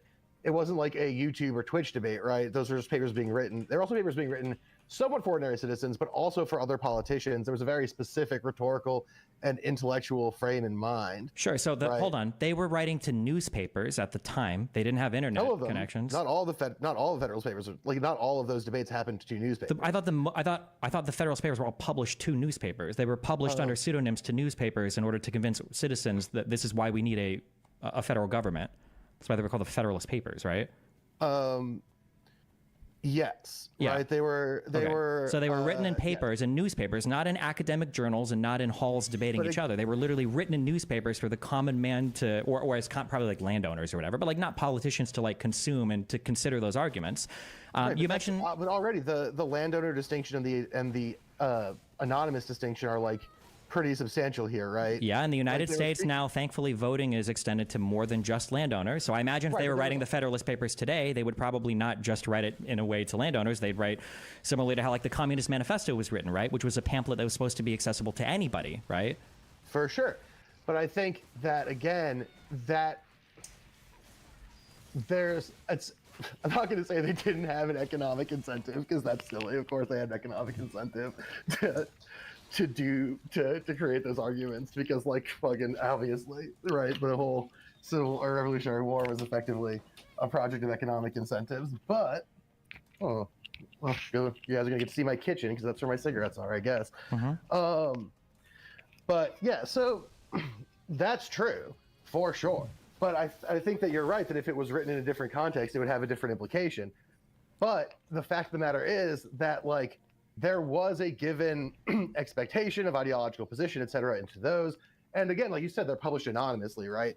And they weren't meant to be immediately reacted to. They were meant to be effectively propagandistic positions. Yes, but I don't think, but none of that, the only point I'm making is that like convincing other people of your opinions via some kind of persuasive process, it could be like a pamphlet, it could be televised debates in the United States were incredibly popular, and they still are. It could be, like literally two politicians arguing with each other. Like these are part of our historic tradition in engaging in politics, right? Yeah, totally. I agree. I think that's true. My point is that, God, and my lighter's not working. This is embarrassing. But no, my point is that, well, that's true.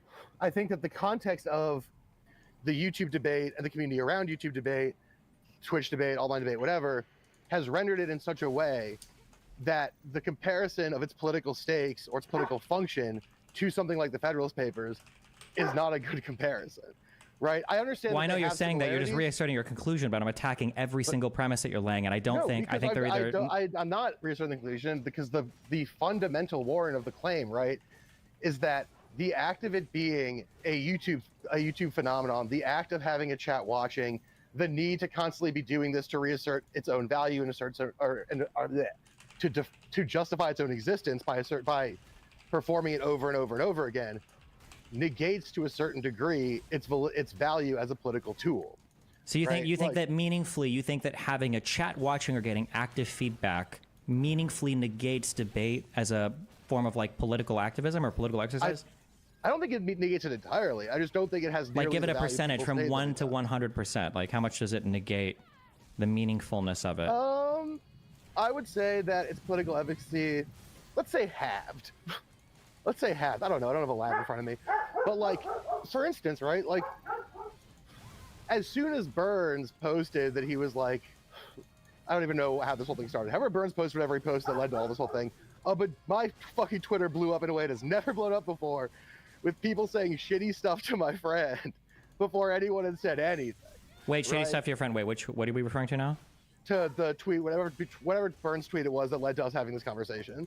Oh yeah, because I'm watching him and you are like tearing through on this like this weird, just like the arguments you're giving right now. By the way, I don't necessarily disagree that there are more effective forms of political debate than others, but like the arguments that you used on the stream were Destiny thinks he has the same prestige as the founding fathers, that's the point of the comparison. Had nothing to do with prestige. It had to do with. No, it's not only prestige in terms of like, whoa, look at this fucking guy. No, you did. Did. Hold on. You did. Yeah, because later on you go on to say like, oh, he thinks it's as important as like what these guys were saying than when these guys were real politicians passing legislation. Those are the arguments you were using earlier. Now you're using a whole different set of arguments.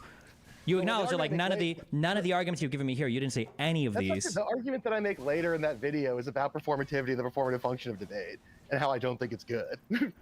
Yeah, but when you say the performativity, but you're saying now that it's the fact that there's a live audience with feedback. Well, that's what it makes it a performance, is that you're performing to a group.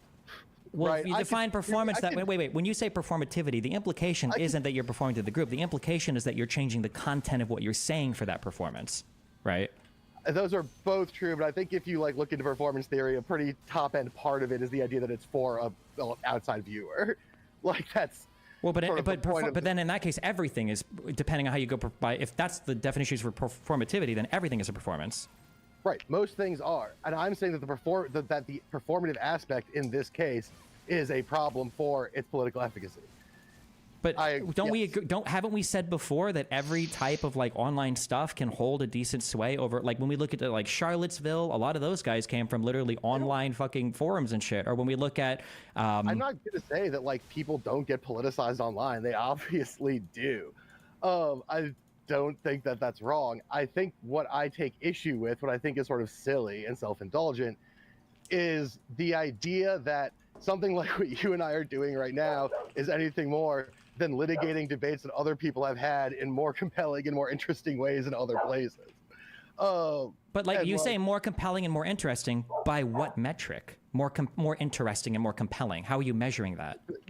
Better thought out, better formed, not just like me stopping looking at cruise videos for a video essay to chat with you about a thing because you tweeted at my friend and I thought this would be interesting. Sure, but if you have a debate that is like the most compelling and interesting debate ever, and it has like 10 people that watch it, and then you've got another debate with 5 million people that watch it, does it really matter? Like, which one is more politically effective?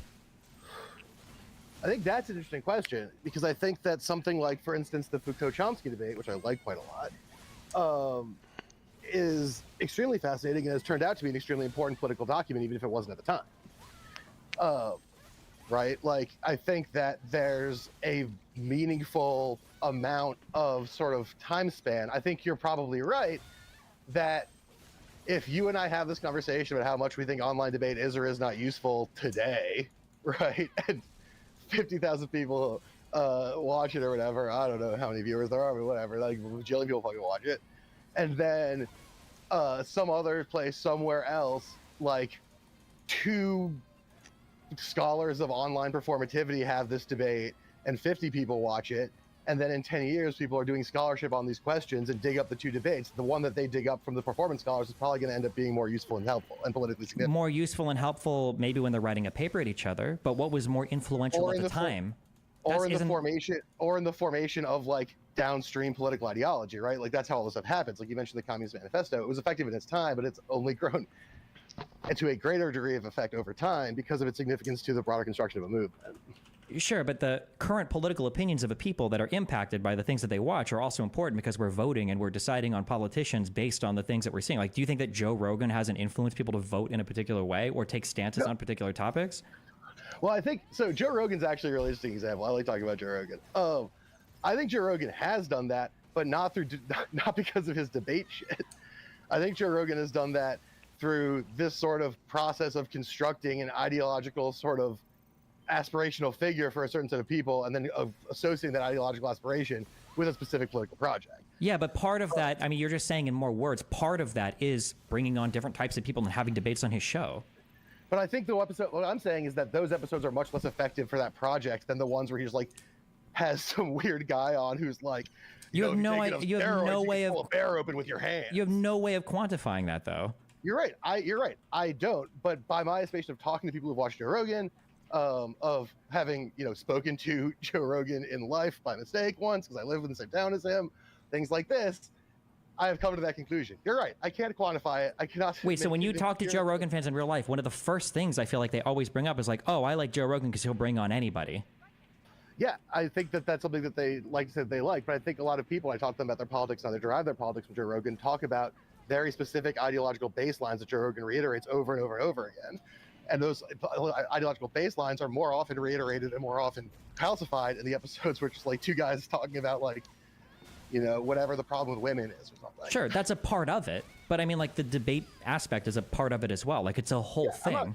I'm not saying that the debate aspect doesn't exist or have some implication. I'm saying it is the lesser of the, if we're going to split into two sections, it is the less effective of the two. It might be, but it could also be a necessary element, right? Like, it might be a thing that where the other thing weighs more, but if you don't have this other part, it doesn't necessarily work as well. Like, if Joe Rogan refused to have people on of contrary views or whatever, then the other parts of him talking about monkey magic and mushrooms, people might not care as much about. It's like, oh, well, he doesn't even bring on opposing views. Yeah, I think that's right, but I don't think it's because the debates are so good. I think it's because it gives him a veneer of legitimacy. Sure, that's fine. A debate might give you a veneer of legitimacy. There's like an aesthetic versus a function of it. Sure, that's possible. I think that, and that's sort of getting towards the performativity thing I'm talking about, right? Is that like a lot of this is just aesthetics. Like I think this conversation we're having would be a perfectly fine one to have at a bar over some drinks, and I think that that's great. I love that. But I also, you don't think anybody listening to any of these conversations aren't getting influenced in any way, size, shape, or form? No, I think they are. I think that my claim is that there are more effective, and if not more effective, more intellectually rigorous mechanisms for doing that I think are a better mechanic for that kind of engagement than online debate. You keep saying right? Even in the burn stream, right, that we were talking about, I say a bunch of times, if you like this shit, go do it. It's fine. Like, you can have your cool debate TV show that probably has some ideas in it. That's neat. Like, but that's not what you're saying. You're saying that you can do it. It's fine, but it's a total waste of time. And there's like a way better way to engage. Like, just because there's a better way to do something doesn't mean that the other thing is worthless, right? Yeah, I'm not saying it's in the burn stream. If you're gonna cherry pick things I said in the burn stream, you got to do all of it, right? Like, on that stream, I talk about like it's fine if you like it, and I even have at the end there's a part where he's like, "Do you think these things are totally worthless?" And I say no. Right? I say that like there's some value to honing ideas, banging them against each other, and watching that can be fine. If it's fun, you like it, that's good, whatever.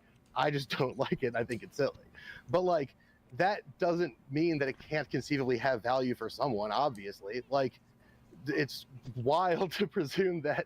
Do you think that part of the reason why it's hard for these debates to have value is because people like you and your co-hosts like constantly, like in bad faith, like ascribe all this malicious intent and like degrade like any of the opposing opinions that other people might have? Do you think that hurts people's ability to engage or take anything of value from these things? Like, I think it's funny to call that engagement in bad faith, because I think early in that video I go, look, the way Destiny debates doesn't make him a bad person. Like, no, hold on. Your claim over and over again was that I'm like rhetorically, or well, your co-host said this, so I'm assuming you co-sign it. Maybe you completely disagreed with him, but it was over and over again that like, oh, Destiny's just rhetorically effective, but doesn't engage in any factual analysis, which is funny because that's what Hassan does, is all rhetoric and no factual analysis. But you're like comfortable parroting that opinion that like, oh, it's just rhetoric, oh, it's just like bullying each other, when it's like that's just one aspect of what the debate is. There's like the whole note-taking, the researching, the before and the after. There's like a whole process to this thing, and it's just again on that stream, I said. I do not find the amount of rigor on the streams that you do, and I also lumped in Ethan Klein, Hassan, other people in the same group. I said I do not find the amount of intellectual rigor this more compelling. That's true. With regards to what topic? I mean, the few times I've watched, but as I've said on this stream. Well, no, give me an example. Like, what's a time you've watched where like, oh, there's no intellectual rigor here? I mean, the N-word stuff that popped up today, I found to be very sort of shallow and lacking a sort of structural analysis of power in a meaningful way. Yeah, we didn't engage because it's not a huge topic for that. It was like a 20-minute conversation that somebody wanted to come on and have. It's the thing that I heard about today, so it's on my mind. Right? Well, you had this opinion because you gave a whole thing about me yesterday when you were on the things. You had an opinion before today, so there's the Finkelstein debate, which I also thought was very silly. Okay, what did you? I'm curious. So for the Finkelstein debate, what was silly about that? What did you? I thought that it really lacked a structural analysis of sort of the historical power dynamics that were at play. I agree with that, but why did it lack that historical structural analysis? I thought that you were not bringing that to the table. I thought that others were trying to, but doing admittedly not a great job at it. Do you acknowledge, will you admit that Finkelstein was by far the worst player in that debate? That in the entire time, he just threw around insults and didn't engage like substantively with any point that was brought up at any time in that 5.5 hour conversation? I think he engaged more than 0%, but I will say I expected better from him in that debate. Do you acknowledge that he was the most abstinent, the most insulting, the most ad hominem throwing, the most belligerent? I think that might be true. I would have to go back and reread. I don't really keep score on this sort of thing, but I'd have to go back and read. Are you aware? You maybe not aware. Are you aware? You would be if you watched the whole debate. That he was literally on Brianna Joy Gray's show, laughing about how he intended to go into that conversation in bad faith. That when Moeen was seriously arguing with us, he was like, "Oh no, you're not going to legitimize them. I just want to scream at them." He literally was on Brianna Joy Gray's show talking about this. That he was going into that with the intent of just stirring shit up the entire time. I don't watch her show, so no, I didn't know that. So okay, I mean it's pretty obvious when you watch the debate, Finkelstein. I think that there's a big part of what he is doing that is him being I've been a scholar in this for a long time, and I do not appreciate the sort of emergence of people getting into this discourse and sort of muddying the historical context of it with sort of undercooked stuff. And I get where he's coming from, although I think he handled it a little bit like a baby. But that was very clearly what was happening. I understand that to be true. Okay. Do you think that there was a time in that conversation? Can you remember a single time where you feel like I was unwilling or unable to engage in a historical, factual, or moral analysis of what was being said? I think there was a lot of parts where the historical perspective was reduced largely to. So I'm grabbing a ginger ale. It's hot outside. I live in Texas. It's 96 degrees. I think there were a lot of parts where the historical analysis was very much boiled down to the sort of specific question that assumes. The specific framework that kind of assumes the necessity of the Zionist state or the inevitability thereof, without sort of engaging the many failures on the side of the Zionist entity to actually in good faith construct a peaceful dialogue. I think a lot of that got written out of that debate. I think a lot of that didn't get engaged with as precise as it could have. Well, sure, but this wasn't my fault. This wasn't even Moeen's fault. It definitely wasn't Benny Morris's fault. This was because Finkelstein came there with 2 Benny Morris quotes and then wanted to scream ad homs for the rest of the conversation. Again, I'll reiterate, was there a time where you feel like I was unwilling or unable to engage in any part of that conversation? I'm pretty sure I answered every question. I think yes, because I think that if there was really a serious attempt to frame things in a structural way, you could just stop the convo and be like, let's do this. I don't think you did a lot of that. I will say to your credit that it was not easy mode, right? I don't want to be ungenerous. I don't think that was the easiest situation to refigure the conversation towards a more historically rigorous framework. I also don't think it happened. Well, yeah, it didn't happen, but 3 of us there were trying, but Finkelstein prevented it from happening the entire time. 3 of us were willing to have a historically rigorous conversation, but Finkelstein was unwilling or unable to engage. Again, I'll ask for the 3rd time. Was there a time? Was there a question that I wouldn't answer, or was there a thing that it seemed like I couldn't understand? This didn't happen. It seemed like there was a lot of weight put on the question of Hamas at various points in a way that sort of undercuts a lot of Hamas's contemporary sort of internal politics. B, doesn't really engage with the historical formation of the organization. Well, sure, but I mean, we spent the first 2 hours of that conversation, I think, literally revolving around 48. I don't think Hamas is even a huge part of that conversation. Right, but again, I don't think there was any part. So hold on. So there was no part that you can think of where I was unable or unwilling to engage in the factual or historical analysis, right? No, I mean, also we can also start at the beginning. I think starting at 48 is also a mistake. And the sort of unwillingness to rewind to sort of the. Why do you keep saying unwillingness? Nobody was the only person unwilling to engage in the conversation there was Finkelstein. Do you admit that he was the only person who was unwilling? Fine. Sorry for unwillingness. The failure to engage. I was, trying to be. I was interpreting myself as being gentler. If you don't like that, that's fine. I could say failure instead. The failure to engage those questions. Hold on, wait. Failure and unwillingness are 2 totally different words, right? You were the master debate coach, right? If unwilling implies that you don't want to, that you don't have the desire, you're unwilling to do something. That's different than they didn't. They failed to do this. Right, yeah, and I thought that was sort of a nicer characterization, but if you disagree, that's totally fine. You think that's claiming that somebody's unwilling to have a conversation is nicer than claiming that somebody failed to have a conversation? I mean, that could be. I don't think most people take that implication there, but I think so, but if you don't, that's totally fine. I'm happy to use failure. That's totally fine. That's Okay. not my bad. Sure. I'll take responsibility Yeah, for that. I mean, figuring out where we were going to start that conversation was difficult. Obviously, different people like to start at different points for a variety of reasons. But again, like, Finkelstein was the only person in that conversation who was unwilling to have a real talk. Like, everybody else was willing to do it. Betty Morris was, I was, and Moeen Rabin was. But there was a distinct failure to actually do it. So causes aside, right? This is, again, to go back to our original topic, right? To go back to the online debates thing. If the possibility is one person being a baby means that there's a failure to meaningfully engage something in a way that deserves that degree of rigor, then the project itself probably has some structural problems. Yeah, but I mean, this Right. is true of everything. Like, a couple people can ruin almost anything. Even the peer review process can be fucked depending upon your particular institution or the people that you're working with, or like. Oh, don't I fucking know it? But wait. So then, what? So what is a process that you hold up as better than? I don't think okay. Well, I do think the peer review process is better, even if it can be totally fucked. But like, my point is more that the claim that online debates provides a sort of intellectual rigor when it has all of these sort of pitfalls and traps built into it, that it's not doing the job that you want it to be doing. Yeah, but it's because of people like you and your co-host. That's the frustrating part. Is that nobody will engage on a so I listened to your guys like talk about all of the criticisms, I guess, that you guys had of me, or mainly your co-host, to be fair, not necessarily just you, although you kind of do it as well. There wasn't a single substantive analysis or disagreement on a single thing in this entire conversation. And even when you just did it now, over the Finkelstein debate, there wasn't a single substantive disagreement ever. It's all based on like feelings and vibes. What? Well, it's because it's been months since I watched the debates. I don't have a key poll for it. Right, like sure, I know, but I mean, like, it's frustrating that every single person that I talk to seems to run to the mouth like, well, I don't remember a single thing you were wrong about. And then when I go and watch any of the critique, there's none. Like, this video was a video that got put up that involved at least like a 30-minute chunk here of like big critique. And I always make this joke before I watch on stream, like, well, okay, guys, maybe today this will be the first one where somebody brings up something of substance, but it's not. It's just this vague allusion to like these like philosophy terms, and like that's it. To characterize the video like correctly, the video wasn't about you, right? The video was about online debate as a project.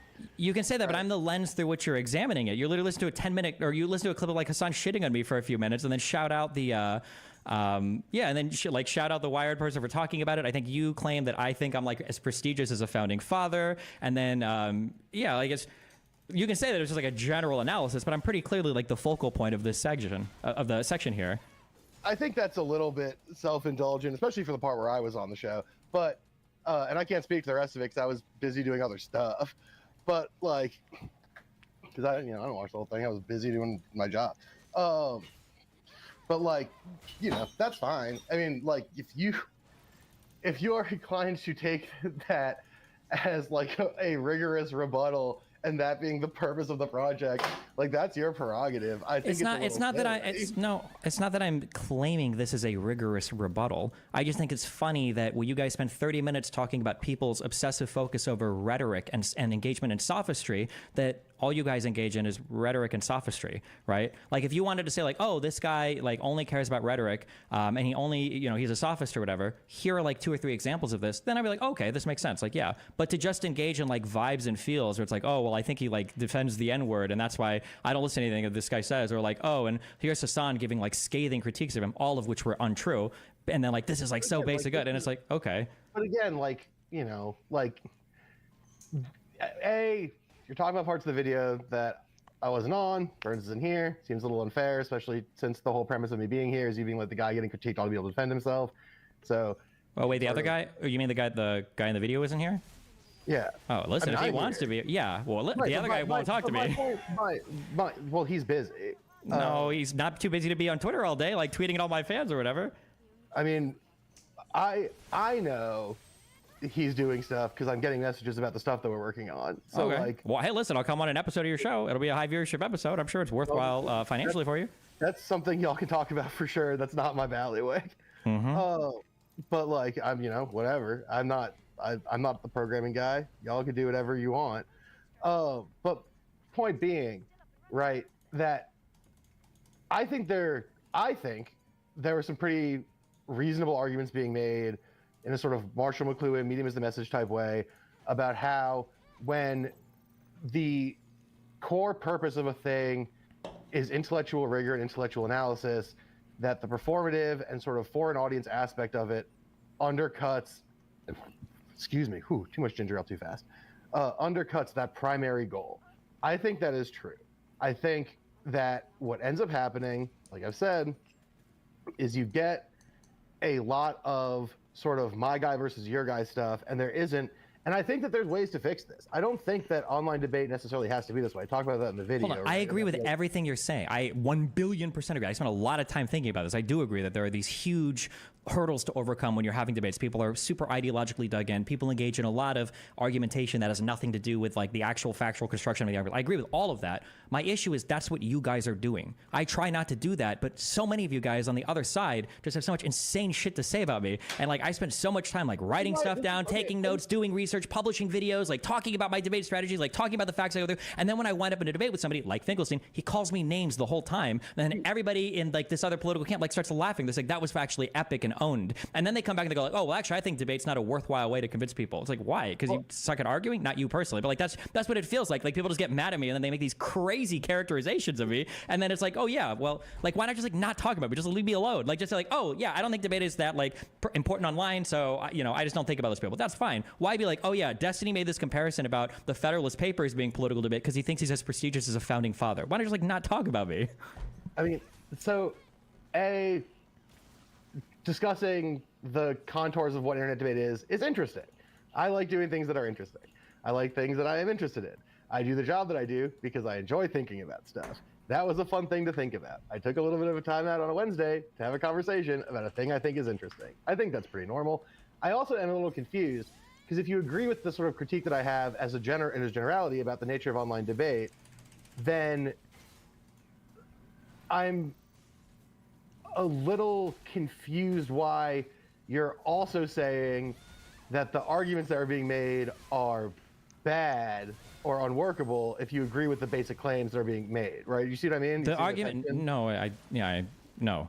Like if I go on the street, no, I understand what you're saying. What I'm saying is that like everything has like pros and cons, right? So if you were interested in the analysis of a thing, then you would probably go through the entire thing itself. You wouldn't just spend the entire time shitting on it, right? So online debates have like what? That's a mischaracterization of what happened in the video, right? There's parts of the video where I talk about the value of debate. I answer chat questions about it. At the end of the video. I only watched this 30-minute chunk in the middle, and then I found you. So there might be at the end. Maybe you say something more about it. Yeah, at the end I talk about how there's value in honing ideas and stuff. I don't like it. I think it is silly. It's not for me. But like, obviously, it's insane to say that it is totally valueless. I think that's crazy. Okay, then you shouldn't have any confusion over my position. There are limitations to debate, but then you try your best to control for those limitations, right? If you feel like people engage in some things negatively, then you try to control for that. Just like in peer review or in academic publishing, there are negatives, and you try to control for that as well. Like and I talk about that in the video, right? That like I think a thing that is missing in a lot of these online debates is the presence of sort of an arbiter or moderator or judge, right? The way that you have a policy debate. And as much as I don't like policy debate, there's a reason I stopped working in the field. Like, I think that presence matters a lot because then there is someone to actually arbitrate the claims that are being made, to look at evidence, to make analysis based on what's actually material versus what's just characterization. That's great, and I love what you're talking about. That would be awesome. That doesn't exist right now, right? That's not a real thing. Right, well, that's my point, right? Is that... Then why not ask for like, oh, like I think online debate, like it can do this. Like we need to set this up though, or this, rather than saying like, oh no, actually all of this is dog shit. These people have no principles and they do it performatively, and then... I did that in the video, right? What, in the last like 10 or 15 minutes, or? I say in the video that there needs to be a judge. The fact that there's no judge is a problem. If you wanted to do something like that, that would be great. I'm not an online debating guy, right? I'm just a guy. I make movies and I make video essays and I do comedy. I used to be a debate coach, but like I'm like that's not my job. But you are an online debating guy. You are a guy who seems to, whether, we agree to disagree on this, but like you seem to think this has a lot of value, which, like Chaser Bliss, like that's fine.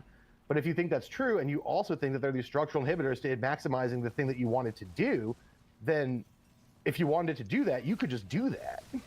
Well, you try, but it's not that easy, right? The Finkelstein debate that you brought up, that had a moderator. Lex Friedman was the moderator to that. If you're talking about like a more structured debate with a moderator, like keeping track or keeping score, like how do you even do that on a debate over like the efficacy of vaccines? Like neither side is going to even agree on what the moderators should look like. There are shows I've been on where the moderators have like sided against me. I went on Breaking Points and I did a debate against Omar Badar and Ryan Grimm. Basically, both of them arguing the whole time. I argued against Sebastian Gorka and Konstantin, a guy that does the. Oh man, one time I prank called Sebastian Gorka and he got so mad at me. That was so funny. Sure. So I mean, like these are things that like we're actively looking to try, or at least I like actively try to do this to elevate the, I guess like the conversations more. But again, the engagement from the other side, and it's always people that seem to disagree with me that are really mad that their particular figures are getting, like smashed up or can't have a conversation or can't represent their views outside of like instead of arguing the position that other people who aren't me, who you don't like, have. Like, I'm the one who's here, right? I don't. Sure, that's fair. Maybe I'm ascribing too much of what your co-host said to you, I guess. Yeah, well, Burns, but also just like it seems like you're talking about a bunch of people who just like exist on the internet, which is tight. I mean, like. No, I'm talking about what he was saying. These are things that like he was saying in the conversation that like he said I have like no principles and that like my goal for debating is just to make money and. Yeah, I don't know your political principles. I have a strong sense that on some of them we probably disagree fairly strongly. I probably have 20-ish more minutes I can do this. If we want to get into it, we definitely can. I got, whatever. Sure. But that's sort of, I think, what Burns is getting at, and I think there's some truth to this, although I'm not going to ascribe your personal motivations that can't live inside your brain, is that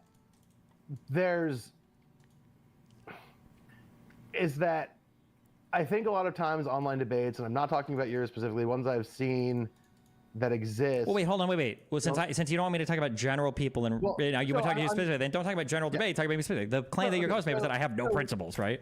Right. Well, let me get to the end before you get mad at me. You I'm not getting mad. Okay, you said you had limited time, but go ahead. Get there. That like a lot of times the debates are about a specific thing without a analysis of the first principles of why he just hits him with the "you mad, bro." Why you want that thing? Why the thing is good or bad, etc. And it just becomes a back and forth about the specific policy, right, or specific topic, without sort of a discussion of why is it good to talk about this thing? Why is this thing important in the first place? What are the first principles here? I think that is often missing. I think that's what Burns is getting at. I don't think. Hold on. That's not what when he says I don't have any principles, he's not saying that the issue is that they don't start with epistemology and metaethics and work their way down. He's saying that I'm valueless as a person. I'm just arguing for money or grifting. That's the obvious claim. I can't speak to that. I don't think. Of course, you can't speak to that. Either of well, again, I'm not even gonna try and speak for Burns because I can't. But like, I think the core of it is like, for instance, correct me if I'm wrong. Okay, because I might be wrong with this. So like, feel free to correct me. You classify yourself as like a progressive guy, right? That's true. Center left progressive. I don't usually use the label progressive anymore because I think progressives online are gotten crazy. But yeah, it depends on who I'm debating on what topics. But sure. So, but then you've like made a bunch of donations to like police projects, right? I did one time. Okay, so right, this is why I'm double checking everything. So like those those don't was feel to like own FD signifier, right? The third question wait. So is there a strict orthodoxy? I skipped a step. So let me I goofed. Okay. So let me ungoof myself. So then, like, what is it about center left? Like, what are the values that you have that make you feel like center left? Like, what are the things you believe in to be true? Like, what goals do you pursue in that capacity? Like, what does a better society look like to Destiny? Sorry, I don't know your actual name. Sure, Steven. What does a better society look like to Steven? I guess like in the most broadest macro sense, kind of like a Rawlsian curtain type of thing, where I think that there are distributions of tax policy, econ policy, government incentives, educational stuff where we can move things in society to benefit the most amount of people. That if we utilize things, so for instance, if we understand like marginal utility, we can understand that a guy that makes $1 million can probably lose $10,000 and not lose much, and a guy that's making $10,000 could receive $10,000 in subsidies or benefits and gain a whole bunch of stuff. That, you know, access to education and healthcare are good equalizers. Yeah, I mean, it's going to basically be like your standard lib or lib progressive takes on things related to taxation and redistribution of wealth. And then when it comes to social policy, it's going to be like, depending on what particularly we're talking about, but I'm generally like a really big advocate of like pro-LGBT stuff. I'm generally a big, well, I say advocate. I mean, I would support their rights. I mean, obviously I support like protected classes. There are things where I think when the empirical evidence looks sketchy, I don't like support as much. So I'm not sure how I feel, for instance, about like affirmative action or DEI stuff. I don't know if there's been like good evidence to show that these are like efficacious ways of improving the positions of minorities in society. But yeah, these are like broadly speaking my positions. We can go deeper or not on any particular thing. So then, to me, there is and obviously, like you can reconcile this. This is something that I have difficulty with. There's some tension between being like I'm an advocate for protected classes, for LGBT rights, and also being supportive of like police as an institution. Right? I don't think so. I think everybody likes police. I think we need people to be able to arrest people when they're committing crimes or doing bad things to us. Right, but the policing institutions in America don't do that very much, and they mostly tend to protect capital, harm people who would be protected classes. Okay, well, nobody in the United States seems to agree with that on a broad level, and I haven't seen a compelling replacement for the institution of policing. If somebody had like a suggestion of like, oh, well, like here's the thing we could do instead of policing, I'd be like, oh, okay, maybe I would consider this idea. But since I haven't seen that, all I can really advocate for is more transparency. I personally like am a big fan of something like community policing stuff. Community organized policing, community centered policing. Really, you're gonna trust and give the liability to a person on the block to kill somebody if they have to, if they're breaking into a home or trying to stop a rape, or I mean, that's effectively what's happening now, right? Except that they're people from like Long Island or whatever, if you live in New York. Yeah, but I mean, like there's a whole process and institution that we can hold accountable and have some level of insight. They never get held accountable. Never. Cops have never been fired, have never been arrested, have never been. Very rarely relative to the number of problems. Okay, can you give me an example where community policing has worked better than like an institution of policing? Yeah, I think I actually can. Hold on, I just saw something about this recently. Let me see. And actually, you know what? The example doesn't even matter. When I'm asking this question, what I'm trying to demonstrate to you is that I don't have a principled attachment to the institution of policing. Nobody should. I have a principled attachment towards trying to keep people safe in a society where not everybody can obviously defend themselves. And from what I've seen, I haven't seen or been exposed to anything where the institution of policing does a better job than that. Now, if somebody was like, well, actually, in this country, on every block, there's like 2 people designated to do whatever thing. And in these, you can actually see the victimization has fallen, or compared to other like areas, it's way lower. I'm like, oh, okay, well, I probably like advocate for that system. And that seems like a better way of doing things. I've just never seen that demonstrated before. Okay, so that's fine. But I guess the broader point here being that there's, and this I think to a certain degree is very much not your fault, but I think it is a real thing that exists. I know I deal with it also. There is a gap between what terms of art or labels of political position mean and the sets of beliefs that individual people's politics contain, right? There's distinctions there that people draw somewhat irresponsibly. Wait, can you repeat that? Can you say that again?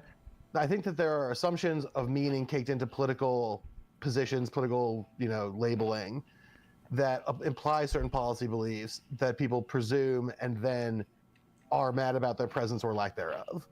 Yeah, I agree with you 100%. Yeah, and so I think it is fair then to wonder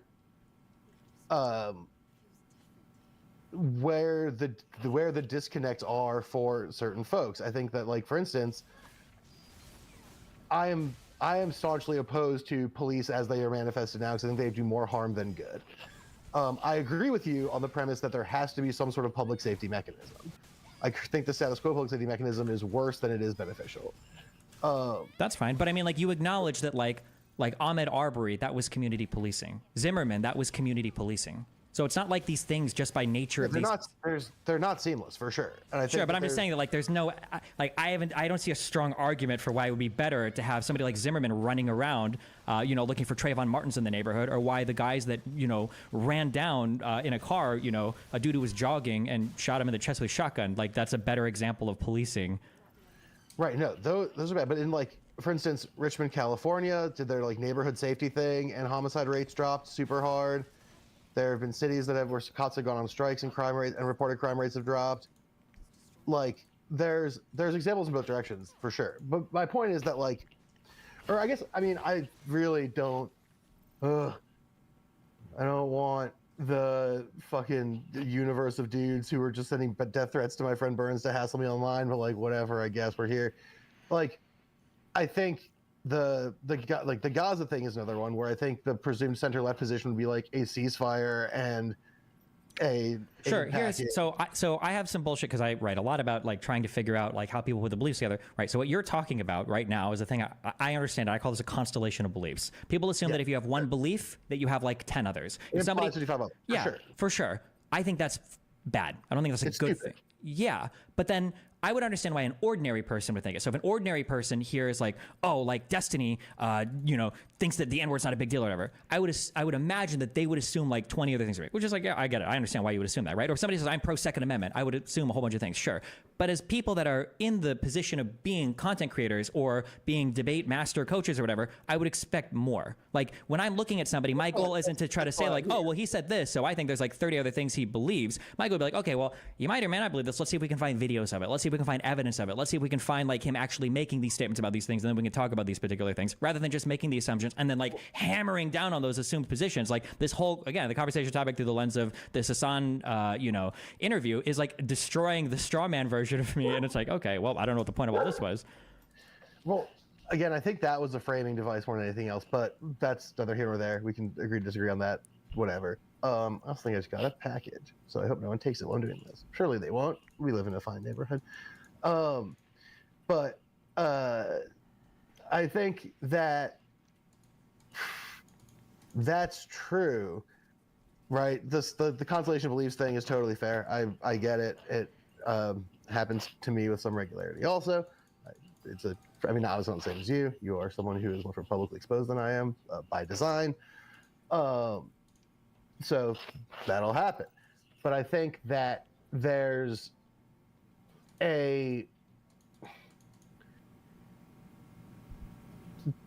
some responsibility on your end, on my end, on our end as varying degrees of public figures to articulate the ways in which beliefs that appear incoherent or incongruous with the rest of our beliefs either function within that or are exceptions for a reason. Yeah, and I do that. I've got thousands of hours of public content. I've got notes that I publish online for anything. I've got videos all on my YouTube channel. Like I have all of this. But the reason why that doesn't matter is because people like you guys will take a 30-second clip or take hearsay from somebody else and then ascribe that to me and then spend the time like... I mean, I'm not here ascribing anything. I'm here having a conversation with you. Now you are, because I pulled you after watching you in the video, though, where you guys do this. Again, I'm pretty positive in the video. I mentioned you like twice, and it's had examples of things I didn't like, and then mostly just talked about policy or online debate as a project. Maybe. I mean, the first thing again was saying that I see myself as a founding father in terms of that's the level of prestige that I'm looking for, which is like a. Well, I think I was talking about the activity of debate being comparable in that way. No, you were talking specifically about the example that I made, and you said I think he made this example specifically because it's a prestige thing he's looking for. I don't know if that's true, but I also don't remember because It was yesterday, a long time ago, so. I'm not a big rememberer. Okay. That's why I have a notebook. And unfortunately I wasn't taking notes on myself on the stream.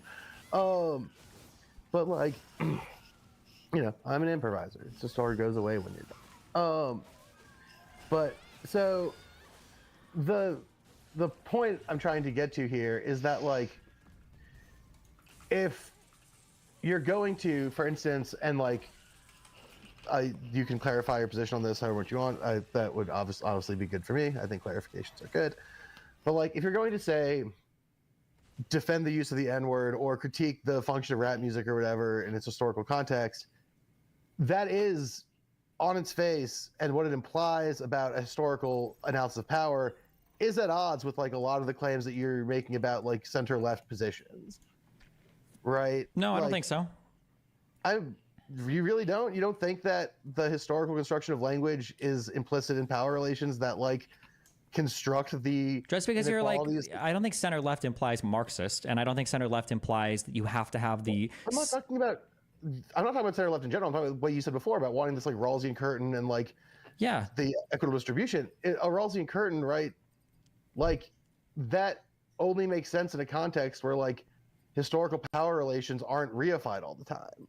I don't think that white people rapping along with a song saying the N-word is reifying historical power relations. I think that the use of language, the normalization of certain linguistic behaviors does normalize power relations. That's fine, but if we want to argue against the normalization of anything, then you have to come out the strongest against the black community that sells music to white people using the N-word. Because nothing leads to the normalization more of it than that. I don't think that that's true, because there's a conversation about, you know, about how the power relations, the power positions of people using that language matters or doesn't matter. Sure, but if you didn't want to have we wouldn't even have to have the conversation. If the N-word was just for racists, that would be it. Like, nobody's making arguments for why everybody should be allowed to say gook, because Asian people don't make music saying Asian racial slurs all the time, right? It's only the N-word they have to say. If nobody used it, then we just like, oh, okay, yeah, it's easy. We just don't say it. I don't think that's the causal relation here. I think the causal relation there is that there wasn't a like historical movement that like appropriated those terms.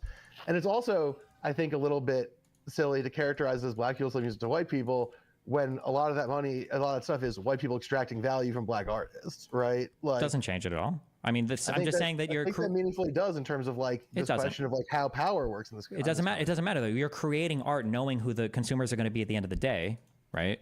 Regardless of who's extracting money, it doesn't matter where the money is going. You could literally be extracting, all the money could be lost from you. But like if you're making art to be consumed by people. That's why the linguistic difference matters though, right? That's why there's linguistic difference, is because of the power position of the people involved. Not right? today. Not today. That the link. Okay. I mean, I disagree, but I think absolutely it does.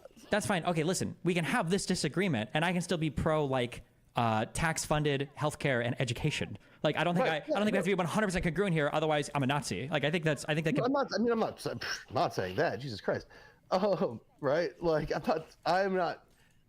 Sorry, hold on. That was hyperbole. I'm saying that I think that we can be incongruent in our applied beliefs at the end here without me having such a lack of axiomatic principled foundation that I can't possibly have other center or far left beliefs on other things by not agreeing on this particular topic. No, I agreed. But I think what you're saying and what sort of the position you have socially sets you up for is like that outcome. Like, look.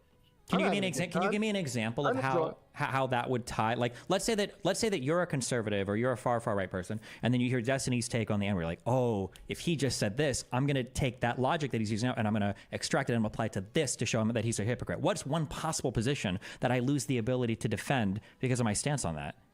I think that if you took back saying advocate, but if you're someone who wants to, who is protective of LGBTQ rights.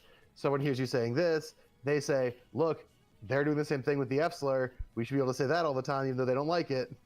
Those are incongruent positions. No, I mean, not about LGBT rights don't have to do with saying slurs. They have to do with guaranteeing like legal and like institutional protections for LGBT people. So like a non-slur argument. Obviously, you can take one slur argument and transplant it to another slur argument. I'm saying what argument does this make me incongruent with for defending center left or far left positions because of my position on slurs? I think there's incongruency there because I tend to think, and maybe we just want to disagree on this and whatever. I don't have time for, certainly don't have time for that conversation because I got to go kind of soon because I have to finish the video. But that sanctioning the use of language that people within a community say is violent when used in specific context by specific people becomes or gets interpreted as a mechanism by which other oppressions and other means of doing violence becomes legitimated, right? Like this is there's bodies and bodies of literature on this. No, not bodies. If you've read them, then share with me. What is like one concrete example for like, well, since you defend a slur, you're also saying it's okay to lynch black people, or it's okay to fire them for their race, or not give them a job, or like what other concrete thing would this apply to? What applied position is now in jeopardy because of this? So,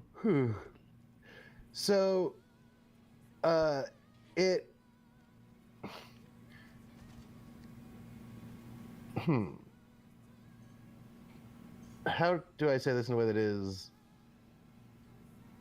okay? So whether or not you intend it that way, there are other communities that sanction that kind of language. Those communities tend to also sanction other things that you obviously don't like or want. So you're saying that I shouldn't inhabit this position simply because people that I might disagree with on other things inhabit this position? Well, and then what happens, right, is if people agree with you on that, they can theoretically become drawn to other people who make that argument and then fall into the same sort of, the next step, phasic down rabbit holes of, like we were talking about earlier, the effects of online forums or whatever. Sure. The really okay. So I asked you for an example, and then you gave me examples. So your general logic is that if I have a position, if I exhibit a certain position, and there are other people that exhibit it who have a wildly different set of beliefs than I do, I run the risk of some overlap there. Couldn't I levy this criticism at you like 1,000,000 times over for Gaza? Because Nazis and far left people are in total alignment with like how horrible Israel is at the moment.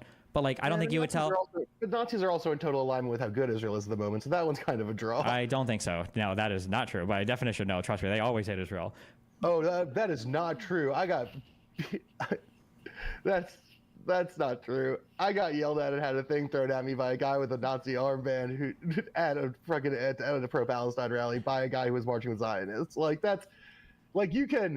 You can, whatever. I mean, as an example of this, you literally, I don't know if you guys are aware of this or not, but your co-host literally brought up a far left person, Jackson Hinkle, who you guys thought was a Nazi. He's not a Nazi at all. He's like a tanky. He's very, very, very far left. That's been his whole thing. I don't know Jackson Hinkle's full deal. But okay, so how do you... But I'm just saying, all I'm saying is that you wouldn't change your position on whether or not the Palestinians are enduring a genocide or whether or not it's an apartheid state or whether or not it's wrong just because Nazis might also share similar criticism of Israel, right? You wouldn't expect somebody to make that demand of you, and you wouldn't expect to do that. Right, but you wouldn't. Would you assume that? I guess would you characterize it as always unfair for you, a person who exists as a publicly speaking guy, to have people make assumptions based on singular arguments of yours? You think that's always unfair, even though you put yourself in that position? I would expect ordinary people to do that because that's pretty normal. I would hope for better from content creators. There I'm ascribing bad faith. If an ordinary person comes up to me and is like, oh, didn't you say this argument or whatever? I feel like you're this kind of person. Oh, no, I mean, I understand why you think that or whatever, but no, this is just one thing. Because I wouldn't expect every person, it's the Jordan Peterson argument of oh, you have to go and watch 1,000 hours of his video. No, I wouldn't expect that. But when there are other content creators that are showcasing other people's content, that's why we get paid money, is to watch stuff and review stuff and research stuff before we present it to our audience. So when other content creators are doing that, my bar for them, my expectation is much higher. So I would ascribe bad faith or malice to them if they're not going through any of that homework. But you would assume that or you would situate content creators doing that as bad faith, even in the context of sort of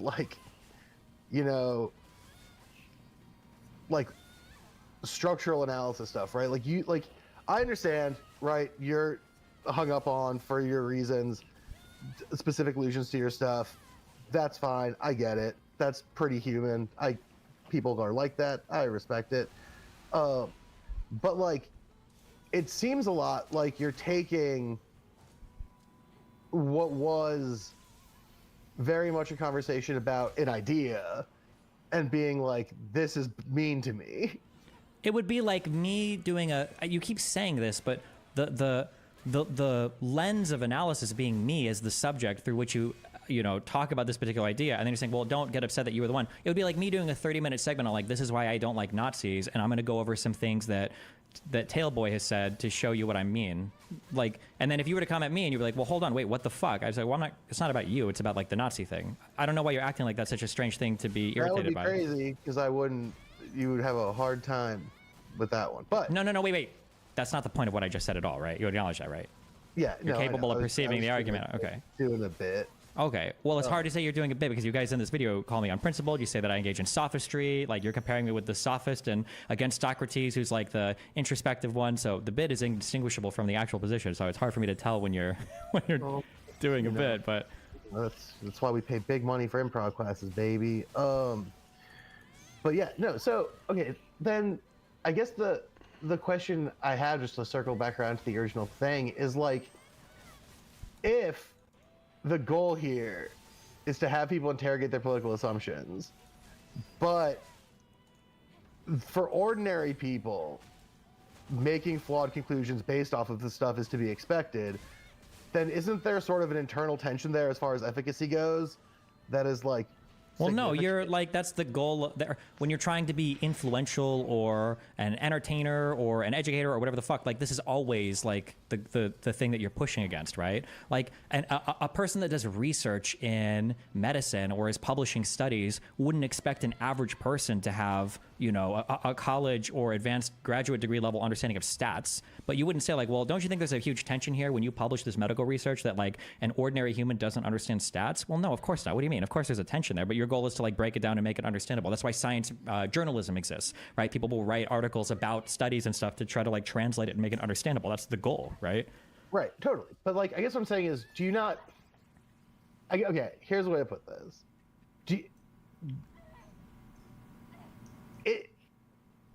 There are, well, you could maybe tell me this better. Are there not people who watch your show who are sort of like, I am a Destiny fan, so I default and plugged into Destiny's position on things? Yeah, there probably are, yeah. I mean, like, I wouldn't like that, but I would hope that there's one. I think that my positions are better than other people's positions. So if you are going to follow me for that way, we got that in common, bud. Like, sure. Well, yeah, everybody should have that in common. That's why they're your positions. Nobody's going to say that other people's positions are better than mine, right? Obviously, but like, I also hope that my fans hopefully are at least able to identify or understand processes by which you do better research, better reading, more critical, like meta thought analysis, because these are things that I talk about a lot as well. I'm sure there are some people that follow me just because I say shit and they don't like follow along with any of the critical thought stuff, but that's unavoidable. But I think that my fans, I hope, are like more able to engage in critical thought than anybody else's. Like my issue is that like I spend more time reading, researching, taking notes, engaging in critical conversations on a lot of these topics than literally every other political commentator on the internet. And then when people talk about me, they're like, oh, that's the N-word guy who just debates for rhetoric. And it's like, okay, I've got like 100 pages of like notes on a thing. Like I've talked to and debated like in friendly and unfriendly terms, like scholars, academics, media people, people on the ground, like all these different things. And it's like, okay, well, that's actually all rhetoric and dumb. But Hassan, who like reads tweets all day, this guy is like a good example. This guy's base. So we're going to look at him as the really great example. And then we're going to look at this guy as a horse. And it's like, this is like such a mindfuck to me. Well, part of that's that Hassan is like an S-tier propagandist. And I do not mean that negatively. I think he's doing a good job at doing the thing that he's doing. That's true. But then when you use him and then I'm the sophist, and you just said, and I agree with you, that he is a self-admitted S-tier propagandist, like a propagandist almost definitionally, by most definitions, is a sophist. They're not engaged in like truthful like communication of information. They're just trying to like persuade you to a particular thing, whether that involves irrationality or not. So why wouldn't he be the lens through which you do these analyses from?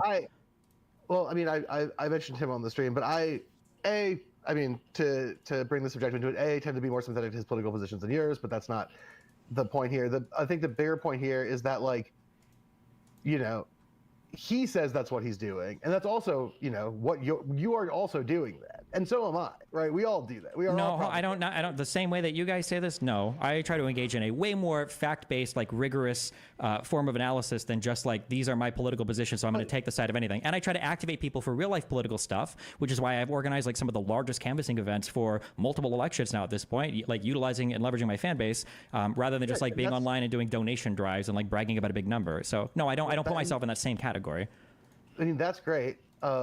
Shouts out to people on the street. I've, you know, been organizing for candidates since 2008, baby. Let's go. It rocks. More people should do it. That's if you take nothing else away from this conversation, chat, I implore you to actually go do on the ground politics. Because that's way more useful than listening to us talk about literally anything. But the people that are here right now hearing that message are only here because they're listening to us talk about this, right? You understand that? That's the whole point that I'm trying to make, that to undermine this and say like, oh, everybody should just do this other thing. Okay, well, right now there's like 16,000 people listening. This is probably the largest platform that somebody can have to like say like, oh, we should get into this political work. But this comes off the back of like other things. So it doesn't make sense to undermine all the other things. It's like, well, this one particular thing is good. And it's like, well, but it's built off the backs of all the other things as well. Right. Yes.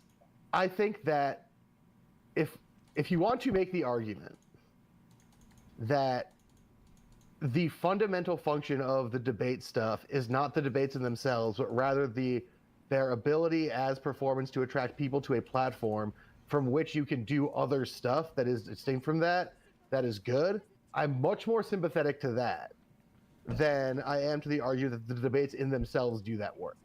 If you want to make that first argument, that the core thing here. Sure. To be clear, I don't want to make that argument. That's been the argument I've made for like 8 years. Like, if you've engaged with literally any of my content. But that's not the argument you're making today. Like, we were talking about the debate in and of itself being the meaningful intellectual value. I don't think that that's true. What I do think is true is the thing we've landed at right now, which is that effectively the debates are a cool, fun ad for telling people to go out and do cool, good stuff. But in that case, do you understand that like a research paper is the same thing as a debate? There's no value in just the paper. The value is in the process of the creation of the paper, right? I think that a person who reads a paper can extract more useful information from paper qua paper than they can from debate qua debate. I mean, it depends on the debate, though, right? You said there was a Chomsky whatever debate earlier. There are some debates that I've watched where there's some, right. There's bad research papers. I'm talking about in generalities, right? I'm not going to say that there's no such thing as a possibly good debate. There certainly can be. I'm not going to say there's no such thing as a bad research paper. Lord knows I've read them. But like, I'm talking in generally speaking. Sure. Generally speaking, do you think a person can engage with the debate on YouTube more, or an academic paper published in a peer-reviewed journal more? Aside from the paywall thing, which God, we could do hours on the paywall thing because that shit makes me crazy. I actually think a lot more people could engage with published work in a pretty specific way if they were given access to it. I think what you are right about is true. More people have access to stuff like this than they do to stuff like that. But I would encourage more people. Like here, this is I guess a bit of a silly thing to say for someone who directs video essays, but like when I watch video essays, I very often just go to the citations part and read what they cited rather than watch the essay. Why? Wait, that doesn't. Hold on. What is your research background? What do you my research background? Yeah. In terms of why, like academically speaking?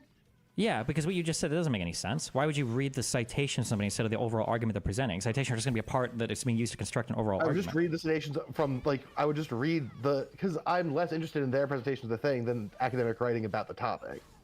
But there's not going to be academic writing like just about that topic. The point of a citation is you're collecting multiple things to create a unique argument of your own. Otherwise, you would just like read from a book. A lot of video essays are people just being like, here's what this argument is. That exists. Obviously, when there are ones that are innovative, I almost said that Britishly, innovative, I will watch it. I'll start any of them, but if I start to find that they're just rehashing shit, I will just go read the stuff that they cite. It is more interesting to me in general. Can you give me an example of a YouTube video you've done this with recently?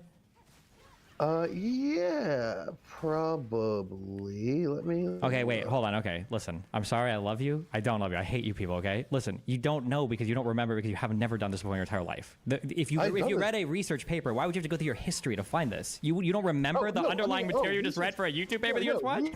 Sorry, no. I thought you were asking for the specific video I read. I just read. There's a very cool research paper I just read about the history of cruises that was referenced to different. I can see your eyes that you're reading the screen right now. You don't remember the paper that you just read. You don't remember the underlying material. I'm trying to remember the title of it. You don't need the title. Oh, you showed me the paper. Okay, sorry. I thought you wanted the title. I'm sorry. Sorry. The paper is about the history of colonialism and the construction of the cruise industry and the construction of the cruise ship as state of exception in like an Agamben context where like because of things like flags of choice and ports of call, they aren't legislated under laws the same way other places are, and that the construction of that is like an inverse of the negative state of exception that Agamben outlines for places like Gaza or whatever. Okay. Are there any final points or anything you want to bring up, or? No, sorry. I misunderstood your question. I apologize. I thought you wanted the specific name of the paper. So I was looking it up for you because I thought it would be nice if we could share a moment. But no, not really, man.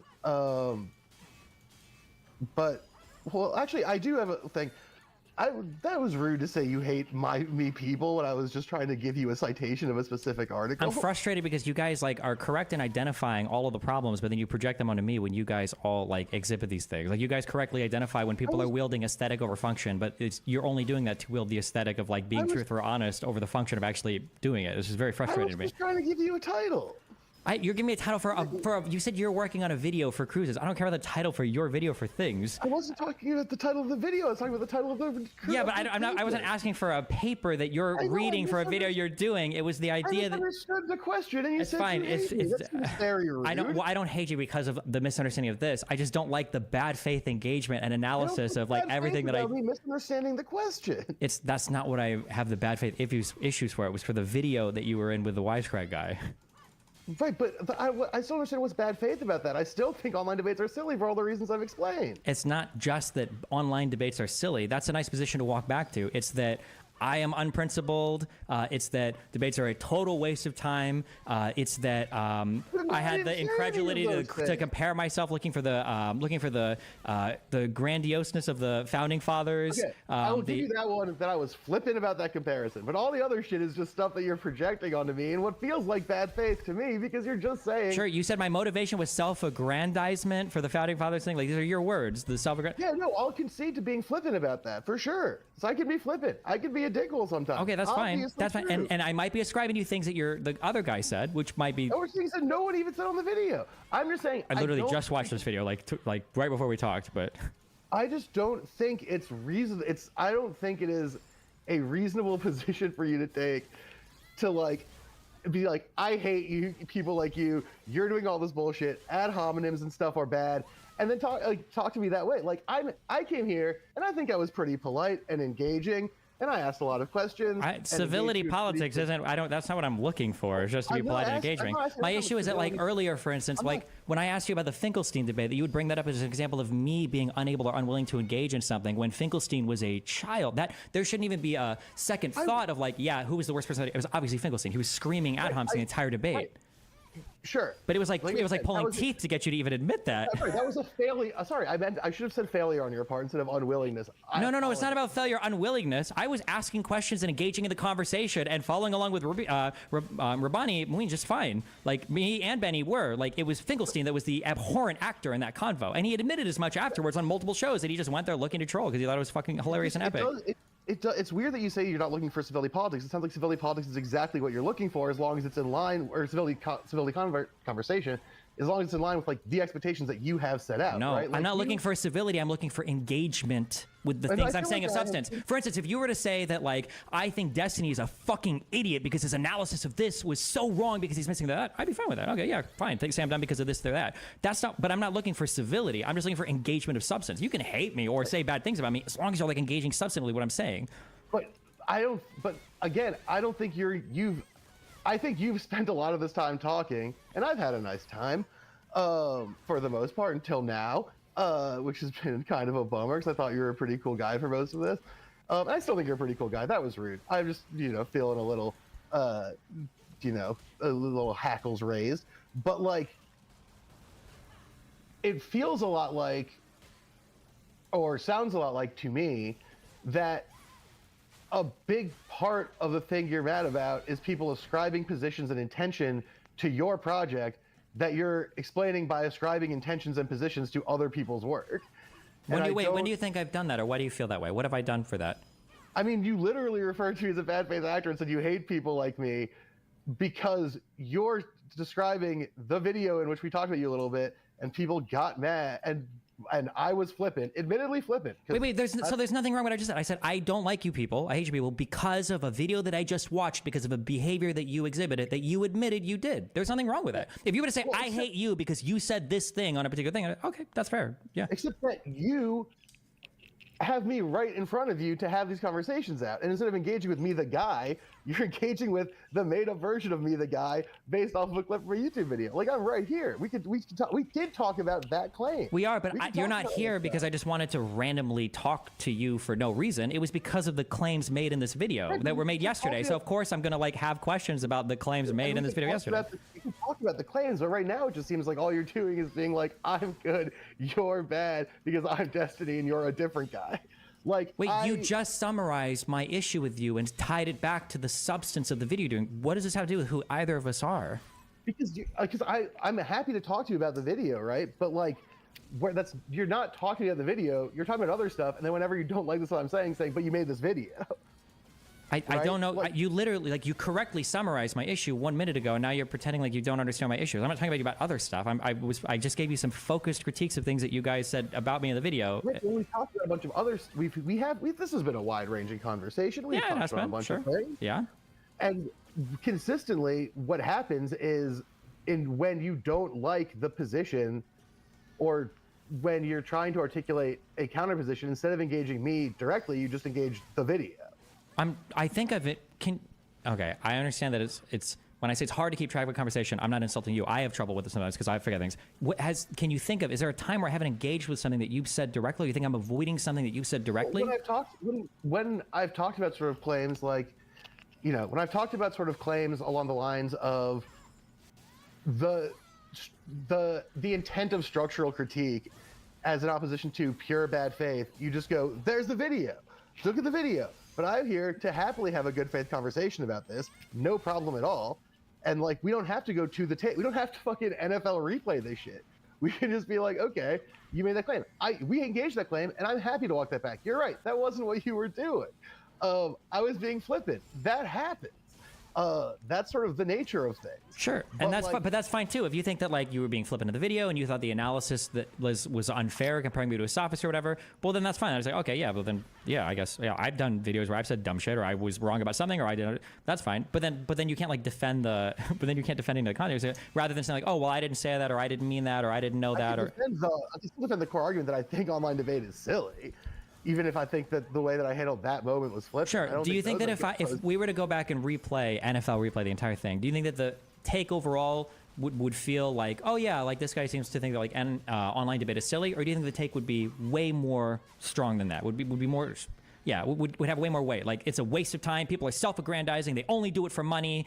They don't care about any of the actual arguments. They don't care about any of the facts. Would it be the former? They're just silly, or would it be the latter? Go back to the stuff that I said, it would probably be a lot more the former about it being silly. Okay. And I'll admit again for the like fourth or fifth time, it might be that I'm ascribing to you a lot of what your co-host said on this, which is possible. But this is, again, part of why. I guess this is an okay way to sort of semi-tie this up. Is like this is part of why I think it's silly, right? Like this is part of why I think it is silly, is that there is this process by which these conversations become like sort of inevitably recursive discussions about the discussion being had, because that's, I mean, the way you're characterizing the Finkelstein thing, accurate or not, is that as well. And that's happening to us right now. That happens on all kinds of stuff like this. They end up being recursive to conversations about the conversation. Yeah, and I agree that I think that's bad. I agree with you there. But my contention is that like all of this would have been avoided if the video that you guys had was like a substantive critique of anything I'd said, and more than just a meta-analysis of like I'm a bad faith grifter who isn't principled.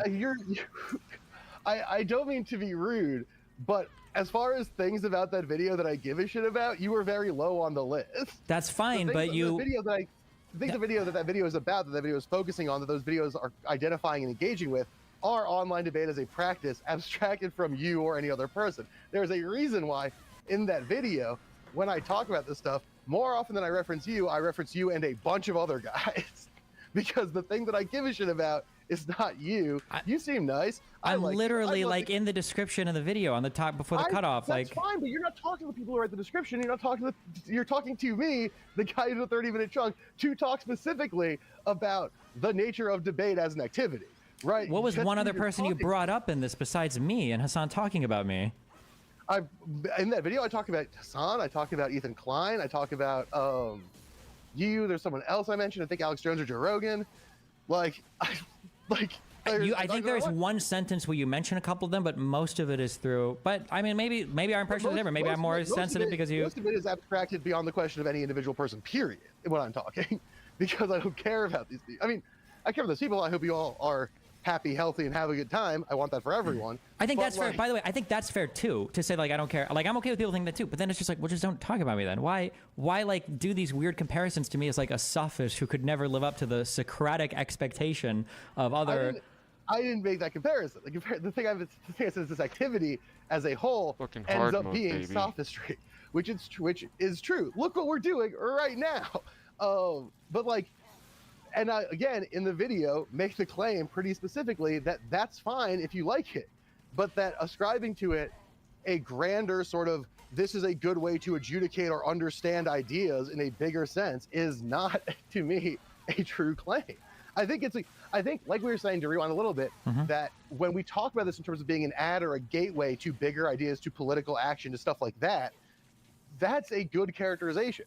That's if, for instance, in a hypothetical world, the clip with the Hassan thing, your response had been less about defending debate as a practice and more about, look who gives a shit if it's dumb. I get 10,000 people to come on and watch the show, and then I tell them all to go knock doors, and 10% of them do, and that's 1,000 people knocking doors who wouldn't have otherwise. Sure. To be clear, hold on. That's not even my position. That's just like one side of it. I think that having debates between people is important. I think if you believe in a particular idea, you should be able to argue it against somebody else. I think that people are influenced by that. That when you have a particular belief and you see that nobody else that has that belief is capable of defending it, I think that bothers some people. So I think that being able to have debates and conversations are important. It fleshes out ideas more sometimes than it would just yourself. I agree that the active conversation is important. I think this has been fun. I've learned some things. I have found some interesting inroads to ideas. Absolutely. But I don't think that they have as specially compelling intellectual rigor or legitimacy as compared to other forms of knowledge acquisition. And I think the things that make them good and special, and the thing that for which I would say, to finish the fake alternate universe example I was giving, if that had happened and Burns had been like, get a load of this doofus, I would have been like, Burns, this is good. You know, like, how does that? No, I think this is a good thing to do. But that's not what happened, right? That's the point that I'm making. I disagree with the idea that of the many ways that people can have inroads to intellectual sort of engagement, that this is a particularly good one. Like I said, if other people do like it and it has a bigger effect than I anticipate, and that more people are hearing these conversations and hearing me talk about performance theory, go look that up, and hearing us talk about different policing models, look that up, and look up, Scandinavian models of tax distribution, because we were talking about margin stuff earlier.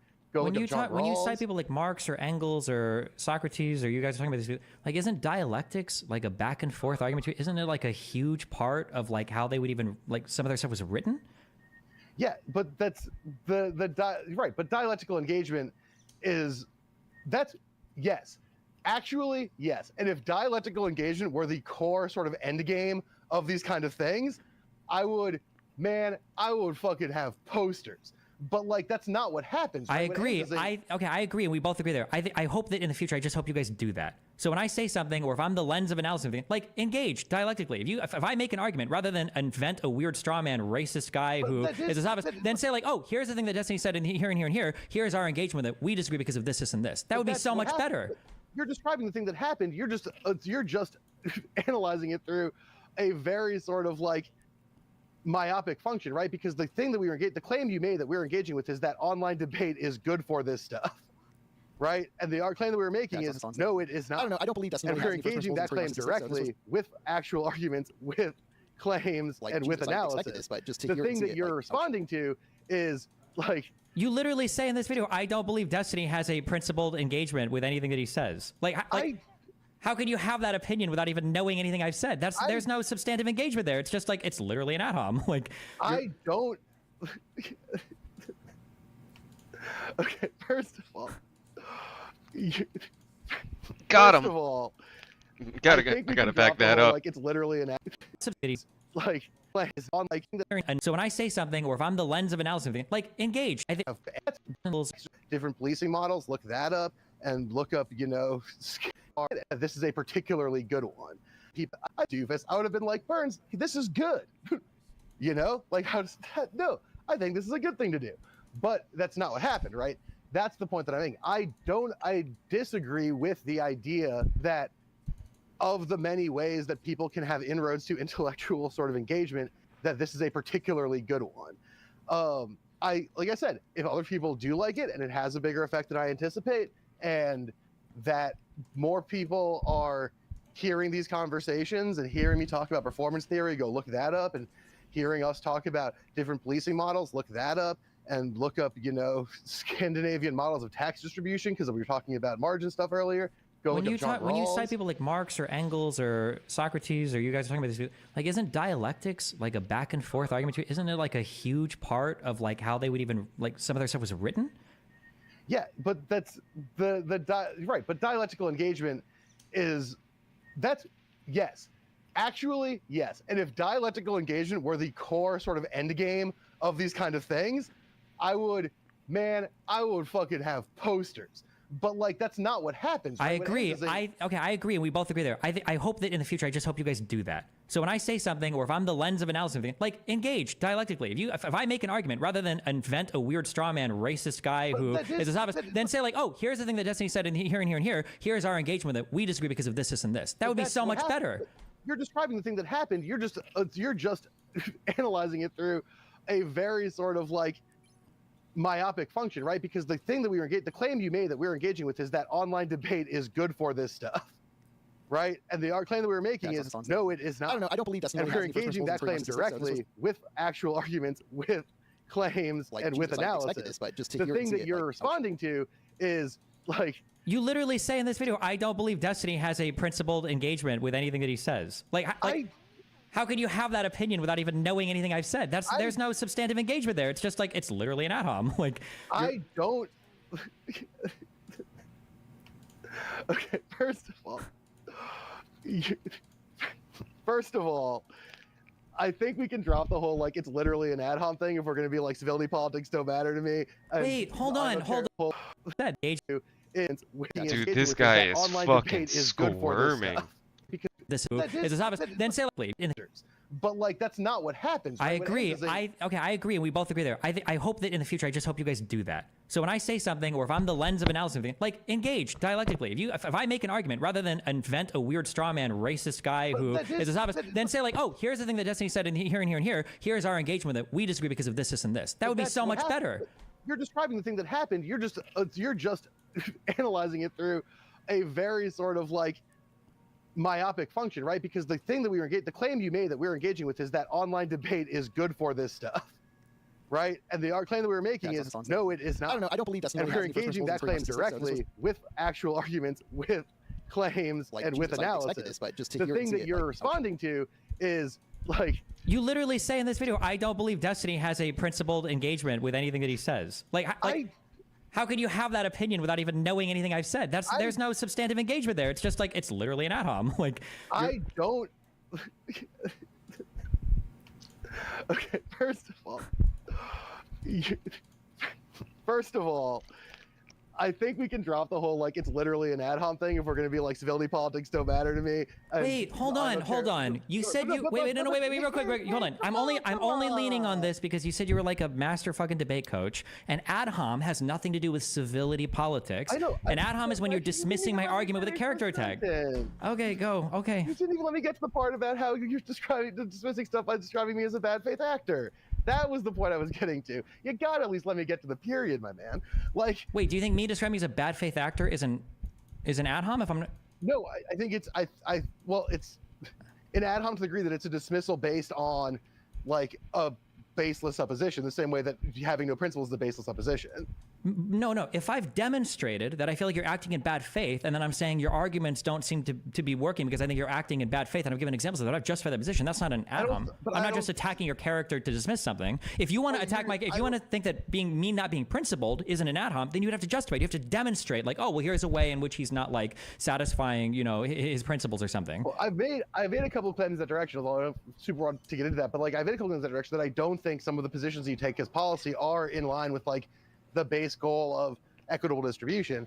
But that's not like, again, they said I don't have time or interest in doing that right this second. If you'd like to do this again sometime and plan it for not the middle of my workday, the day before I go camping, I'd be happy to do it. I'd love to come back and do this again.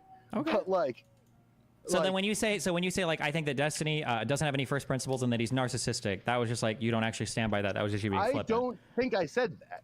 I'm literally looking at the transcript.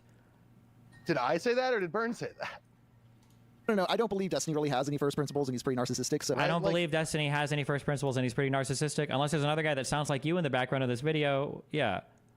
I am pretty confident Burns said that. But if I said that, then I think what I'll stand by is, A, the first principles thing.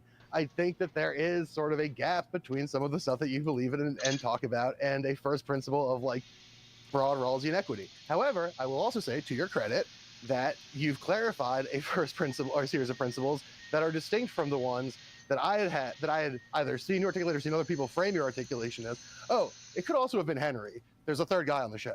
Okay, there might have been. That could be too. By the way, I don't know. I'm assuming that the other guy talking all the time is you. Maybe it was a different guy. If I'm going to defend the position, if I'm going to defend the position, I will say that there is a disjunct there, at least in my assessment, of a goal of broader equity. But to your credit, you've said that like maybe that's not that your analysis of how history works is not one that's in line with that, and so to you that those things aren't disjointed, so that's fine, whatever.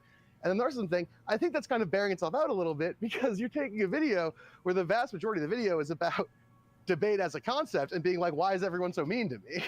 Which, like, I understand. Hold on. Wait. Do you think that my complaint? Wait. Do you think my complaint on any of this is people being mean to me? No, I'm being reductive because I'm being a little cranky. The actual argument that you're making is that you think that people are analyzing without rigor the sort of debate frameworks that you're engaging with, and that you think that, that there's frameworks deserve a greater degree of rigor before like dismissing the practice or your articulation. It's in there then, at least. That's good. Okay. Right. I know what's happening, but like the point that I am making is that there is a very myopic thing happening here that is dismissing the sort of actual point of at least my appearance on the stream and my part of the stream, which is very much about debate the activity, and making it about how Destiny does debate, which is a little, if not narcissistic, because I don't. The reason I don't think I said that is I really don't like throwing DSM words around because I have some problems that people misarticulate diagnosis-wise all the time, and it makes me very uncomfortable. So I don't imagine that was me, but it could have been. Who knows? But either way, it's because you're framing this whole thing in terms of you and your relation to the thing, when the content of the thing, for the most part, isn't about that. Right. We've circled on this argument. Yeah, that would be fine if that was the case. But when I become the subject that you analyze this through, of course I'm going, and the audience is going to interpret everything as that way, right? But that's not what happened, right? There's a lot of that where I don't mention you at all. I just talk about debate in the abstract. That's fine. Now, that may be for you particularly, but there's literally a whole clip of a Wired interview here where this Burns guy shouts out his cousin-in-law or whatever, where Hassan is just shitting on me, and like, I mean, maybe it's not really about me. I just happen to be getting brought up over and over again, and then uses the disfavorable comparison. But if to the degree, I'm not going to defend or undercut Burns because he's not here and I wasn't there. I was, I think, walking my dogs. But to the degree that's true, part of that is that like you have, for better or worse, and congratulations to you, it seems like this is sort of part of what it means to be Destiny, have become kind of the flagship poster child of this activity as it exists. But it's because of people like you that do bad faith analysis of it. But I don't think I put in more research for my debates than every video essayist you've ever, well, not maybe not all, but any political one, absolutely, like guaranteed. But because I do debate, it's like somehow it's like a joke meme. But like these other guys that will read like a 10-minute like Wikipedia article on the Gaza Strip are now doing like 20-minute videos on the conditions in Palestine. They're like making these videos like, oh, well, these guys are serious, they're video essayists. But this guy's a joke because he just does like debates. So it's like that. It doesn't even make sense. Like the substance, there's no substantive critique there. To be frank, I don't like the shallow video essays either. If you want to have me back on to talk about how much I don't like those, I'll do that too. I think they suck. It makes my life harder because we make extremely intensely researched video essays that no one cares about. So I get it. I understand that there is a research gap there, and I'm sure that there's some degree of a perception gap because of the way the debate comes across, and because also, for better or worse, I think part of the reason why it's as pervasive as it is and has effective its spread as it is, also is part of the reason why it's treated the way it is that it's extremely clippable, right? Like that's the thing, right? Like if you're working in a medium and producing in a medium, that's extremely clippable. And like, that means that clips are going to get out that are not going to have full context. Like, and those are going to be discussed. I don't think, and like, I, again, can't speak to the selection process for the stream because that wasn't my fucking job, but like, part of the reason I think a bigger part of the reason you're the flagship for that than like people bringing on debate experts to talk about the idea of debate is probably a lot less responsible for your position that way than the fact that it's really easy to make a 60-second TikTok of you saying something that sounds crazy, right? Like, I think that has a lot more to do with it than the existence of other videos. Sure. And I would hope more from content creators than to rely on 60-second video clips when we all know that you can make a 60-second clip of anybody saying anything. But I don't think, aside from my admittedly flippant reaction, I don't think characterizing you as saying debate is important in that clip is a mischaracterization, right? It is when I say debate is important and you're saying, well, he's trying to be like a founding father who's a narcissist with no principles. Again, Jesus, like, okay. Like if somebody wanted to make a video where they're like, Destiny says debate is important because of these like 3 or 4 reasons. Let's go through them and attack them. Rather than Destiny said debate is important. I think it's because he's a narcissistic asshole who just like has this appealing of blah, blah, blah. And it's like, okay, well, you're not engaging. Again, the content of the video is not that, right? The content of the video is much more largely me being like, well, the problem with online debate is that it has a performativity aspect. You might say that at the end, but in this, at least I only watched this 35-second or 35-minute video. Yeah. Most of the video. Okay, so in this 35-minute chunk where I thought you were in the background, but maybe it's not you, maybe it's the Henry guy. This is the only part of it. So maybe you say all of that in the end, but there was no good analysis in this 35-minute like middle chunk. I'm not on the screen. I wasn't there. You're not speaking in the background for any of this? It's only when you're on the screen? No, I'm on screen the whole time that I'm there. So you're not speaking at all on the subject of debate? I am. No, there's a part of the video where I show up and talk about what debate is. Oh, where you can see me in the video. Oh yeah, I see. Okay. Well, then in that case, I don't know why. Why are you coming on to? What are we even arguing about then? Well, first of all, because I thought you watched the whole video, and second of all, because you wanted to talk about why I don't think debates are good, which I still don't. Okay. I'll admit that. Why I don't think they're good quad. Why debate's good quad debate. I do think, like I said before, that debate as like an ad for further political action is good.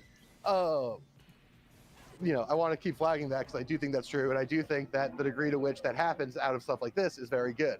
But see, this is like, now, to be fair, now who is acting in bad faith, right? Like you watch the video that I appear in, did not watch the part of it I was in, and then have been characterizing my arguments constantly this whole time. You didn't even watch the video. Hold on. When you say I'm acting in bad faith there, what do you mean when you say that? What I mean when I say that is that you understand that I've said like 5 different times at least, I've only seen this 35-minute chunk, maybe it wasn't you who said that, and that I'm reading transcripts from the actual video, and that you seem to not remember if you said these things or not. I've checked with you in like 3 different ways. But it sounds like the reason... The reason I keep saying I don't think I said that is it turns out I didn't say it. That the onus is on you there. I don't know what your voice. I've never heard of you from before today. I don't know what your voice sounds like. I don't know who Henry is. I don't know. Yeah, I've said multiple times. I was like, maybe your co-host said that. So I'm assuming that you would defend it, or maybe like you said this here. I see it in the transcript, and I've listened to it. Maybe it's your voice. And now for the first time, you've told me, oh well, only the parts where I'm on the screen. And I've also said multiple times, I only watched this 35-minute chunk in the middle. Maybe you say that at the end. I've said this like 3 times, or I'm sorry, I said those 3 points like 5 times. Right, but that's right, and I kept saying that at the end of the video I say a bunch of stuff, and then I'm on for half an hour to talk about debate, specifically about the idea of debate, and then you keep saying that I'm not doing that, and then it turns out... I said I didn't hear you do that in this part. Maybe you say it at the end. I literally said that. Like all you have to say, if you don't agree with any of this, you just say, oh, I don't agree with any of those things. I must not have said that. Rather than, because you've been arguing on behalf of all these things basically for the entire government. Or you're saying, oh, my partner said that. It's like, oh, okay, then we don't talk about that. I am trying to hold you to any view that you don't have. I've checked with you constantly on all of these things. Right, well, that's... Sorry, I was assuming, and I guess, outside of you and me, that you had watched the part of the video that I was just talking about. Which, I guess I was wrong, which, like, whoops.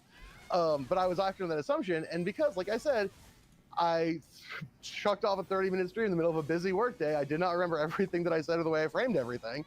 And so, if that's true, I'm assuming that, you as a good faith operator, you as an engaged, conversation partner, were aware of this because you would watch the whole video. Then why did you defend any of the positions if you didn't say any of these things then? Yeah, kind of for fun, but also because I still agree with like the idea of... Wait, if you agree with the idea of it all then it doesn't matter whether you said it or not. The positions are being accurately represented regardless. No. Because this is where I kept pushing back on you, as I kept pushing back on this isn't about you. I'm talking about debate in general. You kept saying you're talking about me. I kept saying I don't think that's true.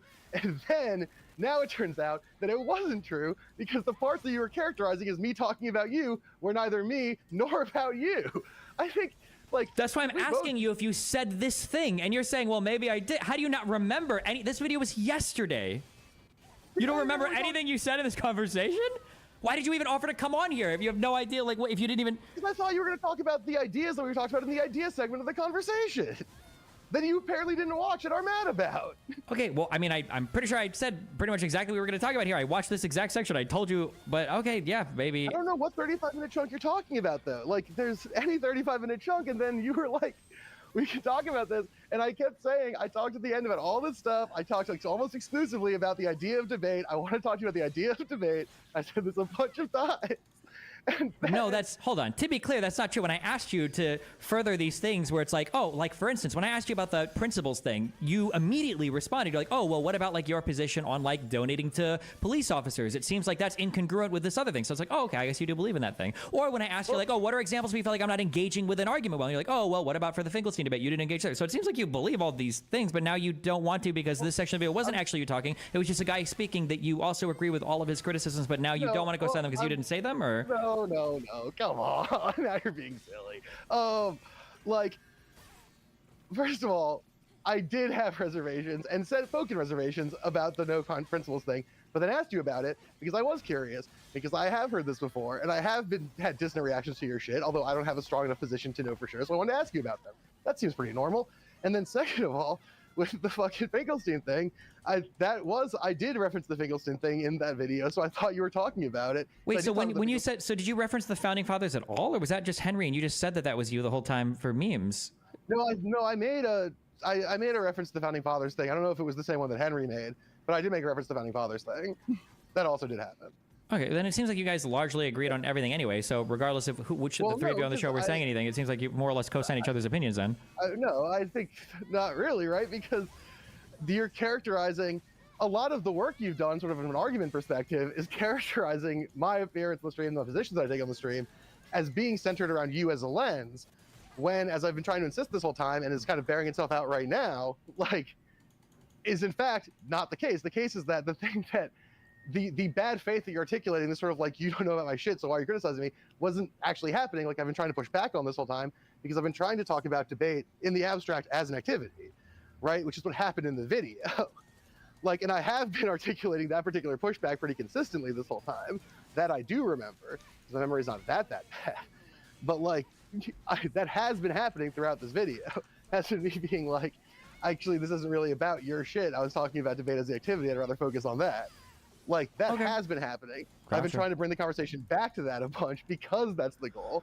All right. So, like, yeah, I mean, I think listen, if Burns wants to chat then, or the Henry guy wants to chat then, I mean, either of them would be interesting. I'll do it on their program if they want, or you guys program if you want. Otherwise, I don't have anything else. I just lay off the weed. I feel like you're probably smoking too much, but I haven't smoked weed in 3 days. I'll have you know. I've just had 7 concussions in my life. Okay. But also, I think that my characterization of my relation to that stuff was pretty clear. I don't remember it, but I'll see what happens if I get engaged with it. I didn't defend any of it explicitly. Like I told you, I didn't want to, because I did make a joke about the founding fathers. That's true.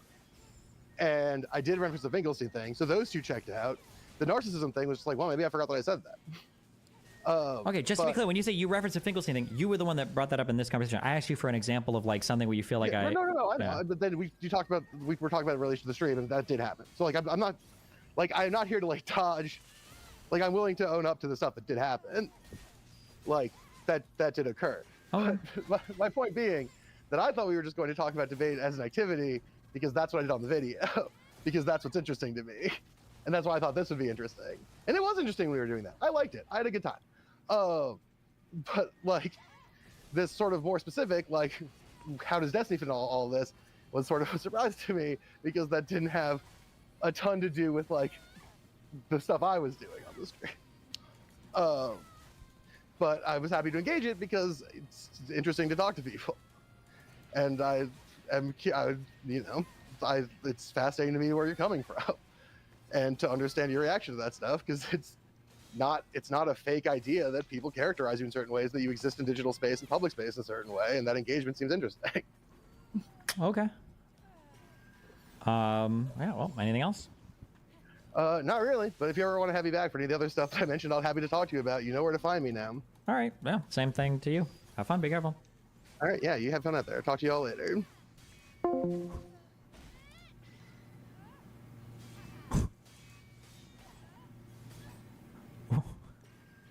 He must be Smoker, right? I'm curious in the chat or if anyone. But the whole point is I'm right, and then he starts getting mad about like all the price tags on Hassan's things, and so this is Henry right here. This is Henry talking, I guess.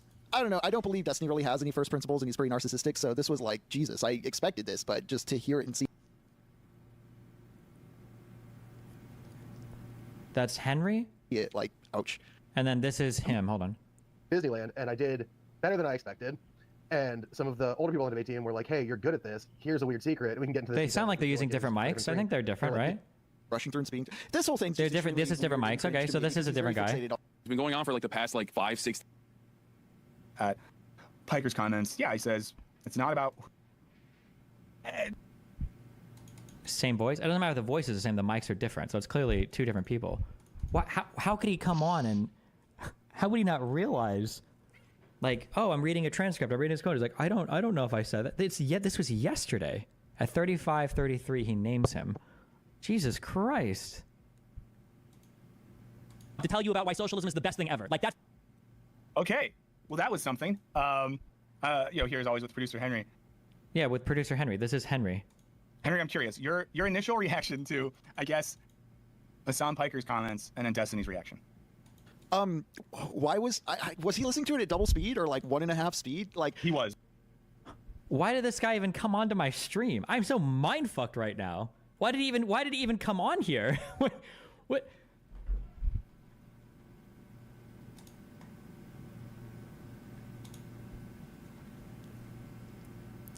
Dude, you got to admit you fucked well, up. Let's listen to what he actually says in the end. And before he ends up saying basically the same shit. Let's see. Exactly. You have to listen to what he said now. Lux, he's one of the main creative forces behind everything we do here at Wisecrack, as well as a creative force in the improv, comedy, wrestling, creative scene in Austin, Texas, and does a lot of other stuff at our cool parent company that we like. I bet I'm going to watch this and he's going to agree with every single thing they've said, and he's going to say even stronger statements. That's my guess. Maybe it won't happen, though. Let's find out.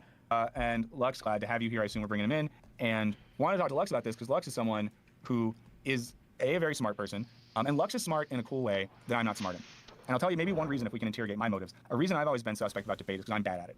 I'm someone that needs to step back and like consider ideas, and I notice things. I don't know if any of you are like this, where you're in an argument with someone and you leave, and 10 minutes later you're like, I should have said. Well, Lux is the sort of person who says the thing right in the moment, and is also someone who's been a debate coach. Lux, you're here? Yeah, I certainly am. Okay, so let's start with this, Lux. Tell me a little bit and tell everyone. I don't want to be. I feel like if I say anything, it's going to come across as really mean, so I'm not going to say anything. And who's here? What is your background as someone that not just is like a smart dude, but that is formally participated in debate? Yeah, so when I was in high school, I was, I think, the 6th or 7th ranked debater in America. Whoa! When I was a senior in high school, and then actually this is also how I got this job. I got a scholarship to college to do this, or to do debate stuff, and they fired the guy who was supposed to be the debate coach, the guy who had recruited me. So I didn't want to participate in the activity anymore because they had sort of boned me on that. And then my sophomore year of college, they hired me as an assistant coach for the new coaches who were there.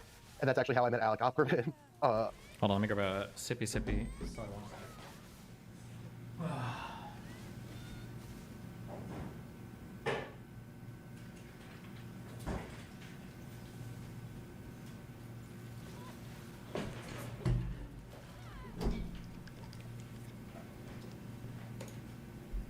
former godfather of Wisecrack. Yeah, former Wisecrack writer. He was debating at the new school, even though he's older than me. But he was debating at the new school, and he would always debate the kids I was coaching. And I would always tech them out with really interesting arguments, and he would win because he was clever. And we got to talking, because I'd be like, oh, you did a really good job answering this argument. And Alec would be like, well, it was a pretty cool kind of thing, kind of argument you guys came up with. We started just talking about that, and emailing arguments back and forth and chatting that way, and that's how we became friends. This feels like mean. I don't normally do call people liars. I don't believe this guy was ever a nationally ranked high school debate guy. I don't believe so. Like if Rob Knorr were to tell me that, I would believe that immediately. If Pisco were to tell me that, I would believe that. I don't believe this guy at all, unless he suffered like severe cognitive impairment or damage between like now and high school. I don't think so. And that's how I up here. So yeah, then I coached 3 years of college debate and debated 4 years in high school at a pretty high. Hold on. People are saying that he had concussions, but he wasn't. He's brought in as somebody who is a debate expert, and he cites his high school debate experience, and then he's talking about it. So to say, but also I have concussions, so it erased all. It doesn't really make sense. Like what? Like high level, and then instead of pursuing debate after college, decided to go make videos instead. Hell yeah. So when you were participating. Wait, even your tweet is in reference specifically to their characterization of you. Why did they bring up? Oh, I don't know. Did I? Well, I don't even remember what my tweets were. The Omni-Liberal. Oh, you don't remember what your tweets were, but those were just yesterday. I'm going over your shitty review on stream for the next hour if you want to hop on and chat. Oh, I said I'm going over. I don't think I said anything more specific than this, though, did I?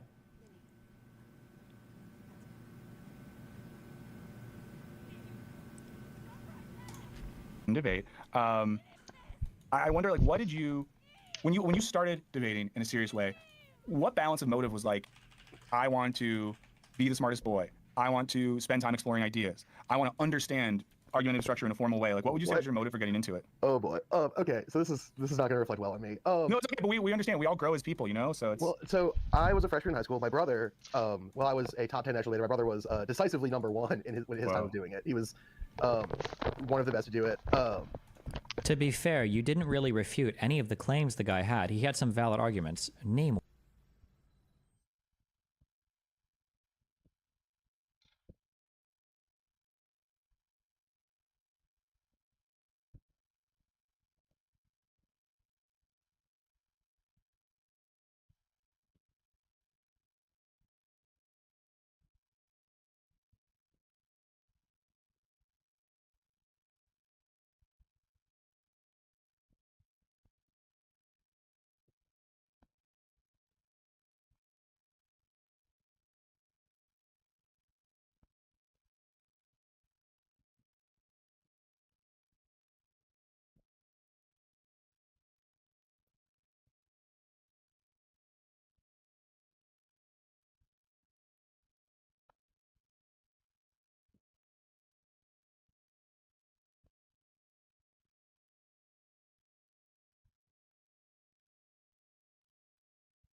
All right, time to hit that platinum. Let's go. 1. And so I initially wasn't going to. I was just going to be a theater kid in high school. That was sort of my trajectory. And one of the best to do it was people, you know. So what balance of motive was like? I wonder.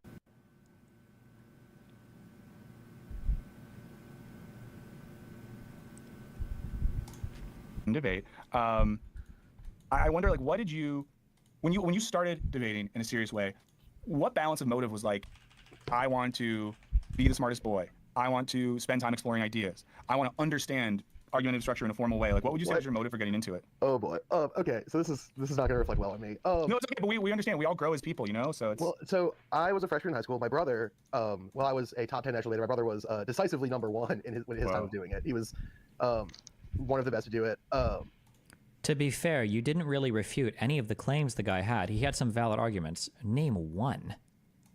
And so I initially wasn't going to. I was just going to be a theater kid in high school. That was sort of my trajectory. And the debate team was like, look, we need someone to come to this tournament with us. Your brother did it. Would you just mind trying it out? We'll fly you to LA because it's a tournament in LA, and we'll pay for you to go to Disneyland if you'll just debate at this one tournament. So I did that because I wanted to go to Disneyland, and I did better than I expected. And some of the older people on the debate team were like, hey, you're good at this. Here's a weird secret. We can get into this detail if we feel like maybe it's for a different stream. They were like, did you know that all the good debaters all party together and people will give you free drugs and beers and shit if you're just hanging out? And I was like 15, and I was like, well, that's a good deal. So then I was like, I guess I should get good at this so I can get all this free stuff and party with these weird smart people. So then I decided to do it. And it turned out that I was creative and good at it. And then I started to have fun being kind of a trolly little weirdo. And I don't believe this. I don't believe any of this story. And that's sort of how it happened. Because I mean, I guess to talk about the intellectual element of it, debate is a game with rules, and I, as Burns and Henry are probably both very aware, am a rules-averse person. I don't like them. You're not a rules guy. I take great pleasure in breaking them whenever possible. And so a lot of my debate approach, what I enjoyed about it, was playing the game of debate in as tricky and truly and rule-skirting way as possible. This is why there are people to this day who will say that my brother and I ruined the activity of policy debate because my brother started this using rhetorical critiques written by people like based on works like Foucault, Chulupka, Baudrillard to make arguments about the assumptions of people's debate propositions. And I took that one step in a different direction where I use those arguments to critique the idea of doing debate or having debates. And so basically what we would do is cheat at debate, and the other team would either have to let us cheat or say, you're cheating, that's bad. And we would go, no, cheating is good. And that would be how we would win. Either by cheating and they'd let us get away with it, or they try to stop us from cheating, and that was like the debate we wanted to have, was cheating good or bad. Wow. Well, at some point you need to write a... like, this is where it would be very uncomfortable. This is where I would say, like, oh, can you give me, like, an example of this in a debate? A book about what it was like to be one of the bad boys of debate. Well, so here's a question I have. So obviously we've been talking about debate in the context of, you know, Hassan Piker's recent comments, some of the debate culture stuff around Destiny and that sort of thing. And I think we've been talking about, and something I know that we've talked about before, Lux, is the importance, or maybe... Okay, so he brings up my name directly. Wait, somebody link me a pass link. Hold on. Lux, but you go ahead. Yeah, so 2 other things. One, Fat Cat, you say that he's left, just as not far left. I have yet to understand a first principle of Destiny's politics. If someone can articulate to me what he thinks a good world looks like, that's very chill. Wait, why not just watch a single full thing instead of a clip then? This is apparently a month ago, on April 1st, almost 2 months ago? Yeah. He just never does that. So, like, this is my issue. And I say this a lot, and I hedge, and I sound like a cuck when I hedge, so maybe people don't want to sound like it. But I was like, I've never heard this before. I've never heard this guy say this. I haven't heard this before. Rather than making the declarative statement of, like, the truth claim of, like, he has never done this. Like, I'm no longer saying I haven't seen it. I'm saying he doesn't do this. He hasn't done this, right? Like, this is, and again, like, maybe I'm ascribing, maybe I just give everybody too much credit. I don't know. If you're telling me you were like a 6th place national debater, I would expect you to know the difference between those 2 claims, right? It is a significantly different claim to say, I haven't seen a thing, where you might be agnostic towards a particular belief, versus like, this thing doesn't exist. Whereas you're giving like a more concrete, you're making like an actual claim about a thing existing, right? These are 2 vastly different things. As far as I can tell from what I have seen. However... Oh, hold on. He kind of stated at the end there. He said, from what I have seen. Okay. He hedged a bit. I'll give him that. Never does that. As far as I can tell from what I have seen. However... There was a world when I was considering... And sorry, I'll pass the ball to you right after this, Henry. When there was a world last week, I was like, yeah, maybe I will hit him up and just like see if he wants to chat. Because that's 100% Lux, the thing that I would be curious about. Like, because in watching that debate with Jordan Peterson, and this is something that people completely lost. and this isn't me just like criticizing the critics, but like people in the comments to that stream acted as if I spent 2 hours critiquing Destiny when I did not at all. That entire stream is critiquing Jordan Peterson, and most of it is me being like, oh yeah, that was a good question Destiny asked about climate change. That was a good question he asked about, the relationship between the left and science and vaccines. The thing that was so confusing for me, and this gets back to Lux's point about political principles, I'm confused by someone who in so many ways says stuff. It's like, yeah, that is fair. That is right. That is something most folks agree with. And then has some takes where I'm like, where is this coming from? And it sort of does seem to convey a lack of or an inconsistency of first principles. And I do know, to take him very seriously. This is so fascinating. It's crazy because this guy has done a bit of work, but he's like literally working in the wrong direction. Like it feels like he's putting in effort to be stupid. That's crazy to me. Where like one of the things that I point out is that people have these huge like interlinked systems of belief that they don't spend any time actually figuring out like, why do I think this particular thing? So when you run into somebody that has a different belief, then you're like, wait a second, like this doesn't make sense. Like, how can you believe that and this when I believe that but not that? That's and then he's like using words like first principles, and it's like, well, hold on, then you should understand that we might have a slightly different principle. Like, is it really inconceivable that a different set of principles could generate a lot of similar conclusions? Is that completely inconceivable to you? A thing that Destiny said in that conversation last debate with Jordan Peterson is that he doesn't think that first political principles are actually a thing. He thinks that political ideas are shaped by communities of participation, so that most of our... Oh, he even is understanding like a thing that... Okay, he's getting my take on this. Okay, let's listen. I'm so curious. Political ideals and cultural ideals are not shaped by that sort of thing, but are instead shaped by the communities in which we participate in. I don't think that that's wholly wrong, and I think that, to be honest, I think some of the responses and conversations we've had in the past week show the truth of that, but I'm very hesitant to say that universally political identity and ideology is community-based. But Henry, I know I boxed you out a second ago, so go for it. Oh, we didn't connect anything. Okay. Yeah, just on the question of principles, it always struck me as weird the way he responded to FD Signifier with the 10K donation to the Atlanta Police Department out of spite. And just like... Wait, can you give context for that, Henry? Just because I don't really know about that, and maybe some of the audiences as well. So what happened? So a while back, FD Signifier and Destiny were going to debate, but then for some reason there was like a delay on Destiny's end. And then at one point he didn't get back to FD fast enough. And so instead of giving to the anti-police organization that FD had specified, he did 10,000 to the Atlanta Police Department out of spite.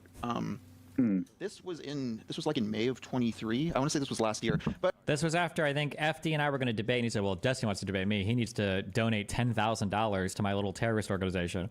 And I was like, okay, whatever, like let's like unblock me, let's go, because I was blocked, and I was like, okay, let's do it. And then I think he unblocks me. I wish I could get like a concrete, like a proof of this, because I don't have proof of the time, but I think from when I was checking his Twitter, I think he unblocked me and reblocked me.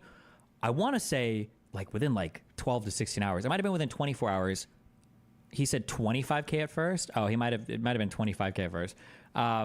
Maybe it was a couple days and I missed it, but he unblocked me apparently to have me DM him, and then reblocked me, and he's like, oh, he didn't do it fast enough. I was like, oh, okay, well. But I mean, as someone who doesn't follow Destiny constantly, or doesn't really keep up with debate streams, that just struck me as a... It's also interesting that one of his examples of a thing he didn't like from me, this is like the simulacrum at play, by the way. One of the examples of a thing he didn't like from me is here, it came from another guy who's not even really summarizing the thing directly, which is why, not to sound like ass pained about all these people talking about me, because it's like, I mean, at the end of the day, people are going to talk about me, but I get ass pained when people slightly misrepresent me, because it leads to these like bigger and bigger games of telephone where I get increasingly misrepresented, like in larger ways. And it's like, okay, Destiny just donated 10K to the police because he's spy driven, and it's like, oh, there's a larger story behind this, but weird sort of like instance of one of them actually doing something materially, and it sounding like what they were doing was motivated more of like like it was the same personal petty kind of drama I expect from Debate Bros, but here it was with like a $10K $sign on it, like manifesting as a real world thing. And I don't know, it just strikes me as weird that he has fans that excuse that kind of stuff, or like don't think about that kind of stuff. I want to respond to someone, because someone pointed out that in the Peterson thing, so someone's basically saying, oh, he did define his political principles. Wasn't it? It was the Crime Stoppers division, yeah. But these guys don't care, because these guys are against, I think, the entire institution of policing. So at the beginning of that. I think so. To speak for Lex for a second, so he describes individual positions when he's like, I'm in favor of X policy, I'm in favor of Y policy. That's one thing. I think what we're talking about is what are your first principles that motivate that. So for example, like if someone's first principle is that there is no fundamental equality and the stronger deserve to dominate, then that can motivate positions. If one's fundamental position is there's an inherent equality to all of humanity that doesn't involve any sort of ability, strength, or whatever, then that can motivate positions, and so on and so forth. So I think that there's still a level deeper than someone just saying these are like the policy positions that I agree with. And I think that's kind of like that's my thing. Also, really quick, I think it's a really good point and a relevant one from R. Messi, who sent a super chat. Shouts out to him or them. Oh yeah, that was good. Hello, I'm a longtime fan of a channel and a fan of political streamers, but I find that politics becomes entertainment as opposed to something real. I find that parasocial feelings become arguments. I 100% agree. This is the thing I've talked about a bunch on Twitter and with Burns, with other people I know, which is that I feel like there's a thing with politics where politics basically boils down to what do I think a better world looks like and what do I think is the best way to reach that world or get to that. That's like the core question of what your politics are. And I think there's a lot of stuff that happens on the internet in terms of political debate and discussion that just skips that step entirely. That has nothing, that just does not engage with that question at all and boils it down to very sort of niche or specific issues at a time. But unless you're answering this question of what is a better world and how do you get there, what are we doing? Like, what are we freaking doing here? Yeah, I want to jump in just because I respond. Okay. I like 40% agree. Most online stuff is super performative, but that isn't limited to debate. That's like true of almost everybody that engages in political action to some extent. Like even people that are literally at protest to some extent. Like this isn't a unique issue relating to online debates, right? Unimportance of having a set of first principles or a set of values that one is motivated by when debating. So could you speak to that a little bit? I'm curious what you think about the relationship between sort of the values of the debater and the context and the value of the debate itself, if that makes sense. Well, yeah, so this is sort of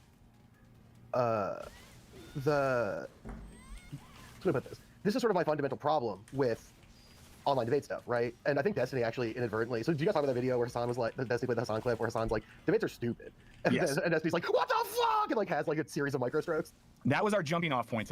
Okay, so he did co-sign some of this in the beginning. He seems to have some. That's not what I said, but okay. It was a series of microstrokes.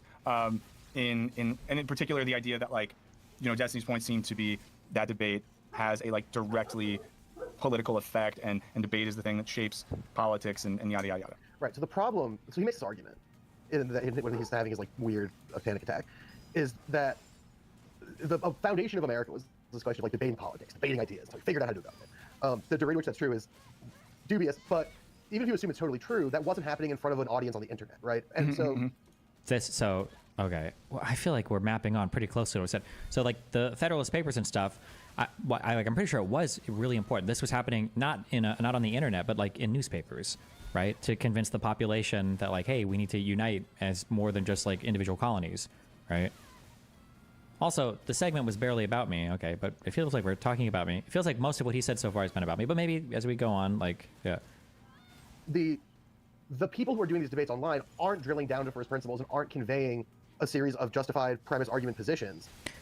This is kind of weird that he's saying, and I don't know if it's maybe he just read this and so he's holding on to it, or maybe he has this from his high school days. First principles are important, but every single debate is not going to involve first principles. That would be exhausting. And you can even have disagreements on first principles, but you can still have larger level, applied conversations and have reasonable conversations. So this obsession with don't I do it first principles? You don't do that in every debate ever. You never do. Even in philosophy, you don't do that in every debate ever.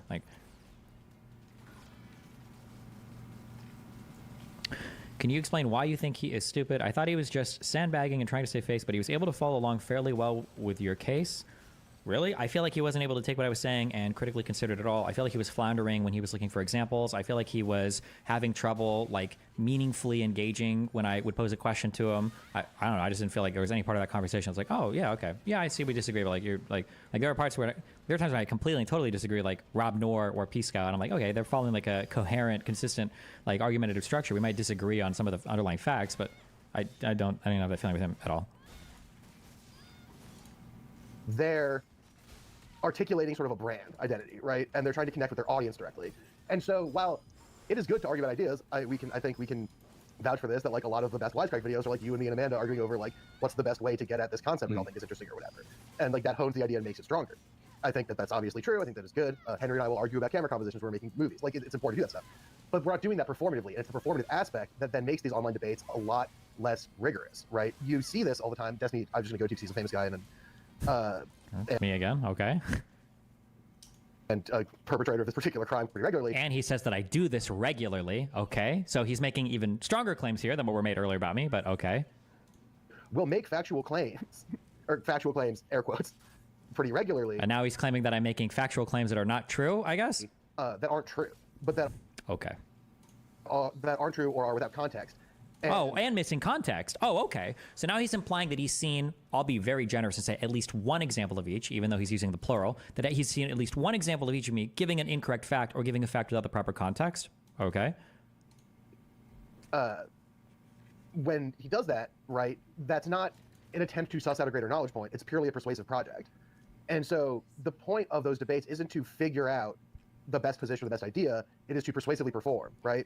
To go back to my debate history, it's very stupid to make a policy proposal that the United States government should free all the aliens in Area 51, right? That's like a silly thing to present as a policy proposal. But because we couched it all these weird arguments about knowing the other and this weird Zimmerman article about what it means to meet aliens and how we create universal empathy, like, it became persuasive. It doesn't mean it was a good idea. That was are you fucking kidding me? It's dumb as shit. It's stupid to imagine Congress having that conversation. But it does. I didn't follow. He's saying that even though you can make convincing arguments for a thing, it doesn't make the thing good. But then you would argue it on. He's literally saying the exact same thing. Yeah. But then you would just have better arguments on the other side of it, right? Like. Doesn't mean that.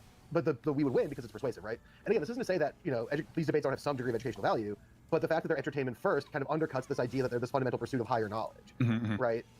And the other thing that these things are missing always is like a moderator or a judge, right? Like, one thing about policy debate, as stupid as I think it is that there was a judge who would like vet the arguments and who would read the evidence and see if it actually says what they say it says, and would evaluate and adjudicate arguments against each other, etc. Right? That was the job that they had. That doesn't happen on a Destiny versus Jordan Peterson debate. All that happens in that debate is their audiences watch and just react to what their guy says. There's no arbitration happening. Well, and it makes me wonder as well. Like, for example, we could use the, Destiny and Jordan Peterson debate as an example. What would a valuable debate look like? And I think, in a sense, in internet spaces, whenever there's a debate that gets a lot of attention and hype, it's person. Now, this is like the part that's the most disappointing to me, and it's even more disappointing because these guys, assuming he's about to not be an idiot or a total idiot, these guys are closer than most.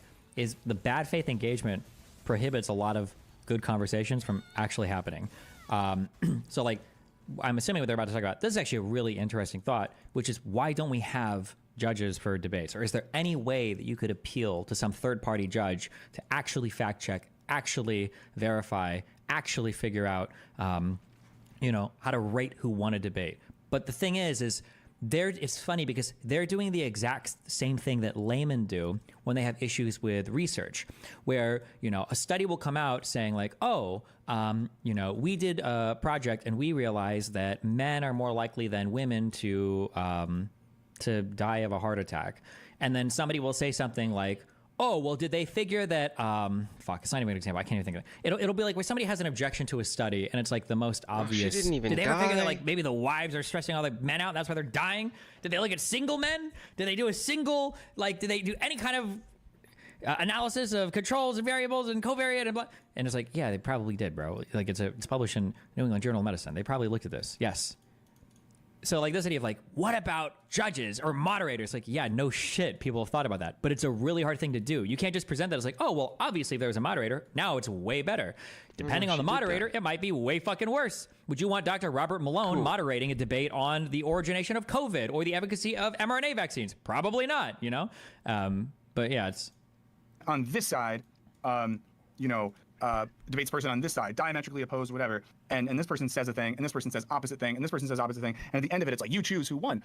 To me, at least, what would be much more interesting is like this person who, why was this guy so hung up on how the chat/audience was affecting the debate when public political debates have had audiences for thousands of years? These guys are citing Plato, Aristotle, etc. When these guys got famous in large part for the debates they had on the Athenian Agora. If I'm steelmanning his position, because he wasn't capable of speaking very well, the steelman is that if I'm combining his critique there with this desire for a judge, the problem is that when you have a debate publicly, the goal is to get the loudest claps. So if your goal is to get the loudest claps, because the only judge you have is whoever gets the loudest round of applause from the audience, then what you're doing in a debate is you're trying to appeal to the sensibilities of the audience in a way that they'll cheer for you, rather than adhering to any criteria that would be evaluated by a judge. Yeah, I think that was the point that he was trying to express, basically. As one set of ideas, debates this person. Which, ironically enough, I've actually said the exact same thing when I said I believe that presidential debates in the United States shouldn't have audiences, because when people hear people clap, they instantly assume the audience is that the person made a better point, and that, for instance, for Donald Trump, who can only appeal to an audience, play to an audience, is if you were to remove the audience from Donald Trump and he was just making zingers or one-liners, but nobody was clapping or cheering, the absence of those cheers would make his statements way more awkward. There's a reason why you have a studio audience or fake applause in sitcoms, because when people laugh and clap, you want to laugh and clap. Please, next time somebody calls something you're doing or saying very human, you're experiencing a very human emotion right now, just ask them to call you functionally remedial. That's what it is. Okay.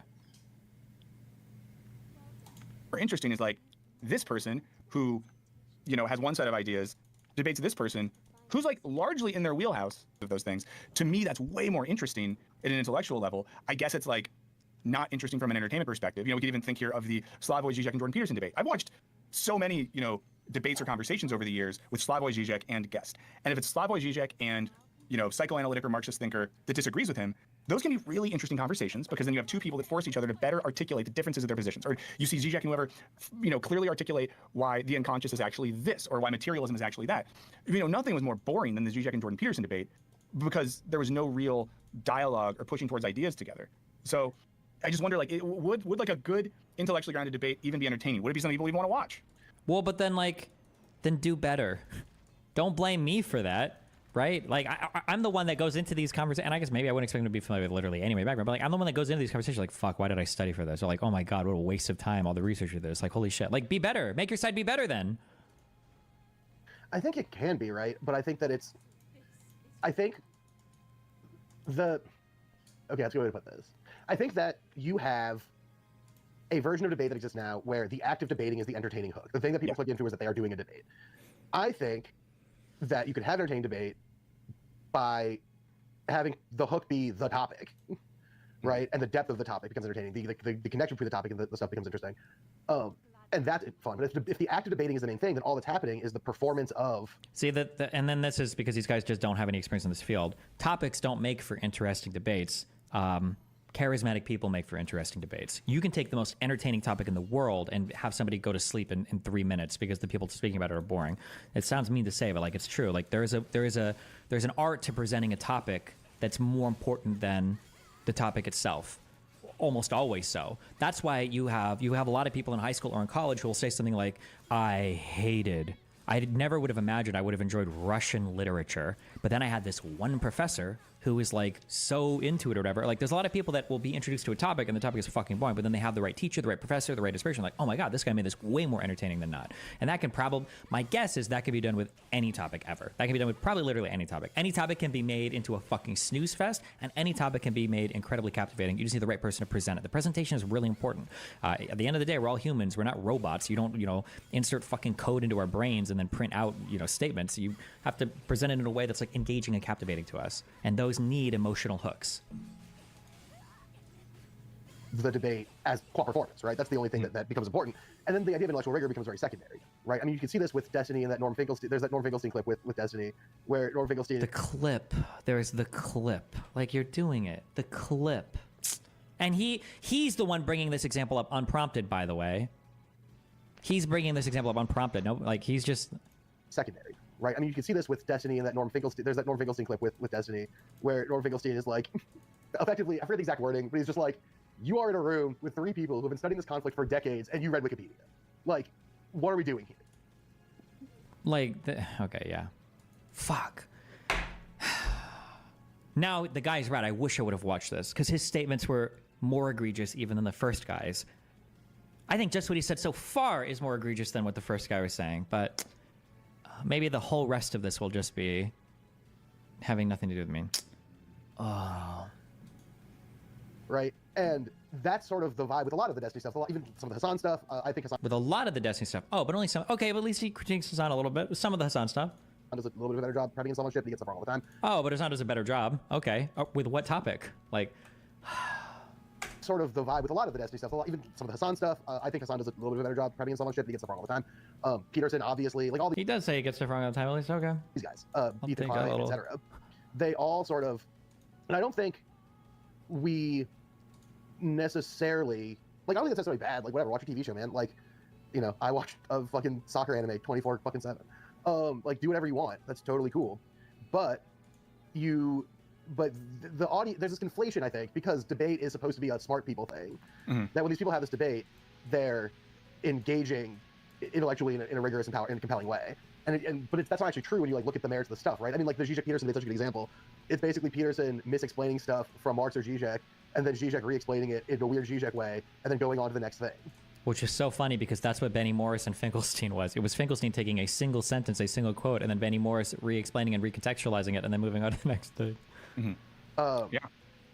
And that's not really a particularly useful approach, right? Like, there is a degree of necessary analytic work and intellectual rigor that to make these debates, you know, intellectually meaningful, as opposed to what they end up being, which is like basically weird reality TV shows about like the strangest people on the internet. Yeah, I mean, something kind of related to what you said. I think I struggle with sometimes, and you know, this is relevant to the Finkelstein example. There are times where like I am more drawn to debates featuring people with serious backgrounds in the subject being debated. I recognize maybe the risk of that is falling into a sort of elitism, or of course, and we all know this, like institutions themselves can reduplicate and reinforce, you know, ideological beliefs that are not good and can just get parroted by academics or experts. But you know, then at the same time, when it comes to like Destiny or whoever, there's people who I'm just kind of like, man, I just don't know if I want to. I'm between the two minds of like, I struggle to take you as seriously because I know that you do not have a background in this thing. At the same time, that's such a weird like elitist. I guess he's being honest about it, like falling into the not being an elitist fuck. Not have a background in this thing. At the same time, then, but isn't it more egalitarian to, you know, leave space for non-experts? I know that's a very reductive way to put it, but I imagine. Wouldn't it be crazy if we just analyzed what was being said on substance, and then if somebody proves themselves to be a dipshit, then you could ignore what they say in the future if you want? Like, and other people maybe have that feeling as well. I think that's fair. I think here's the thing. People use rhetorical terms like appeal to authority or whatever in a way that is very silly. Kind of like when he was saying that I ad hominem to him because I said that he was engaging in bad faith after giving what I thought was evidence of him being in bad faith, and my I gotta wait for the post-credit scene and then I'm done. Okay. Right. For instance, in this case, right, like the point's not that Destiny couldn't possibly know more about a thing than a professor of the thing. The point is that he doesn't. Right. Yeah. It's not. But we didn't demonstrate that because he appealed to his authority constantly to avoid having to make an argument. That's the whole point, right? Like, you gave an example of the guy doing an appeal to authority, an appeal to authority fallacy. And now you're saying that it wasn't fallacious? Like, the example that he gave was a fallacious appeal to authority. Not a question of the authority imbued by the position or by institutional recognition. It's engaging with the material things that they are saying and comparing them to actual scholarship and evidence. Oh, is he about to do that? Right, like that's the value, right? And that's what you have to do, right? To be egalitarian about it doesn't just mean anyone can say anything. It means that you don't assume that a guy with institutional recognition is correct per se because of that institutional recognition. But that's all Finkelstein did, and you gave that example earlier of him doing that. Social position or whatever. Like, you have to account for the power dynamic that's at play, but you also have to like do rigorous critical analysis. Like, you can't, you know, like if someone were to be like, Lux, we'll pay you $10,000 to go on the news and debate this stock market guy about the future of IBM prices, like, you'd have no, like, it's not the reason you would listen to him, not me, is not because they are an IBM representative. It's because I don't know jack shit about the stock market. Well, right? And you can even imagine right in that example, a world where you, as a smart person that's good at using computer, could spend a couple days, learn a lot of facts about what's currently happening. What you couldn't do and what you couldn't learn in like an Adderall-fueled research session is how those... Is that a hit against me? I can't even tell. The stimulant fucking characterizations are hilarious. Especially given that these guys will like fucking... I shouldn't ascribe to them. Maybe they're not like woke tards. They get mad when you make jokes about people on SSRIs or suicidal people, but... What you couldn't do and what you couldn't learn in like an Adderall-fueled research session is how those markets work and function in the way that someone who studied those things for years could, or the underlying, you know, epistemological assumptions of the field itself. There's no shortcut for that. Yeah, like... That's exactly it, right? Like, maybe that was an example, you know, whatever. But like, the question isn't pre-earmarked authority. It's legitimately earned intellectual recognition or intellectual clarity, right? And I think there's this conflation, and I know this happens. Lord, I've seen this happen in the Wisecrack Discord and a million other Discords all the time, where I'll just be like, "This guy's dumb. Sorry, don't care." What's he got to say? People are like, "Well, you know, why not?" And it's because like read the shit that he says. Doesn't make any fucking sense or whatever, right? Like. No one is obligated to assume every position someone takes is good or bad. Like, you just interrogate it and like you can draw these conclusions. If, you know, to use Destiny's example, if for instance Destiny's analysis of power were historically grounded in a way that isn't contrary to the vast majority of contemporary scholarship, I wouldn't say that he's wrong about shit, but like it often is. What? Name one example. What is my analysis of power? Like, what's an example of this? And that's sort of, this is true for a lot of these guys, right? Like, this is just generally true that, like, to be well informed. Also, he brought me up again as an example, like about something as complicated as like even the history of Welsh bards, right? Like, I know a little bit about that, but like, if I were to talk to an actual scholar, they've been studying for decades, right? Like, they've read the primary source material, they know what's going on, and so there might be bad scholars, right? Really? Like, no that lady who wrote the Qing post-credits? Dynasty book that ended up being all lies. Like, I could probably. The last one had. I got the Dynasty second and the third ending like, done today. For that. But an actual Yeah, scholar because who I knows had what we're one talking New about Game would Plus turn my that ass was around like that about shit, 'cause I only know a little 30% bit about done. Most And the way to get the third ending is to basically not, like, you have to not pick up a bunch of shit so that, like, you don't unlock a different area where you obtain something that changes the last fight. Right, when you know so, another thing to think not enough to understand this part that you don't understand. Yeah, so I think like it was pretty convenient. A good excuse for why I could just burn straight through the game. And I put the last 3 fights on hard mode because it was just like outrageously easy on New Game Plus. So yeah, but now now I can go back through New Game Plus on hard mode with the okay, not a bad person. That's good. I just do it a silly on thing in a this silly one. way. Okay. A socially framed on the one that I just finished that I like to 100.00% finished. Like everything, I got every data entry, every cosmetic, every thing, and made sure of it. So now I can go back through New Game Plus actual experts in those fields and do the same thing again. Maybe push back at times, but use it as an without, opportunity like, for ideas. And I think that's without the thing. worrying It's about like it's not as good not of a being thumbnail able to like, pick certain famous things streamer up sits to down with trigger the French philosopher Katrine Malibu to talk about second neuroscience ending. and Kant. But to me, that would exhibit a much higher level of curiosity and. You're just wrong. There's like different people excel at different things, and there's nothing wrong with pursuing the particular thing that you excel at. Some people might do really good interviews. Some people might enjoy broadcasting interviews to people because that's the thing that they excel at and that's the thing they enjoy. And the idea that you have to reserve particular types of engagement or political engagement with only like, well, if you're not like a PhD, blah blah blah, then you absolutely should do. Like I've brought on like academic.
All right.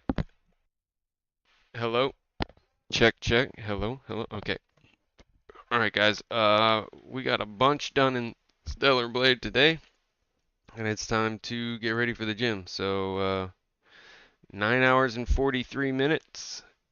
Quite a day for streaming. Everybody have a good